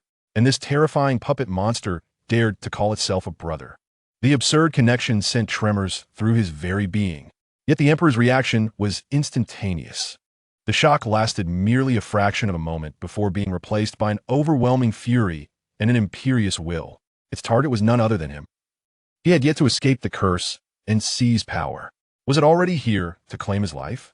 Absurd. Outrageous. Long Fuding roared, his voice echoing like a dragon's cry from the heavens, imbued with the terrifying pressure of a transformation stage, cultivator, and supreme royal authority. Momentarily overpowering the sinister aura of the stone chamber and the puppet's mental onslaught. He tightened his grip around Boyan, nearly embedding the small body into his embrace, while his other hand swiftly raised the hilt of the Hongguang sword, which he had fortuitously brought along after incapacitating Mo Lian. A clear dragon's roar resonated. The Bai Long Wanyu at his chest erupted with an unprecedented brilliance of white light. This luminescence did not expand in attack, but rather contracted instantly, coalescing into a translucent shield adorned with countless intricate runes, resembling an inverted jade bowl, tightly enveloping Long Fuding and Boyan within. On the surface of the shield, the ethereal shadow of a divine dragon roamed, emanating powerful waves of protection and isolation. This was the protective barrier that could only be activated by the bloodline of the Long family, combined with the Bai Long Wanyu. The infant Boyan, seemingly terrified by the sudden, overwhelming aura, his father's wrath, and the brilliance of the barrier, cried out in a pitch that pierced the eardrums, reverberating madly in this sacrificial ground interwoven with fate and danger. Deep within the stone chamber, the sealed Yuhuang Bajiang appeared to sense the presence of something powerful nearby, as well as the aura of another formidable and hostile entity. The core of the seal, the Hailang Xuanyu, emitted a violent hum, causing the entire chamber to tremble, while layers of sealing runes flickered rapidly, becoming exceedingly unstable. A more frenzied and greedy intention seeped through, as if urging the completion of the blood sacrifice, while simultaneously fearing something. Before the dark stone door, the Emperor, cradling his infant son, enveloped in the Bai Long barrier, confronted the ancient puppet radiating boundless resentment, its eye sockets aflame with vengeful green fire, in the center of the Long family's ancestral sacrificial ground. Amidst an atmosphere thick with demonic remnants and the cries of the infant, forming the most perilous and fateful standoff, the air solidified, heavy as lead. The chilling intent to kill, the avaricious malice, the protective barrier, the wailing infant, and the restless seal. All these contradictory, yet powerful forces collided, reverberating with destructive tension. Ready to erupt, coveting the life of the Dragon Emperor invites death. Long Fooding shattered the silence first, his voice as cold as ancient ice. Imbued with undeniable imperial authority and the terrifying pressure of a transformation stage cultivator, he moved, no longer advancing towards the stone chamber, but instead, he boldly approached the puppet radiating overwhelming threat. Though the Hongguang's sword hilt bore no blade of light, under the infusion of his profound spiritual power, a crimson blade materialized, aimed directly at the puppet's flickering green-eyed gaze. Meanwhile, the by long barrier steadfastly shielded Boyan within. The puppet Ylinxio's gnarled head turned rigidly, its two green flames fixating fiercely on the advancing Long Fooding and the soul it loathed to the core within the barrier. It seemed to instinctively sense a hint of trepidation towards the powerful fire attribute essence emanating from the Dragon Emperor, yet was soon engulfed by overwhelming resentment. "Who wants you? You worthless thing!" The puppet spat in anger, only for the deep brown surface of its body to show deeper fissures. As an overwhelming wave of decaying yet unmatched spiritual energy exploded forth, its withered arms lifted, fingers splayed, causing the surrounding air to turn thick and frigid with countless tiny, death-laden black vine shadows entwining and sprouting between its fingers. The collision of fate was inescapably set to explode in this Long family sacrificial ground. Long Fooding's figure darted like a specter, traversing dozens of zhang in an instant. The sharp blade of the Hongguang sword, propelled by the immense force of a transformation stage cultivator, tore through the air with a piercing shriek, aimed directly at the puppet Ylinxio's left eye, where the eerie green soul fire flickered. This strike, seemingly simple, concealed the transformation cultivator's precise mastery over power and served as a test of the opponent's defenses. The puppet Ylinxio did not evade. Its gnarled arm struck first, 5 fingers entwined with a dense, decaying black aura akin to 5 poison javelins, precisely targeting the approaching sword hilt. The air hissed as it was corroded in the wake of its grasp. The sword hilt and withered claws clashed fiercely. No earth-shattering sound erupted, only a dull thud that sent shivers down the spine. A visible circular shockwave exploded from the point of collision, lifting dust and debris from the ground. Long Fooding's arm trembled slightly, feeling a chilling, bone-deep force imbued with decay and decline surge through the sword hilt. Attempting to erode his meridians, he snorted coldly, unleashing his fire attribute essence, nearing the mid-transformation stage, which erupted like a furnace. The searing and vigorous aura instantly incinerated the cold, decaying power. Meanwhile, the puppet Ylinxio's withered claws, attempting to grasp the sword hilt, were scorched by the pure fire essence. Emitting wisps of faint green smoke and a burnt odor, its flickering green flames seemed to falter slightly, evidently wary of the Dragon Emperor's pure and domineering fire attribute power. "How infuriating, daring to block my path!" The puppet's inner voice resonated with a dry, distorted roar, filled with disdain and anger. It surged forward, its withered claws swelling with black energy, forcefully pushing Long Fooding and his sword back several steps. Simultaneously, its other arm shot forth like lightning, fingers splayed, aiming for the by long barrier enveloping Long Fooding and Boyan, the shadow bone-eating vines. As its will manifested, dozens of pitch black, barbed tendrils of spiritual energy abruptly coalesced in the void. These tendrils exuded a potent aura of death and decay, akin to venomous serpents.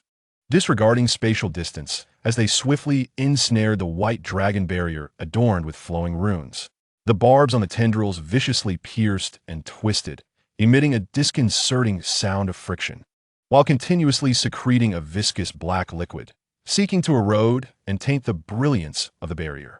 The surface of the barrier pulsated violently, the runes flickering erratically, resonating with the sounds of erosion. Although the protective power contained within the Bai Long Yuan Yu was formidable and had yet to be breached, the guardian, Long Fooding, could distinctly perceive the accelerated depletion of his spiritual energy. What alarmed him further was the decaying force wielded by this puppet creature, which seemed to possess an uncanny ability to restrain and corrupt the spiritual radiance of his artifacts. Such a bizarre and malevolent entity, Long Fu Ding's expression grew grave. He understood that he could no longer remain on the defensive. Taking a deep breath, he activated the dormant Wu Ling Sheng Xinju secret technique within him. This supreme secret art, a core inheritance of the Long family, endowed him with the ability to transform and command the primal forces of water, fire, thunder, wind, and earth at will. With the Wu Ling Sheng Xinju, fire and earth converged to create a volcanic eruption. Long Fu Ding formed seals with his left hand while his right held the radiant sword hilt, slicing through the air. Immediately, the crimson fire essence surrounding him surged, akin to the buildup before a volcanic eruption. Simultaneously, the pure earth essence within Long Fu Ding transformed from his fire attribute spiritual root, merging into the tumultuous fire essence. The crimson glow instantly shifted to a dark red, profound and searing, imbued with terrifying explosive power. Boom! Long Fu Ding unleashed a punch through the air. No longer was it merely a sword strike. It was a colossal fist imprint, infused with the ferocious powers of fire and earth. The fist imprint swelled with the wind, rapidly expanding to the size of a house, radiating a dark red glow thick as molten lava, its surface marred with fissures, as if internal fires were roaring within. Wherever the fist imprint passed, the air distorted and warped, carrying a devastating momentum that could scorch mountains and boil seas. Crashing forcefully towards the puppet and its summoned, bone-corroding black vines. The puppet, Yunling Xiao, felt the wild flames of rage igniting in its eyes. It sensed the terrifying power contained within this strike, far surpassing the previous flames. The eruption of lava was indeed its nemesis. Mia Trifus, it screeched, retracting the bone-corroding vines that had entangled the barrier, weaving them before itself into a massive, impenetrable black vine shield. The surface of the shield churned with dark energy. Countless agonized and twisted ghostly faces flickering into existence, emitting silent wails, attempting to counter this ultimate strike of pure yang energy with their resentment and corrupting force. Perish! Long Fu Ding Gintoned.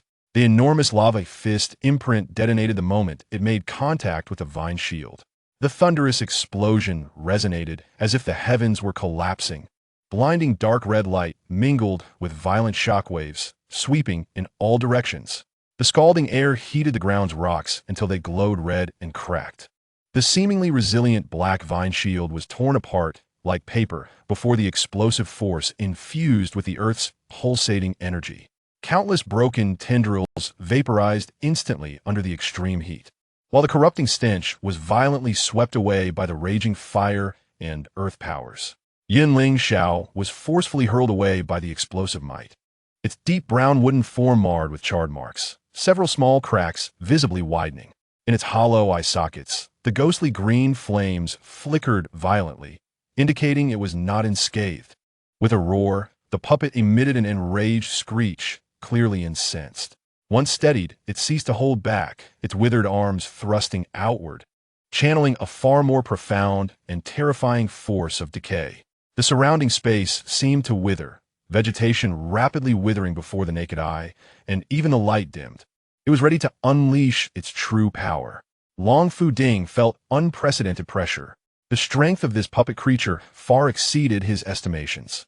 He glanced at the weeping and exhausted Bo Yin within the barrier, then back at the restless stone chamber seal behind him, which seemed on the verge of collapse.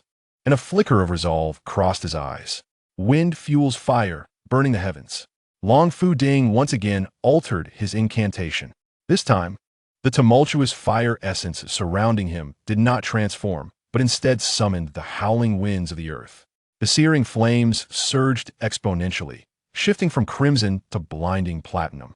A furious gale erupted from thin air, shrieking fiercely, merging perfectly with the platinum flames. With a roar, a colossal platinum flame tornado materialized before Long Fu Ding, connecting heaven and earth. The wind blades were like knives, and the flames burned like hell. Wherever it passed, space twisted, and all matter turned to ash. The terrifying heat that scorched the 8 desolations caused the distant runic stone walls to emit a resonant hum, overwhelmed by the strain. This was the ultimate killing move born of the fusion of wind and fire, its might far surpassing that of a mere volcanic eruption. Long Fu Ding pointed his sword. directing the immense burning tornado, which bore the power to annihilate all, roaring towards Yunling Xiao. Facing this terrifying blow that could scorch the heavens and boil the seas, the puppet's condensed decaying force surged as well. Its wooden arms thrust forward, forming a swirling vortex of death, as deep as a black hole, constantly rotating before it. The center of the vortex radiated an essence of utter annihilation and finality, as if it sought to devour all vitality, energy, and even light, corrupting everything. Boom! The platinum flame tornado collided with the deep black vortex of death, akin to sworn enemies clashing. An indescribable roar and blinding flashes of energy instantaneously consumed everything. The violent energy surges tore through the surrounding space like a rampaging beast. The earth cracked, the runic stone walls flickered erratically, their light wavering, and even fine cracks began to appear. The core area of the forbidden ground seemed to destabilize. At the heart of this cataclysmic energy storm, a deep brown figure was violently propelled like a cannonball, crashing against a massive runic stone wall. The wall trembled violently, its runic glow flickering chaotically. Yunling Zhao's form was covered in charred marks and fissures, with one wooden arm grotesquely twisted, while the green glow in its eye sockets had dimmed significantly, clearly having suffered greatly in the prior clash. Long Fu Ding also let out a muffled groan, blood trickling from his mouth. Maintaining the burning tornado and the protective barrier was tremendously taxing, compounded by the corrosive effects of the curse, causing his vitality to surge tumultuously. Yet he stood firm, the Bai Long barrier still steadfastly guarding Bo Yin, his gaze coldly fixated on the puppet that had been flung away, his incantation rising again, evidently preparing to launch a more lethal strike. Very well. The puppet, Yunling Xiao, rose from the dent in the wall, its deep brown wooden body producing a disconcerting sound of friction, its dim green glow fixated on Long Fu Ding and the infant within his barrier, filled with resentment, trepidation, and a deeper madness. Chapter 22. The Rise and Fall. Time yet to come before the altar of the fleeting illusion. The deafening roar of explosions faded, and the chaotic energy in the core of the forbidden area howled to a calm. The air was thick with the acrid scents of charred remains, sulfur, and the ashes of vegetation, mingling with the increasingly agitated and sinister pressure emanating from deep within the stone chamber. Even at the fifth tier of transformation, Long Fu Ding's chest heaved violently, blood staining the corner of his mouth, his imperial robe tattered and soiled. His right hand, which sustained the Bai Long Wanyu barrier, trembled slightly. The immense expenditure of spiritual energy and the encroaching curse weighed heavily upon this mid-stage transformation master. However, his gaze remained sharp as an eagle's, fixated on the puppet embedded deep within a runic stone wall, some dozens of feet away. The puppet's body was marred by charring, its joints twisted and deformed. One arm bent unnaturally, the other hanging limply. The flickering ghostly green flames in its eye sockets were dim and swayed violently, akin to a candle flickering in the wind. Cough, cough.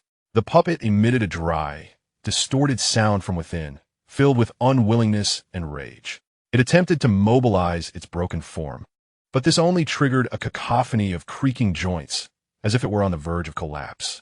What makes it even more disconcerting is that this ephemeral realm, governed by the peculiar laws derived from the Long family bloodline and seal, ensnares it like an invisible quagmire. It senses its power being severely suppressed and weakened in this place, its movements hindered to an almost unbearable extent. Each attempt to extract core energy yields only meager results. Heightening its instinctual sense of threat is the figure before it, a sovereign bearing the Long family bloodline, wielding the Bai Long Wanyu. The sheer intensity of his fiery elemental spiritual power appears extraordinarily fierce here, as if even the air is ablaze. The vulnerability to fire is magnified in this environment. The ebb and flow of power is unstable. Yun Lingxiao's resentful consciousness instantly perceives the extreme disadvantage of this place. If it continues to endure, this wooden vessel shall surely be destroyed. The cursed ground's warped spiritual fluctuations brim with hatred and a hint of barely perceptible panic. The Long family seal represses the demonic source fire, a wretched reality. Next time, it shall not hesitate to eliminate its brother. The dim soul flame surges violently, The remaining demonic energy no longer reserved for restoration or attack, but recklessly channeled into its legs to drive its core. Intent on unleashing a final burst of speed to tear through space and escape. You wish to flee. You seek to slay me. Yet I shall not grant you another opportunity. The roar of long footing reverberates like thunder.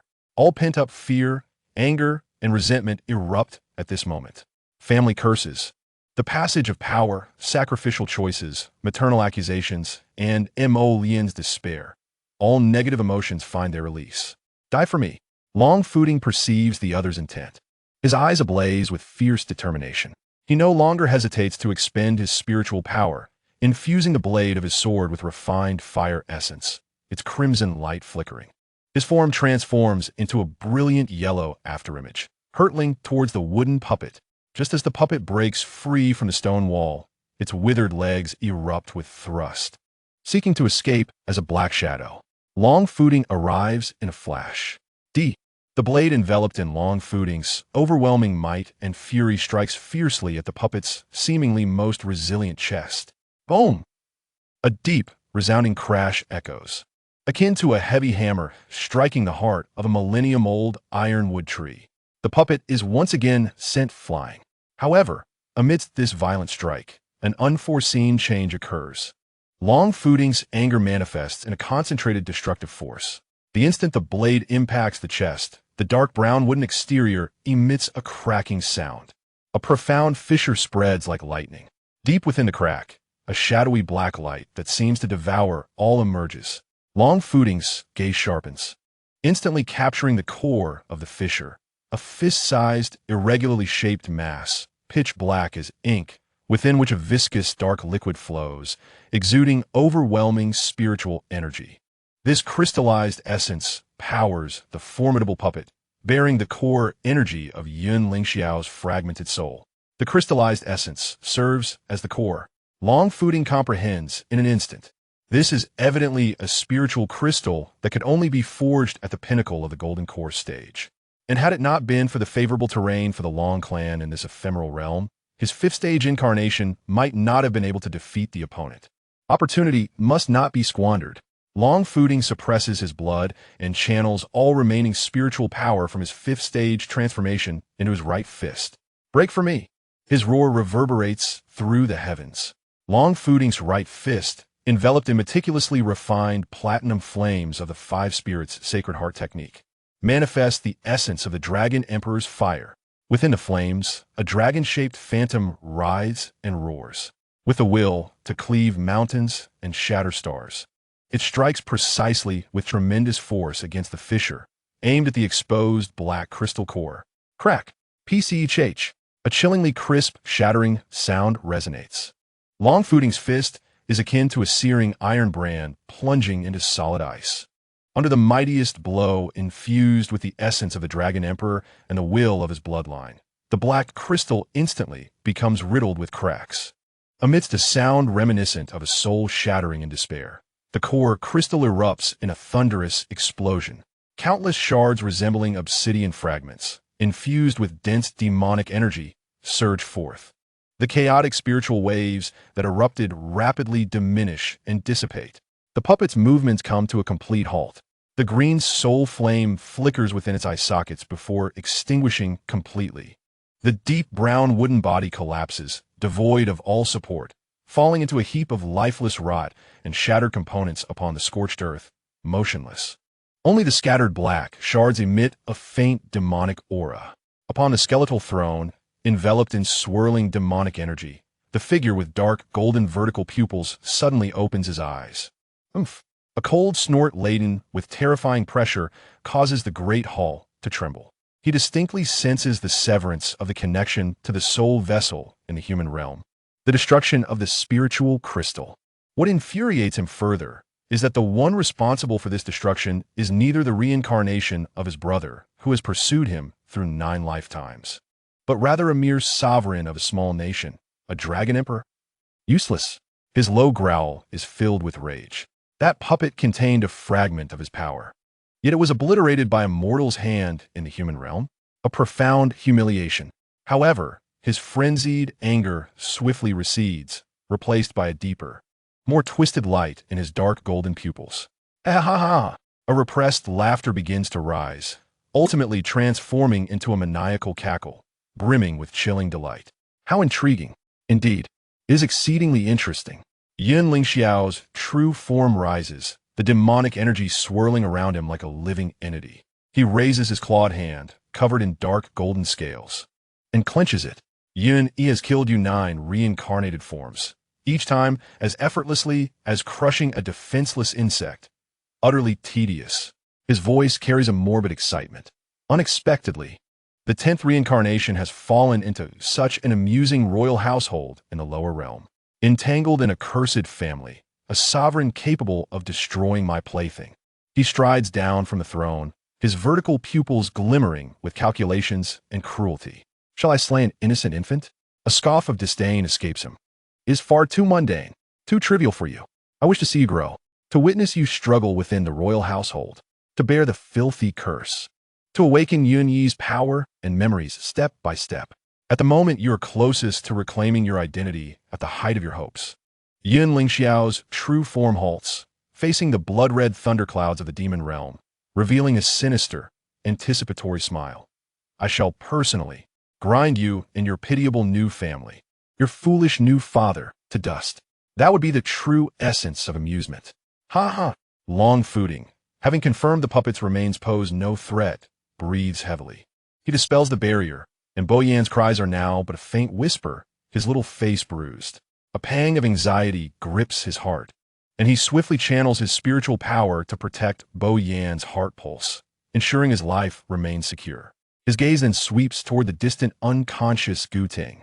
In a flash, Long Fooding appears beside Gu Ting, assessing his injuries. Both arms fractured, ribs shattered, internal organs ruptured, his life hanging by a thread. He promptly administers the life-saving elixir from Xiao's Wanzizi, utilizing the pure water attribute energy transformed for the 5 spirits Sacred Heart technique to safeguard the heart pulse, sustaining the last breath of life. Gu Ting, hold on, the Dragon Emperor commands firmly. Having accomplished this, Long Fooding's gaze returns to the half-closed stone door that resembles the maw of a colossal beast. Deep within the stone chamber, the hum of the black dragon, Xian Jade, grows increasingly urgent and greedy, the ceiling symbols flickering unpredictably, as if silently urging him onward. He glances down at the feeble Bo Yin in his arms, the last vestige of paternal softness in his eyes completely frozen, leaving only the undeniable coldness of the Emperor and a thirst for liberation. Cradling Bo Yin, he strides towards the stone door, each step shattering the boundaries of humanity, yet imbued with a martyr-like resolution. The infant's faint cries in the suffocating, forbidden ground resonate like the tolling of a funeral bell for this ritual. Stepping through the stone door, the thick, ink-like darkness swiftly engulfs the light, and a chilling, malevolent aura pricks the skin like countless needles. The interior of the stone chamber is even more expansive than imagined, with an ancient altar constructed from dark red, peculiar crystals at its center, inscribed with more complex and sinister runes that share origins with the stone walls outside. At the heart of the altar, a block of pitch-black dragon Xian Jade, seemingly pulsating with dark red magma within, hovers, trembling violently, emanating a suffocating pull of greed. Long Fooding approaches the altar, disregarding the nearly soul-rending force of attraction. He gazes down at Boyan's innocent little face in the swaddling, his fingers trembling slightly from exertion. Taking a deep breath, with no further hesitation in his eyes, he carefully places Boyan, as if setting down a sacred yet wicked offering, into the rune-etched recess at the center of the altar. Directly beneath the hovering black dragon Xian Jade, with the blood of the 6th-generation patriarch, Long Fooding of the Wu Long clan, as the catalyst.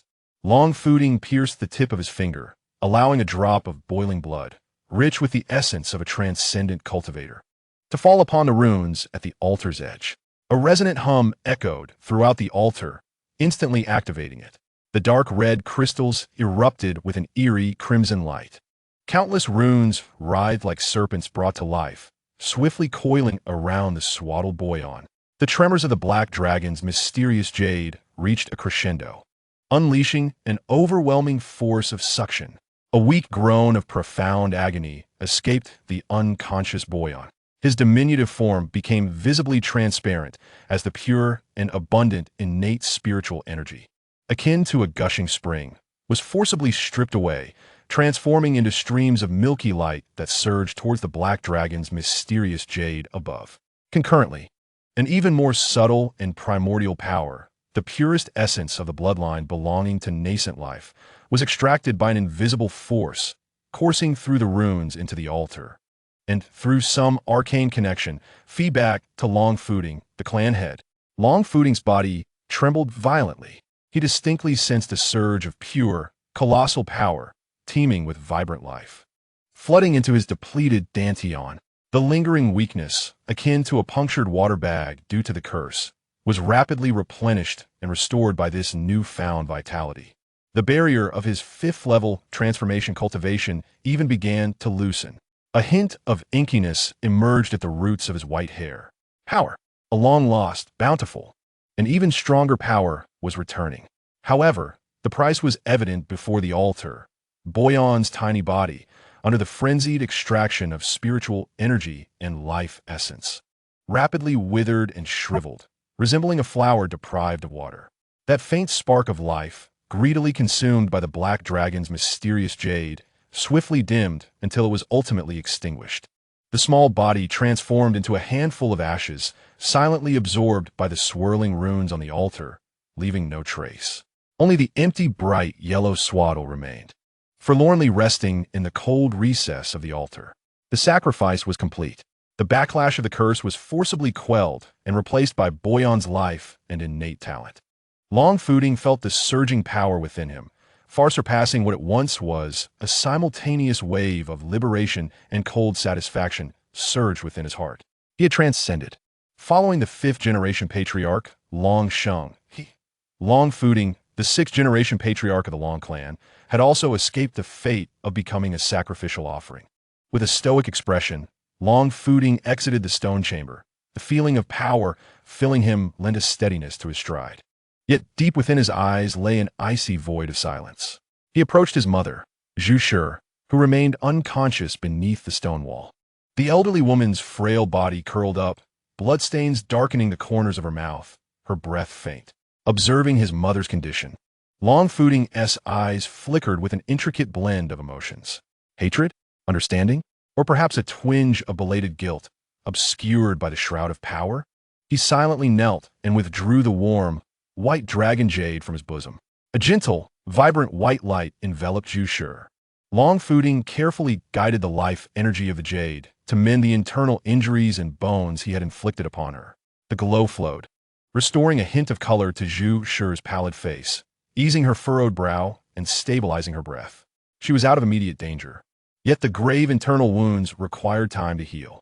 Cradling the empty, bright yellow swaddle, Long Footing glanced at the gradually awakening Gu Ting, then cast a final look at the heap of wooden puppet remnants on the ground. Gu Ting, the voice of the Dragon Emperor, was low and weary. Bring that wooden figure back to the Dragon Palace. Gu Ting, feeling his body intact, realized that it was thanks to the Dragon Emperor that he had managed to survive. Upon hearing the Emperor's command, he promptly hoisted the coreless wooden puppet and followed closely behind the Emperor. Gu Ting also noticed the prince's empty swaddle and comprehended the implications. Yet he chose silence. Without further hesitation, Long Footing, with the empty swaddle and Gu Ting in tow, traversed through the maze of rune-imbued stone walls, swiftly escaping the ephemeral illusion. As they passed through the ripples of space, returning to the stone walls of the mountains of Sizhou, a nauseating stench of blood assaulted their nostrils. The moonlight was dim, illuminating a scene at the valley's entrance that resembled a hellish battlefield.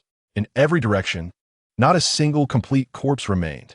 Severed limbs and shattered innards were strewn across the rocky terrain, dark red blood pooling into viscous streams. The potent scent of death mingled with the taste of rust, coalescing into a tangible presence. From the loyal Dragon Emperor's guard, only Gu Ting remained. The rest had been brutally dismembered and slaughtered here. The nature of the wounds suggested that the perpetrator possessed inhuman power, speed, and cruelty, precisely that of the puppet monster he had destroyed. Long Footing gazed at the empty swaddle in his hands, then turned to the blood-soaked ground stained by the loyal guard sacrifice. His grip on the swaddle faltering momentarily. A chilling wave of anger, sorrow, and a profound sense of helplessness engulfed him. These guards, the pinnacle of mortal warriors, the bedrock of the Dragon Kingdom, his most trusted blades. In the face of a terrifying existence from the upper realm, like Yunling Shao, they were as fragile as ants. Unable to delay, even for a moment, they met such a tragic end. Your Majesty, these brothers. Gu Ting began, but was silenced by a gesture from the Dragon Emperor. Gu Ting, understood without words that it was the work of the wooden puppet. Long Footing. His voice was hoarse and dry, resonating in the silent valley with an unprecedented weight and introspection. If there were a sect under the imperial authority capable of nurturing cultivators to resist such evil beings, he surveyed the blood-soaked valley, gazed at the empty swaddle in his grasp, felt the surging new life energy within him and the chilling hilt of the Han Guang sword hidden in his sleeve. How can we allow these loyal warriors to sacrifice themselves in vain? The words escaped his lips, filled with the Emperor's lament and a profound awareness of the dynamics of power. The thought of establishing a true sect belonging to the Dragon Kingdom, capable of cultivating high-level cultivators and safeguarding the foundations of the Empire, ignited in his heart like a flame in the darkness, clearer and more urgent than ever before. He ceased to speak, imprinting this harrowing scene in his heart. Cradling the empty swaddle, Gu Ting carried the remnants of the wooden puppets, their figures melding into the deep night of the Sizhou Mountains. Behind them, only the thick stench of blood and silence remained. The remnants of the puppets, buoyed by spiritual energy, stood like a silent, eerie gravestone in the night, a reminder of the costly victory and the uncertain shadows of the future. Chapter 23. Immaculate Devourer. Jade soul accepting heaven in the frigid darkness, viscous as ink and eternally silent. This was the consciousness space within the Black Dragon's mysterious jade, an inferno imprisoning ancient evils and indomitable souls. The infant Boyan, pure and unblemished, devoid of desire or need, was unwittingly cast into this abyss like a drop of dew untouched by dust. His feeble yet exquisitely pure waves of consciousness rippled through the stillness, akin to a stone cast into stagnant waters, instantly creating invisible ripples. The slumbering heroic souls stirred in response. Such a pure and immaculate soul? An ancient and authoritative voice echoed with surprise. A soft azure glow coalesced, transforming into a spectral figure clad in ancient garb with a sword upon his back. The 57th leader of the Shushan sect, Lingshu Jinren. Following this, a brilliant golden light erupted. A figure clad in robust attire, remarkably youthful and handsome, with bright eyes and sharp brows, emerged. He stood tall as a pine, his gaze sharp as lightning, exuding a palpable vigor akin to a primordial beast. This was the god of the 8 desolations, Shun Guhong. His unparalleled skill, the 8 desolations' true body classic, was a remarkable technique for refining the supreme physique, unlocking potential, and briefly unleashing astonishing combat prowess, allowing him to stand as a paragon among his peers.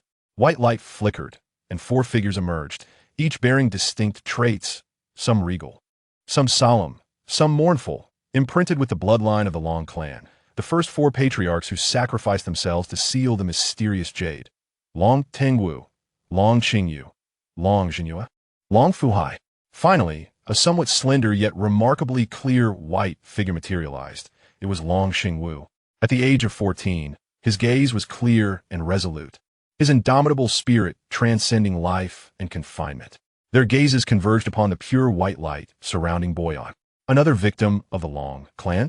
Long Tongwu's voice was heavy with sorrow as his gaze swept over Long Xingwu, filled with deep regret. The grand, cold laughter, rife with endless resentment and mockery, resonated throughout the space. The dark core churned, coalescing into the formidable shadow of Yu Huang Ba Jun's primal consciousness, exuding a terrifying pressure. You righteous ones, how hypocritical and shameless you are. Your gaze, filled with malice, swept over the heroic spirits, particularly singling out Long Xingwu and Bo Yan. For the sake of protection? For your family? A father can sacrifice his own child. You have languished here for hundreds of years, wasting time. What can you do to me? Sacrifice? Merely sustenance for me. Ha ha! Ling Su Zhan Run, Shun Guhong, and the others were engulfed in righteous indignation. The soul body of the Long family's fourth-generation patriarch trembled. Only Long Xing-Wu remained eerily calm, his expression unsettlingly serene, with a faint smirk playing at the corners of his mouth. Shameless? Perhaps. But at the age of 14, I have not been consumed by you. And you, his voice was clear and resolute, have been trapped here for hundreds of years, worn down by us day and night. How much strength do you have left? The curse of the Long family is your maleficence. After 6 generations, how can you alone hold the reins? Long Tongue Wu's eyes sparkled with brilliance as he thundered. What Xing Wu says is absolutely correct. Yu Huang, do you think the blood sacrifice of the 5th generation was a gift of life to you? A grave misunderstanding. When the power of the successive patriarchs waned, and they could no longer sustain the seal, they entered the sacrificial stone chamber with the white dragon's warm jade, voluntarily using their remaining flesh, blood, and souls as a conduit to merge into the yin-yang zhenmo yin, burning everything to reinforce the seal. This is the essence of life, the imprint of will, transformed along with your cursed evil thoughts into the foundation of the seal. We have become the source of the seal's essence. After hundreds of years of struggle, we have never ceased. Long Qing, you bellowed. Your evil thoughts have been continuously worn down and purified by our righteous energy. The core of the seal now possesses the power to stand against your demonic might. The heroic spirits erupted with Taoist luminescence, their combined energy forming a resilient barrier of the Long family's dragon aura, pushing back the darkness. The shadow of Yu Huangba Jun writhed in fury, his greedy gaze fixated on the radiant form of Boyan, the pure and untainted body, devoid of desires.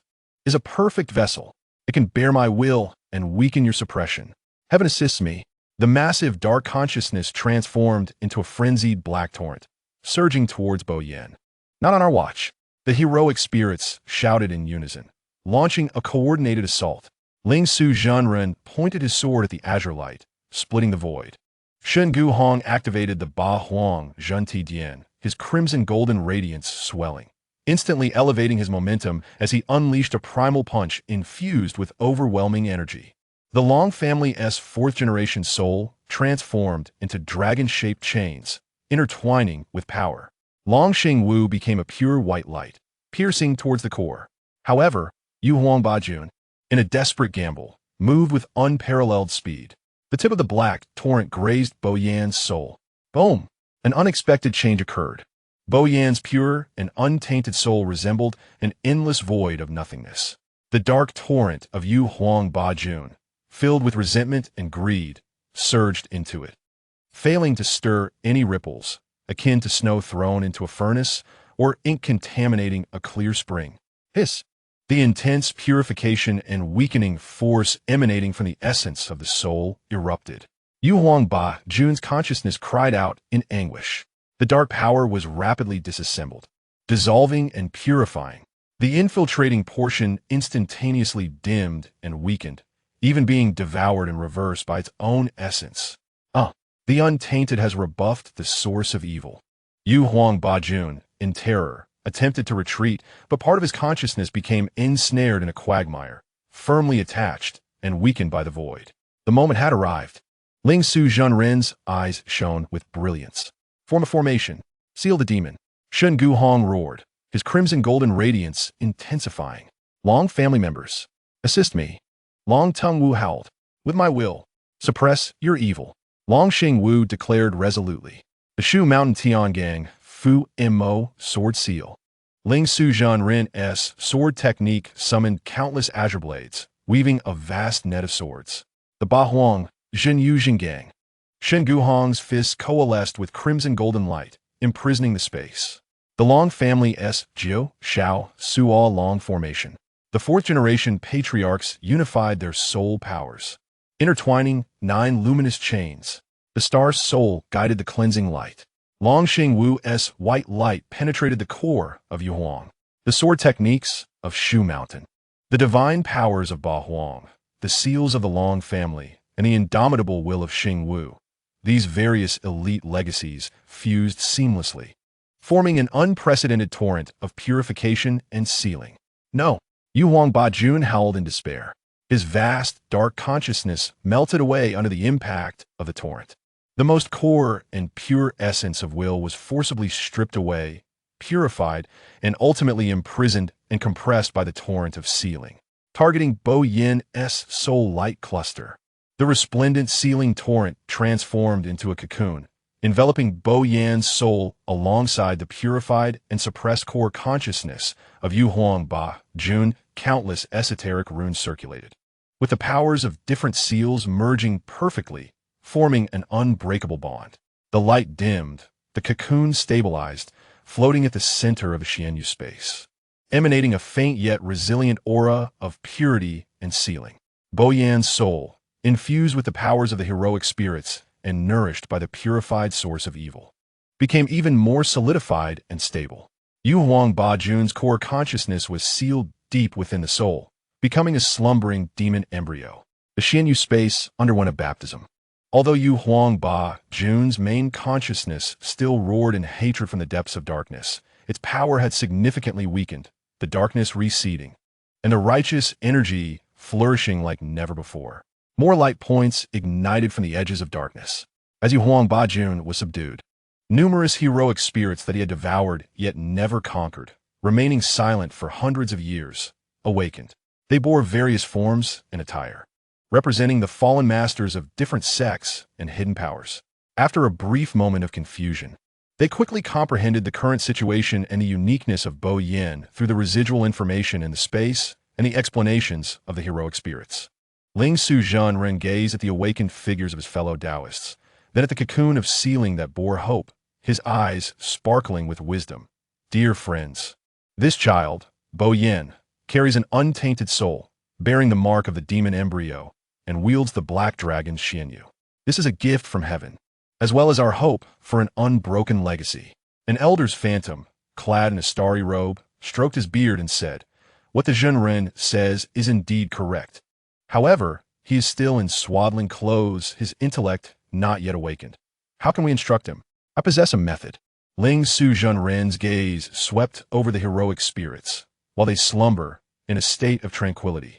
We can guide a thread of his consciousness into this Xianyu space. At that time, the flow of time in this space will differ from the outside world, allowing us to take turns manifesting, imparting our lifelong knowledge of Taoist techniques, sword arts, body refinement, spiritual cultivation, medical divination, celestial phenomena, and the essence of various schools. The first aim is to guide him towards goodness, shaping his character, enabling him to discern right from wrong, and not be invaded by demonic thoughts. The second is to ensure that our unique skills have successors, passing the torch. Third, he glanced at the light cocoon, his tone grave. Only when he himself is strong enough can he truly control the power of Xianyu and one day completely purify the demon embryo, fulfilling our unfinished aspirations. Excellent. Truly excellent. This method is marvelous. My Yawang Valley's Qingnongjing can teach him the arts of saving lives. My Tiangong workshop possesses intricate mechanisms that can also be passed down. My spear techniques, unmatched in might, are in dire need of a successor. The numerous heroic spirits echoed in agreement, their voices brimming with excitement and anticipation. After hundreds of years of silence, they finally glimpsed hope for legacy and redemption. A disciple, embodying the strengths of myriad schools and taught personally by generations of heroic spirits, would be nurtured within this Xianyu space. Shinguhong gazed at the light cocoon and laughed heartily. "Young one, did you hear that? You must not be lazy when you sleep. The hardships of Bahuang Zhentidian are yours to bear." His handsome face was filled with expectation. Long Tung Wu and the other ancestors of the Long family looked at Bo Yin with a complex mix of relief and heavy entrustment. At this moment, however, Long Xing Wu's gaze transcended the light cocoon, peering beyond the barriers of the Xianyu space, as if he could see somewhere within the ephemeral mirage. A deep sense of longing and regret flickered in his eyes. Ling Su Zhanrun keenly sensed Long Xing Wu's emotions, pondering for a moment before addressing the heroic spirits, ultimately focusing on Long Xing Wu. "Xing Wu, there remains one matter that only you can address." Long Xing Wu retracted his gaze and looked towards Ling Su Zhanren.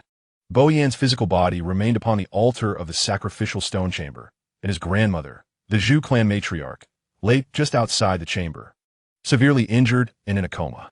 Ling Su Ren spoke slowly.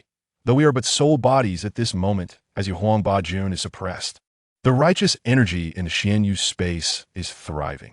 We may be able to temporarily condense a thread of pure soul power to assist you in momentarily transforming into a near-physical body. Long Xingwu's eyes brightened instantly. However, once you exit, that thread of pure soul power will lead you into reincarnation. What is your will? Upon hearing the words of Ling Xuzhenren, Xingwu gazed at the multitude of heroic spirits, feeling somewhat overly cared for. It is indeed a blessing to bid farewell to one's mother and embrace reincarnation without regrets. Among you all, what merit is there? You are the youngest among the He Long Xianyu. If anyone is to reincarnate, it should be you who takes precedence. The numerous ancestors expressed the same sentiment. Chapter 24. Soul Ashes Entrust the Jade, Embark on a New Path. Ling Xuzhenren spoke with solemnity and with unanimous agreement among all. Xingwu should not decline. Time is precious. He must personally deliver Boyan, along with the He Long Xianyu that has recognized him as its master, to his grandmother, the Zhu matriarch. This ensures that Boyan will be cared for, as the innocent child should not be left to perish in the wilderness. Moreover, the He Long Xianyu has become his source of power and vessel of sealing, and thus must remain with him. Ling Xuzhenren, observing the youthful visage of Long Xingwu, softened his tone, urging him to resolve the regrets within his heart, to see her one last time, and to entrust hope into her hands. Long Xingwu's body trembled slightly, his eyes brimming with complex emotions, excitement, sorrow, relief, and a hint of homesickness. He nodded earnestly, his voice choked. Thank you, Xinren. Xingwu accepts this duty. The heroic spirits nodded in silence, their soul power circulating, strands of pure light converging upon Long Xingwu. His soul body became considerably more substantial, though still transparent. The contours of the youthful figure and his features were now discernible. He approached the central cocoon of light, cautiously lifting the sealed cocoon enveloping Boyan. The cocoon seemed to sense his goodwill, radiating a gentle glow. Simultaneously, the He Long Xianyu, suspended at the core of the Xianyu space, suddenly illuminated its deep blackness with golden veins, transforming into a glimmer that willingly merged into the cocoon, as if it had found its true master. Long Xingwu inhaled deeply, feeling the power bestowed by the heroic spirits, his gaze resolutely fixed on a direction within the Xianyu space, towards a fragile node leading to the reality of the sacrificial stone chamber. Cradling the cocoon that integrated Boyan's soul with the essence of the Xianyu, he stepped forward, his figure gradually becoming ethereal, penetrating the barriers of space, and vanishing from the sight of the heroic spirits. Within the Xianyu space, righteousness surged like a tide. Ling Xuzhenren, Shan Guhong, the ancestors of the Long family, and numerous awakened heroic spirits stood vigil in this realm, awaiting the first lesson to arrive for Boyan in his slumber. Meanwhile, in reality, a transfer that transcended life and death, mending regrets, was quietly unfolding in the most secretive sacrificial grounds of the Long family. Esteemed ancestors, Xingwu shall take his leave first. He bowed respectfully and excitedly exited the sacrificial stone chamber. The cold touch of the rune-etched stone walls, mingled with the scent of earth and blood, gradually drew Zhu Shi back from the boundless darkness. With great effort, she opened her heavy eyelids, her vision blurred, her entire body in agony, as if it had been shattered, before her consciousness fully cleared. A piercing thought struck her heart like an ice pick. Her rebellious son must have dealt a fatal blow, and she had ultimately followed in Xingwu's footsteps, returning to this realm of shadows. Otherwise, how could the hazy figure before her seem so familiar? Coughing, Zhu Shi could not suppress the urge, causing her insides to convulse painfully. At that moment, an exceedingly gentle breeze, imbued with warmth, brushed against her cheek, as if the softest fingertips were wiping away dust and tears. This breeze carried spiritual energy. It was pure soul power. Mother, a clear voice, laced with endless longing and choked emotion, flowed into Zhu Shi's ears as if traversing the long river of time. Zhu Shi trembled violently, suddenly lifting her head, her murky tears instantly clouding her vision. Before her knelt a semi-transparent, yet distinctly outlined figure of a youth, half kneeling. That upright stature, those handsome features, and the resolute glimmer in his eyes. Who else could it be but her son Xingwu, whom she had yearned for with piercing heartache for 26 years? Xingwu, my son, Zhu Shi cried out in anguish, struggling to reach out and touch the ethereal figure. Has the daughter truly departed? At long last, she could see you. It was her inadequacy that had failed to protect him, and the immense sorrow and guilt nearly overwhelmed her. Mother. Xingwu's voice was filled with urgency and unwavering conviction. His ethereal hand gently pressing down, a soft power soothing Zhu Shi's agitated heart. You are not dead. You are still alive. Look, your hand is warm. Your heart still beats. You are well. This is truly wonderful. His tone brimmed with the immense joy of regained life, and within his eyes, which glimmered with soul light, was pure, affectionate warmth, seemingly transcending both life and death, and the 26 years of separation. Zhu Shi was momentarily stunned, instinctively touching her chest, feeling the weak yet undeniably real heartbeat. She gazed at Xingwu in disbelief. Am I still alive? Then what about you, mother? Xingwu's face shone with a gentle and relieved smile, a smile that dispelled the etherealness of his form, appearing remarkably real. The child indeed long ago perished. His soul returned to the Xianyu.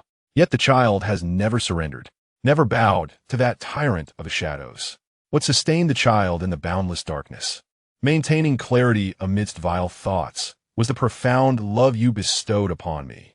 It is your warmth, which saw me as your own, your teachings that distinguished right from wrong, and your pure, selfless maternal heart. This bond is the anchor that preserves my soul and steadfastness. Without it, I would not have been able to assist Boyan in escaping the brink of death, nor could I have brought him back to you intact. Intact? Boyan. Only then did Zhu Shi notice the sleeping infant cradled tenderly in Xingwu's ethereal arms, carefully wrapped in swaddling cloth. It was the third Prince Boyan. The child's eyes were tightly shut, his small face pale, his breath weak yet steady, as if he had sunk into a profound slumber.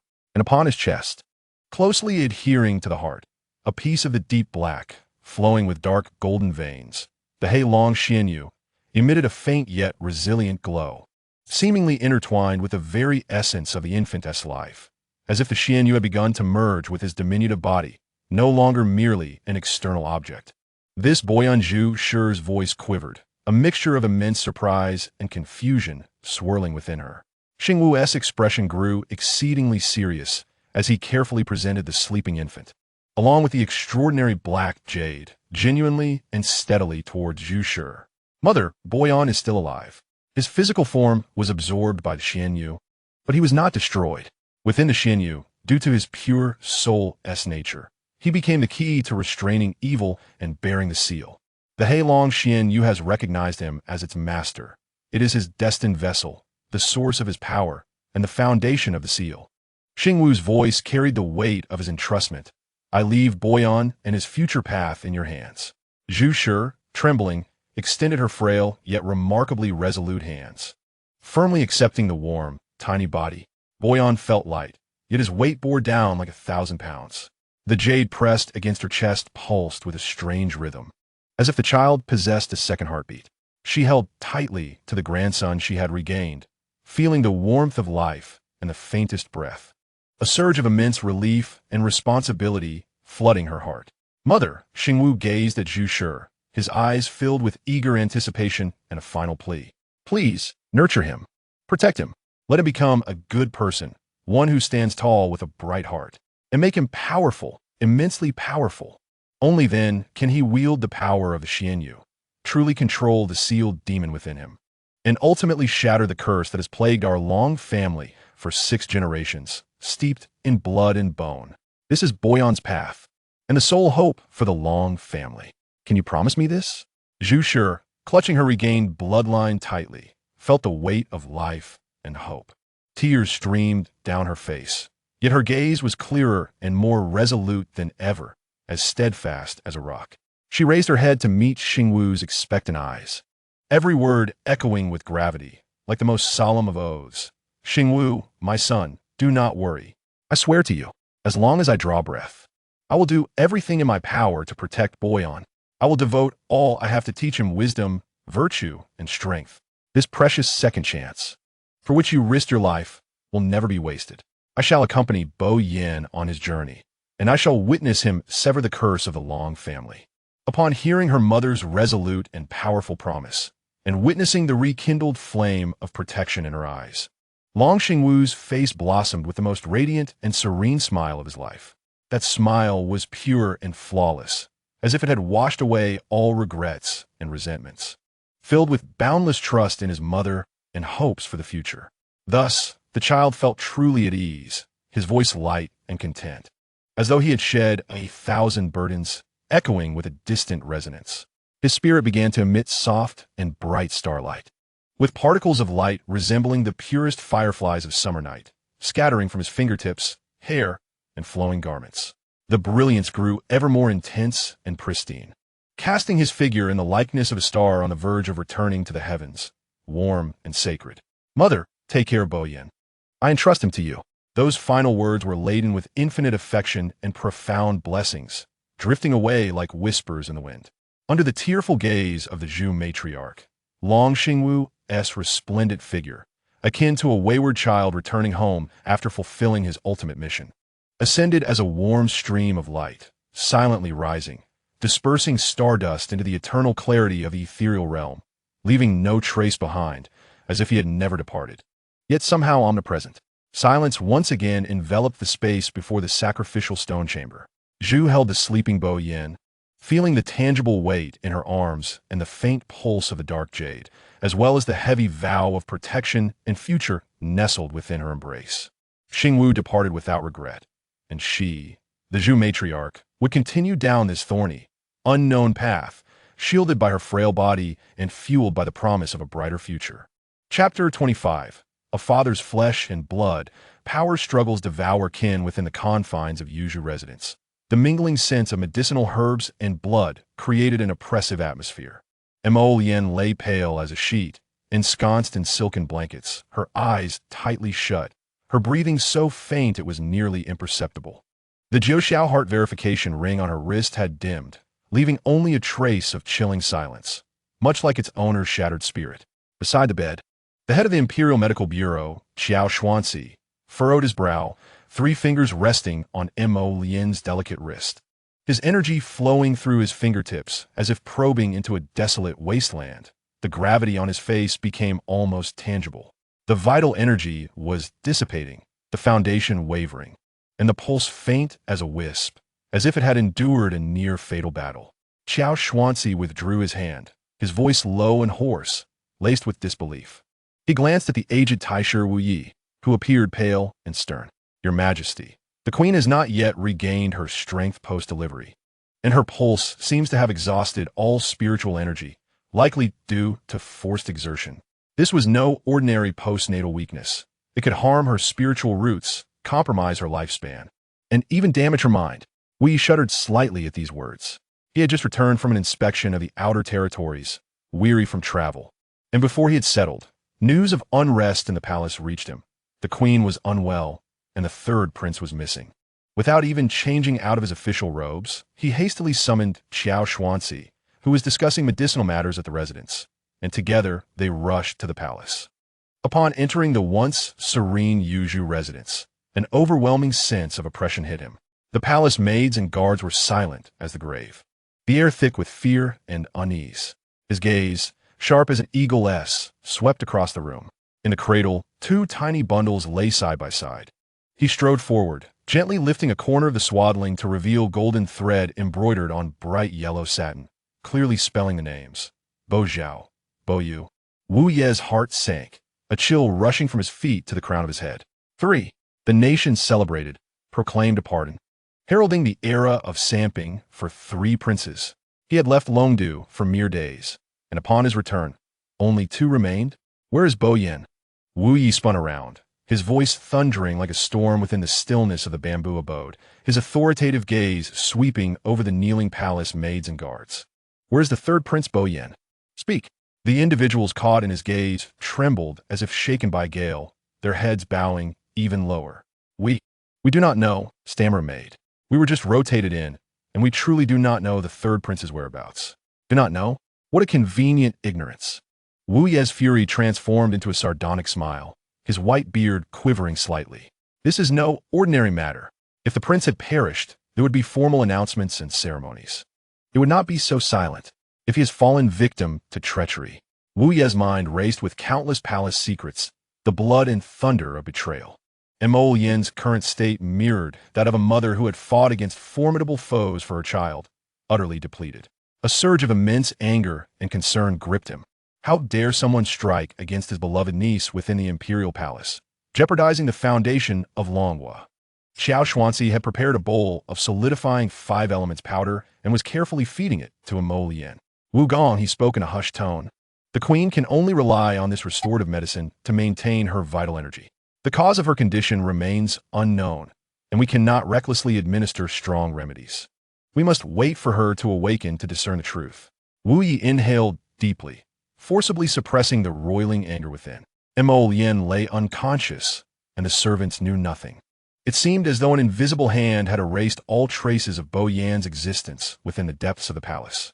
He no longer hesitated, his voice commanding, "Summon Gu Ting, the commander of the Dragon Guard, immediately. I wish to see who dares to stir chaos within the imperial palace." "Uncle, there is no need." A calm, yet weary voice emerged from the entrance of the bamboo residence. Long Fuding appeared at the threshold, clad in casual attire. His expression seemingly tranquil, but a hint of subtle fatigue and coldness lingered in his eyes. Gu Ting followed closely, his military garb stained with unwashed dark red blood and dirt, his armor bearing fine scratches, standing with his head bowed, his complexion even paler than Long Fuding's. Wu Ye's eyes fixated on Gu Ting and the empty space behind him where the 10 closest guards of the Dragon Emperor, who never left his side, were absent. Only Gu Ting remained, appearing as though he had just emerged from a battlefield. Instantly, Wu Ye's suspicions coalesced into a mountain. He could almost be certain that a monumental upheaval had transpired in the palace last night. Yet, he displayed no outward sign, turning instead to Long Fuding with an anxious demeanor. "Ding you have arrived at just the right moment. The third Prince Bo Yin is missing. Lianer is in this state. It is clear that treachery is afoot, seeking to undermine the foundation of Longhua and disrupt our realm. You must order a thorough investigation within and beyond the palace. We must uncover Bo Yin, even if it requires digging 3 feet into the ground." He deliberately emphasized the word treachery, his murky old eyes fixed on Long Fuding's face, searching for any subtle changes. Indeed, the moment the word treachery escaped his lips, we clearly observed Long Fuding's pupils constrict sharply, his knuckles whitening against the doorframe from the force of his grip. A chilling aura, fleeting yet palpable, sent a tremor through the seasoned Wu Yi. Gu Ting stiffened slightly, his head bowing even lower. Long Fuding quickly regained his imperial composure, stepping further into the room. His gaze swept over the unconscious Mo Yin and the 2 infants in their cradle, his voice devoid of any tremor. "Uncle, do not worry. Bo Yin is frail, with inherent deficiencies. After examination, the physician deemed it unwise to raise him within the confines of the Deep Palace. I have entrusted him to the Su Yu Huanjing, where he will be personally cared for and nurtured by the Empress Dowager. Gu Ting had accompanied me in escorting Bo Yin there, which is why he has returned late." He cast a casual glance at Gu Ting. "Is that so, Gu Qing?" The weight of expectation bore down on Gu Ting's shoulders. He felt the probing gaze of Wu Yi, the icy scrutiny of the Dragon Emperor, and the wavering loyalty within himself. His throat tightened, and dropping to one knee, he spoke hoarsely yet clearly. "I report to the Taisher that I have faithfully followed His Majesty's orders to escort an infant to the Su Yu Huanjing, entrusted to the Empress Dowager." The general was unaware that the infant was indeed the 3rd prince. Each word was reluctantly forced out, laden with a heavy insincerity. Beneath his lowered eyelids lay the tumultuous struggle of the Dragon Emperor, who was lying. He had witnessed firsthand that the swaddled bundle was empty, or rather, what it contained was the flesh and blood sacrificed by the emperor himself. But what could he say? To unveil the truth would equate to regicide, to obliterate the empire to which he had sworn allegiance. This narrative left Xiao Xuanzi baffled. In terms of medical knowledge, could anyone in Longhua surpass him? It was an impossibility, and the entire situation was riddled with deceit. Gu Ting's hesitation, the faltering pauses in his speech, and the inexplicable bloodstains and disheveled appearance all pointed to an unspoken confession in the eyes of discerning individuals like Wu Yi and Xiao Xuanzi. Xiao Xuanzi's hand, which had been stroking his beard, froze mid-air, a flicker of horror and understanding flashing in his eyes, soon replaced by a deeper worry as he bowed his head in silence. Wu Ye's heart was filled with cold laughter, yet he feigned a sudden enlightenment, exhaling a long breath. It has been sent to the Empress Dowager. My heart can finally rest. The Empress Dowager is well-versed in pharmacology, and under her personal care, Bo Yin will surely recover. He patted his chest as if he had shed a 1,000-pound burden, yet the depths of his gaze remained icy. Immediately, Wu Ye's expression morphed into one of profound sorrow and pleading. Trembling, he approached Long Fuding, prepared to kneel. Your Majesty, the Dragon Emperor. His voice was choked with emotion, tears streaming down his frail visage. I dare to request one thing. Leonard, her father, my brother-in-law, perished in battle as a military officer in the service of Sugwa when the city fell. My unfortunate sister, a weak woman, traversed 1,000 miles, suffering untold hardships with Leonard in her arms, only to find a semblance of peace for a few years before departing this world. Leonard is left with only me, her ineffectual uncle. Wu Ye's heartfelt plea resonated deeply, each word striking a chord. Now, seeing her in this state, my heart is wrenched. Your Majesty, burdened with state affairs. While the harem may provide attendance, what Leonard truly needs now is the comforting presence of her own kin. I implore your Majesty to show mercy and allow me to bring Leonard, along with the two young princes, Bo Zhao and Bo Yu, back to the Grand Tutor's residence for recuperation. Allow me, as her uncle, to offer whatever meager assistance I can, so that after 100 years, I may have the face to meet my unfortunate sister and brother-in-law. His heartfelt words, imbued with sincerity, were underscored by the weight of his position as the sole remaining elder of Mo Lien in this world and a pivotal senior official of Longhua. Long Fuding's expression shifted slightly. Wu Ye's unexpected request caught him off guard. To remove the Empress and the remaining two princes from the palace. This was against propriety and would surely incite suspicion within the court. Instinctively, he sought to refuse. Uncle, this is a matter of the harem, governed by palace regulations. Palace regulations? Wu Yi abruptly raised his head, his murky, old eyes locking onto Long Fuding's with a piercing sharpness that brooked no dissent. Your Majesty, this palace is yours, and this Longhua is yours. Yet it is also the foundation of our family. Leonard is your empress, my dear niece. Bo Zhao and Bo Yu are your blood, and my close kin. In this time of peril, must we still adhere to such empty formalities? Watching Leonard languish alone in the depths of the palace, with no one to rely upon? Your Majesty, his final address, laden with a painful inquiry, concealed an unspoken implication. If you still harbor familial ties in your heart, you ought not to refuse. Furthermore, his assertion of our family's foundation subtly laid bare the profound influence of the Wu family within the Longhua court. Long Fuding's hand, resting on the screen, tightened, his knuckles cracking under the pressure. He sensed the veiled threat in Wu Ye's words. The throne remained precarious.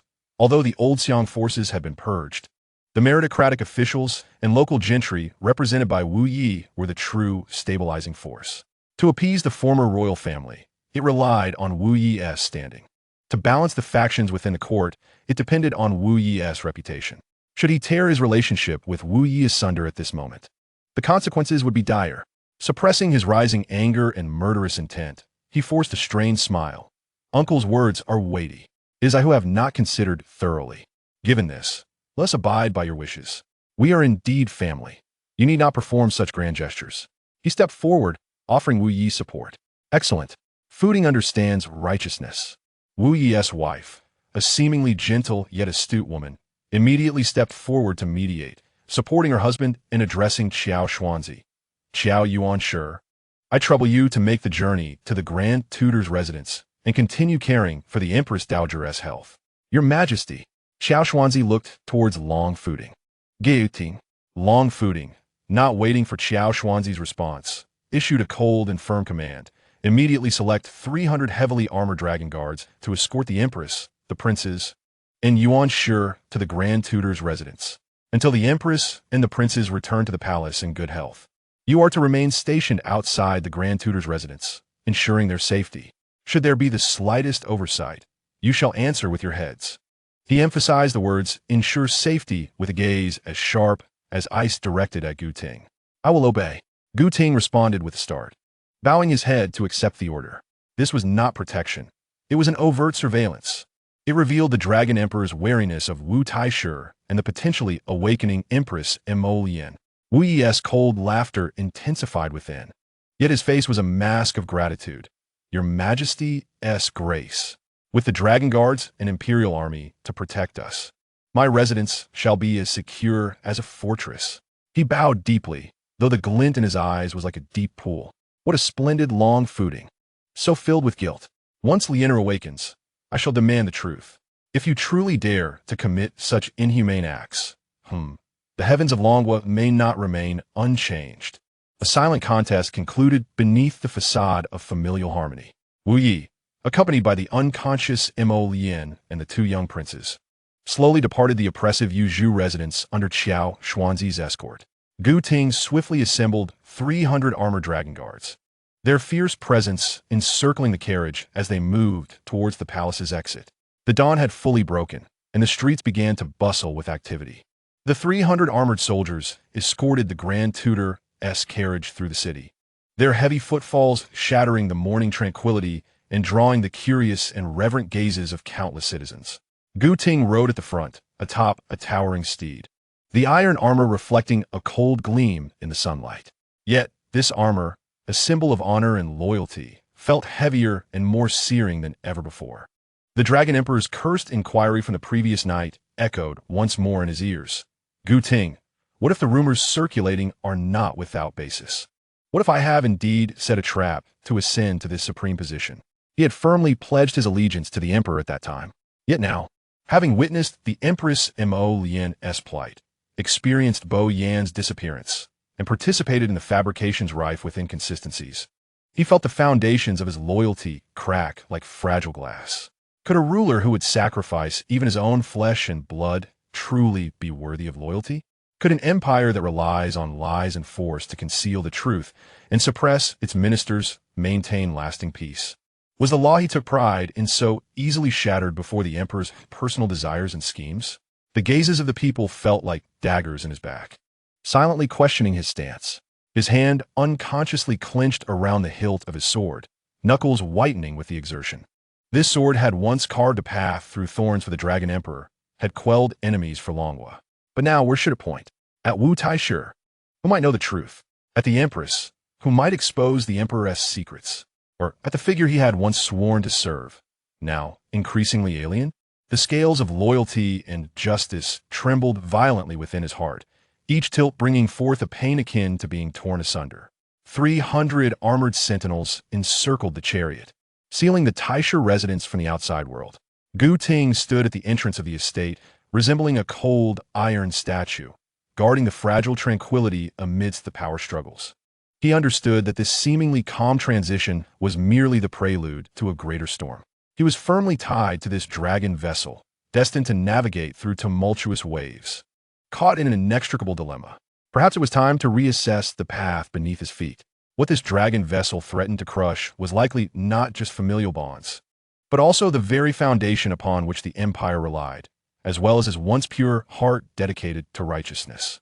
The clash of familial ties and the treachery of power left behind a cold and heavy imprint from last night's blood sacrifice and this morning's confrontation. Chapter 26, Warm Jade. Devouring bones, the royal cauldron, an orphan. The sound of 300 armored dragon guards echoed through the morning streets, resembling the dull beat of drums, striking at the heart of Long Fuding. He stood in the shadows high above the palace gates, watching as the procession, led by Gu Ting and resembling a moving fortress, gradually escorted the Taishu's chariot farther away. The seemingly grateful yet cunning visage of Wu Yi, the pale and unconscious countenance of Mo Lien, and the innocent faces of Bo Zhao and Bo Yu in their cradle intertwined before his eyes. Oomph. The old fox Long Fu Ding muttered under his breath, his eyes glinting with cold light. Wu Yi acted under the guise of familial affection while engaging in coercion. Taking away Mo Lien and the remaining two princes was akin to grasping long Fu Ding's Achilles heel. What troubled him even more was the potential awakening of Mo Lien, who might inquire about Boyan.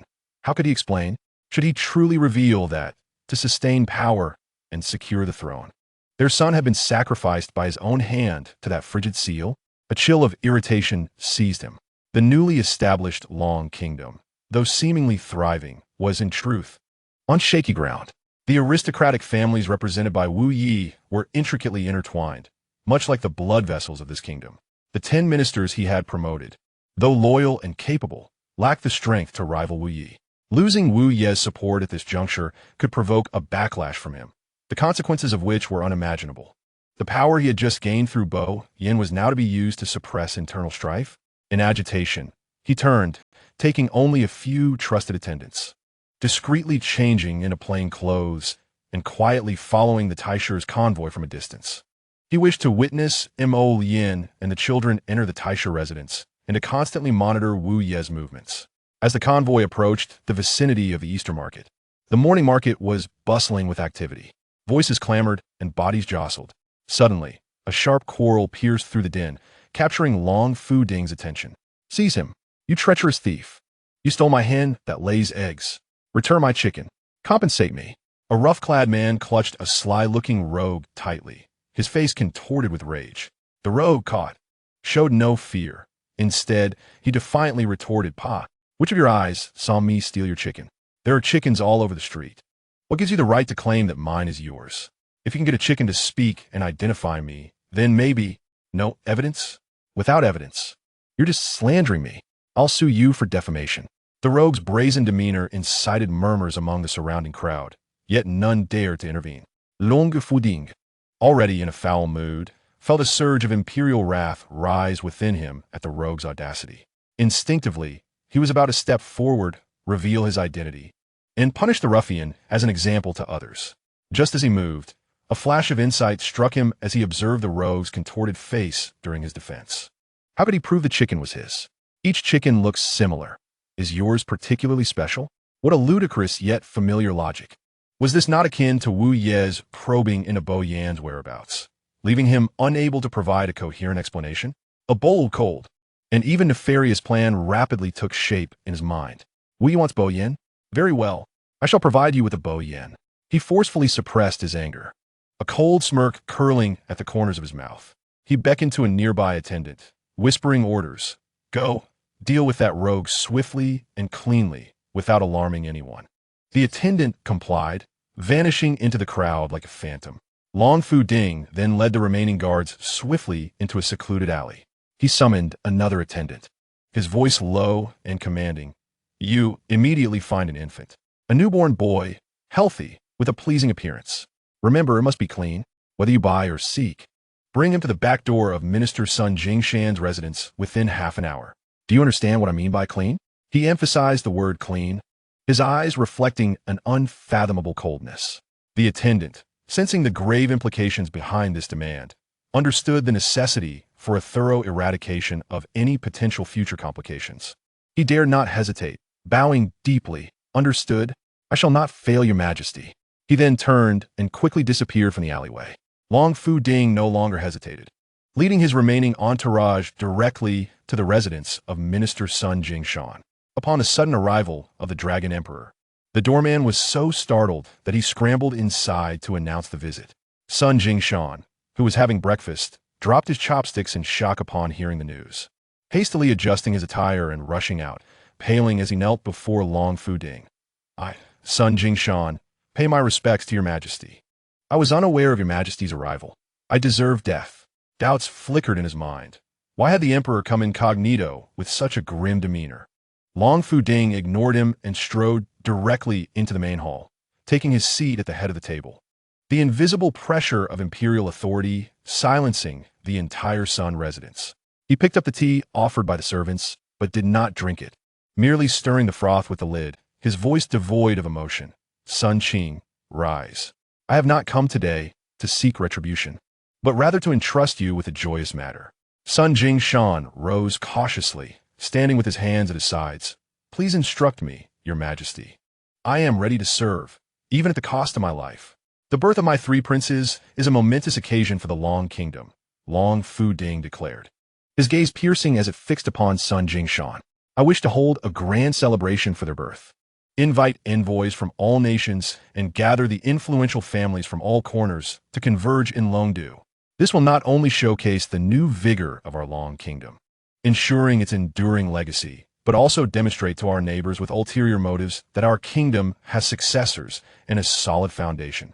This matter pertains to the state and the future prestige of the Long Kingdom. I want you to oversee it personally, ensuring it is splendid, grandiose, and flawless. Can you accomplish this? Upon hearing this, Sun Jingshan felt a weight lift from his throat, quickly bowing to accept the command. Your Majesty is wise. This is indeed a matter for universal celebration. I shall spare no effort to fulfill your Majesty's trust. I will immediately begin preparations and present the plans for your Majesty's review. He calculated that this was a prime opportunity to showcase his abilities, solidify the Emperor's trust, and align with various factions. Very well. I have faith in you, Long Fu Ding replied coolly, rising. Submit the plans promptly. You have full authority over the details. Remember, the scale must be grand. Without further ado, he left the still excited Sun Jingshan and made his way to the agreed-upon location at the back door. In the secluded area at the back door, the attendant awaited, cradling a newborn wrapped in coarse cloth. The infant appeared to have just fed, peacefully sleeping with a round face, looking quite healthy. Upon seeing Long Fu Ding's arrival, the attendant knelt on one knee. Your Majesty, the child has been found. It is a boy just over a month old. His parents were refugees who perished from cold and hunger outside a dilapidated temple last night. I have ensured everything is clean, with no future complications. His tone was calm, as if discussing a trivial matter. However, Long Fu Ding knew that the child's parents must have already died, for only the dead would not bring him unnecessary trouble. Long Fu Ding's gaze fell upon the infant's face, a glimmer of satisfaction flashing in his eyes. Indeed, the child appeared to be of decent looks, comparable in size to Boyan. He took the infant into his arms. The warmth of the child contrasted sharply with the coldness of the bright yellow swaddling cloth that had belonged to Boyan. Excellent. You have done exceptionally well. The voice of Long Fu Ding betrayed no emotion as he casually extracted a heavy ingot of gold from his robe, tossing it to the guard. This is your reward. From today onwards, you shall serve as my new Imperial Guard. The guard, receiving the gold, momentarily displayed a flicker of joy, bowing deeply in gratitude. Thank you, Your Majesty. It is my duty to alleviate your burdens. Before his words could fully escape, Long Fu Ding's left hand, cradling an infant, shot out with lightning speed, his palm pressing firmly against the guard's forehead. The warm, white Longyu jade concealed within his sleeve erupted with an uncanny force, drawing the very essence of life from a guard. The joy on the guard's face instantly froze, replaced by sheer terror. He felt his vitality, soul, and everything he was surging like a torrent towards the palm that was pressed against his brow.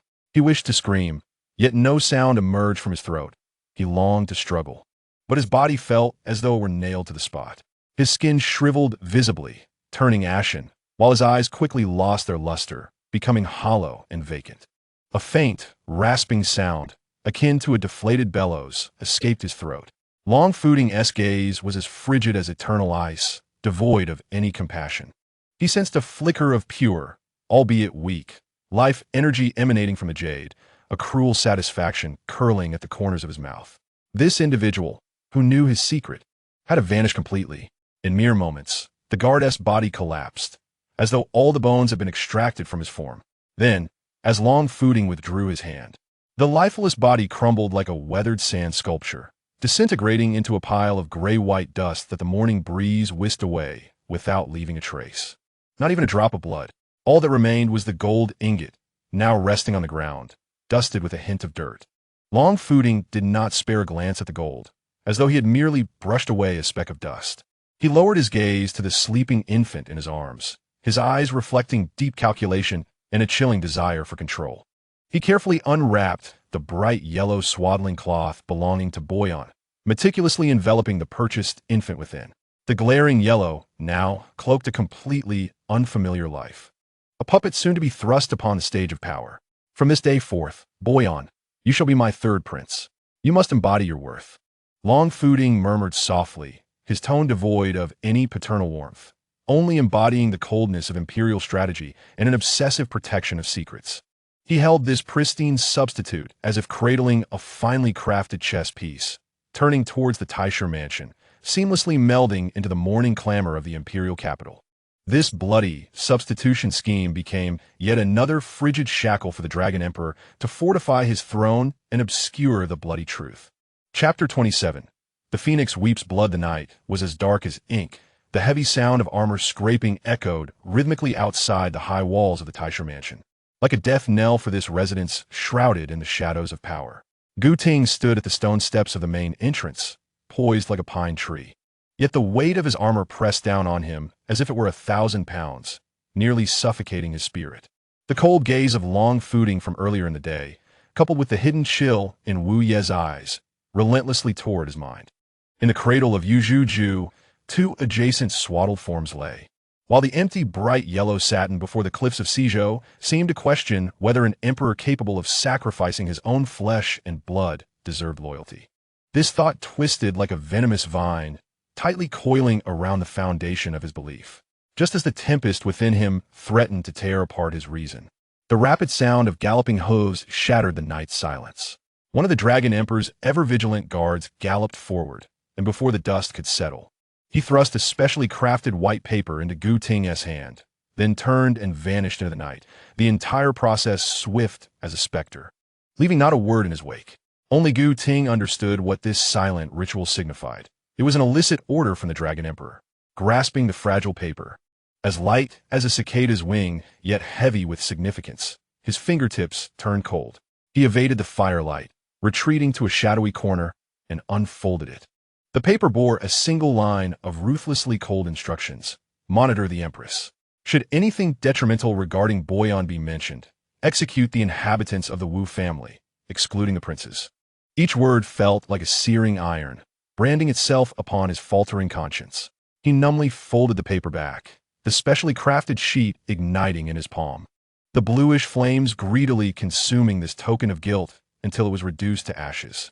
The burning sensation should have been excruciating, yet Gu Ting felt none of it. His heart thundered like a drum, each beat interrogating his soul. Is this the empire to which I have sworn my life? Is this the law of which I am proud? To conceal a father's murder of his own flesh and blood, must one conjure an even more sanguinary lie, even to the point of slaughtering the Empress and the entire Taisher family? The edifice of belief crumbled entirely, leaving behind only the ruins of confusion and a biting chill. He even forgot to breathe, fixating on the remnants of warmth that lingered in the ashes within his palm, as if they were the remnants of his shattered loyalty and honor. Inside the Taisher mansion, in Mo Lian's chamber, the fragrant incense wafted through the air, but could not suppress the bloodiness lurking deep within her soul. After Qiao Xuanzi forcibly stabilized her essence with golden needles, Mo Lian finally broke free from the chaotic crimson abyss, gaining a sliver of clarity. Boyan, a heart-wrenching cry, distorted in pitch, tore through the stillness of the room.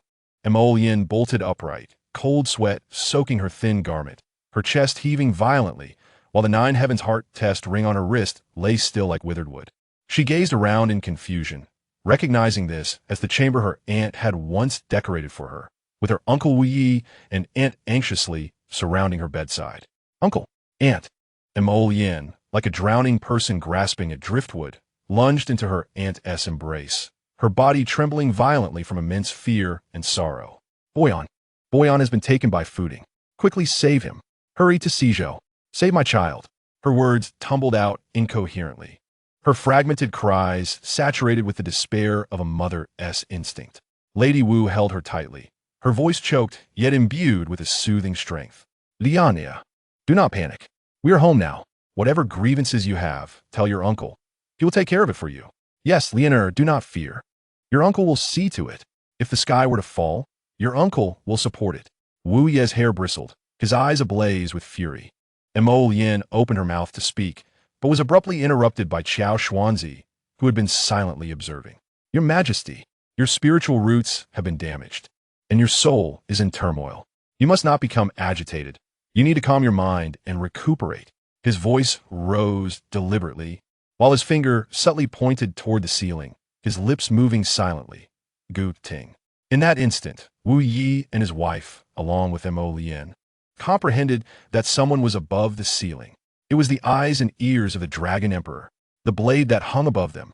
The sorrow in Mo Lien's eyes was instantly replaced by a cold clarity, as if the love-struck empress had perished in the pain of injury and loss. And now awakened was the once astute Mo Lien, wise and perceptive beneath the Puto gate. "Is it you, Lord Gu Ting?" Mo Lien's voice emerged unexpectedly calm, even tinged with a weary clarity. "Do not linger on the roof. It is late and the dew is heavy. Please come down for a conversation. Some matters are better clarified face to face rather than eavesdropped upon." She looked toward Qiao Xuanzi, who nodded slightly. The Qiao family's medical expertise was unparalleled in the Long Kingdom, and her secret techniques for sensing energies were a rare family legacy. The roof fell into a profound silence. Moments later, the faint sound of tiles scraping echoed. Gu Ting's figure, like a wraith, slipped through the window and landed silently within the room. He had shed the heavy armor that symbolized his glory, donning a simpler outfit suited for concealment, his face still veiled by a mask. However, facing the four piercing gazes within the room, he hesitated not a moment, tearing away the mask to reveal a countenance etched with pain and confusion. He was Gu Ting, the commander of the Divine Strategy Army and an officer of the Dragon Guard. Kneeling on one knee, his voice came out dry and hoarse. "I pay my respects to your Majesty the Empress, to Taisher Wu, to Director Qiao." The formalities were complete, yet an indescribable weight hung in the air. "It has been but a few days, and your rank has soared, Lord Gu. Has Fuding sent you?" Wu Ye's voice was soft, yet struck Gu Ting's heart like a hammer. He could not deny that within the ceremonial laws of Longhua, the Empress possessed nearly the same authority over the Imperial Guard as the Emperor, particularly concerning matters within the Inner Palace. He could only nod heavily in agreement. Indeed, the cold light in Wu Ye's eyes intensified. He felt a pang of guilt for fearing that Lianer might awaken and expose his beastly conduct. Mo Lien did not glance at her uncle. Her gaze was firmly fixed on the kneeling Gu Ting, as if her eyes could penetrate his ironclad facade, reaching the softest and most tormented recesses of his heart. Gu Ting, her voice was unusually gentle, imbued with a power that seemed to understand the human soul. "It is known throughout the realm that you are an upright man, steadfast and incorruptible. Everything you have done is for the sake of Longhua and its people, is it not?" This was not an accusation, but rather an understanding. Gu Ting suddenly lifted his head, meeting Mo Lien's clear yet unfathomable gaze, devoid of the Empress's majesty, only displaying compassion and inquiry. He swallowed hard, struggling to voice his thoughts, reporting to the Empress, "I have devoted my life to this cause, and I am guiltless in heart, guiltless before the nation. I would rather die than betray the state." Each word felt as though it were torn from his very soul, resonating with the raw sincerity of his beliefs and the anguish following a collapse of faith. Then, Mo Lien's voice remained calm, yet acted like a precise scalpel, slicing through the harshest of realities. "If the Long Emperor were to issue a command at this moment, should I utter anything detrimental to him regarding the whereabouts of Boyan, you are to slay everyone in this Taisher residence except the two princes, including myself, my uncle and aunt, and Xiao Yuan Shi. Would you comply?" She paused, her gaze piercing into Gu Ting's pupils like icicles, reminiscent of the orders he had executed in the shadows. Boom! Mo Lien's words reverberated in Gu Ting's mind like thunder. The secret edict in his hand felt scalding hot. His body trembled violently, his face turning pale as death, the overwhelming shame and agony almost suffocating him. The Long Emperor's cold command echoed in his ears, while before him stood the Empress, calm yet incisively questioning. His once proud loyalty, his adherence to the laws of life, was trampled to insignificance beneath the Emperor's naked desires and bloody schemes. Gu Ting, his lips quivered violently, his forehead striking the cold floor with a dull thud. The night guard that symbolized his honor now felt like a shameful prisoner's attire. "I truly do not know what to do," he cried hoarsely, his voice filled with an unprecedented despair and confusion. In that moment, he was no longer the iron-willed general, but a mere mortal struggling on the precipice of shattered convictions amidst the depths of loyalty. Fu Ding stated that he and Gu Ting had delivered Bo Yin to the Empress Dowager. Wu Yi suppressed his rage, his voice icy as he pressed for answers. Gu Ting, I ask you one last time. Is this true? Where's Boyan? His murky old eyes fixed intensely on Gu Ting, exuding an undeniable pressure. Gu Ting trembled violently, prostrate on the ground, fists clenched, nails digging deeply into his palms. To reveal the truth meant an irrevocable betrayal of the emperor to whom he had sworn allegiance, potentially dragging the empire into the abyss of civil war. To remain silent would mean watching another lie consume the innocent. He wrestled between the ruins of loyalty and the inquisition of humanity. Emolian observed his trembling shoulders. The last flicker of hope in her eyes extinguished. The astute woman had gleaned the most brutal of answers from Gu Ting's reaction. Gu Ting. Her voice was as soft as a sigh, tinged with a mother's desolation. At this moment, I do not command you as the empress, nor do my uncle and aunt impose their authority as the Taisher. I'm merely a mother who wishes to know the fate of her child. Is Boyan no longer with us? Please, tell me the truth. Tears fell silently as she struggled, almost descending from her bed to kneel before Gu Ting. Empress. Gu Ting suddenly raised his head, meeting Emolian's desperate and pleading gaze, and the last of his defenses crumbled. Enormous grief and guilt swept away all hesitation. Your Highness, the third prince has been taken by His Majesty to the ephemeral realm within the cliffs of Sizhou. I was ordered to guard the perimeter only. Only His Majesty emerged. That cradle is empty. I feared the prince had met with misfortune. Each word felt like a dagger slicing through his throat. Although she had anticipated this moment. The instant the truth was gruesomely unveiled, Emolian felt as if struck by a heavy blow, emitting a brief mournful cry as she collapsed. Her gaze vacant as she stared at the canopy, as if her soul had been wrenched from her. Beast. More inhuman than a beast. Wu Ye's roar erupted like a volcanic eruption. This seasoned veteran, having weathered countless storms, now trembled with rage at this atrocity that defied humanity, his hair standing on end. To harm one's own kin, what was beyond the pale for Long Fuding? Would he not sit securely on the throne unless bathed in the blood of his own offspring? I shall compose a letter, summon my former students and allies, reach out to the powerful across the lands. This cold-blooded wretch must be dethroned. Blood for blood. Furious, he turned to charge toward his writing desk, poised to raise a rebellion. His wrath surpassed even the shock of witnessing a bloody coup. Taisher, wait. You must not. Xiao Xuanzi hurriedly blocked Wu Yi, his face grave. The matter of Bo Yin has already taken shape. If you act rashly now, what evidence do we have? Merely Gu General's word? The Long Emperor could easily deny it, even retaliate by accusing us of slander. At that point, Longwu would be plunged into chaos, with countless lives lost. A promising situation would be irrevocably destroyed. Taisher, think carefully. He was not only a healer with a benevolent heart, but also, due to the bonds of the Putuo sect and the intertwined fates of the Long and Mo families, acutely aware of the catastrophic consequences of internal strife for all involved. In the midst of this tension, where rage clashed with reason, Gu Ting, still prostrate on the ground, seemed struck to the core by Xiao Xuanzi's words.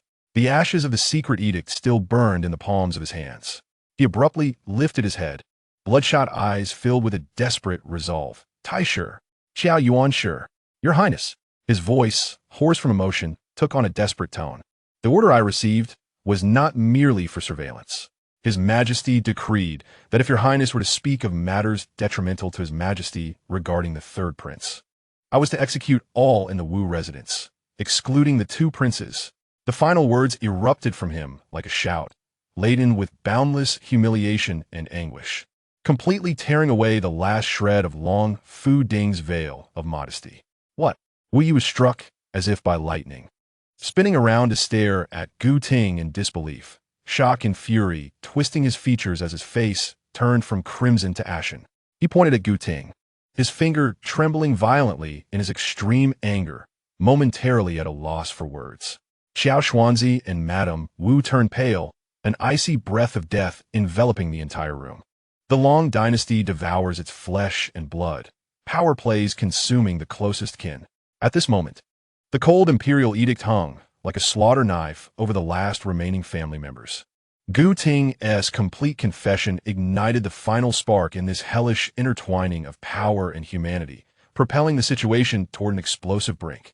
Within and outside the Taisha residence, Armored figures surrounded them, hearts in turmoil, a storm poised to engulf Longwa had revealed its vicious fangs in the dead of night. Chapter 28. Ding Sanggu, in the court shocked and stirred.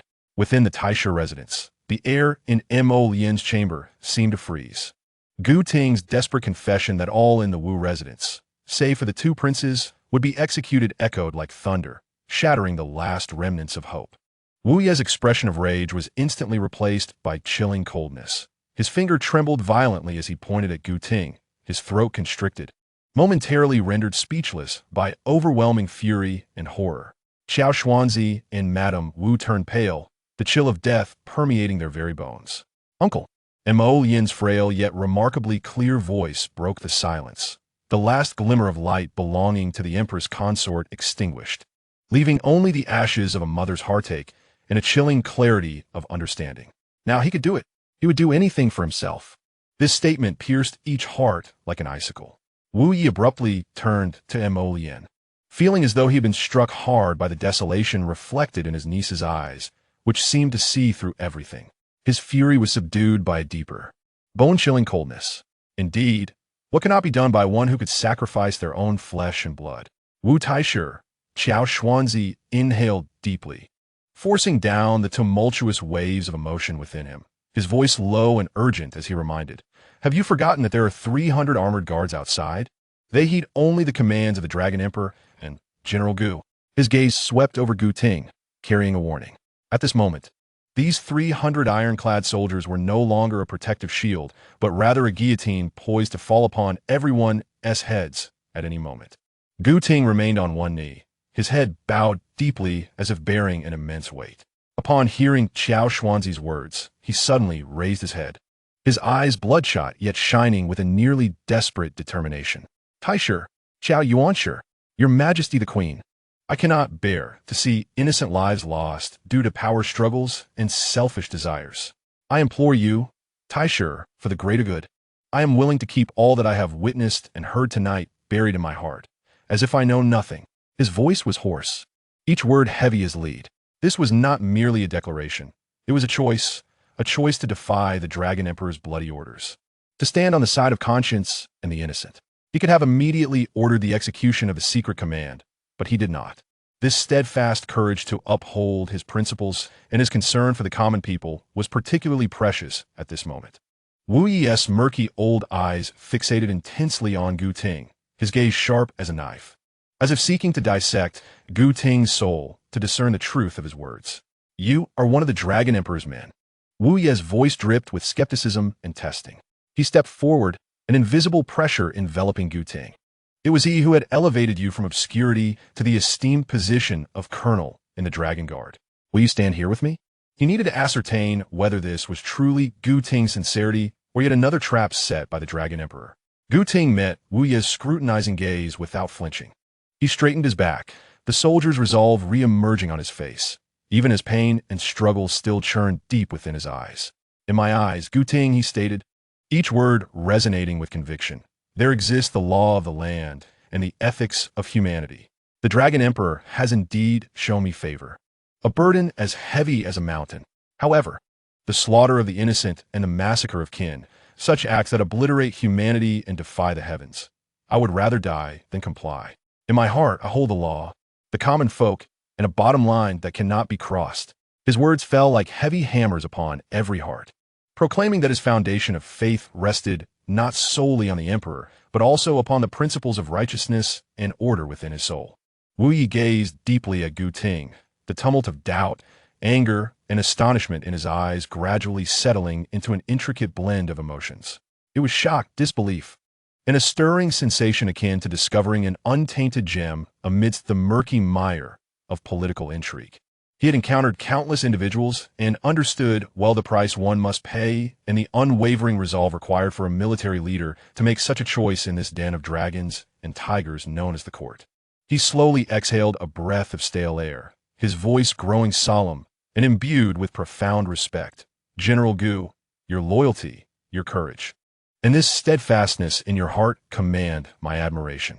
In this chaotic time, having someone like you who upholds their principles is indeed a blessing for the Dragon Kingdom and its people." He no longer referred to him as Colonel, but rather with solemnity as General Gu. This subtle shift representing his initial acknowledgement. Gu Ting slightly nodded, his expression devoid of triumph, replaced instead by a weighty sense of relief. Taisher, you flatter me. I have merely done what is within my duty and what brings peace to my heart. The two exchanged a brief glance, their eyes meeting in the air, requiring no further words, as an exceedingly fragile bond of trust based on a mutual understanding of their boundaries silently established itself. This trust was heavy as iron, yet as fragile as ice. Taking a deep breath, Gu Ting made his final choice. I will respond to the Dragon Emperor. Although the queen has awoken, she is in a daze, speaking incoherently, merely murmuring the name of Boyan, and has said nothing else. This was the greatest extent of deception he could weave for the queen, for the Wu household, and to temporarily maintain this precarious peace.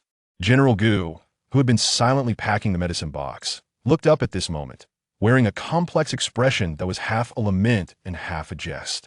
You have learned to lie as well.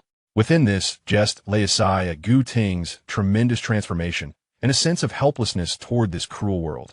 A hint of embarrassment flickered across Gu Ting's face, quickly replaced by a bitter acceptance. You jest, Xiao Yuansher. He ceased his lengthy discourse and, with solemnity, saluted Mo Lian, Wu Yi, and Xiao Xuanzi, his movements precise and strong, as if bidding farewell to a certain identity from the past. He stood up and strode out of the room, his back resolute. In the night, Gu Ting swiftly discarded the attire suited for stealth, yet emblematic of disreputable tasks. He loathed the sight of the black fabric in his hands, as though it were tainted with invisible filth. What kind of man should wear this? He muttered to himself, his tone filled with disdain and self-loathing. With a flick of his fingers, a flame ignited from thin air, instantly consuming the night garb and turning it to ash. The fire illuminated his resolute profile as he glanced at the colonel's armor placed aside, one of the highest honors of the Imperial Guards, his eyes reflecting a complex glimmer. A true man should stand between heaven and earth, upright and proud in the world. It was as if he was vowing to himself or bidding farewell to his past. Clad in this brilliant armor, he remained Colonel Gu Ting of the Dragon Guard, yet the principles he held within had irrevocably changed. Within the chamber, the atmosphere remained heavy. Madame Wu, filled with heartache, sat at the bedside, tightly clasping Lian's icy hand, tears glistening in her eyes as she urged Lianer. You have heard how terrifying Fu Ding has become. The palace is a den of devourers. Listen to your aunt. Do not return. Stay in the Taisher's residence. Your uncle and I will protect you, as well as Bo Zhao and Bo Yu. As a woman herself, she could not fathom how Mo Lian could share a bed with a man who had personally slain her kin. Montauk Lian sat quietly, the slight tremor of her medicine bowl long since stilled, leaving only a profound stillness akin to a deep pool. She lifted her pale face to her aunt, her gaze hollow yet strikingly calm. Aunt, I know you mean well. Her voice was hoarse and ethereal, yet Fu Ding is ultimately my husband. Uncle is now in direct conflict with him. The court is fraught with tension. If I avoid returning, the bond between us will be irreparably severed. She paused, her gaze sweeping over her two sleeping sons in the cradle, and a flicker of maternal light infused her eyes. Moreover, I am the queen of the Dragon Kingdom. My choice concerns not only myself, but also the future of Bo Zhao and Bo Yu. I must return to the palace. There was no trace of grievance, no hint of fear in her tone, only an almost cruel clarity and acceptance of her responsibilities. And what of your love? Madame Wu, unable to contain her pain, pressed further. Has your affection for Fu Ding not been shaken by his heinous actions? How can you still face him? Mo Lian remained silent for a long while, long enough for the candlelight to flicker. Finally, she spoke slowly, her voice emerging with great difficulty, as soft as a sigh. Love? Perhaps it once existed, but now, love or no love, life must go on. I am already a mother of 2 children. This statement encapsulated the deepest helplessness and resilience of a woman in the harem. Love appeared so pale in the face of cold power and survival.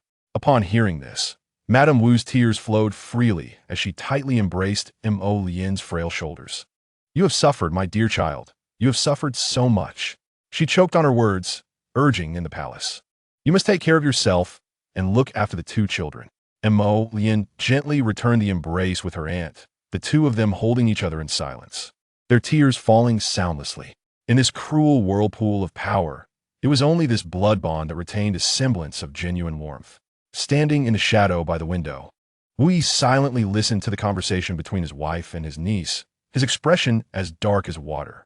He gazed towards the direction of the palace, his eyes sharp as an eagle. Mo Yin's remark about her uncle now being at odds with him was like the final boundary stone, clearly delineating the divide between him and Long Fuding. This once promising nephew-in-law, whom he had supported with great effort, was now an emperor with an almost pathological obsession with power, and from this moment on, he had officially become an adversary whom Wu Yi must guard against with all his might, even to the point of needing to eliminate him swiftly. In the realm of politics, one is either a friend or a foe. Only a more formidable external threat could compel the current stalemate to be temporarily set aside. The next day, in the Long Kingdom's court at Linglong Pavilion, the morning light filtered through the tall palace doors, casting its glow upon the polished golden bricks. The civil and military officials entered in order of rank, standing solemnly on either side, their attire as imposing as beasts in a formal court. An invisible tension filled the air. The hour had arrived. The high-pitched, elongated voice of a eunuch announcing the official's audience shattered the silence. The Dragon Emperor Long Fuding sat majestically upon the elevated dragon throne, the jade beads of his crown obscuring part of his visage, yet failing to conceal the faint, elusive smile at the corner of his mouth that exuded an air of satisfaction derived from his control over all. He reveled in the sensation of power that allowed him to look down upon the masses. Long live the Dragon Emperor! Long live! Long live! The thunderous chants of homage reverberated throughout the vast hall. Wu Yi stood at the forefront of the officials, occupying the esteemed position of Grand Preceptor. He bowed his head and bent his body, his posture impeccable, yet beneath the lowered eyelids his gaze was as cold as ice. Observing the self-satisfied figure on the dragon throne from such close proximity, and recalling the bloody truths revealed within the Grand Preceptor's residence the previous night, as well as the lifeless eyes of his niece, Mo Yin, an indescribable loathing and hatred surged within him. He had to exert every ounce of restraint to prevent any hint of emotion from betraying his true feelings. All ministers, rise! Long Fuding's voice was steady and authoritative. Those with matters to report may speak. Those without may withdraw. The chief eunuch's voice rang out loudly. Sun Jingshan, the Minister of Rights, known for his prudence and impartiality as a leader of the neutral faction, stepped forward first. Holding a jade tablet, his voice was loud and clear. Your Majesty, the three princes have been blessed with auspicious signs, and your Majesty has announced this to the world. The 6 central kingdoms of Zhongyuan, including Yonghua, Chunghua, Weiguo, Daxiguo, Nkwa, and Daweiguo, as well as our neighboring country of Chugua across the sea, have all sent envoys bearing gifts to congratulate the birth of the princes and request an audience with your Majesty and the Empress and the princes. According to the rites and customs of Zhongyuan and the precedents of previous dynasties, I believe our Long Kingdom should hold a grand celebration for the princes, hosting a banquet for the envoys of various nations. This will not only showcase the new vitality of our Long Kingdom and the longevity of our dynasty, but also demonstrate that your Majesty has heirs, thereby intimidating our adversaries and elevating the prestige of our nation. This matter relates to the dignity of the state and the attention of the populace. I beseech your Majesty to grant your wise decision. Sun Jingshan's report was detailed and well-structured, entirely from the perspective of national etiquette and dignity. Completely unaware that his words were falling into Long Fuding's scheme, Long Fuding felt a surge of delight within, as this was precisely the effect he sought. He nodded slightly, his tone imbued with approval.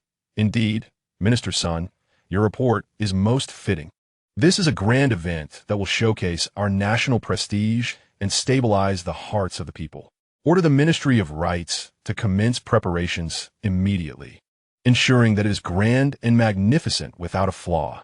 The specifics shall be entrusted to Minister Sun, and I expect a prompt report to me. He emphasized the need for grandeur, which was the key to his plan. This minister shall obey. Sun Jingshan bowed and accepted the command, retreating into the ranks. Just as he returned to his place, the previously silent Wu Yi, like a lurking tiger, suddenly stepped forward. His voice was resounding, carrying an undeniable authority. Your Majesty, what Minister Sun has said is indeed correct. However, on the occasion of the prince's birth, the empress and the three princes, as a national mother and the future foundation of our long kingdom, are revered by the populace. If such a grand celebration were to proceed without the empress and the three princes, would it not be a significant deficiency? Furthermore, it would not comply with the rites and ancestral regulations, making it difficult to demonstrate the harmony of the royal family and the promise of future prosperity. I dare to request your majesty to allow the empress to attend the celebration with the three princes, to receive the homage of the populace and the audience of the envoys from various nations. This is a blessing for the state, a wish of the people. His words resonated with conviction, and his reasoning was impeccable, emphasizing the importance of the three princes, his murky old eyes fixed on the Dragon Emperor, carrying a barely perceptible hint of provocation and pressure. He intended to reveal Long Fu Ding's military strategy before the eyes of the world, to observe how he would conjure the missing third prince. Long Fu Ding internally scoffed, yet feigned a look of difficulty. The empress is weak after childbirth, and the three princes are still in swaddling clothes. The journey to and from such a noisy place may pose many inconveniences, would it not? He deliberately evaded the matter, waiting for someone to respond. As expected, the oblivious Minister of Rites, Sun Jingshan, dutifully stepped forward again, bowing, "Your Majesty. What Grand Preceptor Wu has said is indeed correct. According to the customs of previous dynasties, the Empress and the princes should attend such a grand state event to uphold the ceremonies and demonstrate to the world. The young princes can be properly cared for by their nurses in a quiet chamber and brought out at an auspicious time to receive the homage. This is the usual practice, and the envoys from various nations would also be eager to catch a glimpse of the crown prince of Long Kingdom." He was merely adhering to the rules, yet unwittingly became an enabler of Long Fu Ding's plan. Long Fu Ding gazed at Sun Jingshan, then cast a glance at Wu Yi, whose eyes were sharp and fixed upon him, and the cold scheme in his heart had already taken shape. A smile of compliance surfaced on his face as he boomed, "Excellent. Since both Minister Sun and the Grand Preceptor agree on the propriety, let be arranged. The Empress and the three princes shall attend the celebration together. Minister Sun, ensure that all arrangements are thorough and guarantee the safety of the Empress and the princes." This minister obeys. Sun Jingshan joyfully accepted the command. Wu Yi observed Long Fu Ding's seemingly helpless yet deeply significant smile, and alarm bells rang within him. He had expected to see Long Fu Ding's flustered evasion, yet did not anticipate such a straightforward acquiescence. Could it be that he truly had a backup plan? The sacrificial figure of Boyan, Wu Yi scrutinized the inscrutable eyes of the Dragon Emperor, and an intense unease coiled around his heart like a cold serpent. The celebration of the prince's birth was likely far from the surface festivities and peace, but rather concealed deeper, tumultuous waves. Under the rule of Long Ding, the isolated infant wrapped in lies was about to be thrust into the very eye of the storm of power. Chapter 29, The Envoy of Hatred. The angry false child Wu Yi gazed at the seemingly helpless yet profoundly significant smile of the Dragon Emperor, and a sense of foreboding surged within him, like a snake wrapping tightly around his heart. Just as this seemingly settled situation was about to transition into the next topic of discussion, a figure emerged. One that had rarely spoken on matters other than official duties during his year in the Long Kingdom. The Minister of Works Zhao Yuan suddenly stood up. He was tall, his face marked by the wear of prolonged focus on civil engineering, water conservancy, and agricultural affairs, his gaze steady yet harboring a hidden sharpness. At this moment, he broke the customary silence, his voice not loud, but clear enough to penetrate the grand hall. "Your Majesty, please excuse my rudeness." Zhao Yuan first bowed to the Dragon Emperor, then turned to Sun Jingshan, his eyes sharp as swords. "May I ask, Minister Sun, who was the envoy sent by Yanghua?" This abrupt question seemed unrelated to the current discussion of the celebration's details, drawing the attention of several ministers who exchanged puzzled glances. Sun Jingshan was momentarily taken aback, instinctively looking towards the Dragon Emperor. The Dragon Emperor's gaze, hidden beneath his crown, momentarily tightened, then returned to calmness as he replied indifferently, "Minister Sun, please do not hesitate to speak." "Yanghua." Sun Jingshan looked at Zhao Yuan, clearly articulating the name, "Liankong." Upon hearing the name Liankong, Zhao Yuan's body involuntarily trembled slightly. He abruptly raised his head, his eyes like two tangible swords piercing through the air of the hall. directly aimed at the elevated Dragon Emperor. Within his gaze lay no words, yet it contained the profound question and expectation of a blood-feuding avenger, silently reminding the Dragon Emperor, the promise of your kill Liang Kong, avenge the blood feud of the Zhao clan. The Dragon Emperor naturally understood that gaze. He had once promised Zhao Yuan, who bore the grudge of having his family annihilated by the powerful Liang Kong of Yonghua, that he would avenge this wrong. His expression remained unfazed, as though he were merely handling routine affairs, and he turned to Sun Jingshan. Minister's son, when is the celebration scheduled? Your Majesty, it is scheduled for the 12th of next month, Sun Jingshan replied. That is splendid, for there are less than half a month remaining. The Longdi's gaze swept across the ministers, his tone commanding, urging all officials to collaborate diligently to ensure the grand ceremony's success. His eyes finally rested upon Zhao Yuan, whose expression remained tranquil, devoid of any discernible reassurance or acknowledgement, as if the previous unspoken plea had never transpired. Subsequently, he turned his attention to other ministers, continuing to receive reports. As the morning court adjourned, Zhao Yuan exited Ling Long-gu amidst the crowd, his heart burdened as though pressed by a colossal stone. The name Liang Kong and the Longdi's inscrutable gaze intertwined in his mind. Just as he intended to hasten home to process his tumultuous thoughts, he was intercepted by a eunuch who had long awaited him in a secluded spot. Master Zhao, the Longdi summons you. Under the eunuch's guidance, Zhao Yuan ventured deep into the imperial garden. A meticulously arranged small banquet awaited, with the Longdi dressed in his customary attire, admiring the flowers with hands behind his back. Upon Zhao Yuan's arrival, he turned, a rare warm smile gracing his face. Minister of Works, Zhao Yuan. I pay my respects to the Longdi. Zhao Yuan bowed respectfully in accordance with propriety.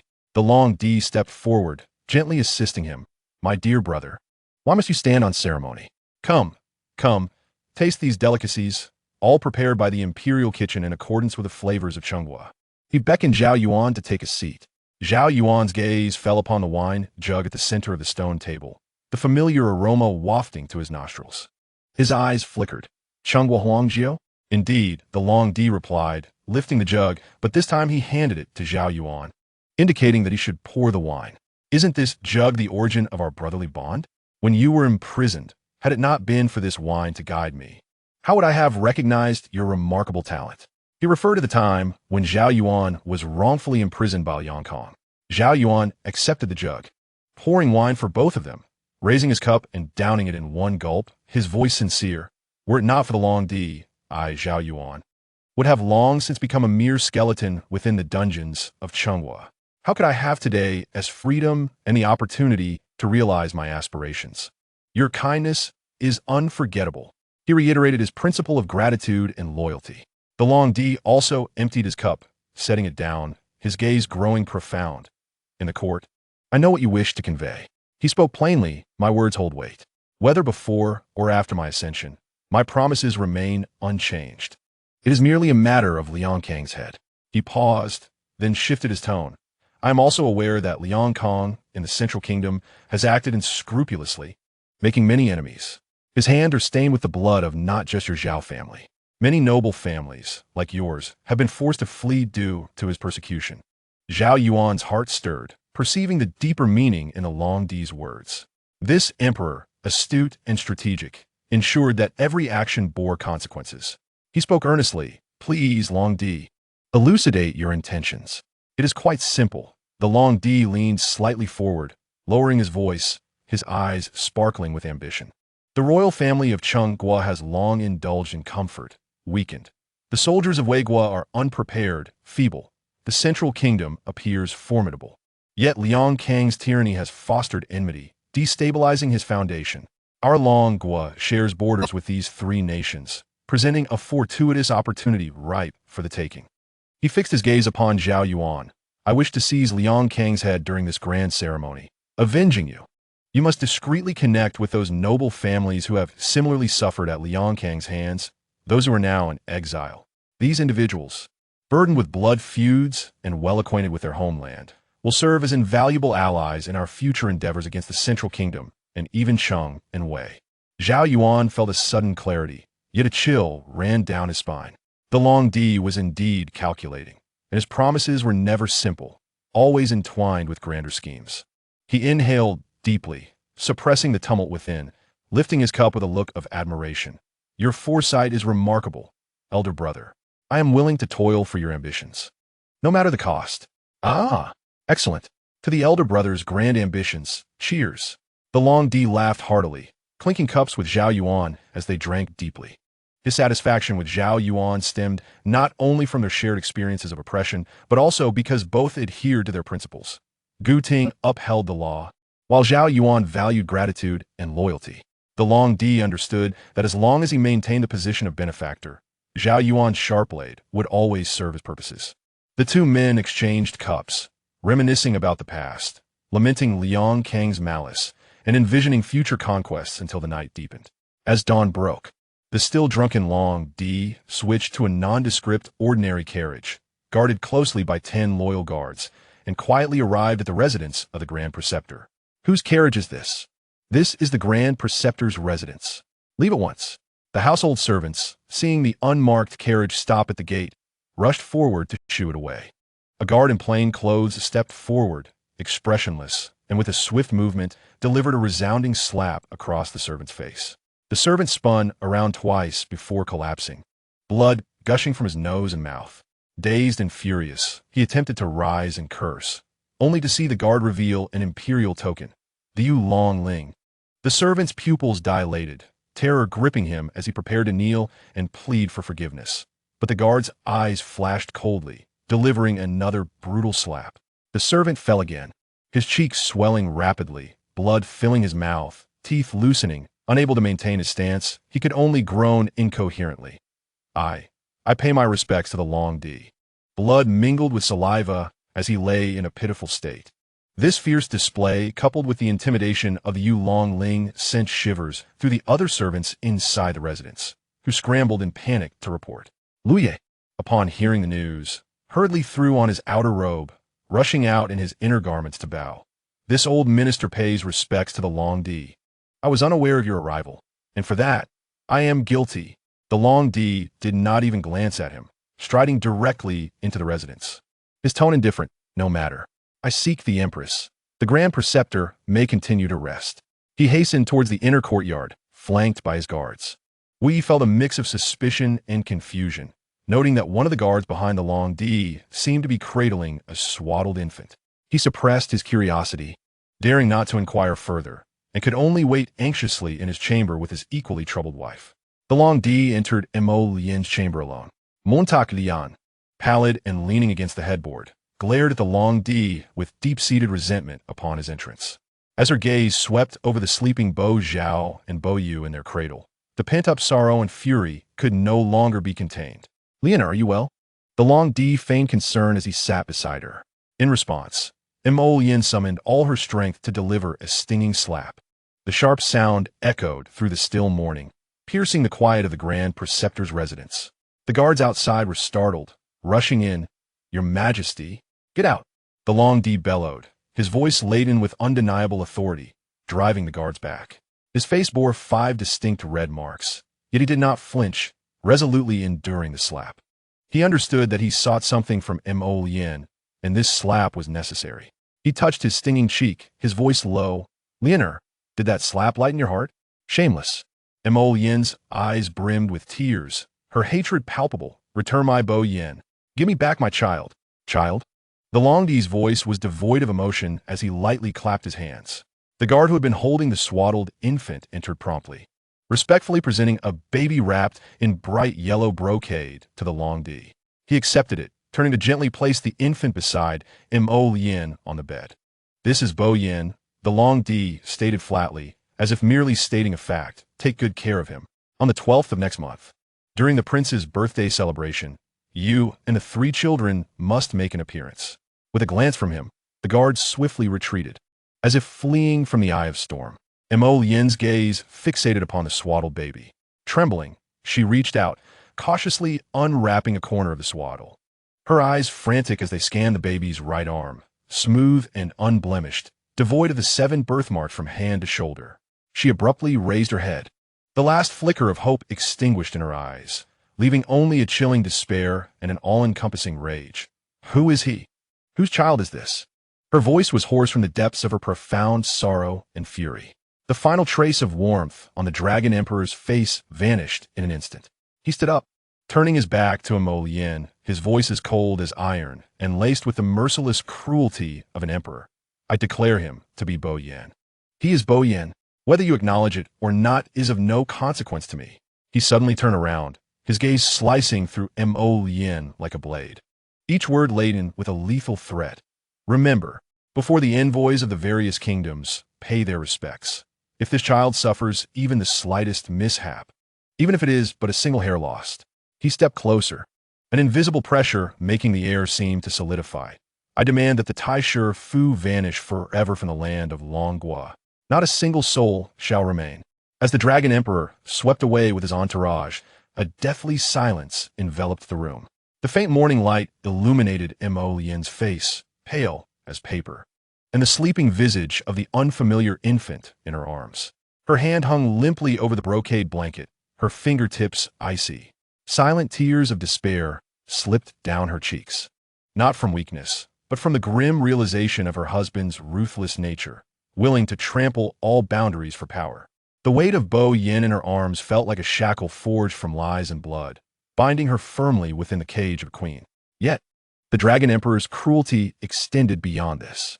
His footsteps paused at the door, his frigid voice like a poisoned icicle piercing the suffocating silence of the room, clearly reaching Imogen's ears, as well as the ears of Wu Yi and his wife, who stood outside, trembling in fear. There is one more matter the queen must bear in mind. Long Fu Ding's voice held no warmth from this day forth. For the sake of the queen's health, and to prevent disturbances from idle individuals, the queen's movements must be restrained. Imogen shot her head up, her eyes ablaze with the flames of humiliation, fixating on the shadowy figure at the door, which exuded an oppressive presence. The Dragon Emperor continued, outlining the constraints as if delineating a prison for a captive. First, the queen shall not leave Long Du without my express command. Second, the queen must focus on recuperation and shall not disturb the Empress Dowager's meditative retreat in Sizhou Suyu, nor shall she contact the Empress Dowager for any reason. Third, if the queen must leave the palace, regardless of the destination or duration, it must be reported in detail to me in advance by a palace attendant, and only upon my approval may she proceed. Fourth, although the Fu is the queen's maternal home, the queen must prioritize her health, unless absolutely necessary. Frequent visits are inadvisable. Visits to the prince will be properly arranged by the wet nurses and palace attendants. Each stipulation felt like a heavy iron chain, wrapping around Imogen, isolating her from the outside world. Particularly the prohibitions against visiting Sizhou, Suyu, and contacting the Empress Dowager struck her heart like two sharp daggers, precisely piercing the last shred of hope she harbored for truth or solace. Her mother, the Empress Dowager, resided in Suyu.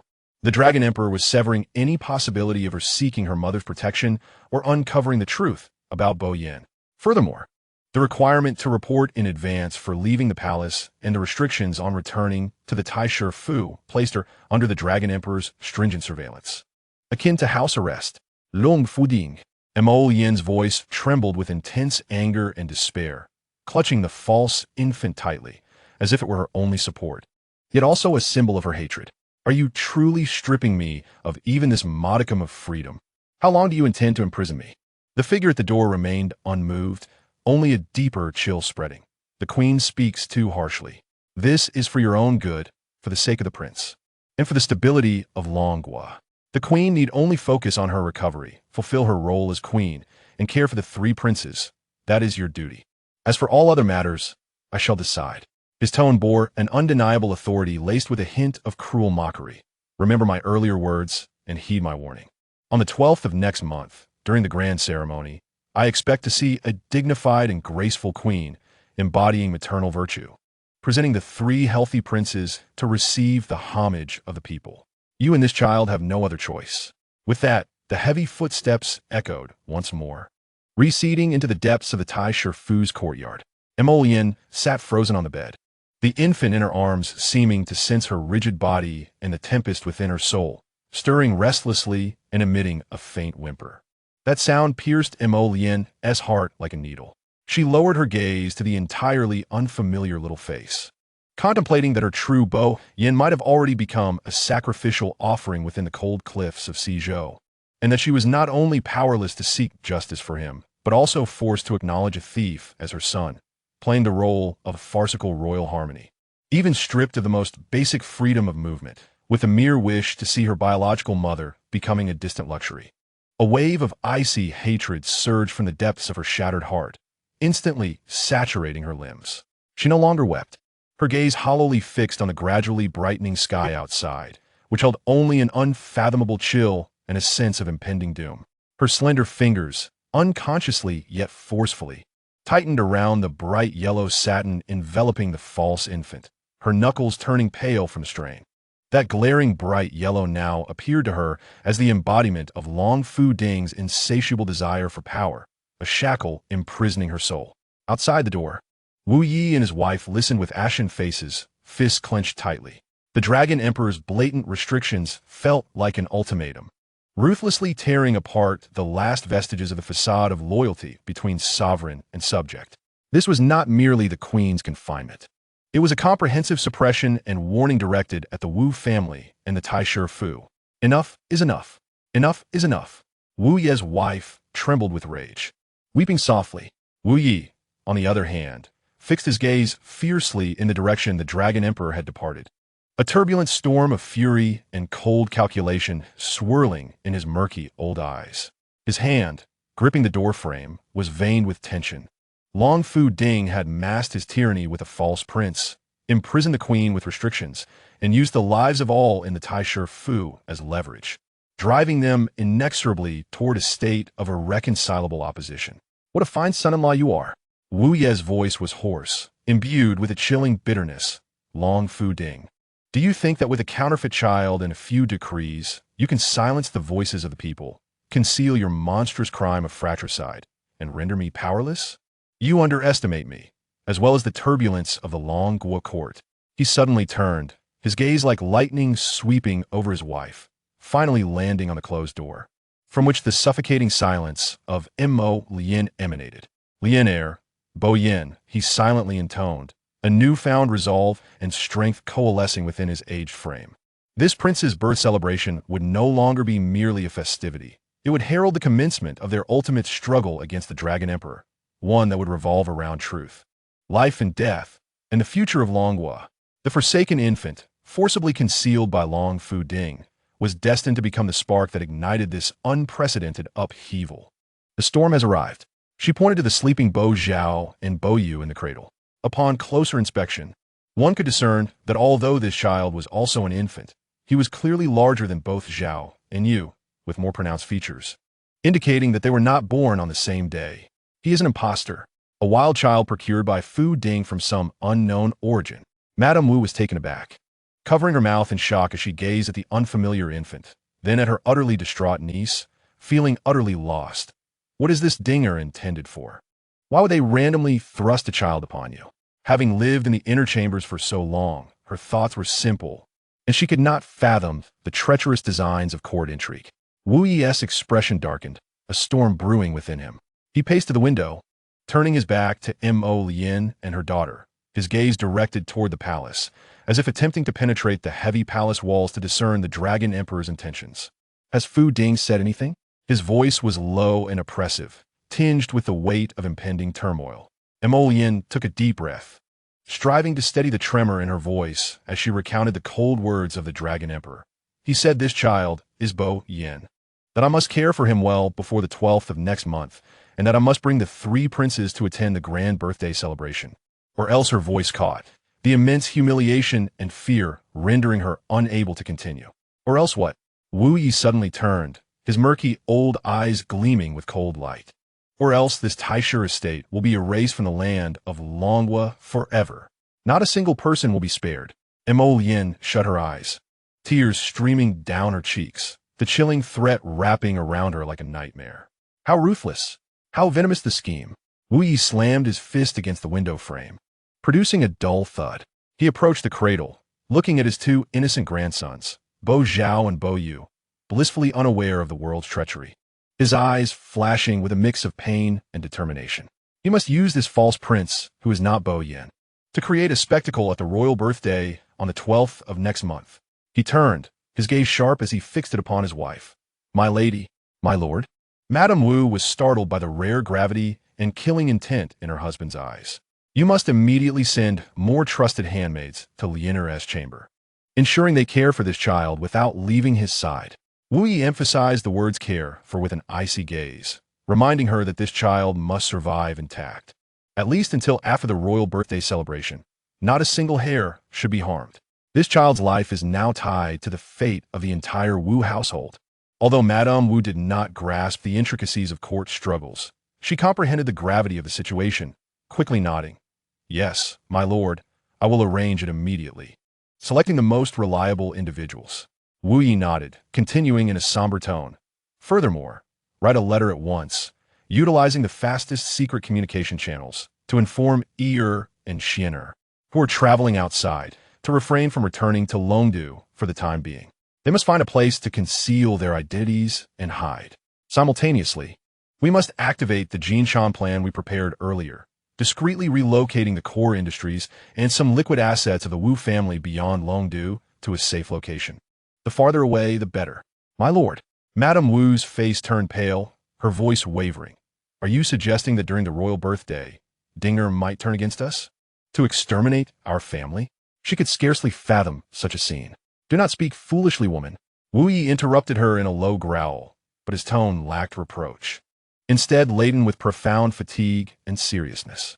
The current Dinger is no longer the disheveled youth of years past, who relied on our Wu family as support, even humbly seeking to marry Lien'er. He is the Dragon Emperor, the revered sovereign wielding the power of life and death. He took a couple of steps, lowering his voice further, imbued with the coldness of one who understands the world, to solidify his hard-won throne, to eliminate any potential threats to his centralized power, to ensure the dynasty of Long Fu Ding endures for generations. What will he not do? Even his own flesh and blood could be sacrificed. What does a mere Wu family mean to him? I must prepare for the worst. Er and Xian'er are the roots of our Wu family. Our industries are our backbone. We cannot afford to lose everything in this storm. He approached Emolien's bedside, observing his niece's pale, desperate face and the infant in her arms. A symbol of humiliation and threat. A flicker of pity crossed his eyes, but more so was the cold calculation of a statesman. Lien'er, I apologize for the burden. Remember, for Zhao and you, for the entire Wu family, you must endure. Play your part in this charade. Emolien tightened her grip on the false infant, her nails nearly piercing the swaddling cloth. She closed her eyes, a scalding tear falling onto the bright yellow satin, creating a dark stain. Endure? What choice did she have but to endure? Her husband's blade hung precariously over her uncle, aunt, and 2 young sons. She nodded, and when she opened her eyes again, they reflected a stillness akin to stagnant water, with a hint of cold hatred forcibly suppressed within. On the 12th of April, shortly before noon, the Longwa Imperial Palace had never been so boisterous nor so stifling. A great vortex, masquerading as a nationwide celebration, was brewing within the resplendent palace walls. Minister of Rights Sun Jingshan stood outside the main hall, directing with assurance, though beads of sweat trickled from his forehead. As a pillar of the neutral faction, he understood the significance of this grand event. Every golden brick of the palace gleamed brightly, reflecting figures. Every intricately carved beam was adorned with freshly picked flowers and luxurious silks, precious gold and silver vessels, once derided by the Dragon Emperor as extravagant remnants of a fallen state and thus stored away, were now carefully retrieved from the depths of the treasury, filling every corner of Linglong Pavilion and the main hall. The opulence of the Longwa Imperial Palace instantly surpassed that of the prosperous era of the previous dynasty, a silent declaration of the new dynasty's strength and prosperity. Accompanied by Sun Jingshan, the Dragon Emperor, clad in a new 9-dragon robe and wearing a 12-tassel crown, began his inspection from the main entrance. A satisfied smile adorned his face as he surveyed the scene of fiery splendor and floral abundance, his eyes sparkling with barely concealed satisfaction, as if this extravagance was the finest testament to his supreme authority. Your Majesty, Sun Jingshan bowed and led the way, his voice resonant and clear for the upcoming royal birthday celebration. The main hall of Linglong Pavilion will host high-ranking officials of the third grade and above, as well as diplomats from various countries. The main hall outside Linglong Pavilion will accommodate the remaining officials, gentry, and invited literati. The two side halls, Jixian and Ju-Ing, will entertain important merchants who have made significant contributions to the state. This arrangement follows the hierarchy of rights, orderly and precise. This arrangement is excellent, and I appreciate your efforts, Sun Qing. The Dragon Emperor nodded slightly, his gaze sweeping over the dazzling treasures, a deeper smile forming at the corners of his mouth. Sun Jingshan felt a twinge of surprise. This new emperor, known for his thrift and diligence in governance, seemed entirely entranced by the lavish setup. Sun Jingshan continued to report the procedures. The auspicious hour is approaching, and the evening banquet will commence. Your Majesty, I ask that you and the Dragon Empress, along with the three princes, enter the hall first through the main path, followed by the rest of the officials in order. Once the Emperor, Empress, and princes are seated in the main position, the auspicious hour will strike, and the envoys from various countries will approach the throne to present their tributes in the predetermined order. After the Emperor and Empress announce the banquet's commencement, the gentry and literati may enter the main hall and take their seats. Half an hour later, the merchants will be allowed into the side halls. Everything adheres to the rights of the four classes, with clear hierarchies, and none dare overstep their bounds. The Dragon Emperor nodded in satisfaction. This aligns perfectly with my intentions. Sun Qing is indeed a pillar of the nation. Each aspect of this process perfectly reflects his desire to showcase the harmony of the royal family, the succession of heirs, and the strict new order of the Longwood dynasty to the world. As night enveloped the earth, palace lanterns were lit one by one, illuminating the entire palace like a crystal paradise. Linglong Pavilion and the main hall were especially bright, with the sounds of silk and bamboo instruments wafting through the air, mingling with the aromas of fine wine, exquisite dishes, and fragrant spices, creating an atmosphere of ethereal revelry. The auspicious hour neared.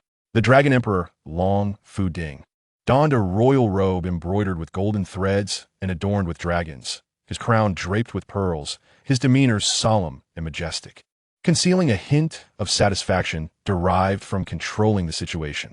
Beside him stood the elegantly dressed Empress Emolian. She donned a magnificent phoenix robe, woven from the finest silk, adorned with pearls and gemstones, regal beyond compare, yet could not conceal the pallor of her complexion and the emptiness in her gaze. Her steps appeared somewhat stiff, as if each stride was precariously balanced upon a razor's edge. Behind her, three personal attendants cautiously cradled the three royal infants, Boyao, Boyu, and the impeccably smooth-armed Boyan. To bear the royal offspring at such an illustrious event was an unparalleled honor for the attendants. Yet at this moment, they felt as though the weight of the swaddled infants was akin to 1,000 pounds.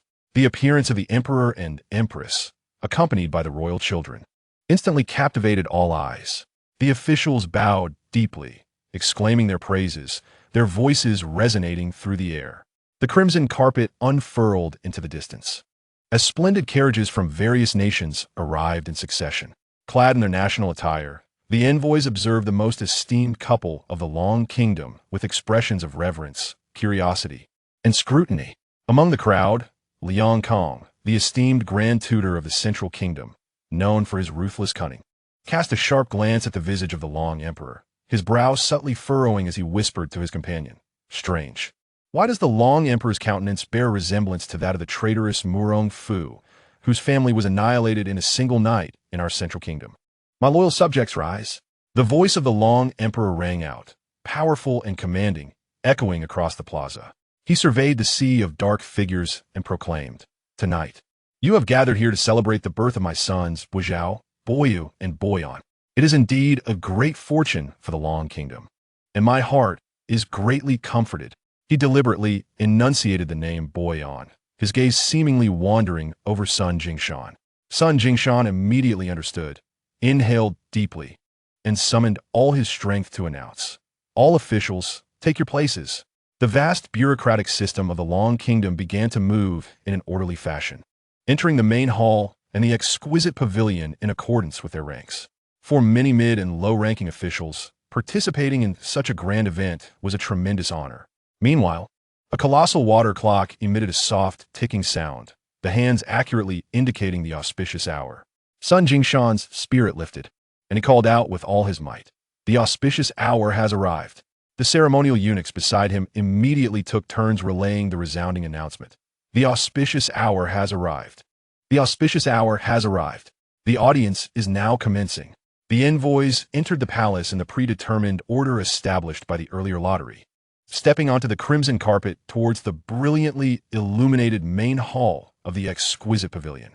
The first to enter was a remarkably young envoy, perhaps in his early 20s, adorned in the jade-green ceremonial robe unique to the Chung kingdom, exuding an air of calm composure and measured steps. Upon reaching the steps of the throne, he deeply bowed to the Long Emperor and Mo Lien, his voice clear and resonant.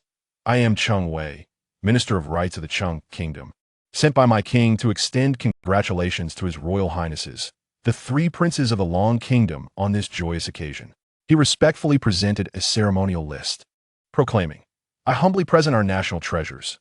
First, a unique volume of the treasure of sword casting left by the ancestors of the Dragon Empress, the Yangtze, containing unparalleled secrets of weapon forging. Second, an authentic manuscript of the art of war annotated by the renowned strategist Jia Su. These treasures symbolize the flourishing of martial virtue and the intricacies of military strategy. I wish for the Chung and Long nations to maintain enduring brotherly relations and share in the peace of the world." Upon hearing the name, Yangtze Mo Lien, who had been sitting like a delicate doll, subtly trembled. Yangtze, he was the distant ancestor revered in her maternal lineage, the pinnacle symbol of swordsmiths. This gift was not only precious, but also resonated with a hidden connection deep within her bloodline. A flicker of an extremely complex emotion flashed across her vacant gaze. Was it nostalgia, pain, or a ripple stirred by this heartfelt gesture? A faint blush appeared on her pallid face, a reaction to this sudden emotional upheaval. The Long Emperor keenly observed the subtle anomaly in Mo Lien's demeanor, yet he maintained an impassive facade, instead revealing a warmer smile as he turned to her. "Empress, Minister Cheng's gift is indeed thoughtful." Mo Lien quickly lowered her gaze to mask all emotions, nodding slightly, and with a voice that was steady yet tinged with an imperceptible rasp, she replied, "Minister Chung is indeed considerate. I'm deeply grateful for this gift. Please take your seat." "Thank you, Your Majesty." "Thank you, Empress." Chung Wei bowed once more, a fitting smile gracing his face as he was led by the palace attendants to his designated seat within the exquisite pavilion. His seemingly casual gaze swept over the Empress's slightly pale countenance and her momentary display of emotion, which he quietly noted. His mission had only just begun. As the procession of envoys continued to flow into the plaza, the atmosphere was resplendent yet taut, a grand drama of false and true princes' power struggles. And hidden currents of revenge was slowly unfolding, accompanied by this lavish celebration, drawing back its most thrilling curtain. Mo Lien's hand within her sleeve unconsciously clenched tighter, her nails digging into her palm, leaving crescent-shaped marks of blood. The attendant cradling the false Boyan felt the swaddled infant's warmth, searing to the touch. Chapter 31. 7 nations congratulate, concealing perils with the departure of Chung Wei, the envoy from the Chung kingdom. The brief stillness within the exquisite pavilion was disrupted by new footsteps. A middle-aged man, around 40, clad in the official garb of the Wei kingdom, entered the hall with a steady gait, his features betraying the shrewd and smooth nature typical of a merchant. He was Man, the chief guest of the Wei kingdom. "On behalf of my king, I come to congratulate his royal highnesses, the 3 princes of the Long Kingdom, on this joyous occasion." Man's voice was booming, and he bowed with a genial smile. Behind him, 4 strong men from the Wei kingdom cautiously brought in a massive emerald screen. The screen, measuring 2 zhang in length, was entirely crafted from translucent jade, shimmering under the brilliance of palace lanterns. The screen's main design featured a dragon and a phoenix, both poised majestically, lifelike and vibrant, surrounded by swirling clouds, with 3 adorable young dragons encircling the dragon and phoenix, symbolizing the prosperity of royal offspring and enduring blessings. The strong men then placed a heavy brocade box beside the screen, along with a set of Qian Kuan's heart-protecting armor, forged from deep-sea cold iron, impervious to fire and water, and resistant to blades and spears. My king wishes to present this humble gift, wishing for the eternal prosperity of a long kingdom, and hoping that the Long and Wayne nations join hands to create wealth and fortune, thriving throughout the world. Man's words were imbued with the blessings and alliance intentions typical of merchants, emphasizing wealth and prosperity, which aligned perfectly with the Wei kingdom's commercial nature. The Long Emperor's gaze swept over the invaluable emerald screen and the heart-protecting armor, a satisfied smile blossoming on his face. For these extravagant gifts suited his desire to showcase the might of his nation. The Wei King is indeed thoughtful. This screen is a masterpiece, and the armor is a rare treasure. I accept it gladly. Chief Guest Man, you have worked hard. Please take your seat. Thank you, Your Majesty. Man's smile deepened as he respectfully withdrew. Following him, a figure entered with a blend of youthful curiosity and restraint. The newcomer, around 12 or 13 years old, was clad in the distinctive sun and moon-patterned robe of the Ming Kingdom. Wearing a jade crown, his features still youthful, yet his demeanor reflected royal poise. Upon stepping into the resplendent, glittering hall of the exquisite pavilion, his bright eyes widened in astonishment, overwhelmed by the opulence before him. The grand banquet hall, illuminated by countless palace lanterns, appeared as bright as day. At the center stood a colossal model of a wine jug, crafted from pure gold, silver, and exquisite jade, radiating with vibrant colors, symbolizing endless abundance. The long table was laden with delectable dishes, with enormous golden brown lobsters emitting an enticing aroma, piled high like small mountains, and vibrant platters of exotic fruits from distant lands, served in white jade bowls, with steaming soups simmered slowly using dozens of precious ingredients, filling the air with fragrant steam. The exquisite porcelain and intricately engraved gold and silver utensils sparkled under the light, captivating the eyes. Ahem! Minister of Right's son, Jing Shan, timely cleared his throat, bringing the evidently dazzled young envoy back to his senses. The youth quickly composed himself, nervously adjusting his robe, stepping forward a few paces, and performing a proper bow to the Long Emperor and Mo Lien, his voice clear but striving to maintain solemnity. I am Zhu Fan, the third prince of the Ming Kingdom, sent by my father to present a set of Han Dynasty bronze horse and chariot artifacts as tribute to congratulate his royal highnesses, the three princes, on their enduring blessings. The attendants behind him immediately presented two ancient and substantial bronze artifacts, crafted with exquisite artistry. Zhu Fan paused for a moment, a faint blush gracing his cheeks, and then retrieved a document wrapped in bright yellow silk and tied with a red cord from his bosom, holding it aloft with both hands. Additionally, I bring forth a marriage decree, penned by His Majesty 10 days prior, following the joyous birth of the 19th Imperial Princess. His Majesty extends his wish for a lasting alliance between our two nations and has entrusted me, Zhu Fan, to deliver this document to formalize the betrothal of my sister to Your Highness, the esteemed prince of your nation. When my sister reaches the age of maturity, the imperial family of Taming shall visit Longhua to seek a suitable match for her, with the queen and prince present to witness the union. A marriage decree? Mo Lien, who had been maintaining her composure, momentarily froze, a flicker of confusion passing through her vacant gaze. Instinctively, she glanced at the young Zhu Fan and then at the glaring yellow document in his grasp. A wave of absurd desolation surged within her. Her own child lay cold in the grave, their fate uncertain, and yet here was someone seeking to arrange a betrothal for another infant prince. The girl, just 10 days old, while her own heart was pierced by a sharp pang of anguish. Before Mo Lien could utter a word, the Dragon Emperor abruptly rose, a triumphant smile illuminating his face, his voice resonating throughout the grand hall. Ah, excellent. The Emperor of the Ming demonstrates heartfelt sincerity. A marital alliance between our two nations is indeed a momentous occasion. I shall grant it. This engagement is hereby established. When the 19th Imperial Princess comes of age, I, along with the Queen, shall personally welcome you to Long-Du to select a worthy suitor for the princess.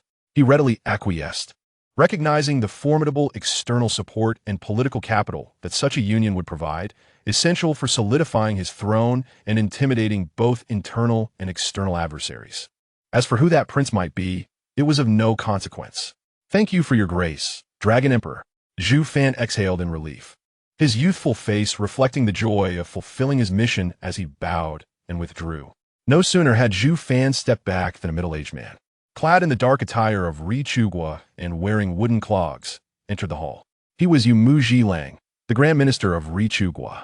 He halted at the foot of the steps, cradling a narrow brocade box with a solemn expression, and began to speak in a rapid stream of unintelligible Ri Chugua language. Then, a translator, also dressed in the attire of Ri Chugua but with his head bowed in deference, knelt outside the palace doors and translated loudly. The Grand Minister of Ri Chugua, Mu Zhilang, offers his congratulations to His Highness, the Prince of Longhua.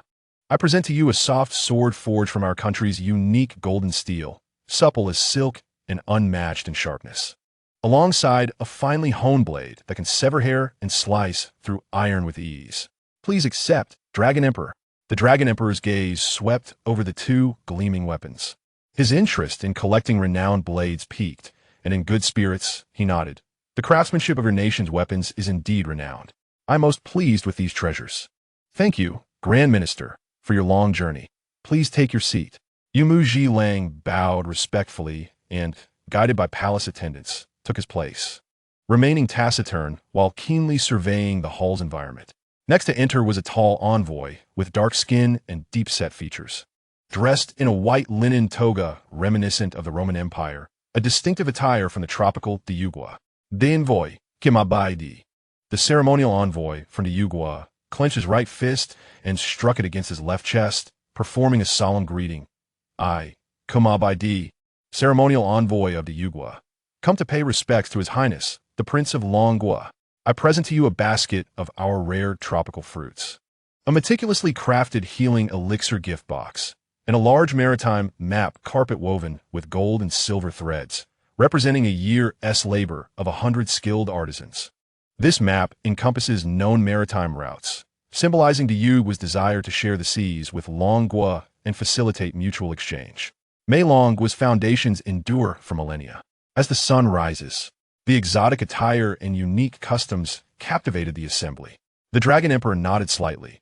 I have received your nation's goodwill, Envoy Kama. Please take your seat. Kama Baidi again struck his chest in salute and moved toward his seat under the guidance of Sun Jingshan. As the atmosphere within the hall grew increasingly vibrant with the arrival of various envoys, an undercurrent of tension began to stir. At last, the final envoy from Yonghua made his entrance. Liang Kong, the Grand Tutor of Yonghua, donned deep purple ceremonial robes, his gaunt face sharp and his gaze piercing like that of a hawk, exuding the authority of one who had long occupied high office, laced with an almost imperceptible malice. Upon entering Ling Long Gu, his attention was immediately drawn to the exquisite opulence, and he silently marveled at the unexpected wealth of Longhua.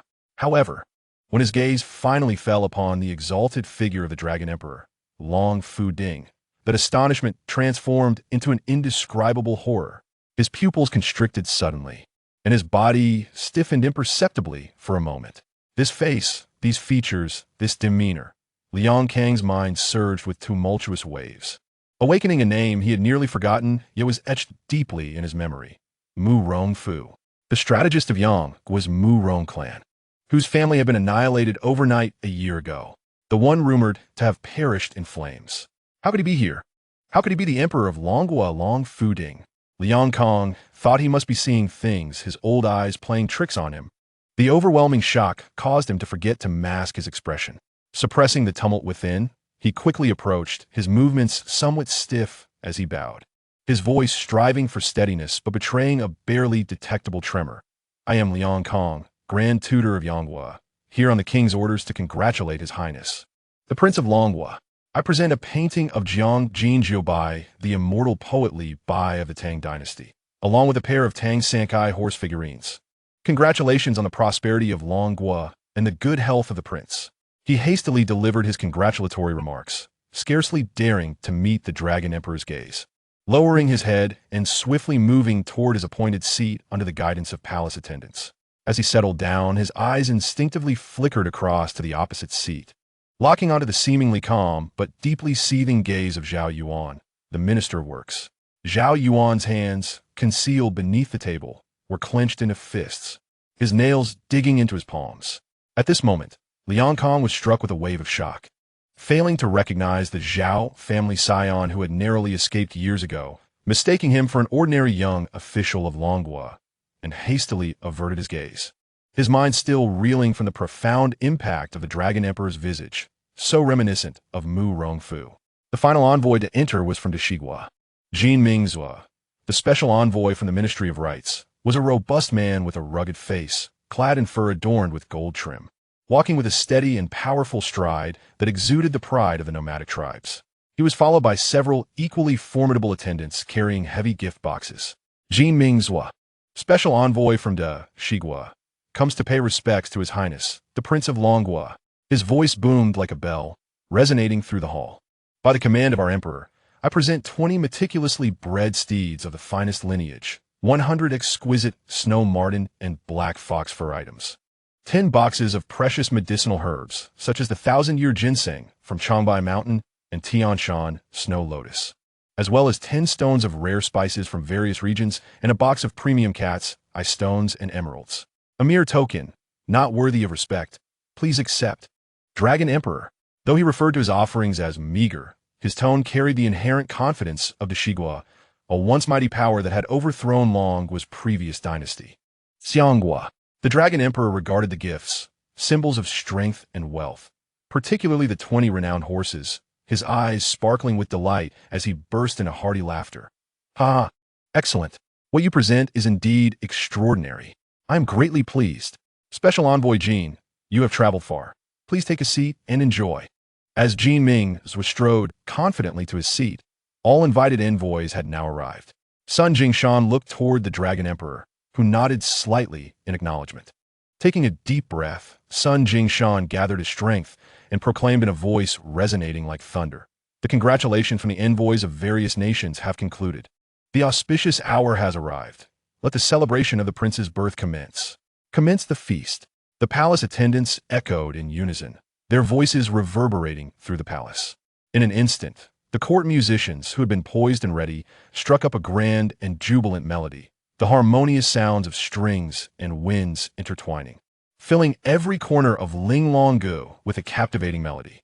The oppressive silence was shattered, replaced by the clinking of cups and the deliberately cultivated merriment. The main hall of Linglonggu and the adjoining principal chamber sprang to life with vibrant energy.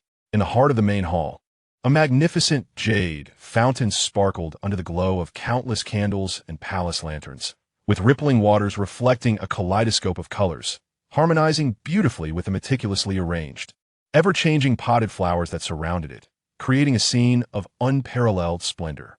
On the long table, delicacies from the four corners of the world, symbolizing the wealth of the Long Kingdom, were presented in a flowing manner by the palace maids. A whole roasted lamb from the northern grasslands, its golden and crispy skin crackling as the fat dripped, releasing a mouth-watering aroma. Exquisite dishes crafted from precious seafood, such as lobsters, grouper, and abalone caught from the deep southern seas, wine from the western lands, shimmering like gems in crystal glasses, and an abundance of sweet melons and fruits contributed by the eastern countries and EU. Each dish was a testament to opulence and refinement, creating a sensory feast that dazzled everyone present. The fine wines were indispensable, with the rich Nuer Hong from the Central Kingdom, the sweet fruit wine from Changhua, the strong Lao Baigan from Weigua, the smooth grape wine for Deshigua, and various strong liquors unique to Minghua and EU, all shimmering enticingly in crystal bottles as the palace maids diligently filled the guests' cups. As cups clinked and laughter echoed, compliments and jubilant voices rose in a chorus. The dancers, clad in gossamer garments, swirled gracefully to the music, their elegant figures resembling blooming flowers in the hall. Poets and scholars in the corners recited resplendent verses, celebrating the birth of the prince and the flourishing era of the Long Kingdom. Just as the atmosphere of revelry reached its zenith, a eunuch's sharp voice pierced through the clamor. The auspicious hour has arrived. May His Majesty the Long Emperor bestow blessings upon the royal prince. Instantly, the hall fell silent. All eyes, whether filled with genuine blessings or scrutinizing gazes, focused on the three infants swaddled in bright yellow blankets, cradled by the female attendants before the emperor and empress. The Long Emperor, Long Fu Ding, slowly rose. His crown, adorned with pearls, made his countenance appear even more imposing behind the beaded curtain. With measured strides, he approached the dais, each step resonating with a sense of authority, showcasing the unparalleled glory and dominion of his role as a sovereign. He paused before the three swaddled infants, his gaze sweeping over them. When it passed over the false Boyan, there was no moment of hesitation, as if he were indeed his own flesh and blood. He extended his hand with a deliberate show of affection and solemnity, first gently caressing the swaddling of the eldest Prince Bozhao, then the second Prince Boyu, and finally his hand, imbued with undeniable significance, rested upon the head of the false Boyan, his touch tender yet heavy with the weight of sovereignty. "My royal sons," he began, his voice resonant with pride and expectation, "you are the continuation of my life, the hope and cornerstone of the Long Kingdom's future. With you, my realm is fortified, and the lineage of the Long Kingdom shall flourish for generations." His words struck the hearts of all like a decree. As soon as he finished speaking, a thunderous wave of applause and cheers erupted both inside and outside the hall. Long live His Majesty! Long live the royal prince! The Long Emperor surveyed the room with satisfaction, relishing in the ultimate pleasure of being venerated by the multitude. He turned to the representatives of various nations, a self-satisfied smile gracing his lips. "I extend my heartfelt gratitude to the envoys from all nations for traversing thousands of miles to attend the celebration of my son's birth. The splendor of this night shall be inscribed in the annals of history. May the Long Kingdom and all nations enjoy everlasting friendship and shared prosperity." His words ignited another wave of flattery. At that moment, Long Fu Ding seemed completely immersed in this dreamlike bubble woven from power, deceit, and extravagance. He was the architect and absolute center of this unparalleled opulence, gazing down upon the world with an air of triumph. However, in a corner unnoticed by all, Emo Yin's hand, concealed within her sleeve, had already sunk deep in her palm, blood silently staining the inner lining of her phoenix robe. She watched the Long Emperor caress the false Boyan, her stomach churning violently. Wu Ye's murky old eyes hung low, a cold smirk at the corner of his mouth, as he rapidly calculated how to exploit this momentous occasion that had drawn the eyes of the world. Gu Ting stood steadfast with his sword in the shadow of the hall's entrance, his body rigid as iron beneath his armor. The Long Emperor's hypocritical affection and this false splendor piercing through the remnants of his loyalty like a thorn.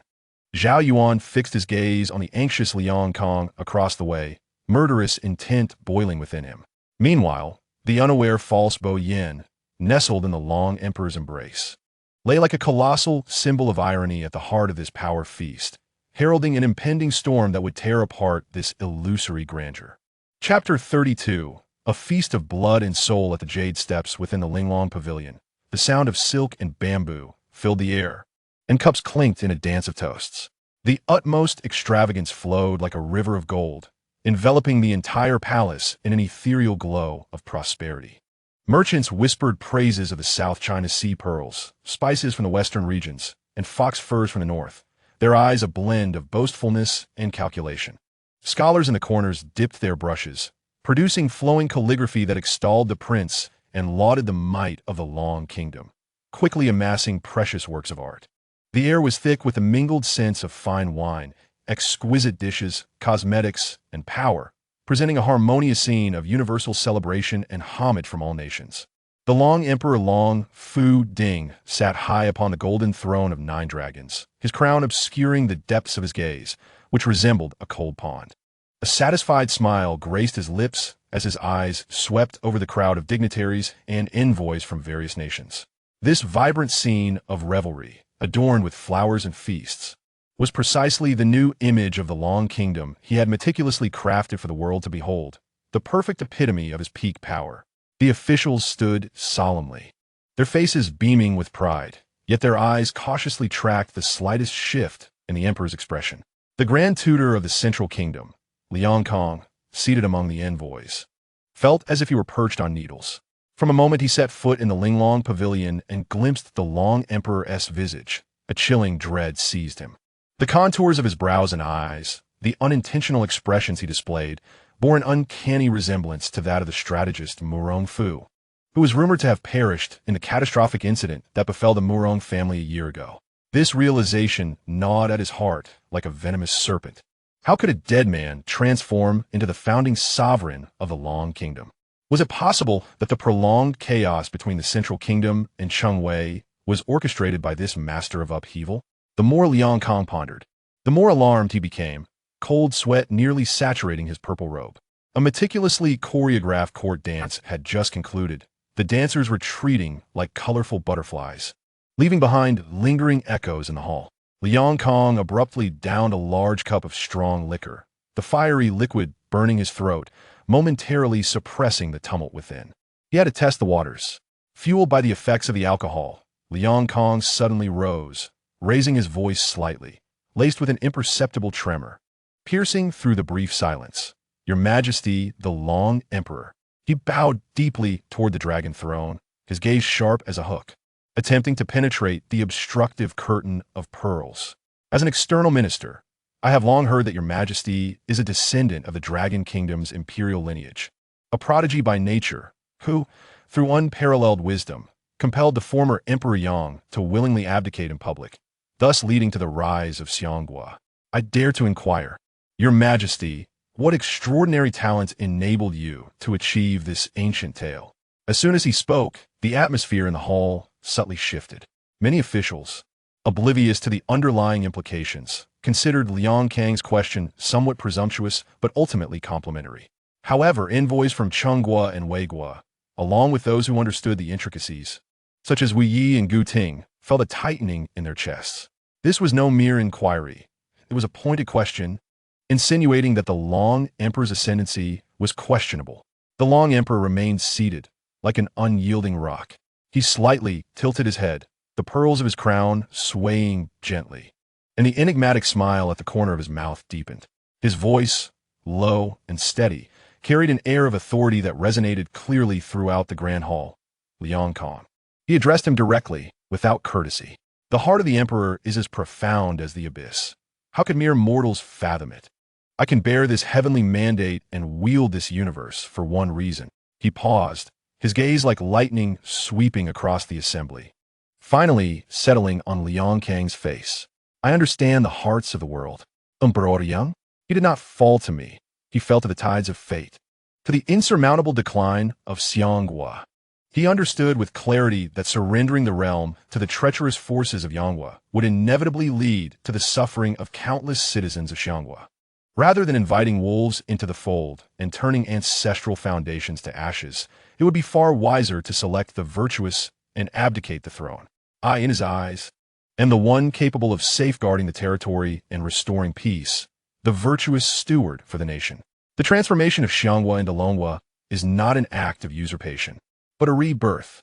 It is the will of the people, a manifestation of the celestial order." "Liang Taifu, do you grasp my response?" The Dragon Emperor's words were logically coherent and resounded with grandeur, elevating the act of abdication to a noble endeavor aimed at rescuing the populace and aligning with divine mandate, instantly garnering the silent approval of numerous officials from Longhua and some diplomats present, particularly Chengwe's Minister of Rights, Cheng Wei, who was still embroiled in conflict with Yanghua, and the Minister of Guests from Weiguo, Cao Man, both acutely aware of Yanghua's ambitions to annex Xinghua, Weiguo, and Xianghua, found the Dragon Emperor's response to be strikingly forceful, directly targeting the predatory aspirations of Yanghua. With eyes sharp as blades, the Dragon Emperor denied Liang Kong any opportunity to regroup, abruptly shifting the conversation to a fierce rebuttal. "It is rather you, Liang Taifu, who appears so fixated on the succession of emperors that you might harbor aspirations for the imperial throne of Yanghua as well. Do you seek to emulate me in your quest for an abdication position?" This piercing inquiry aimed at treason was akin to a boulder cast into still waters, stirring a tempest of outrage. Liang Kong's face turned ashen, choked by indignation, when the ever-impulsive Cheng Wei seized the moment to deliver a scathing remark. "Why must you emulate? My dear Liang, though esteemed as the Taifu of Yanghua, have you not already advised Xinghua and Weiguo enough?" The Zhao clan of the Northwest, merely unwilling to bow to Yanghua's whims, was unjustly accused of not complying with imperial edicts and suffered total annihilation. The same fate befell the Chun clan of Weiguo. "You, Liang, manipulate the fates of other nations with ease. I dare say, The imperial throne of Yonghua is but a trifling matter in your eyes, is it not? Why seek it? Cheng Wei's sharp words laid bare Liang Kong's past tyrannical actions. Infuriated, Liang Kong trembled with rage, just as he was about to rebuke Cao Man. With a leisurely demeanor, rose to speak, his tone laced with the shrewdness and acerbity of a merchant. Calm yourself, Liang. Earlier, Weigua was indeed weak and vulnerable, which may have led your nation to perceive us as an easy target. However, now he deliberately drew out his words, surveying his surroundings. Qinghua and Weigua have formed a brotherly alliance. What of your general Li Mingshui, who marched with 30,000 elite troops with ill intentions? What was the outcome? Divine retribution struck before your soldiers even reached the battlefield. After more than a year of fierce combat, your nation has suffered significant losses. Have you gained even a fraction of benefit?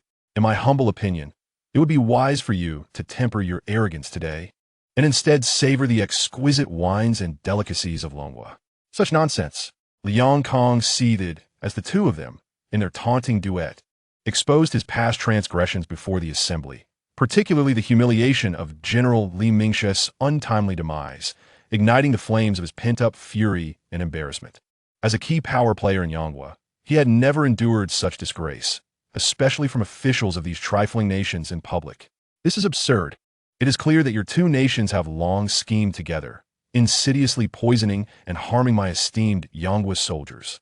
Liang Kong's eyes burned red as he pointed accusingly at Cheng Wei and Cao Man, his voice distorted by sheer rage. You merely cling to a fleeting stroke of fortune. What face do you have to bark here? One day, when my Yonghua cavalry flattens your mouse holes, then you shall see. How shall you do that? A chilling voice interrupted his tirade, like a poisoned icicle piercing Liang Kong's ears. Minister of Works Zhao Yuan slowly rose, his expression seemingly calm. Yet his tightly clenched fists betrayed the fury simmering beneath, the depths of his eyes reflecting a long-suppressed sea of vengeance. He fixed Liang Kong with a penetrating gaze, enunciating each word. Liang Darren, your General Li has assembled a force of 30,000 elite soldiers, stationed at the borders of Qinghua and Weigua. With what intention? I implore you, Liang Darren, to clarify this before the diplomats of various nations and His Majesty, the Dragon Emperor. Zhao Yuan's incisive inquiry struck the core of the matter, delivering a fatal blow, rendering the enraged Liang Kong momentarily speechless. Even a fool would understand the intent behind Li Mingshui's military mobilization. Yet in such a setting, before the Dragon Emperor, how could he openly acknowledge Yonghui's ambition to annex foreign territories? He felt the weight of every gaze upon him, sharp as daggers, filled with scorn and derision. Ha ha! Cheng Wei, witnessing the unfolding drama, erupted into laughter, indulging in mockery. Why must Minister Zhao feign ignorance? I surmise that General Li, with his 30,000 troops, is merely on a spring excursion to the borders for a barbecue. With all that firewood, surely it is merely to roast some game. The derisive jest ignited the final fuse. A moment of stunned silence enveloped the hall, only to be followed by an uncontrollable uproar of laughter. Diplomats from various nations, officials from Longhua, and even some attending servants could hardly contain their chuckles, their gazes toward Liang Kong rife with unmasked disdain. Such a buffoon, a mere figurehead, the Taifu of Yonghua, nothing more. The whispers surged like a tide, each utterance striking Liang Kong's face like a whip. Enough! The fraying thread of Liang Kong's rationality snapped entirely. The pent-up fury, the humiliation of being publicly ridiculed, the fear of his identity being exposed, and the long-standing tyrannical nature that demanded subservience erupted in an instant. He let out a primal roar, his eyes bloodshot, and with a fierce kick, he overturned the table before him. The exquisite cups and plates, the sumptuous dishes, were instantly sent tumbling, wine and broth splattering, the sound of shattering pottery ringing harshly. The tremendous noise silenced the laughter in the hall. All present were rendered speechless by the sudden eruption of violence. Amidst the chaos, at the bottom of the toppled fruit bowl lay a glinting, sharp dagger, the length of chopsticks. It lay quietly among the remnants of the feast, as if it had been waiting patiently. No one had anticipated it. No one had imagined that within the hallowed hall, amidst the gathering of nations for the royal birthday, within the heavily guarded Linglong pavilion, the esteemed Taifu Liang Kong of Yonghua would dare to conceal a weapon. Zhao Yuan's pupils dilated, though he was ever ready for vengeance. He had never fathomed that Liang Kong would be so audacious. To bring a blade into the palace was the most brazen act of contempt and provocation against Longhua and the Dragon Emperor. The shock and bewilderment of the moment left him unable to react. Liang Kong's mind was blank, consumed by a singular desire to obliterate everything before him. He saw the mocking face of Cheng Wei. That laughter echoed in his ears like a curse. Rage surged from within, and malice ignited. Without a moment's thought, his body instinctively reacted, bending low to grasp the dagger. Its cold, heavy weight sent a thrill through his bloodlust. Dog thief, to death. Liang Kong let out a frenzied scream. His arm muscles tensed as he hurled the short blade with all his might towards Cheng Wei, who was still astonished by the table's upheaval, the mockery on his face not yet faded. The dagger transformed into a streak of lethal light, slicing through the silence that followed the uproar, moving with astonishing speed. A piercing scream erupted abruptly. Cheng Wei had no time to evade effectively. He felt a flash of cold steel in front of him, followed by an immense force crashing into his left chest. His body stumbled back several steps, colliding heavily with the pillar behind him. Crimson, warm blood gushed forth like a burst dam, instantly staining the front of his jade-colored robe and splattering onto the nearby polished gold bricks and the overturned delicacies, a horrifying sight. Cheng Wei's complexion turned as pale as a sheet, the agony and loss of blood rendering his vision dark as he slumped against the pillar, emitting only pained groans. Protect his majesty. There is an assassin. Seize Liang Kong. After a brief moment of silence, the Linglong pavilion erupted into chaos. Cries of alarm, shouts of anger. The sounds of shattered dishes and clashing furniture melded into a cacophony. The guards of Longhua surged forth like a tide from the hall's entrance and side corridors. The metallic clinking of drawn swords echoing relentlessly, swiftly encircling Liang Kong and his followers. The diplomats from various nations, thrown into disarray, hastily retreated, plunging the scene into utter turmoil.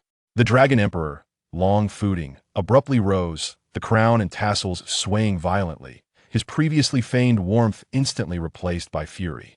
He bellowed with authority, "Audacious Liang Kong!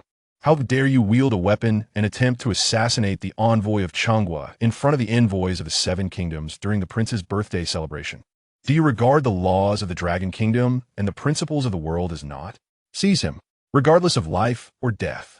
Within the splendid confines of Linglong Pavilion, the opulent festivities of the prince's birthday masked the undercurrents of power struggles, which now erupted into a vivid display of searing and blinding bloodshed. The storm was merely beginning. Chapter 33. Blood stains the lavish feast. A drug-induced frenzy in Linglong Pavilion. A glint of cold steel emerged from an overturned fruit bowl, shattering the tranquility cloaked beneath the prince's extravagant facade. Liang Kong moved with the swiftness of a specter, driven by rage, leaving no one to anticipate that this esteemed Grand Tutor of the Central Kingdom would commit such a brutal and reckless act before the envoys of all nations in the supreme hall of the Dragon Kingdom. His sallow face turned an alarming shade of crimson, the veins at his temples bulging, and his eyes wild, as if consumed by invisible flames. This was the very effect of the specially concocted medicinal wine prepared by the Dragon Emperor, amplifying his arrogance and fury to their utmost limits. Wei was chief guest. Si Chao Manli Cheng Wei was the first to react, leaping to Cheng Wei's side to assess his injuries, while simultaneously casting an accusatory glare at Liang Kong. His voice trembling with anger. "Liang Kong, have you lost your mind? This is murder, a flagrant act of murder." His accusations echoed through the hall, filled with indignation and denunciation. Zhao Yuan stood frozen, his pupils dilating in shock. He observed Liang Kang's evident madness, a flicker of doubt crossing his mind, quickly suppressed by the flames of vengeance. The other envoys were gripped by fear, their faces pale as they retreated. The dragon guards reacted swiftly, drawing their swords with a resounding clash, surging forth like a tide from the hall's entrance and side corridors, encircling Liang Kong and his equally panicked attendants. The musicians, dancers, and palace maids and eunuchs, initially prepared to continue their performances, were paralyzed by the gruesome turn of events, fleeing in terror, leaving behind a chaotic scene of spilled delicacies and shattered dishes. Amidst the panic and chaos, The Dragon Emperor, long fooding, slowly set down his cup of fine wine. Beneath the crown and tassels, a barely perceptible, chillingly sinister smile crept across his lips. The effects of the drug had manifested perfectly. Liang Kong, now a cornered beast driven to madness, was the result of his careful orchestration. The short blade, arranged in advance, was the inevitable spark of destruction. Liang Kong's life was destined to serve as the ideal sacrifice for long fooding to solidify his throne and rally the hostile forces of the Central Kingdom. His next step required Liang Kong to bear an even heavier burden of sin. Is this also your scheme? The gaze of Empress Mo Lien was fixed intently on that fleeting, malevolent smile atop the dragon throne. A chilling dread spread from her heart. Gazing into the Dragon Emperor's calculating and cold eyes, she felt an unfamiliar terror emanating from the man before her. With a crash, the Dragon Emperor shattered the priceless jade cup in his hand against the ground. The crisp sound of shattering resonated like thunder, instantly drowning out the clamor within the hall. Audacious Liang Kong. The Dragon Emperor rose with sudden ferocity, the crown and tassels swaying violently. His feigned anger, now perfectly staged, his voice imbued with the might of thunder. As the Grand Tutor of the Central Kingdom, you dare to secretly harbor a deadly weapon and openly attempt to assassinate the envoy of Changhua during the birthday celebration of my royal prince. Disregarding the laws of the Dragon Kingdom and the principles of the world, such a brazen and treacherous fiend deserves no mercy. Seize him. He gestured grandly towards the encircled Liang Kong, commanding that both he and his entourage be taken into custody and imprisoned in the celestial dungeons for rigorous interrogation. If there is any resistance, kill them without hesitation. Understood. The 200 heavily armored dragon guards stationed outside the hall responded in unison, their voices shaking the very rafters, as their heavy footsteps thundered into the grand hall. The clashing of armor produced a jarring metallic sound, while their long halberds and sharp blades pointed menacingly at Liang Kong and his companions. Driven nearly to madness by the effects of the drug and the sight before him, Liang Kang's primal instinct for survival surged forth. I am the Grand Tutor Liang Kong of the Central Kingdom. What do you intend to do? Release me. This is a conspiracy, a trap. His eyes blazed red, resembling a frenzied beast, as he roared, unleashing an unprecedented strength. Forcefully shoving aside the guard in his path and staggering towards the fallen Cheng Wei, desperately pushing past Chao Man, who was still by Cheng Wei's side, and grasping the hilt of the dagger embedded in Cheng Wei's chest. Lord Liang, halt! Gu Tingru, like an iron tower, stood resolutely before Liang Kong, his sword drawn, its point aimed directly at Liang Kang's throat, his voice as hard as iron. Surrender at once. Liang Kang's followers, witnessing the glinting blade surrounding them, turned ashen, trembling with fear. In this critical moment, Liang Kong held the dagger tightly, appearing almost possessed. Lord Liang, quickly flee. I have taken the third prince hostage. A piercing, desperate cry suddenly erupted from behind the dragon throne. All eyes were instantly drawn to the source. A young palace maid, previously cradling a fake Boyan, was violently knocked to the ground by a servant clad in Central Kingdom attire, who had emerged from the shadow of a massive screen behind the throne. The servant moved with ruthless speed, brandishing a dagger that glinted ominously, slicing through the maid's shoulder, blood immediately staining her attire. The maid let out a heart-wrenching scream. Give me the child. The servant brutally seized the wailing infant from the bloodied arms of the maid. He clutched the baby tightly, the dagger pressed against the swaddling, stumbling towards Liang Kong with wild eyes, shouting, Lord Liang, I'm here to assist you. Come with me quickly. Liang Kong was utterly bewildered. He gazed at this loyal servant rushing to his aid, his mind a blur. Who is this person? I did not recognize him. The drug's frenzy and his instinct for survival compelled him to scream, Quick, come here. His grip on the dagger tightened, as if it were his only lifeline. The servant, cradling the crying infant as if it were a protective talisman, recklessly charged towards Liang Kong. The surrounding dragon guards hesitated, their blades shifting with his movements, afraid to advance aggressively. Just as the servant was about to reach Liang Kong, nearly ready to thrust the swaddling into his arms, an unforeseen calamity struck. The servant stumbled, seemingly slipping on spilled wine or fallen fruit, his body lurching forward uncontrollably. The direction of his fall was directly towards Liang Kong's outstretched right hand, which clutched the bloody dagger. Liang Kong, startled by this sudden turn of events, instinctively attempted to withdraw the dagger. However, the chaos induced by the drug rendered his movements wild and uncoordinated. Instead of retreating, his arm, fueled by tension and the drug's effects, swung outward in a desperate block. This swing contained all his fear, rage, and confusion at that moment. With a sickening sound, the blade pierced through soft flesh. Time seemed to freeze. The dagger, recently withdrawn from Chengwei's chest and still dripping with warm blood, drove deep into the bright yellow swaddling held tightly by the Central Kingdom servant before him. The infant's piercing cries ceased abruptly. The entire world fell silent. Scalding blood, belonging to the infant, gushed from the sides of the blade, quickly staining the resplendent yellow silk. Dripping onto the cold, gleaming golden bricks below, the attendant remained frozen in a forward lunge, his face contorted with utter shock and anguish. As if unable to believe that the prince he had sacrificed his life to protect was now gazing down at the swaddling cloth pierced by a blade. He lifted his head again, expending the last remnants of his strength to fix a desperate stare upon Liang Kong, who stood close by, gripping the hilt of the knife. A series of incoherent, rasping sounds escaped his throat, and then, as if struck by a sudden heart attack, his eyes widened in shock before he collapsed to the ground. His expression filled with resentment and accusation. The swaddling cloth, along with the attendant's fall, softly tumbled to the floor. The dagger belonging to Liang Kong was gruesomely embedded in the center of the small swaddling cloth, its blade fully submerged. The glaring blood rapidly spread against the bright yellow backdrop, creating a scene both brutal and surreal. Liang Kong was left utterly dazed, staring blankly at the blood-stained hilt in his hand before shifting his gaze to the silent, pierced swaddling on the ground, his mind a void. The frenzy induced by the drug ebbed like a receding tide, leaving only a chilling coldness and overwhelming despair. "My prince," he stammered, trembling uncontrollably.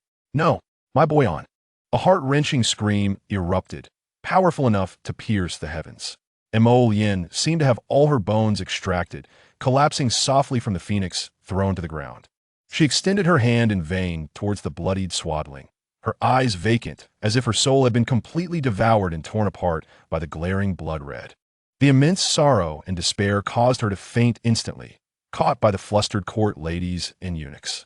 Liang Kong, the Dragon Emperor's roar resonated like thunder from the heavens, infused with a fury and sorrow capable of incinerating everything, echoing throughout the entire Linglong pavilion. He slammed his palm upon the dragon table and rose abruptly, the crown and bead curtains swirling violently, his face a mask of unprecedented rage and ferocity, his eyes a deep crimson, glaring fiercely at the dazed Liang Kong. His voice trembled with unrestrained fury. "You deranged beast! You dare to assassinate the envoys of the state of Cheng before me. And now, you audaciously slay my Dragon Kingdom's prince in public. My son Boyan." The Dragon Emperor's anguished roar was like a final judgment, tightly fastening the shackles of this heinous crime of regicide, bloodily encircling Liang Kang's head. The entire Linglong pavilion fell into a deathly silence, broken only by the Emperor's heavy breathing and the muffled sobs from Emo Lian's direction. Every gaze was fixed upon the dagger embedded in the swaddling and the pale-faced Liang Kong gripping its hilt. Gu Ting stood not far away, observing the blood-stained swaddling on the ground and Liang Kang's despondent visage, then glancing at the Emperor seated upon the throne, whose eyes, though filled with profound sorrow, were as cold as iron. A chill surged from his feet to the crown of his head. He understood everything. This was not merely a case of using a blade to kill. It was a scheme to frame and incriminate, through the death of a false prince. Liang Kong would be thoroughly nailed down, extracting his final value. The maliciousness of this tactic and the depth of its scheming were chilling. Blood stained the golden bricks and jade steps of the Linglong pavilion. The swaddling of the false prince lay silently in a pool of blood, with a blade symbolizing Liang Kang's sins thrust into it. A meticulously orchestrated bloody frame-up had completed its most ruthless cycle under the watchful eyes of the envoys from various nations. On the Dragon Emperor's chessboard, yet another important piece had been utterly crushed. At the center of the storm, beneath the dragon cauldron, a bone-chilling coldness prevailed. Chapter 34, Bloody Blade and the Usurped Heir of the Dragon Emperor, Long Fu Ding, stood majestically upon the high platform.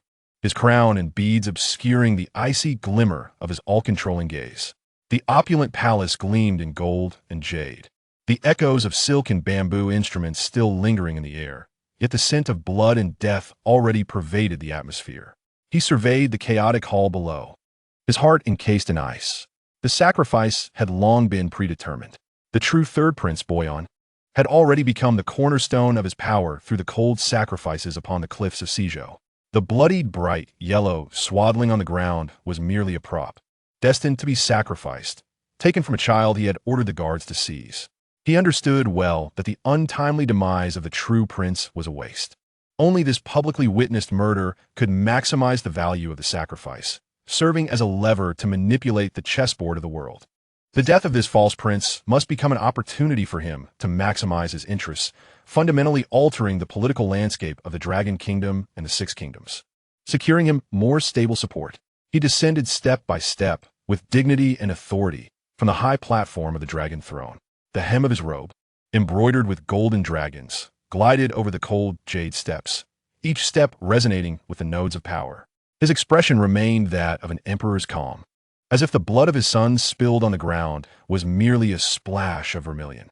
His voice, though not loud, carried a penetrating calm that echoed clearly in the silent hall. Gu Ting, withdraw.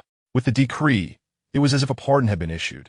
Gu Ting, who had been standing resolutely with his sword drawn in front of Liang Kong, felt an almost imperceptible tremor in his body. A wave of immense pain and struggle swept across his eyes, involuntarily glancing at the small, pierced swaddling on the ground. An indescribable guilt and self-reproach coiling around his heart like a poisonous vine. He had failed to prevent this tragedy. Even knowing that the swaddling did not contain the true prince, an innocent young life had vanished before him in such a cruel manner. Nevertheless, the emperor's command was absolute. He hesitated not, swiftly sheathing his sword with a practiced elegance, respectfully retreating into the shadows behind the dragon emperor, though his fingers gripping the hilt turned pale. Liang Kong stood frozen, his face devoid of color. A tremendous fear and sense of absurdity overwhelmed him. Assassinating the envoy of the state of Cheng Wei, was already a grave sin, and now he had inadvertently killed the Dragon Kingdom's third prince. This dual sin bore down on him like two colossal mountains, crushing him to dust. His unwillingness to accept this fate led him to clutch Cheng Wei's collar as if it were his only lifeline. Cheng Wei's wound was aggravated, more blood gushing forth, staining the azure official robe, his face pale as gold paper, breathing weakly as if on the verge of death. His gaze unfocused, already slipping into the realm of the dying. My Boyan, a soul-rending wail, erupted once more. The Empress Mo Yin seemed struck by an invisible hammer, collapsing completely from the phoenix throne. She reached out in vain towards the bloodied swaddling, tears streaming like a torrent, her face etched with the deepest despair capable of shattering any mother. The horrific truth of her own flesh and blood, Boyan's tragic death, gnawed at her like a venomous snake day and night, and now another innocent child was pierced by a blade before her eyes. Even knowing it was a falsehood, the glaring blood and the abrupt cessation of cries ripped open her still healing wounds, utterly crushing her heart. The overwhelming sorrow and suffocating sensation caused her vision to black out, and she fainted completely, supported tightly by the panicked court ladies. The Dragon Emperor's gaze, as sharp as a cold blade, swept again over the hushed assembly in the hall, finally locking onto the dazed Liang Kong. In his eyes lay the fury of an emperor, the boundless grief of a parent, and an unyielding resolve to control the situation. Liang Kong, the Dragon Emperor's voice suddenly rose, akin to thunder from the heavens, infused with enough wrath to incinerate all. You dare to cause a commotion in the hall during the birth celebration of my Dragon Kingdom's prince, before the envoys of 7 nations. First, you assassinate the envoy of the state of Cheng Shangshu, and now you audaciously and madly allow your men to slay my third prince Boyan. You even dare to hold the severely injured Cheng Shangshu hostage. You treat the laws of my Dragon Kingdom as naught, and me as insignificant. I, Long Fuding, shall not spare you. Will you not yield and surrender? He turned abruptly, his gaze like lightning striking towards the group of terrified Central Kingdom attendants behind Liang Kong, his voice imbued with the oppressive force of thunder. you attendants of the Central Kingdom, if you wish to preserve your lives. If you do not wish to immediately ignite a bloody war between our two nations, leading to untold suffering, then hasten to persuade your Taifu to lay down his weapons and surrender. Do you wish to force me to regard you as accomplices and exterminate you all? Then send troops to the Central Kingdom. The Dragon Emperor's authoritative proclamation, akin to a final ultimatum, froze the very air. The attendants from the Central Kingdom were already so terrified that they looked like chaff in the wind, their faces drained of color. They exchanged fearful glances, their eyes filled with overwhelming dread and a fierce desire to survive. An elderly official, his hair and beard entirely white and clad in the ceremonial robes of the Yangwahong Lusi, trembled as he fell to his knees before Liang Kong. Tears streaming down his face, his voice hoarse with desperation. Liang Darren, Liang Taifu, I implore you, lay down the blade. Capturing Qingshangshu will only lead to our ruin. This is a path to self-destruction, dragging our realm into an abyss from which we cannot escape. For the sake of our lives, for the countless commoners of Yanghua, I beseech you to reconsider. We do not wish to die, Liang Darren, cried a young attendant, unable to contain his despair. Please relinquish your hold. If His Majesty the Dragon Emperor shows mercy, there may still be hope. His gaze towards the Dragon Emperor was filled with pleading. Liang Kong, as the Taifu of Yanghua, you must prioritize the affairs of the state. Can you truly allow your selfish desires to reignite the flames of war, causing rivers of blood to flow? Another official, summoning his courage, urged with tears in his eyes. The attendants' voices were choked with sorrow, their expressions twisted with fear and anxiety. As the specter of death loomed palpably over them, Liang Kong surveyed his surroundings. The cold gleam of the blades wielded by the dragon guards sealed off any potential escape routes. The fearful, pleading gazes of his colleagues pierced him like countless needles. The murderous intent radiating from the Dragon Emperor felt like tangible icicles. Overwhelmed by immense pressure, despair, and the remnants of medicinal effects, his mind descended into a void, caught in a tumult of survival instinct and frantic desperation. No, you know nothing. Do not attempt to deceive me. Liang Kong roared like a wild beast, a glint of reckless determination flashing in his eyes. With a sudden surge of energy, he shoved the nearly unconscious Cheng Wei forward as a shield, while simultaneously yanking the dagger from Cheng Wei's abdomen, blood gushing forth once more. Stop him, Gu Ting ordered, and the guards advanced with their spears. In that fleeting moment, a thunderous roar echoed through the air, filled with deep-seated hatred.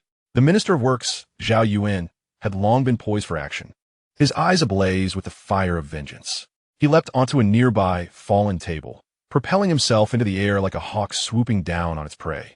Channeling all his strength and the martial prowess he had honed over the past year, he delivered a fierce kick to the side of Liang Kong's face.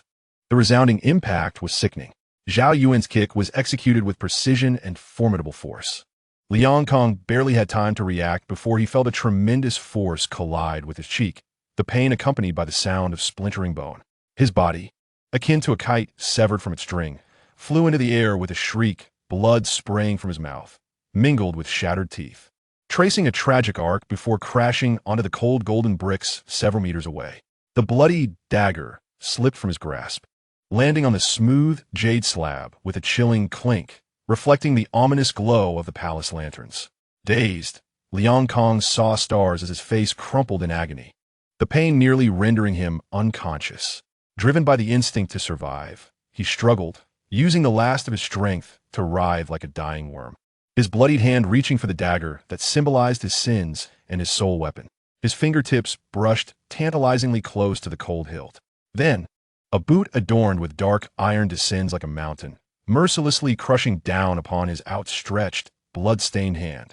The sound of bones cracking echoed hauntingly through the silent hall. Liang Kong erupted into a heart-wrenching scream, his body convulsing painfully, nearly curling into a ball. His hand, under Zhao Yuan's foot, was crushed and deformed as if trampled by a boulder. Zhao Yuan looked down from his elevated position, surveying his writhing foe with a mix of satisfaction and chilling disdain. He pressed down harder, relishing the anguished cries of Liang Kong, as the pent-up hatred accumulated over the years found its release at last.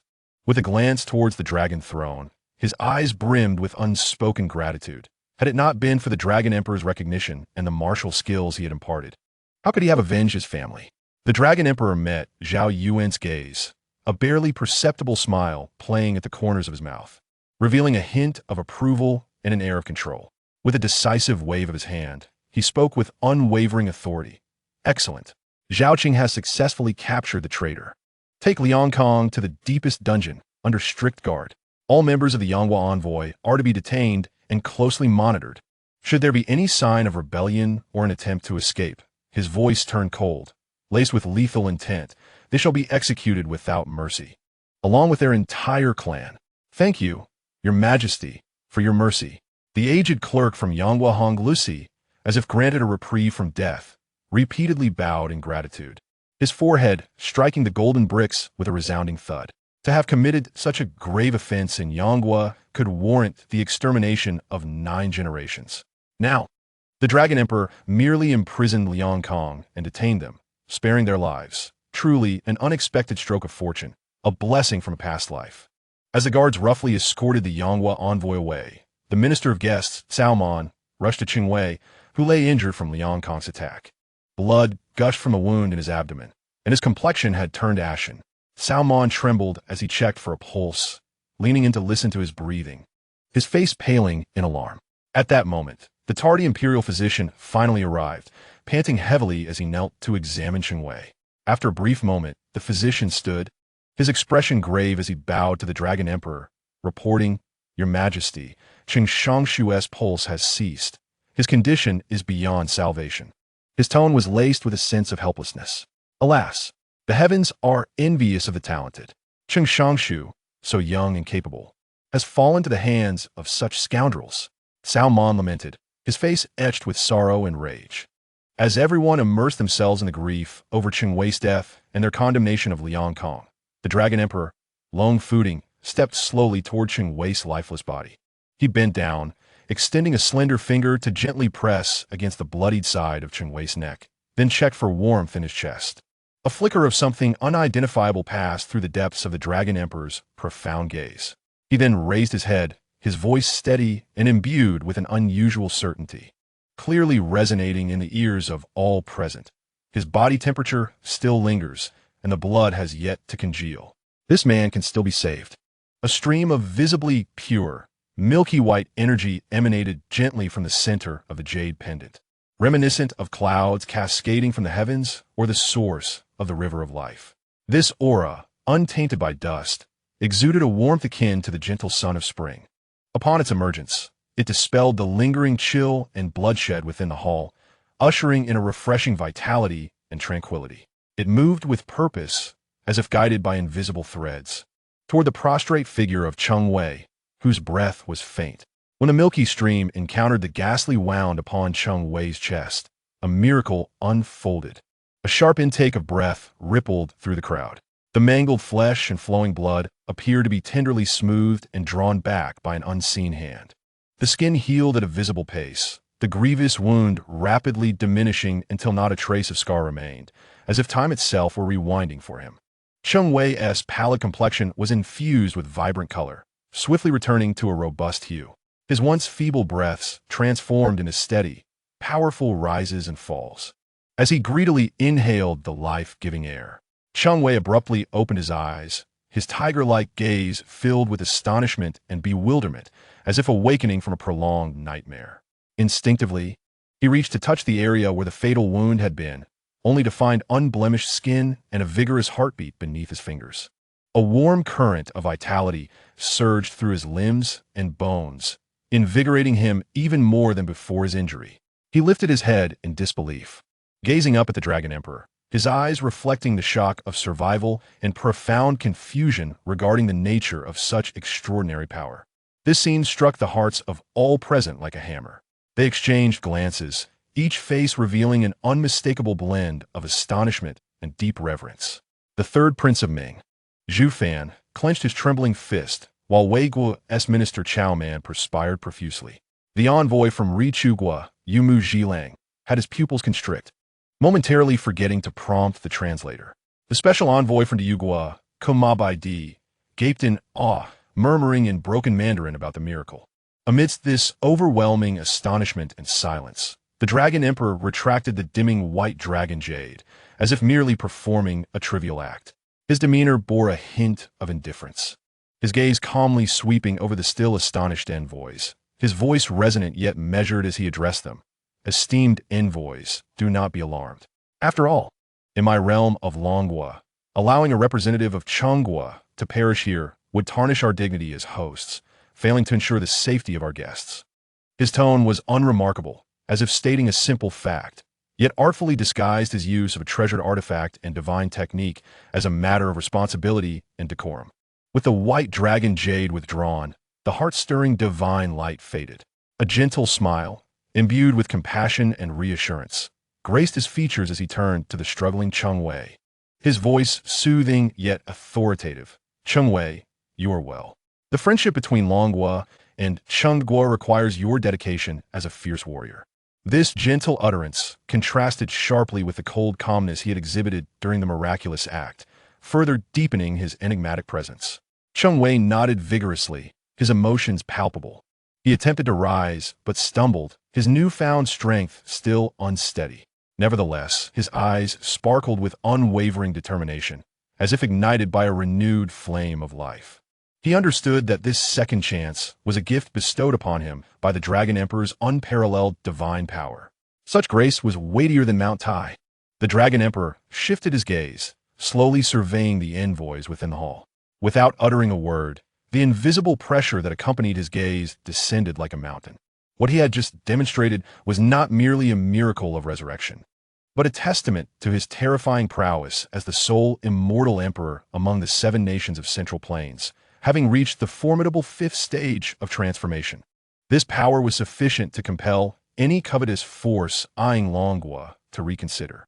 Your Majesty, Cheng Wei was the first to kneel, his voice resonant and sincere. I owe my rebirth to your divine power. On behalf of Chengguo, I pledge eternal friendship with Longwa, working together towards peace and prosperity for our nations. Should there be a call to arms, I shall not hesitate to lay down my life. He recognized that his loyalty at this moment was not only an expression of gratitude, but also a submission to the absolute might of the Dragon Emperor. He paused, his profound gaze inadvertently sweeping across the faces of the astonished envoys, and with a hint of elusive meaning. He continued, today's modest display is merely a glimpse into the path of immortality. I observe that many of you seem intrigued by this art. Should fate allow, if your nation sincerely aspire to this technique of longevity and national protection, I, Long Fuding, would not be opposed to offering guidance under certain conditions. This seemingly casual statement was akin to casting a massive stone upon the tranquil surface of a lake. The hearts of the envoys raced. The art of immortality. The protection of the nation through longevity. The Dragon Emperor had explicitly mentioned the possibility of imparting knowledge. The immense temptation momentarily clouded the minds of some. Yet those seated as envoys were astute individuals. After a fleeting moment of euphoria, deeper calculations surged forth. The Dragon Emperor had emphasized the conditional nature of his guidance. What conditions? Reflecting upon the recent tragedy involving the prince, recalling the Dragon Emperor's pained expression as he cradled the prince's lifeless body, and considering his demand for the nations to jointly seek an explanation from Zhonghua, a singular, clear thought flashed in the minds of the envoys. These conditions likely require the nations to form an alliance, support the Dragon Emperor, and collectively pressure Zhonghua, possibly even avenging the deceased third prince, Boyan. The Dragon Emperor was using the allure of the art of immortality as bait to secure the unwavering support of the nations amidst the impending political storm. Cheng Wei struggled to kneel, his voice resolute and sincere. Your Majesty, I owe my rebirth to your divine power. On behalf of Chengguo, I pledge eternal friendship with Longwa, working together towards peace and prosperity for our nations. Should there be a call to arms, I shall not hesitate to lay down my life. He understood that this act of loyalty was not only gratitude, but also a preemptive acknowledgement of possible future conditions. Zhu Fan followed suit, bowing deeply, his tone imbued with unprecedented respect. Today, as events have profoundly impressed upon me the strength and benevolence of your Majesty. The title subtly changed. My Minghua is eager to collaborate with Longwa in safeguarding the tranquility of the Central Plains. Your Majesty's wisdom and might shall undoubtedly lead the various realms towards a prosperous future." Chao Man fell to the ground, proclaiming, "The divine miracle witnessed today is a stroke of fortune for us. The people of Wei Guo shall forever remember your Majesty's divine might. We are willing to serve as the vanguard for Longwa, forging an everlasting alliance to face external threats together." Yumu Ji Lang, via the translator, hurriedly expressed, "Your Majesty's divine art has left us in awe. Richu Guo is willing to offer treasures, sharing resources with Longwa. We hope that under your Majesty's radiant protection, the relations between our two nations will soar like the rising sun." Kama Bai Di also bowed deeply. "I never imagined there could exist such divine power as that of your Majesty. The Yugua is willing to exert every effort, closely aligning with Longwa, learning from its advanced knowledge, and contributing to the mutual prosperity of our nations." Finally, all eyes turned to Jin Ming's, the envoy from Dashigua. Jin Ming's felt his official robe dampened by cold sweat. Before him stood the Dragon Emperor, the last remnant of the royal lineage of Longwa, which had barely been extinguished by the overwhelming might of Dashigua. The heavy price paid by Dashigua to annihilate this kingdom now appeared far from unfounded. This white dragon jade, this fifth stage of transformation, the chasm between Dashigua and Longwa, was now bridged by Chunghua, Weigua, and Zhonghua. With Chung and Wei now aligned with the Dragon Emperor, he dared not contemplate Zhonghua's stance. Jin Ming was suppressed the tumult within, striving to maintain an air of calm, and deeply bowed, his voice tinged with an almost imperceptible tension. "Your Majesty's divine might resonates through the ages. I humbly represent Shigua to congratulate your Majesty on your celestial power. Dashigua wishes to forge a brotherly alliance with Longwa, united against common foes." He deliberately emphasized the external threats, attempting to extricate the Dashi kingdom from the potential vengeance list of the Longdi. Listening to the envoy's statements, whether sincere or feigned, Longdi's profound gaze lingered for a moment on Jin Mingzhua, as if he could penetrate the depths of their fears and schemes. He nodded slightly, a sorrowful expression etched on his face, his voice heavy with grief. "Esteemed envoys, today marks the birth of the prince, a day of celebration. Yet has been marred by this calamity. Liang Kong, this villain, has committed murder on the day of my son's birth, slain the prince and grievously injuring the envoy. Such crimes are unforgivable. I implore you all, esteemed envoys, to be my witnesses, to meticulously document this tragedy, and to jointly petition the Central Kingdom for an explanation." His gaze shifted to the small, cold body of the false prince in Gu Tinghuai's arms. He stepped forward gently, cradling the lifeless form. The sorrow that washed over him was genuine and profound, contrasting starkly with his earlier authority. "Until the Central Kingdom responds, and this case is resolved, only then can I offer solace to my son Boyan in the afterlife." He skillfully intertwined Liang Kang's personal actions with the Central Kingdom, leveraging his grief over the loss of his son to occupy the moral high ground, thus laying the groundwork for potential future reprisals. After the envoys departed with mixed emotions, only Longdi and his most trusted eunuch, Sun Dishing, remained in the hall. Longdi entrusted the lifeless body of the young prince to Sun Dishing, his voice regaining the coldness and authority befitting an emperor. "According to the royal rites, take good care of the third prince. There must be no mistakes. As you command." Sun Dishing replied, carefully taking the body and bowing as he withdrew. Longdi then exited the sorrowful and scheming Linglong Pavilion and arrived at the secluded Yuzhu residence where Mo Lien resided. The Yuzhu residence, though elegant, bore an atmosphere of oppression. Mo Lien had awakened, her complexion as pale as paper. As she beheld Longdi entering, her brows furrowed tightly, her clear eyes filled with disappointment and inquiry. "Fu Ding," she addressed him directly, her voice tinged with a weak tremor. "Is all of this truly worthwhile? To involve innocent children in your so-called grand ambitions, sacrificing lives. Is this the path you pursue?" The expression on Longdi's face upon stepping into the Yuzhu residence had shed the compassion and authority he had displayed in Linglong Pavilion, leaving only an unfathomable calm, tinged with an imperceptible chill. A glint of sharpness flickered in his eyes as he spoke in a low, unwavering voice. "Mo Lien, this world is not merely black and white. To ascend to the pinnacle and overlook all beings, one must tread through thorns. Some sacrifices are the inevitable path to the ultimate goal. He seldom referred to himself as I in her presence since ascending to the throne, but at this moment, it felt even more alienating. Montauk Lien's emotion surged, her body straightening as she raised her voice. So you have sacrificed not only Boyan, you intend to exploit his death so thoroughly, to use his blood to gain the respect and support of the kingdoms. Her eyes brimmed with tears, reflecting the sorrow for her lost child, coupled with despair for the man before her. And so what of it? Londi's voice turned icy, like a blade tempered in frost, imbued with an undeniable resolution. Those who aspire to great deeds may even slay their kin. These 10 words resonated with stark finality, revealing a raw hunger for power and a chilling cruelty, shattering the last vestige of hope in Mo Lien's heart. She felt as though she had been struck, her body swaying slightly as she lowered her head in disappointment. Tears finally fell, her voice breaking with tremors. Fu Ding, I no longer recognize you. Your path, your heart, have been utterly corroded by this lust for power. Have you forgotten the teachings of our master? To cultivate oneself is to cultivate humanity.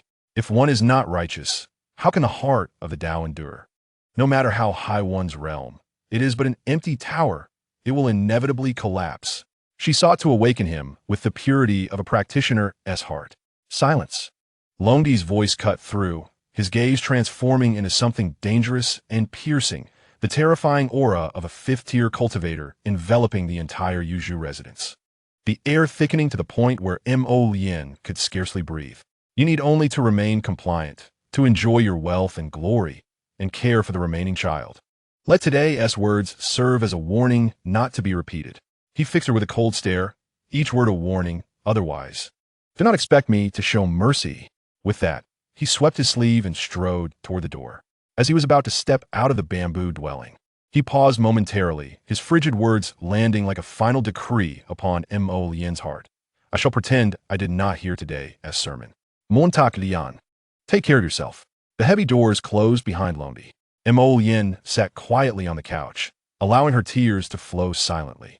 The earlier oppressive aura left her trembling. But deeper still was a chilling despair and endless disappointment.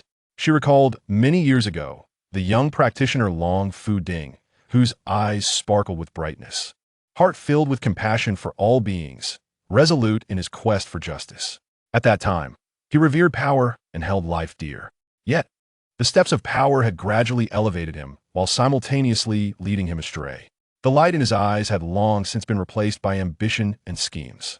The lies he once cherished had slowly transformed into mere pawns beneath his authority.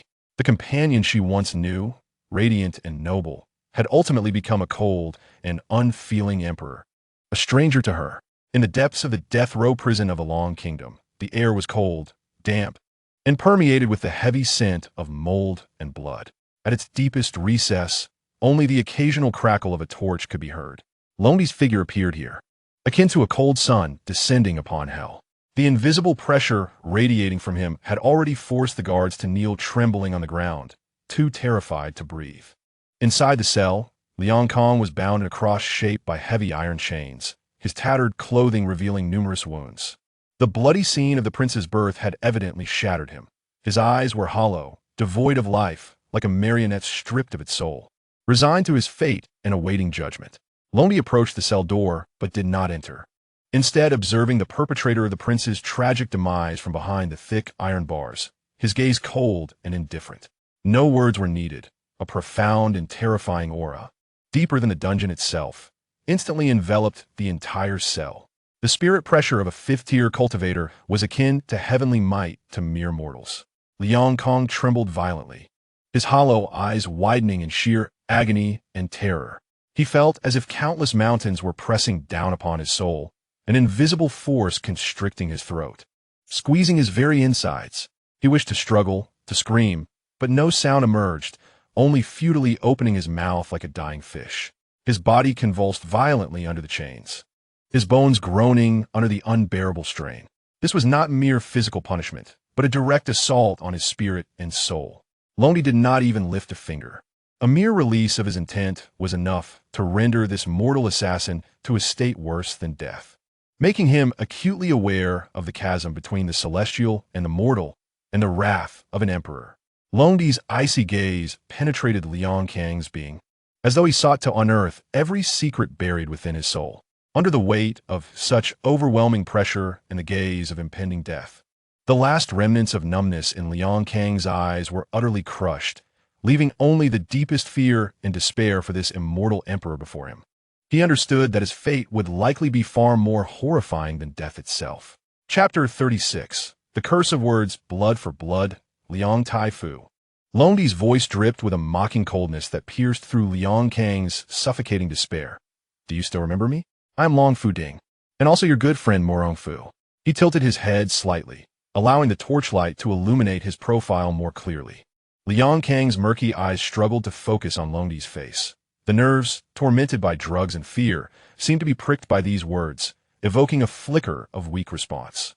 A glimmer of incredulity crossed his ashen gaze. Longdi's lips curled into a cruel smile. It appears the intoxicating elixir has you quite exhilarated. I was concerned you might hesitate to wield that dagger. Otherwise, my arranged false attendant would have been sacrificed in vain. He deliberately emphasized the intoxicating elixir and the false attendant. In a state of intoxication, the servant Liang Kang emitted raspy sounds from his throat, resembling a worn-out bellows. His chaotic mind, overwhelmed by a flood of information, seemed to grasp a crucial insight, igniting his hollow gaze with profound resentment and realization. Long Fu Ding, he rasped, his voice weak yet brimming with deep-seated hatred. It is you, under the guise of Murong Fu, have infiltrated the Central Kingdom, aiming to disrupt the balance of the four nations and seize the world amidst the chaos. You treacherous and despicable villain, this is all your trap. What does it matter if you know your own son? The Dragon Emperor abruptly interrupted him, his voice rising sharply with an air of arrogance and coldness that commanded everything. He stepped forward, his figure swift as a wraith, and from behind the iron bars his right hand shot out like lightning. The index and middle fingers converging like a sword, precisely and mercilessly pressing against Liang Kang's throat. Ugh! Liang Kang's roar was abruptly silenced, as if an invisible hand had strangled him, leaving only the agonizing whimpers from deep within his throat. A chilling aura, imbued with a constraining force, surged into his vocal cords. I have cast the silent word spell upon you, the Dragon Emperor stated, withdrawing his finger, his tone as frigid as frost. What you think within will never escape your lips again. With this secret and the blood debts staining your hands, may you rest easy in hell. Observing Liang Kang's contorted, purplish face, twisted in agony from suffocation and the curse, the Dragon Emperor let out a low, satisfying chuckle. By the way, after I depart, I shall introduce you to someone. I trust that upon recognizing his identity, you shall feel that your death is well-deserved. Ha ha ha. His laughter echoed ominously in the dungeon, laden with an eerie chill. He cast one last glance at Liang Kang before turning to leave, the hem of his dark dragon robe sweeping across the filthy ground, leaving behind a silence filled only with Liang Kang's desperate struggles. As the footsteps faded, the dungeon returned to its oppressive silence, punctuated only by Liang Kang's labored breaths and the faint clinking of chains. Time passed, though how long, he could not tell, until footsteps echoed once more outside the cell. Unlike the Dragon Emperor's commanding presence, these footsteps were steady and carried an icy resolve. The cell door opened soundlessly, and a figure stepped inside, Zhao Yuan, the Minister of Works. Clad in the official robes of his position, his expression was solemn, yet his gaze was as cold and piercing as tempered ice, fixed unyieldingly upon Liang Kang. With great effort, Liang Kang lifted his head, his murky eyes brimming with confusion and lingering fear. Zhao Yuan stood before him, meticulously adjusting his attire before bowing deeply and respectfully to the man shackled to the wall. Liang Taifu, Zhao Yuan's voice was terrifyingly calm, yet it bore the weight of immense hatred. I am Zhao Yuan, Minister of Works for the Long Kingdom. We met the other day at the Linglong Pavilion. Straightening up, his gaze struck Liang Kang like a blade. I am but the seventh son of Zhao Zheng, the head of the Zhao clan in the northwest. Liang Kang's pupils constricted to the size of pinpricks. A beastly screech erupted from the throat sealed by the silent word spell, filled with shock and overwhelming despair. He recognized the face before him, bearing a striking resemblance to Zhao Zheng, the head of the Zhao clan, whom he had ordered to be exterminated amidst flames and slaughter. The seventh son, rumored to have escaped amidst the chaos and gone missing. He had not perished. He had become the minister of works for the Long Kingdom. He stood right before him. You are. Liang Kong strained to scream, to question, to curse. But the power of the silent word spell held his vocal cords captive, rendering him only capable of producing indistinct, heart-wrenching whimpers. In a frenzy, he struggled, the chains clattering violently against the stone walls, yet they could not be moved an inch. His eyes, bulging with fear and despair, were fixed on Zhao Yuan, filled with disbelief and utter collapse. Zhao Yuan regarded his futile struggles with an impassive expression, his gaze harboring a deep-seated hatred accumulated over countless days and nights. Akin to a volcano on the brink of eruption. Slowly, he drew a glimmering, ancient-looking dagger from his bosom. Liang Kang's wail did not stem from the instantaneous agony of the flesh, but from the profound terror and despair that shattered his soul upon realizing the identity of his avenger. This inhuman scream pierced through the heavy-celled door, echoing in the frigid silence of the dungeon, sending a shiver down the spines of all guards who heard it. 2 days later, in the court of the Chung Kingdom, the emperor convened for his morning audience. As usual, the atmosphere in the Golden Luan Hall solemn and grave. Just as the discussions commenced, hurried and chaotic footsteps accompanied by the shouts of guards erupted from the palace gates. Report. A messenger, disheveled and bearing an urgent expression, disregarded etiquette as he nearly tumbled into the grand hall, holding aloft a sealed dispatch bearing 3 blood-red characters marked urgent. Minister Chung, this is an urgent matter.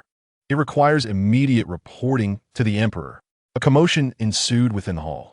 The Minister of Rights stepped forward to accept the dispatch, and upon seeing the glaring urgent characters and the intact seal, his heart sank. Daring not to delay, he turned to the imperial throne. I report to your majesty. This is an exceptionally urgent document sent back from Long Capital by Minister Cheng Wei. The seal is intact. Emperor Cheng's brows knitted tightly. Minister Cheng Wei had yet to return, yet this urgent missive had arrived, indicating a momentous upheaval. It is early morning. Read it aloud. Allow the officials to deliberate. He commanded, his voice laced with a barely perceptible tension. As you command.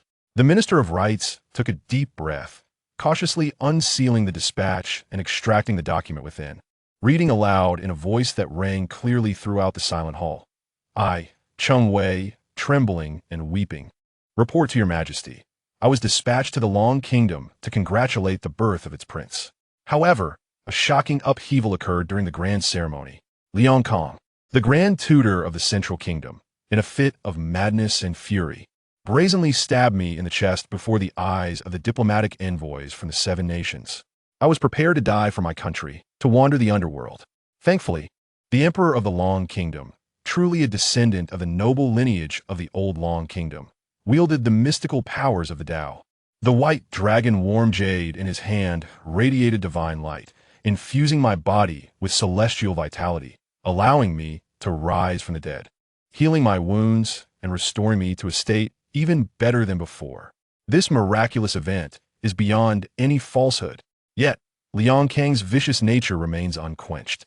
His followers took advantage of the chaos to abduct His Royal Highness, the 3rd Prince Boyan. Amidst the turmoil, Liang Kang himself plunged the murderous blade into the prince's cradle. The prince perished on the spot. The Dragon Emperor was heartbroken over the loss of his beloved son. Consumed by grief and fury, I observed the atmosphere in Long Capital. The Long Kingdom boasts superior arms and valiant soldiers, its national strength far surpassing that of the previous Yang Kingdom and the 7 nations of the Central Plains. No one can rival them. However, despite wielding supreme power, the Dragon Emperor distinguishes between gratitude and grievance, acting with restraint. The Ming Kingdom has already promised to unite their princess with the Long Kingdom's prince in a bond of marriage. The Dragon Emperor has decided that 4 days hence, at the Long Kingdom's court, he shall summon representatives from Chung Kingdom, Wei Kingdom, Chao Man, Shi Kingdom, Yu Kingdom, Richu Kingdom, and representatives from the Central Kingdom's court to jointly examine Liang Kang's heinous crimes of murdering the prince and attacking the envoys. The Central Kingdom and our Chung Wei have been at war for years, akin to water and fire. This is indeed a perilous moment for our survival. I dare to plead with blood-stained sincerity. The Dragon Emperor's might is unfathomable, and he harbors deep resentment towards the Central Kingdom. If we can seize this opportunity to present a state letter and forge an alliance with the Long Kingdom to jointly resist the Central Kingdom, we shall surely stabilize the realm and avert the calamity hanging over Chengwei. This opportunity must not be missed. Time does not come again. I earnestly implore your majesty to bestow upon me the full authority to negotiate this alliance, and I shall devote my all to fulfill this mission. I, Chengwei, bow once more. As the document was read, the entire Cheng Kingdom court fell into a deep silence. The sound of a pin dropping could be heard. Soon, like hot oil splashing into cold water, the silence erupted. Madman, that old scoundrel Yang Kong dares to stab our esteemed minister, to murder the prince of another nation. This is utterly insane. Emperor Cheng was the first to slam his palm on the table, his hair bristling, his visage seething with fury, causing the beams of the hall to tremble. This is an affront to the dignity of our royal family, a desecration of justice in the world. Could it be that the Dragon Emperor truly possesses the power of resurrection? A minister murmured, his face filled with shock and reverence. The white dragon Wormjade, a remnant of the old Long Kingdom. No wonder the Long Kingdom has risen so rapidly. The Minister of War, with piercing eyes, immediately stepped forward, his voice resonant. Your Majesty. Minister Cheng has faced extraordinary dangers, and his words are undoubtedly truthful. The Dragon Emperor possesses unfathomable power, and the might of the Dragon Kingdom is unmatched. The conflict between the Central Kingdom and our Cheng state is a matter of life and death. Now that the Dragon Emperor has lost his beloved son, he harbors immense resentment towards the Central Kingdom. This is a providential opportunity. I support Minister Cheng's proposal to swiftly forge an alliance with the Dragon Kingdom to jointly confront the Central Kingdom. We shall surely determine the fate of the realm in one decisive battle, eliminating future threats. Your Majesty, an alliance is indeed a wise strategy. The Minister of Rights also stepped forward. Though his expression was grave, his thoughts were clear. However, the power exhibited by the Dragon Emperor is exceedingly formidable. Any alliance must be approached with caution, ensuring that the terms of the pact are explicit. We must leverage their strength while guarding against their overwhelming might.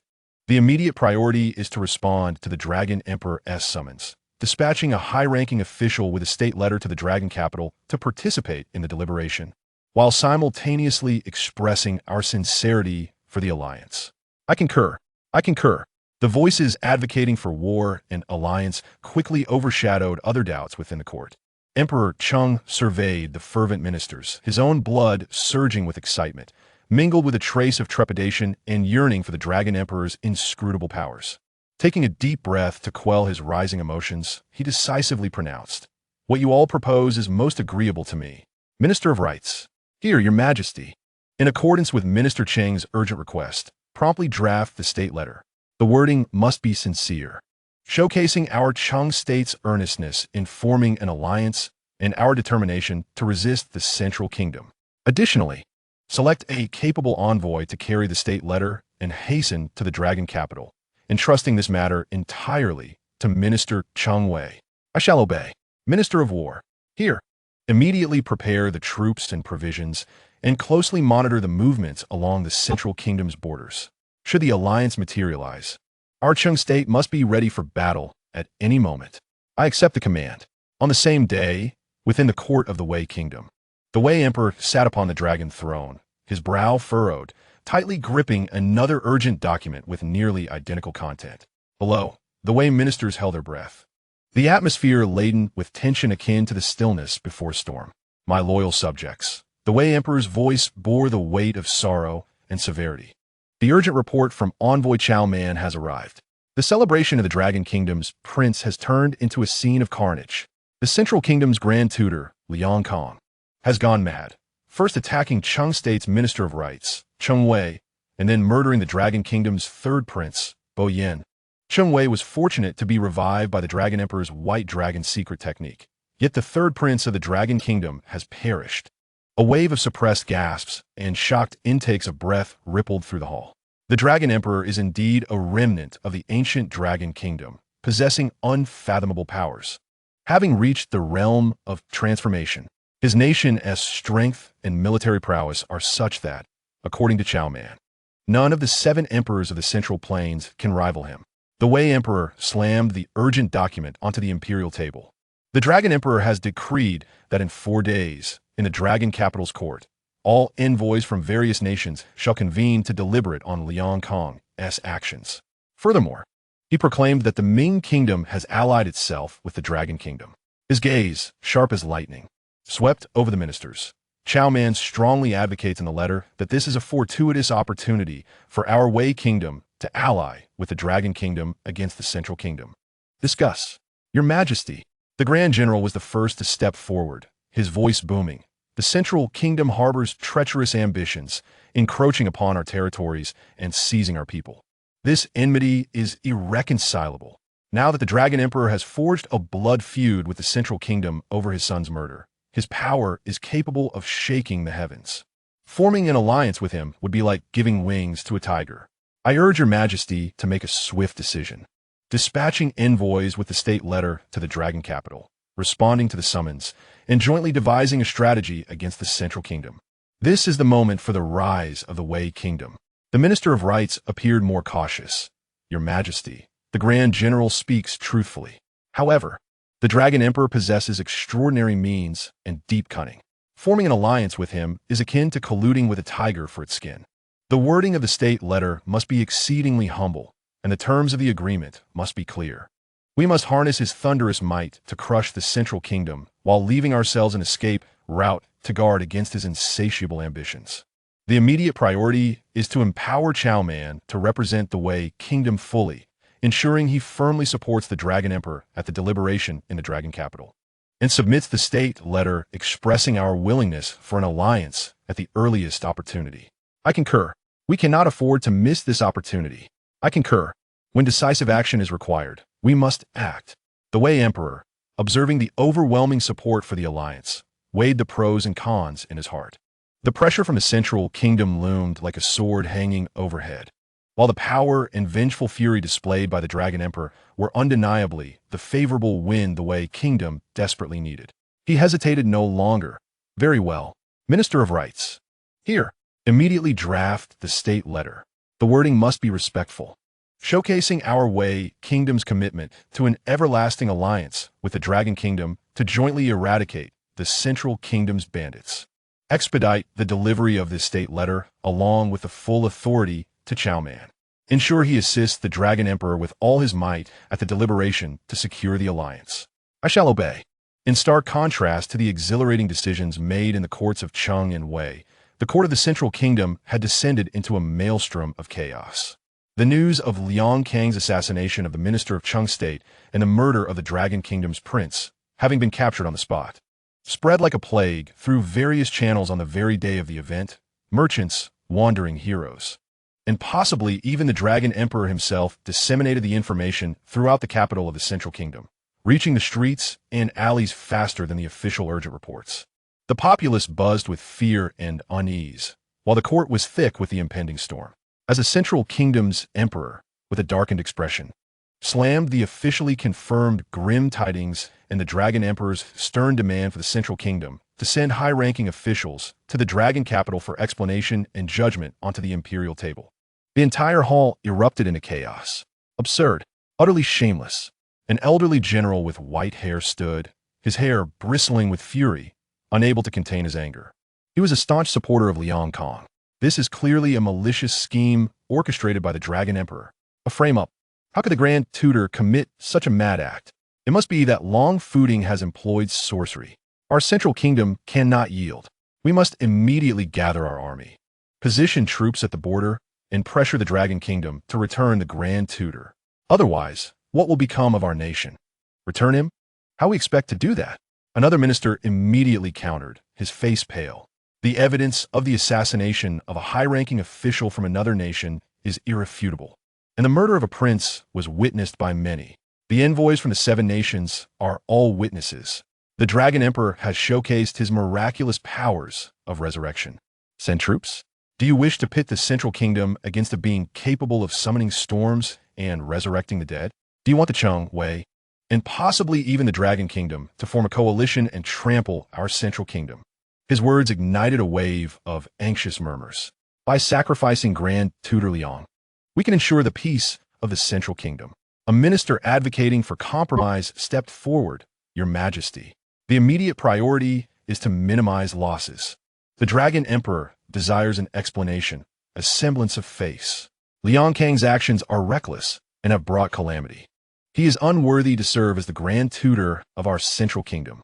A decree must be issued immediately to strip Liang Kang of all titles and positions, declaring him a traitor to the nation, and his actions shall be disavowed by the central kingdom's court. We should send a respected envoy, bearing significant gifts, to the Dragon capital to apologize, striving to quell the Dragon Emperor's wrath and negotiate for peace. This is a necessary sacrifice, Your Majesty. Nonsense. You are selling out the nation for personal gain. The warmongers erupted in anger. Are you suggesting we drag the entire central kingdom down with Liang Kang? The peace faction countered fiercely. The two factions of ministers erupted into a tumultuous cacophony, hurling accusations at one another, and some even began to shove each other in their fervor. The Dragon Emperor's state letter weighed heavily on everyone's conscience, akin to a death warrant. To fight or to negotiate, engaging in battle might lead to facing an unfathomable immortal emperor in a potential coalition of nations, with victory appearing bleak. To negotiate would require sacrificing a high-ranking and influential Grand Tutor, crippling our standing and dignity, while also enduring the harsh conditions the Dragon Kingdom might impose. The Central Kingdom's emperor, with a grim countenance, sat upon the dragon throne, observing the tumultuous ministers below, while the disquieting murmurs of the populace outside the palace reached his ears, filling him with an unprecedented sense of powerlessness and seething rage. He understood that regardless of the path chosen, the Central Kingdom would pay a heavy price. The root of all this turmoil lay not only in Liang Kang's madness, but also in that shadowy figure, the Dragon Emperor Long Fuding, who wielded power with ease and now emerged with a thunderous presence.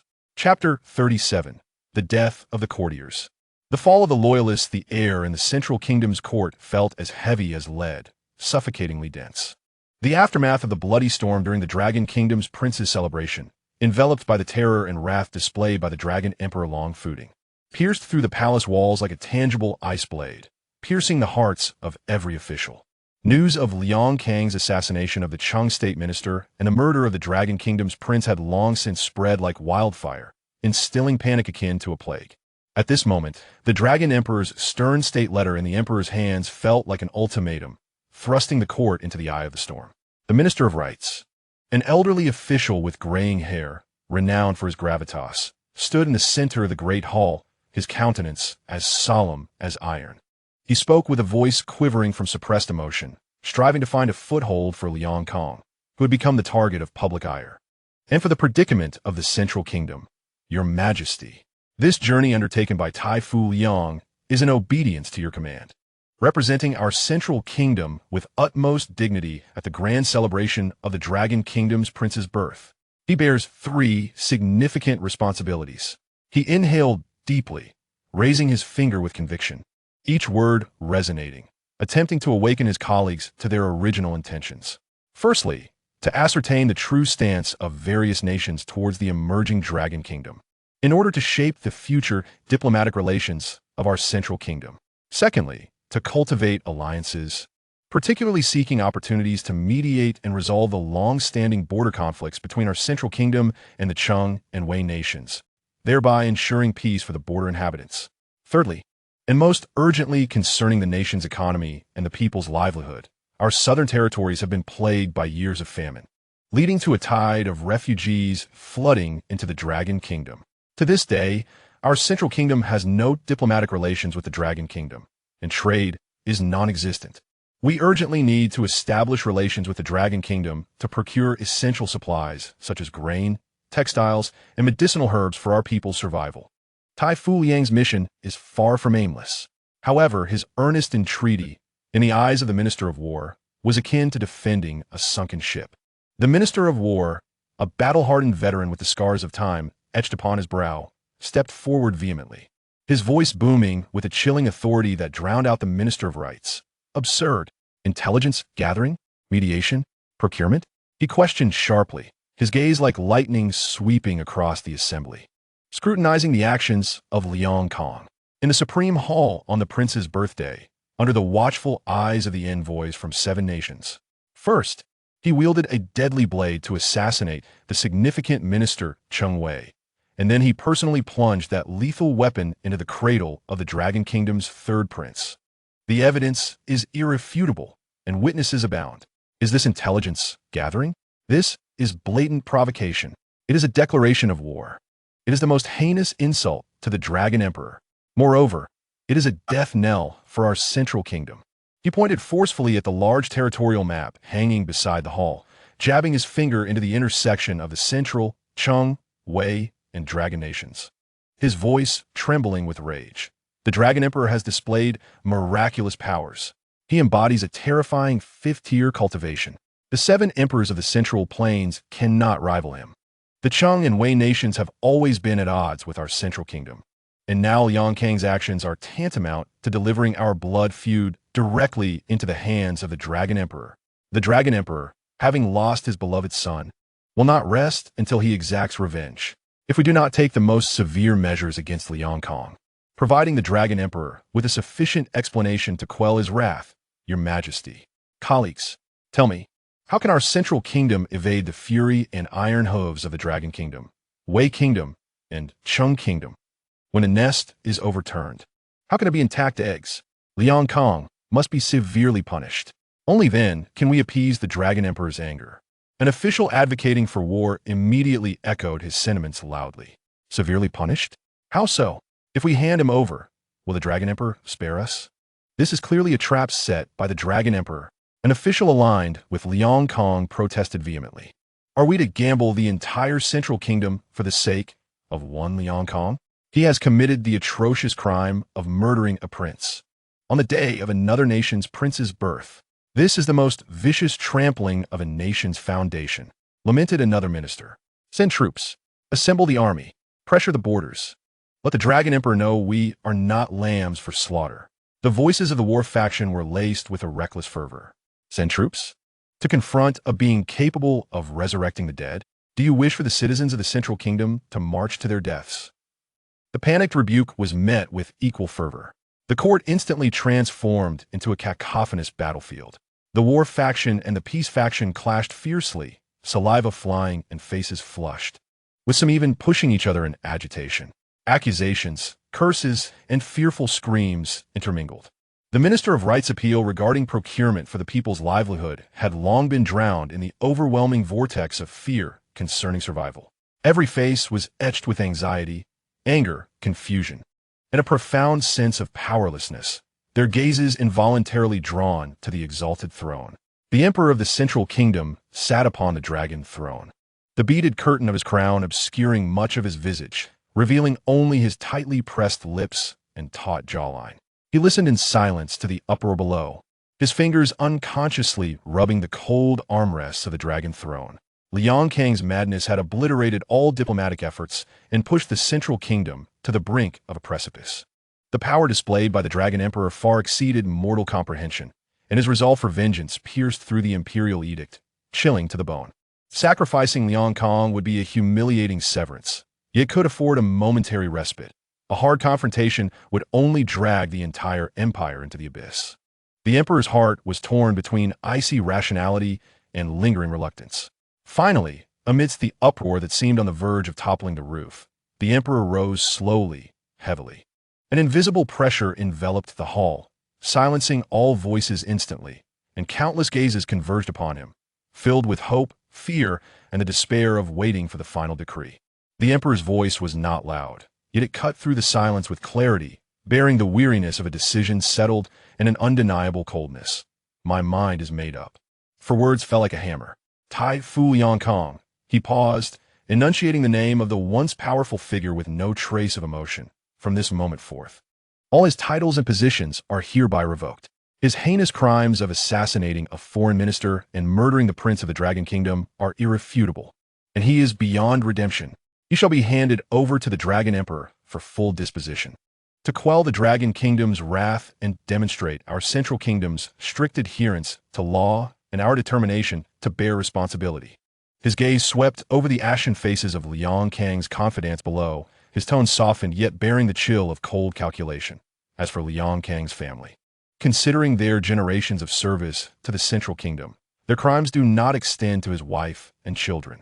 I shall do my utmost to ensure their safety and protect them from retribution. This can be considered my final duty as a ruler towards Liang Kang. With a shift in tone, the Emperor's gaze sharpened, sweeping across the officials with bowed heads, his voice suddenly rising, filled with suppressed fury and profound disappointment. However, the matter of Liang Kang is not yet resolved. The Dragon Emperor demands that our Central Kingdom dispatch high-ranking officials to the Dragon capital to participate in the hearing 4 days hence, to explain everything and manage the aftermath. This bears great weight concerning the fate of the nation. Gentlemen, he paused deliberately, his gaze like that of a hawk scanning the now silent assembly. Who is willing to undertake this heavy responsibility, to represent our Central Kingdom and negotiate in the Dragon capital? Silence. An even more profound silence than before. Every official bowed, their heads lower, wishing to bury their faces within the folds of their official robes. The air had solidified like ice. Everyone understood the gravity of Liang Kang's crime of murdering a prince. The Dragon Emperor was in a furious state. Handing over Liang Kang? The man was in the hands of the Dragon Kingdom. Does it matter whether you hand him over or not? Revoking his position is utterly insufficient to quell the other's wrath. This journey to the Dragon capital, nominally a negotiation, is in fact a plea for forgiveness and a means to endure any wrath the Dragon Emperor may unleash. A slight misstep could lead to disgraceful imprisonment or worse, execution, potentially providing the Dragon Emperor with further justification to strike against the Central Kingdom. This was not a heavy responsibility. It was clearly a one-way ticket to hell. Time ticked away in the suffocating silence. The Emperor's expression darkened further, disappointment and rage coalescing in his eyes. He slammed his palm upon the dragon desk, the sound echoing throughout the hall. What? Here we stand, the dignified Central Kingdom, the court filled with nobles, living off the Emperor's grace, shouldering the nation's burdens. Yet, in this critical moment, not a single person dares to share the Emperor's worries or face the nation's trials. Am I to personally travel to the Dragon capital to bow and apologize to that dragon fooding? The Emperor's roar echoed with the fury of being pushed to the brink and a hint of barely perceptible sorrow. Just as this despairing silence threatened to engulf all, a steady yet slightly aged voice emerged from the rear of the assembly. I, Chun Tian, the inspector of the Imperial Court, have a humble opinion to share. The voice was not loud, yet it landed like a stone cast into tranquil waters, instantly capturing the attention of all, including the Emperor's gaze, which flickered with a dim light of interest. The officials turned their heads, looking at this otherwise overlooked 8th-rank official, their expressions complex, filled with surprise, doubt, and a subtle relief that at last someone had stepped forward to shoulder the burden. The Emperor's taut nerves seemed to be pricked by the sound, causing him to squint and strain to identify the figure standing in the shadows. With a hint of impatience and bewilderment in his tone, he remarked, "Oh, at last. There is someone who remembers their duty as a subject of the Yonghua." Chang, clearly lacking any recollection of the name. He turned a glance at the anxious chief eunuch standing nearby. The chief eunuch promptly bent down and whispered in a low voice, "Your Majesty, it is Inspector Chang Tian." "Lord Chang." "Oh, Chang Qing." The Emperor's expression brightened with realization, his tone urgent. "Speak quickly. What is your proposal?" Chang Tian stepped forward, his stride steady as he disregarded the myriad of scrutinizing gazes surrounding him. He bowed deeply before the throne, expressing gratitude. "Thank you for your gracious favor, Your Majesty. I humbly believe that among the court's scholars and officials, the most suitable candidate is none other than Wang Han, a member of our Yonghua delegation, who is still detained at the Longhua post." Wang Han. The Emperor's brow furrowed, as the name evoked distant, unpleasant memories. "Which Wang Han?" He glanced again at the chief eunuch. The chief eunuch quietly reminded him, "Your Majesty, he is the one who served as the Minister of Justice 20 years ago, due to his insistence on re-examining a case of corruption involving a disciple of Grand Tutor Liang, repeatedly admonished the court, even going so far as to knock his head against a pillar in protest, and was subsequently demoted to the position of a doctor of law. He is now serving as the deputy envoy alongside Liang Kang to Longhua, and is currently trapped in the post. Is it him? That stubborn mule? The Emperor's memory sharpened instantly, conjuring the image of Wang Han, neck stiff and blood streaming from his forehead, demanding the Emperor's justice 2 decades prior. A wave of complex emotions surged within him, a blend of the anger from being contradicted and a faint recollection of the man's steadfastness. He is merely a doctor of law now? Indeed, he is responsible for imparting legal knowledge and overseeing examinations, Chang Tian affirmed. The Emperor stroked his chin thoughtfully, a glimmer of insight flashing in his eyes. Chang Qing, are you suggesting that Wang Han, this defiant minister, should employ his fearless obstinacy and boldly confront the Dragon Emperor? Your wisdom is unparalleled. Chang Tian bowed deeply once more, his voice clear and resolute. Wang Han is upright and unyielding, unwilling to bend. His past defiance was for the sake of our Yanghua laws. Now, as he approaches Longdu for negotiations, it is also for the survival of our Yanghua. His integrity may indeed sway the Dragon Emperor. Even if the circumstances are unfavorable, his history of defiance could serve as a dramatic gesture of contrition before the Dragon Emperor. A tragic apology. At the very least, the Dragon Emperor may perceive our Yanghua's genuine intent to submit to justice. The last 2 words were spoken with great difficulty, yet they encapsulated the harsh essence of this proposal, sacrificing Wang Han's life to quell the Dragon Emperor's wrath in exchange for a flicker of hope. The court fell into a profound silence once more. This proposal was cold and brutal, yet it bore an air of desperate realism. Many officials displayed an unwillingness in their eyes, but a larger number exhibited a tacit acceptance, a sense of relief that they would not be the ones facing death. The Emperor remained silent for a moment, his gaze sweeping across the silent assembly of ministers below. Ultimately, the vestige of compassion within him was entirely suppressed by the cold calculations of sovereignty. Taking a deep breath, he made his decision. Very well. What you suggest, Chongqing, aligns perfectly with my intentions. Draft the edict. The Emperor's voice regained its regal authority, yet it resonated with a melancholic resolution. From this moment forth, elevate Wang Han to the rank of 4th-rank minister of the Honlu Temple. Grant him full authority to represent our Yanghua in all negotiations with Longhua. He must, within 4 days at the Longhua court, exert his utmost to present our case and seek reconciliation, striving for a sliver of survival for our Yanghua. In the Longdu post, the Yanghua delegation's quarters were surrounded by the heavily armored Dragon Guard, creating an atmosphere as oppressive as a tomb. The doors and windows were tightly shut, casting the room in dim light. The members of the delegation wore ashen faces, some sat in stunned silence, while others wept softly, the shadow of death looming over each individual, akin to lambs awaiting slaughter, bracing for the Dragon Emperor's final decree. Old Minister Wang Han sat alone at a corner table. The flickering oil lamp cast a pallid glow on his wrinkled and haggard visage. Grasping a blunt pen in his hand, a sheet of paper lay before him. Ink still wet. It was a farewell letter. He was in the process of writing his last words. After being demoted for his defiance 2 decades ago, he had expected to languish among forgotten papers for the rest of his life. Yet now, in his twilight years, he faced the prospect of dying far from home. The pen trembled in his grip, the ink bleeding into a small patch of sorrowful wetness, and he found himself at a loss as to how to continue. Suddenly, the heavy door of the post swung open with a loud crash. A contingent of dragon soldiers escorted a Yanghua messenger into the room, shattering the suffocating silence. Lord Wang, Lord Wang. The messenger's voice carried an unusual excitement, instantly capturing the attention of all those filled with dread. Vangansan Kuvarit.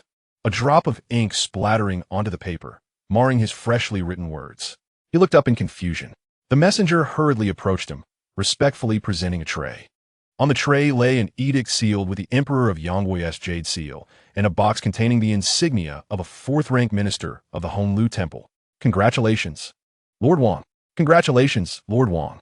The messenger's voice, piercing through the silence, proclaimed the Emperor's decree. You have been specially promoted to 4th-rank minister of the Honlu Temple. You are entrusted with full authority to handle all negotiations with Longhua. This is your official seal. Wang Han stared blankly at the tray, as if he did not recognize the objects upon it. Congratulations? Celebration? Within this prison where beheading could occur at any moment, he gazed at the pristine official seal, then at the weighty edict, and finally down at his unfinished farewell letter. An indescribable sense of sorrow and irony seized him instantaneously. With trembling hands, he first lifted the edict, hastily scanning its contents. The cold words, full authority to manage affairs, to resolve conflict, to strive for a sliver of survival for Yonghua, felt like needles piercing his heart. He understood, completely. This was no promotion, it was a death warrant. The emperor and the entire court had thrust this hot potato, along with a mission to face death, into the hands of this trapped and inconsequential old man. A low, hoarse, almost sobbing laugh escaped Wang Han's throat. He set down the edict, then slowly picked up the box containing the official seal.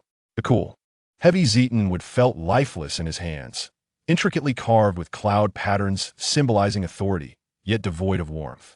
As he caressed the smooth surface of the box, his fingertips brushed against a layer of dust. This official seal must have been hastily retrieved from storage. He sighed deeply, that sigh seemingly draining him of all strength, filled with endless desolation and resignation. The fourth-rank minister of the Honglu Temple bears full responsibility. I can only hope that the Dragon Emperor will heed the words of an aging man in defiance. The words floated in the oppressive air, carrying a glimmer of hope so faint that even he himself could hardly believe it. 4 days later, in Longdu, as the first rays of dawn pierced through the mist enveloping the city and illuminated the grand palace's golden pinnacle, a solemn and heavy atmosphere blanketed the imperial city. The jade steps leading to the main hall were spotless, yet they gleamed with a cold, almost metallic sheen in the morning light. The massive palace doors creaked open, their weighty sound echoing across the empty square. Within the dragon court, preparations had long been completed. The nine-dragon golden throne, emblematic of supreme power, loomed above the crimson carpet that adorned the hall, with rows of seats flanking either side for the envoys of various nations. The scarlet carpet, though lavish, could not dispel the intangible oppression in the air. The low-hanging vermilion drapes resembled congealed blood, and the palace lanterns cast a chilling glow. The officials of Longwu stood in their ceremonial attire, hands at their sides, every face grave and every gaze sharp, reminiscent of soldiers poised for battle. An ominous silence pervaded the atmosphere, thick as a storm cloud, broken only by the occasional rustle of armor, serving as a reminder of the stringent vigilance in place. As the envoys from various nations entered in orderly fashion, guided by the Dragon Court officials, the sound of their footsteps echoed starkly in the vast hall, each step resonating like a taut string. Minister of Rites Chung Wei was the first to enter. His expression was solemn, yet his eyes shone with unwavering determination, even betraying a hint of subtle ferocity. His ceremonial robes were immaculate, showing no signs of having been pierced by a blade, silently testament to the awe-inspiring power of the Dragon Emperor. He strode directly towards the Chungwa's seat, his posture as straight as a towering volcano on the verge of eruption. Following closely behind was Waigwa's chief minister man. He maintained his shrewd merchant visage, yet a sharp glimmer flickered within his gaze, as if evaluating a monumental transaction. He swiftly surveyed the interior of the hall and the expressions of the Longwu officials, a habitual smirk playing at the corners of his mouth, though it never reached his eyes. As he approached the Waigwa seat, his steps were measured, imbued with a predator's vigilance. Simultaneously, the special envoy of Daxiguo, Jin Mingzhua, entered alongside the Taijingguan of Rishiguo, Yuki Shiro. Jin Mingzhua's robust frame was enveloped in a fur coat adorned with gold trim, his demeanor appearing rugged and bold. Yet, the tightly pressed lips and slightly narrowed eyes betrayed an inner tension and wariness. Yuki Shiro remained taciturn, his dark attire impeccably neat, the sound of his wooden clogs echoing crisply against the polished floor. His penetrating gaze swept across every corner of the hall, assessing the situation with an unflinching demeanor. The third prince of Taming, Zhu Fan, entered the grand hall surrounded by several attendants. Though young, he walked with a steady gait, his features exuding a composure beyond his years. Having endured the upheaval surrounding the prince's birth, the curiosity of youth had waned in his eyes, replaced by a depth of contemplation. He offered a slight nod towards the Longzhua, his demeanor elegant and impeccable as he proceeded to the Taming seat.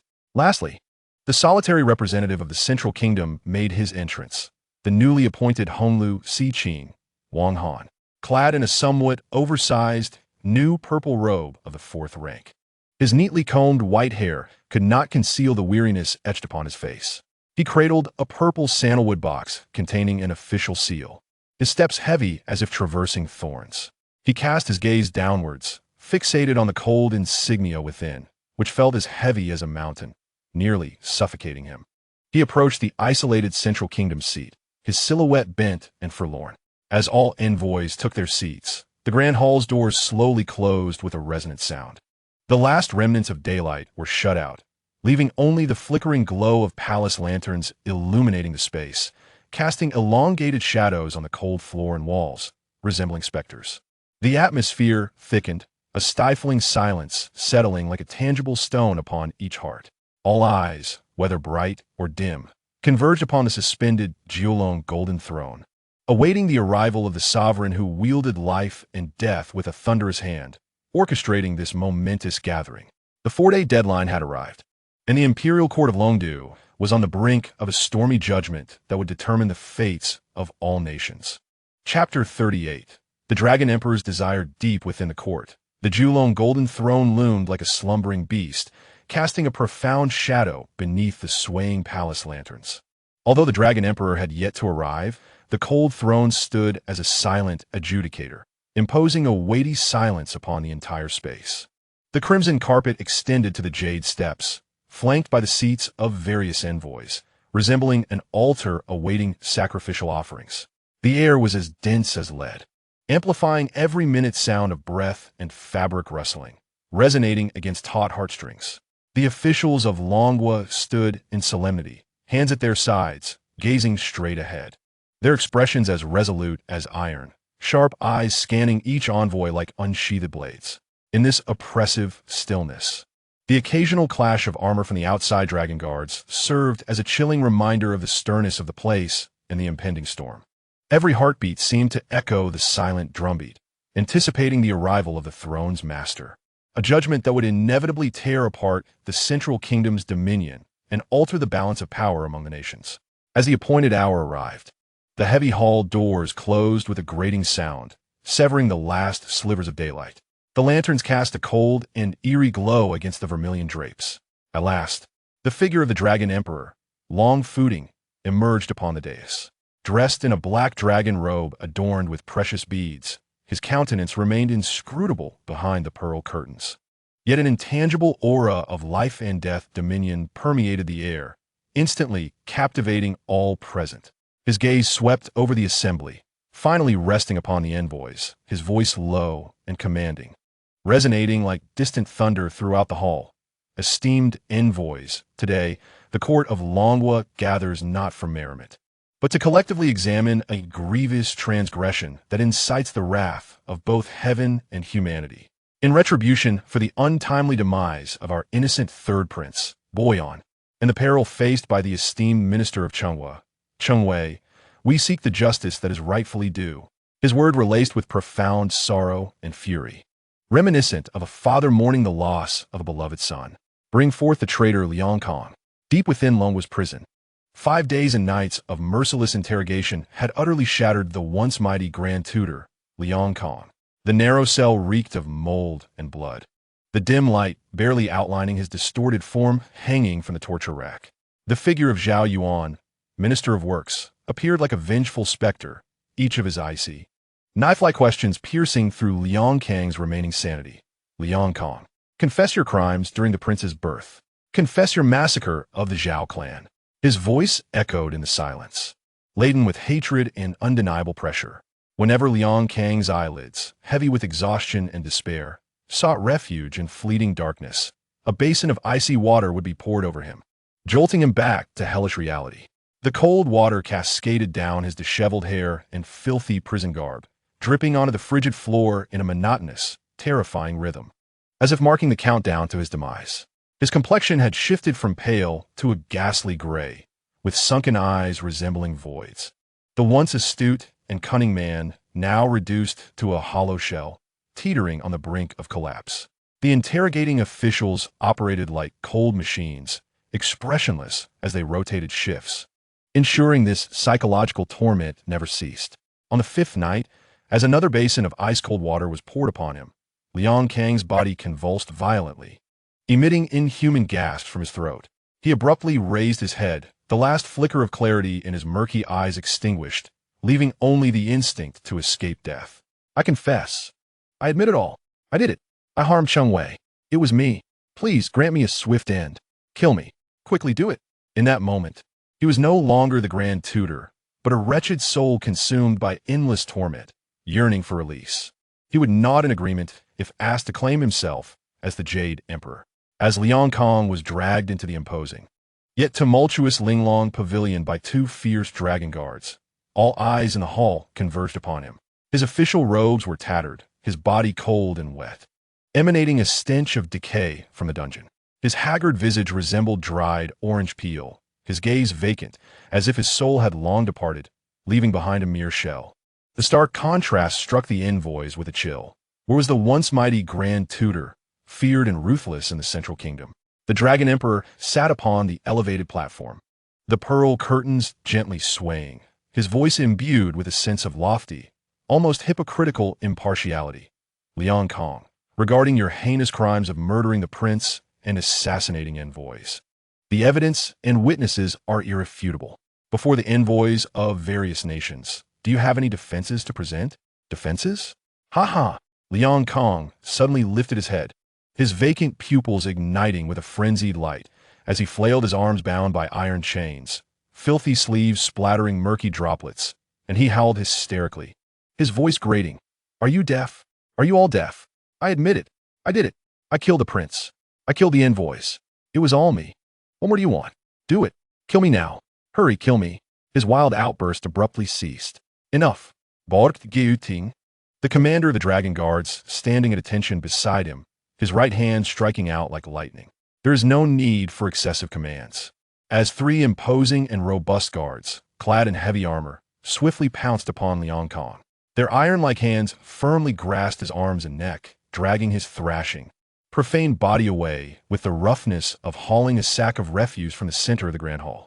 Liang Kang's futile screams and the piercing sound of chains scraping against the ground quickly faded into the depths of the corridor leading outside, leaving behind a profound silence in the hall and the complex, unspoken gazes of the envoys. The Dragon Emperor's eyes slowly swept over the various envoys, his voice regaining the steadiness of a sovereign, yet imbued with an undeniable authority. The traitor Liang Kong has already confessed and accepted his guilt. His crimes are beyond measure. All envoys are present to witness this villain's ferocity. How shall we punish him? How shall we restore justice for my son and ensure fairness for the envoys? Please, I invite you all to speak freely and deliberate on a resolution. Before his words could fully settle, Cheng Wei, the Minister of Rights from Changhua, abruptly rose. His chest stood tall, as if the wounds once pierced by blades had transformed into an infinite strength and a badge of fury. His eyes were bloodshot, locked onto the direction from which Liang Kong had been taken, his voice thunderous and filled with an overwhelming hatred and the flames of vengeance. Your Majesty, the Dragon Emperor, the crimes of Liang Kong warrant the extermination of his entire clan. Yet, his sins do not end there. On the auspicious day of your nation's prince's birth, he audaciously attempted to assassinate me, and even personally murdered the third prince. This is a desecration of the foundation of Longhua and an affront to the principles of justice. His actions transcend personal malice. They are a tacit endorsement from the Central Court. Simply executing Liang Kong cannot atone for the blood of your prince, nor quell my hatred, nor can it intimidate the rebellious. I beseech your Majesty to mobilize a righteous army and punish the immoral Central Kingdom. Changhua is willing to devote the full strength of our nation to serve as your vanguard, to trample the central capital and demand blood for blood. Every word resonated like the beating of war drums, filled with an unwavering resolve. The envoy from Weigua, the master of ceremonies, followed suit and stood up. The customary shrewdness of a merchant was replaced by a cold calculation and determination. He slightly bowed to the Dragon Emperor, his voice clear and highly incendiary. Minister Cheng's words resonate profoundly. However, I, Chao, believe that sentencing must be rooted in the fundamental truth. Liang Kang's transgressions are not merely the injury or death of one individual. Minister Cheng, had it not been for your Majesty's divine powers, bringing the dead back to life, you would have long since sacrificed yourself for the nation. Was this an attempted murder? No. before the Dragon Emperor's divine abilities were displayed in the eyes of the world. Minister Chung was already dead.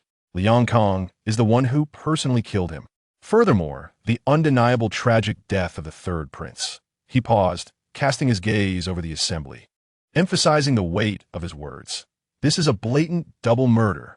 The assassination of a royal prince and the killing of a high-ranking official from another nation. Such heinous crimes are beyond redemption, even if the Central Kingdom were to devote its entire strength. Wei Guo stands in full support of Chunghua. I implore your majesty to avenge the prince from Minister Chung, and for the justice of the world, to deploy troops against the Central Kingdom. Wei Guo shall follow the might of Long Guo, advancing and retreating together to eradicate this villain and his nation. The special envoy from the Shiguo, Jin Mingzhua, exchanged a tacit glance with the third prince of Demingua, Zhu Fan. Jin Mingzhua, with his tall stature, rose, his voice deep, carrying the straightforwardness of the grasslands and a reverence for the new power. Your Majesty, the Dragon Emperor, Maida Shiguo, and Demingua reached a consensus yesterday. The evidence against Liang Kong is irrefutable. His actions have incited the wrath of both gods and men, making him a common enemy of the world. Regardless of your final decision, whether to wage war or pursue peace, Maida Shiguo and Demingua shall stand united with Long Guo against this foe. Wherever the Dragon Emperor's sword points, there shall our hearts follow. Zhu Fan nodded slightly, his youthful face exuding an unexpected gravitas and determination, silently supporting Jin Mingzhua's declaration. The chief minister of Richugua, Yumu Ji Lang, through translation, spoke in a stiff yet fervent tone, embodying his nation's legal principles. The life taken must be repaid with a life, and debts must be settled, as is the natural order of the world and a fundamental principle we learned from Tang. Liang Kang's assassination of the prince and the murder of a high-ranking official merited death by 1,000 cuts to serve as a warning. However, his crimes implicate his nation. We believe that aside from executing Liang Kong, the Central Kingdom, as the principal nation of wrongdoing, must pay a price commensurate with its sins. Land cessions, reparations, and apologies are essential paths to quell the anger and establish justice. This proposal is offered for your Majesty's consideration. His mention of land cessions and reparations was delivered as though it were an unquestionable law of nature. Dembai from da Yuiguo, Kemabaidi, spoke in a stiff yet passionate Mandarin, expressing the pragmatic support of the tropical nation. Your Majesty, had such a tragedy occurred in my you, my king would have immediately deployed elephants and troops for vengeance. However, separated by vast oceans, our army cannot march. Though we cannot send troops, we are willing to dedicate all our resources to provide supplies and healing medicines for your righteous army. Whatever the army requires, as long as the U possesses it, we shall ensure a continuous and full support. This is the U's sincerity towards a just cause. The stances of the nations were distinctly clear, with fervent war intentions and insatiable demands. All gazes, like invisible shackles, abruptly focused on the solitary figure of Wang Han, the new Honglu temple minister. Seated at the Central Kingdom's position, the elderly man, with his white hair, trembled under the immense pressure. He abruptly left his seat, almost crawling to the center of the hall, and with a heavy thud, knelt on the cold, hard golden bricks. The Zetonwood seal box he clutched fell to the ground with a clatter.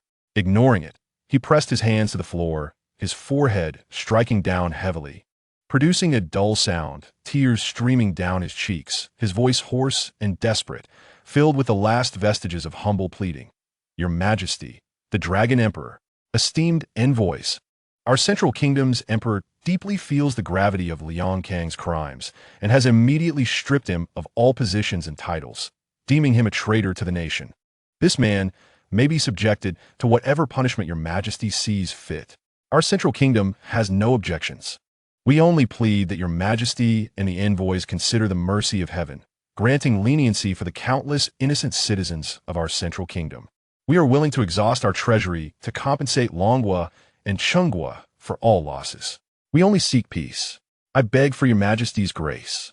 His voice was choked with sobs, forehead pressed firmly to the ground, as if he sought to humble himself to the dust in exchange for a glimmer of hope. To be disposed of at my will, Liang Kong was already my prisoner. Why should the Central Kingdom's consent be necessary? The Dragon Emperor slammed his palm against the dragon table. The sound reverberated through the hall. The jade seal, brush holder, and documents upon the dragon table were jolted from their places. He abruptly stood, the crown and pearl curtains shaking wildly, the facade of calm replaced by a thunderous rage. His eyes ablaze with the fiery agony of a bereaved father, his voice roaring like a gale from the heavens, stinging the faces of those present. My third prince. Boyan, intelligent and clever, I cherish him like a treasure. His life cannot be measured by mere gold or silver. Now, the envoys of the world understand righteousness, all willing to provide troops and supplies to aid me in avenging him and reclaiming the blood debt. Can your central kingdom afford such reparations? What will you use to compensate for my Boyan? What will you use to quell my rage? What will you use to repay the collective indignation of the nations? As he spoke the final words, the Dragon Emperor's voice quivered, and he lifted his dragon's sleeve, seemingly wiping away the non-existent tears of a grieving father. This display vividly illustrated the image of a heartbroken yet indignant sovereign. Silence engulfed the hall. Only the quivering sobs of Wang Han echoed, reminiscent of a flickering candle in the wind. The ever-watchful Grand Tutor, Wu Yi, had long since clenched his hands in a fist within the wide sleeves of his ceremonial robe, nails digging deeply into his palms. Witnessing the Dragon Emperor's theatrical display of grief over his lost son, and recalling the icy false infant in the Yuju Pavilion and the grim reality of the sacrifices made at the cliffs of Sizhou, a wave of cold mockery and bone-chilling dread surged within him. Beneath his lowered eyelids, a glint of brilliance flickered and vanished. What a magnificent dragon Fu Ding! What a grand performance of deception, turning day into night and calling a deer a horse. The true prince was sacrificed to break the curse, while the false prince became the perfect offering for you to demand retribution from the central kingdom, rallying the nations and swallowing territories. One son has yielded you twofold value. Today, I have truly witnessed the depths of your ruthless cunning and your ability to manipulate the tides. Chapter 39. Blood of the Dragon as an Alliance in the Linglong Pavilion. The Dragon Emperor's fury was as palpable as thunder, rendering Wang Han's humble pleas powerless amidst the roar of what will you use to compensate for my Boyan? Wu Yi observed the heart-wrenching performance of the loved.He with a cold gaze, internally scoffing. When it comes to acting, you Long Fu Ding are unparalleled. There is no one in the world who would dare to oppose you. He had already discerned the loved.He's grand scheme to exploit the death of the false prince to orchestrate a complete usurpation of the central kingdom. He had a firm grasp of the loved.He's intentions. The moment had arrived. Wu Yi slowly rose from his seat, walking steadily to the trembling Wang Han's side, and bowed deeply before the loved.He, his face displaying a perfect blend of sorrow and rationality. Loved.He, I implore you to cherish the sacred body. The populace's fate rests upon you. Do not let excessive grief harm your essence. This third prince, Boyan, is also the beloved nephew of this old minister. Connected by blood, the pain in this old minister's heart has not lessened in the slightest. It is lamentable that my nephew Boyan, still in swaddling clothes, innocent and naive, has yet to witness the splendor of this world, only to fall victim to the treachery of vile men, his soul returning to the void. His voice trembled with the old minister's sorrow. Then he shifted the conversation towards a glimmer of hope. In my humble opinion, as mentioned earlier by Lord Yumu, perhaps we could consider a few measures: ceding land, paying reparations, and offering an apology, though they cannot fully compensate for the blood debt, would at least signify the central kingdom's acknowledgement of guilt and a beginning to quell the wrath of heaven. Wu Ye's words, appearing to console the loved.He in his grief, effectively pinned the blame for Boyan's death squarely upon the central kingdom, while also introducing the pivotal issue of territorial concession. Wang Han, akin to a drowning man grasping at a last straw, disregarded the blood on his forehead and bowed heavily again, his voice hoarse and urgent. What Master Wu says is absolutely correct. Every word is reasonable. If we can truly avoid the calamity of war and quell His Majesty's thunderous wrath, saving the lives of countless people in the central kingdom, we are willing to cede land for peace and offer all reparations. You, the loved.He suddenly pointed at Wang Han, his hair bristling, as if he had been gravely insulted. What you say is akin to accusing me of trading my own flesh and blood for profit. Such reasoning is absurd. This is nothing short of an insult to me, an affront to the royal family of Longhua. My Boyan cannot be measured by land or wealth. His fury escalated, and his sleeves stirred without wind, causing the temperature in the hall to plummet. Seeing the Long-Di's wrath, the other envoys from various nations immediately chimed in, attacking Wang Han verbally, accusing him of lacking sincerity and attempting to placate the overwhelming blood debt with trivial compensation.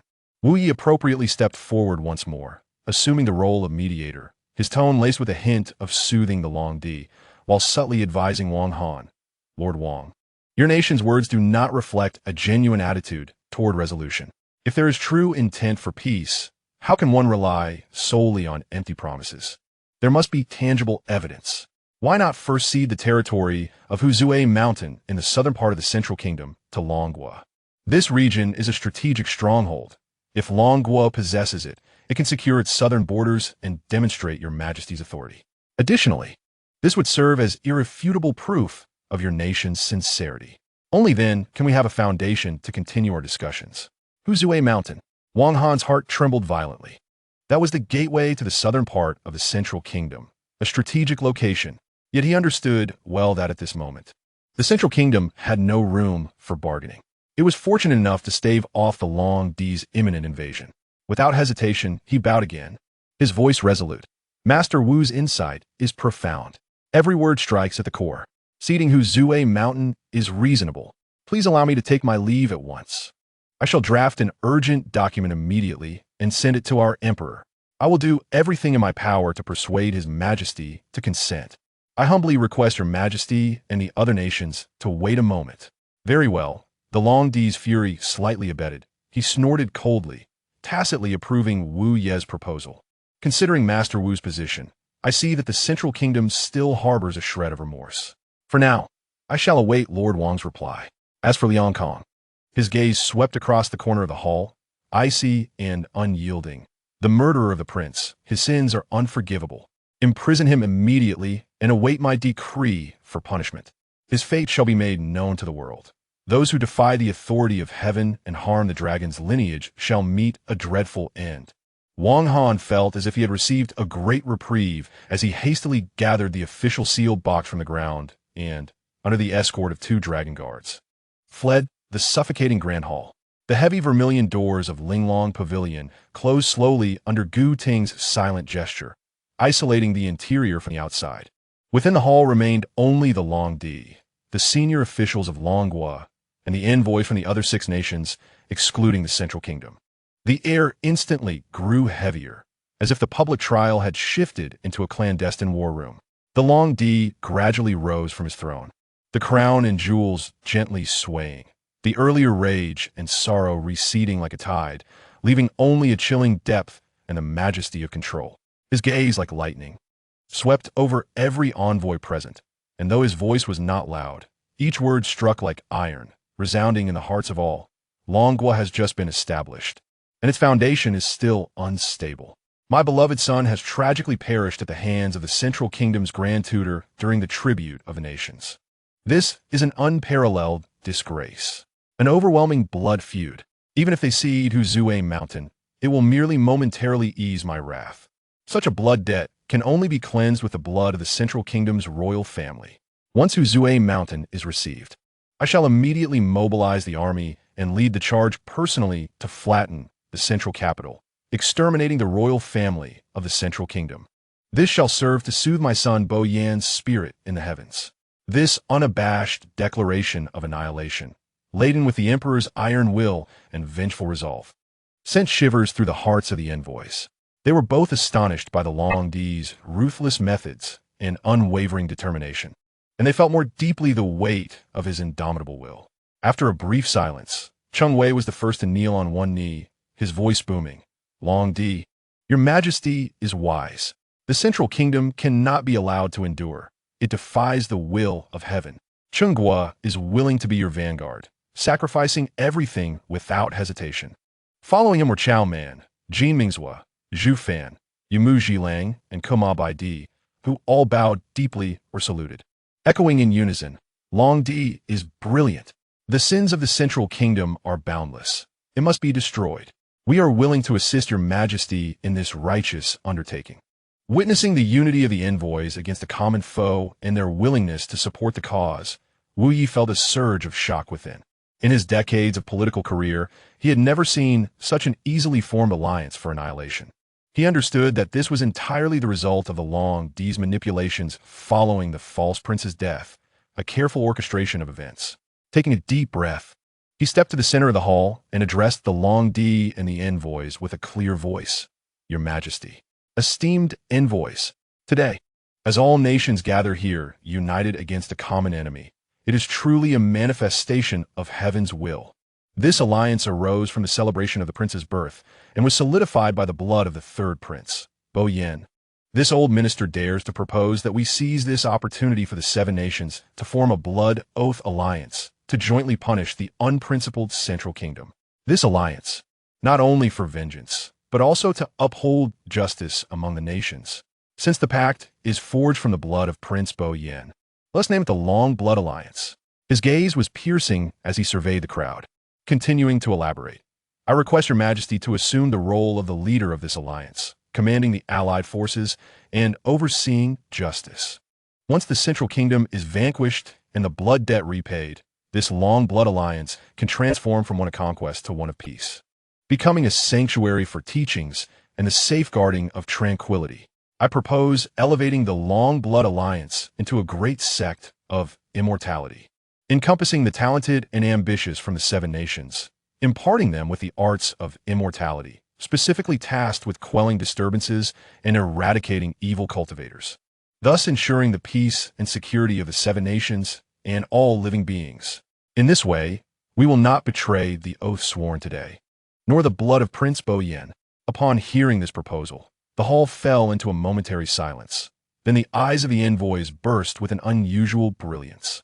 Forming an alliance for revenge served immediate interests, but joining a sect led by the loved.He, which could potentially impart the arts of immortality and wield the power to maintain order, was a long-term benefit that could shape the future fortunes of their nations. Especially Jean Mingswa from the Great Western Nation, who stepped forward, bowing deeply to the loved.He, his words filled with unprecedented fervor and reverence. Respected loved.He, Master Wu's foresight is truly the cornerstone of a great enterprise. Since that day, I witnessed your Majesty wielding the Bailong Shunyu, radiating brilliance and performing the supreme art of resurrection. My heart has been captivated, leaving me restless at night. Our great Western nation wishes to be the most loyal cornerstone of the Long Blood Alliance, steadfast and unwavering in service. However, the arts of immortality are fundamental to protecting the nation and upholding the righteous path. I humbly request that your Majesty allow each country within the alliance to select exceptional individuals to study the arts of immortality alongside the leader. Only then can we strengthen the foundation of the Long Blood Alliance, making it a true sword hanging over the heads of evil beings, a shield protecting all living beings. As the other envoys nodded, their longing for the arts of immortality unmasked, the loved.He sat upon his dragon throne, absorbing the greed and aspirations of the envoys. He curled the corners of his mouth into a subtle arc of dominion, his voice steady and imbued with temptation. The Tao of immortality, indeed, embodies the ultimate principles of heaven and earth, a crucial instrument for safeguarding the nation. I have understood the heartfelt aspirations of all present. With the establishment of the Longshuameng, we shall share the foundational methods of cultivation with the nations within the alliance to assist them in nurturing their roots. He subtly shifted his tone, laden with profound meaning. However, the profundities of the Tao cannot be achieved overnight. They require innate talent, opportunities, and personal diligence. As for the deeper mysteries of the immortal arts and the future selection of disciples with true celestial affinities from various sects for the Longshuameng, such matters are of great significance and cannot be decided by me alone, nor merely by national borders. The qualifications for entry into the immortal sects, or the lack thereof, must be determined by their esteemed predecessors based on one's aptitude and resolve. This is the established order of the immortal path, and I too must adhere to it. This proposal not only fulfills the initial desires of the nations for immortal arts, but also firmly retains the core resources and future potential within the grasp of the Longshuameng, which is effectively controlled by the loved.He. It allows the loved.He to realize his dream of establishing a sect for cultivation. Especially in the wake of the recent massacre of the 10 guards by the puppet men, while shouldering the hopes of the people from 7 nations. Other cultivation organizations have no grounds to voice dissent. This intricate calculation is indeed remarkably seamless. The envoys' eyes sparkled with increased fervor as they exchanged glances, each perceiving the immense benefits and prospects for collaboration. A single nation could hardly vanquish the Central Kingdom, but united, the 7 nations, especially under the command of the loved.He, an emperor of cultivation, along with the Central Kingdom's long-standing state of exhaustion from years of conflict, could easily extinguish it. Your Majesty is wise. Long live the loved.He. The envoys chanted in unison, their voices echoing within the resplendent pavilion, filled with fervent anticipation for the future. The loved.He abruptly rose, his crown billowing, the black dragon robe swirling as if animated by an unseen wind, a potent aura of supremacy emanating forth. Very well. I shall heed your requests and assume the responsibility of the leader of the loved.He. Let us swear blood oaths to forge this alliance. From this day forth, the loved.He is established. We pledge, united in purpose, we shall eradicate the Central Kingdom. Upon our victory, we shall jointly establish an immortal sect, quell the demons, resolve disputes, and protect the common folk. The righteousness of the nations shall be upheld by our alliance. His gaze pierced through each excited face, his voice resonating like the clash of metal. Our foremost task is to level the Central Kingdom and reclaim the blood debts. Once the Central Kingdom is vanquished, we shall lay the foundations for the immortal sect. Let us strive together. Obey the leader's command. United in purpose, we shall eradicate the Central Kingdom, uphold our righteousness, and protect the common folk. The envoys from the 6 nations and the high officials of the Long Kingdom echoed in unison, their voices shaking the palace. Thus, a grand covenant, cloaked in the guise of vengeance, but fundamentally aimed at the Long Kingdom's seizure of the Central Kingdom and the orchestration of the future, was formally established within the bloodied and scheming atmosphere of the resplendent pavilion. The smoke of war over Huzue Mountain had not yet dissipated when the loved.He's Black Dragon banner was already planted across the perilous southern strongholds of the Central Kingdom. This strategic high ground, which controlled the throat of the North-South Passage, fell into the Long Kingdom's grasp with little effort, becoming a sharp spear thrust into the heart of the Central Kingdom. Simultaneously, the 7 nations, bearing their seals, dispatched sternly worded declarations of war like death warrants, fluttering toward the capital of the Central Kingdom like snowflakes. These declarations were no longer merely the wrath of the Long Kingdom, but represented the collective will of the entire loved.He, signifying that the Central Kingdom had been utterly isolated by the allied nations, trapped in a tenfold ambush. Within the palace of the Central Kingdom, the last vestiges of resistance shattered under the weight of despair. The allied forces of the loved.He, with the elite of the Long Kingdom as the vanguard, and the Chung and Wei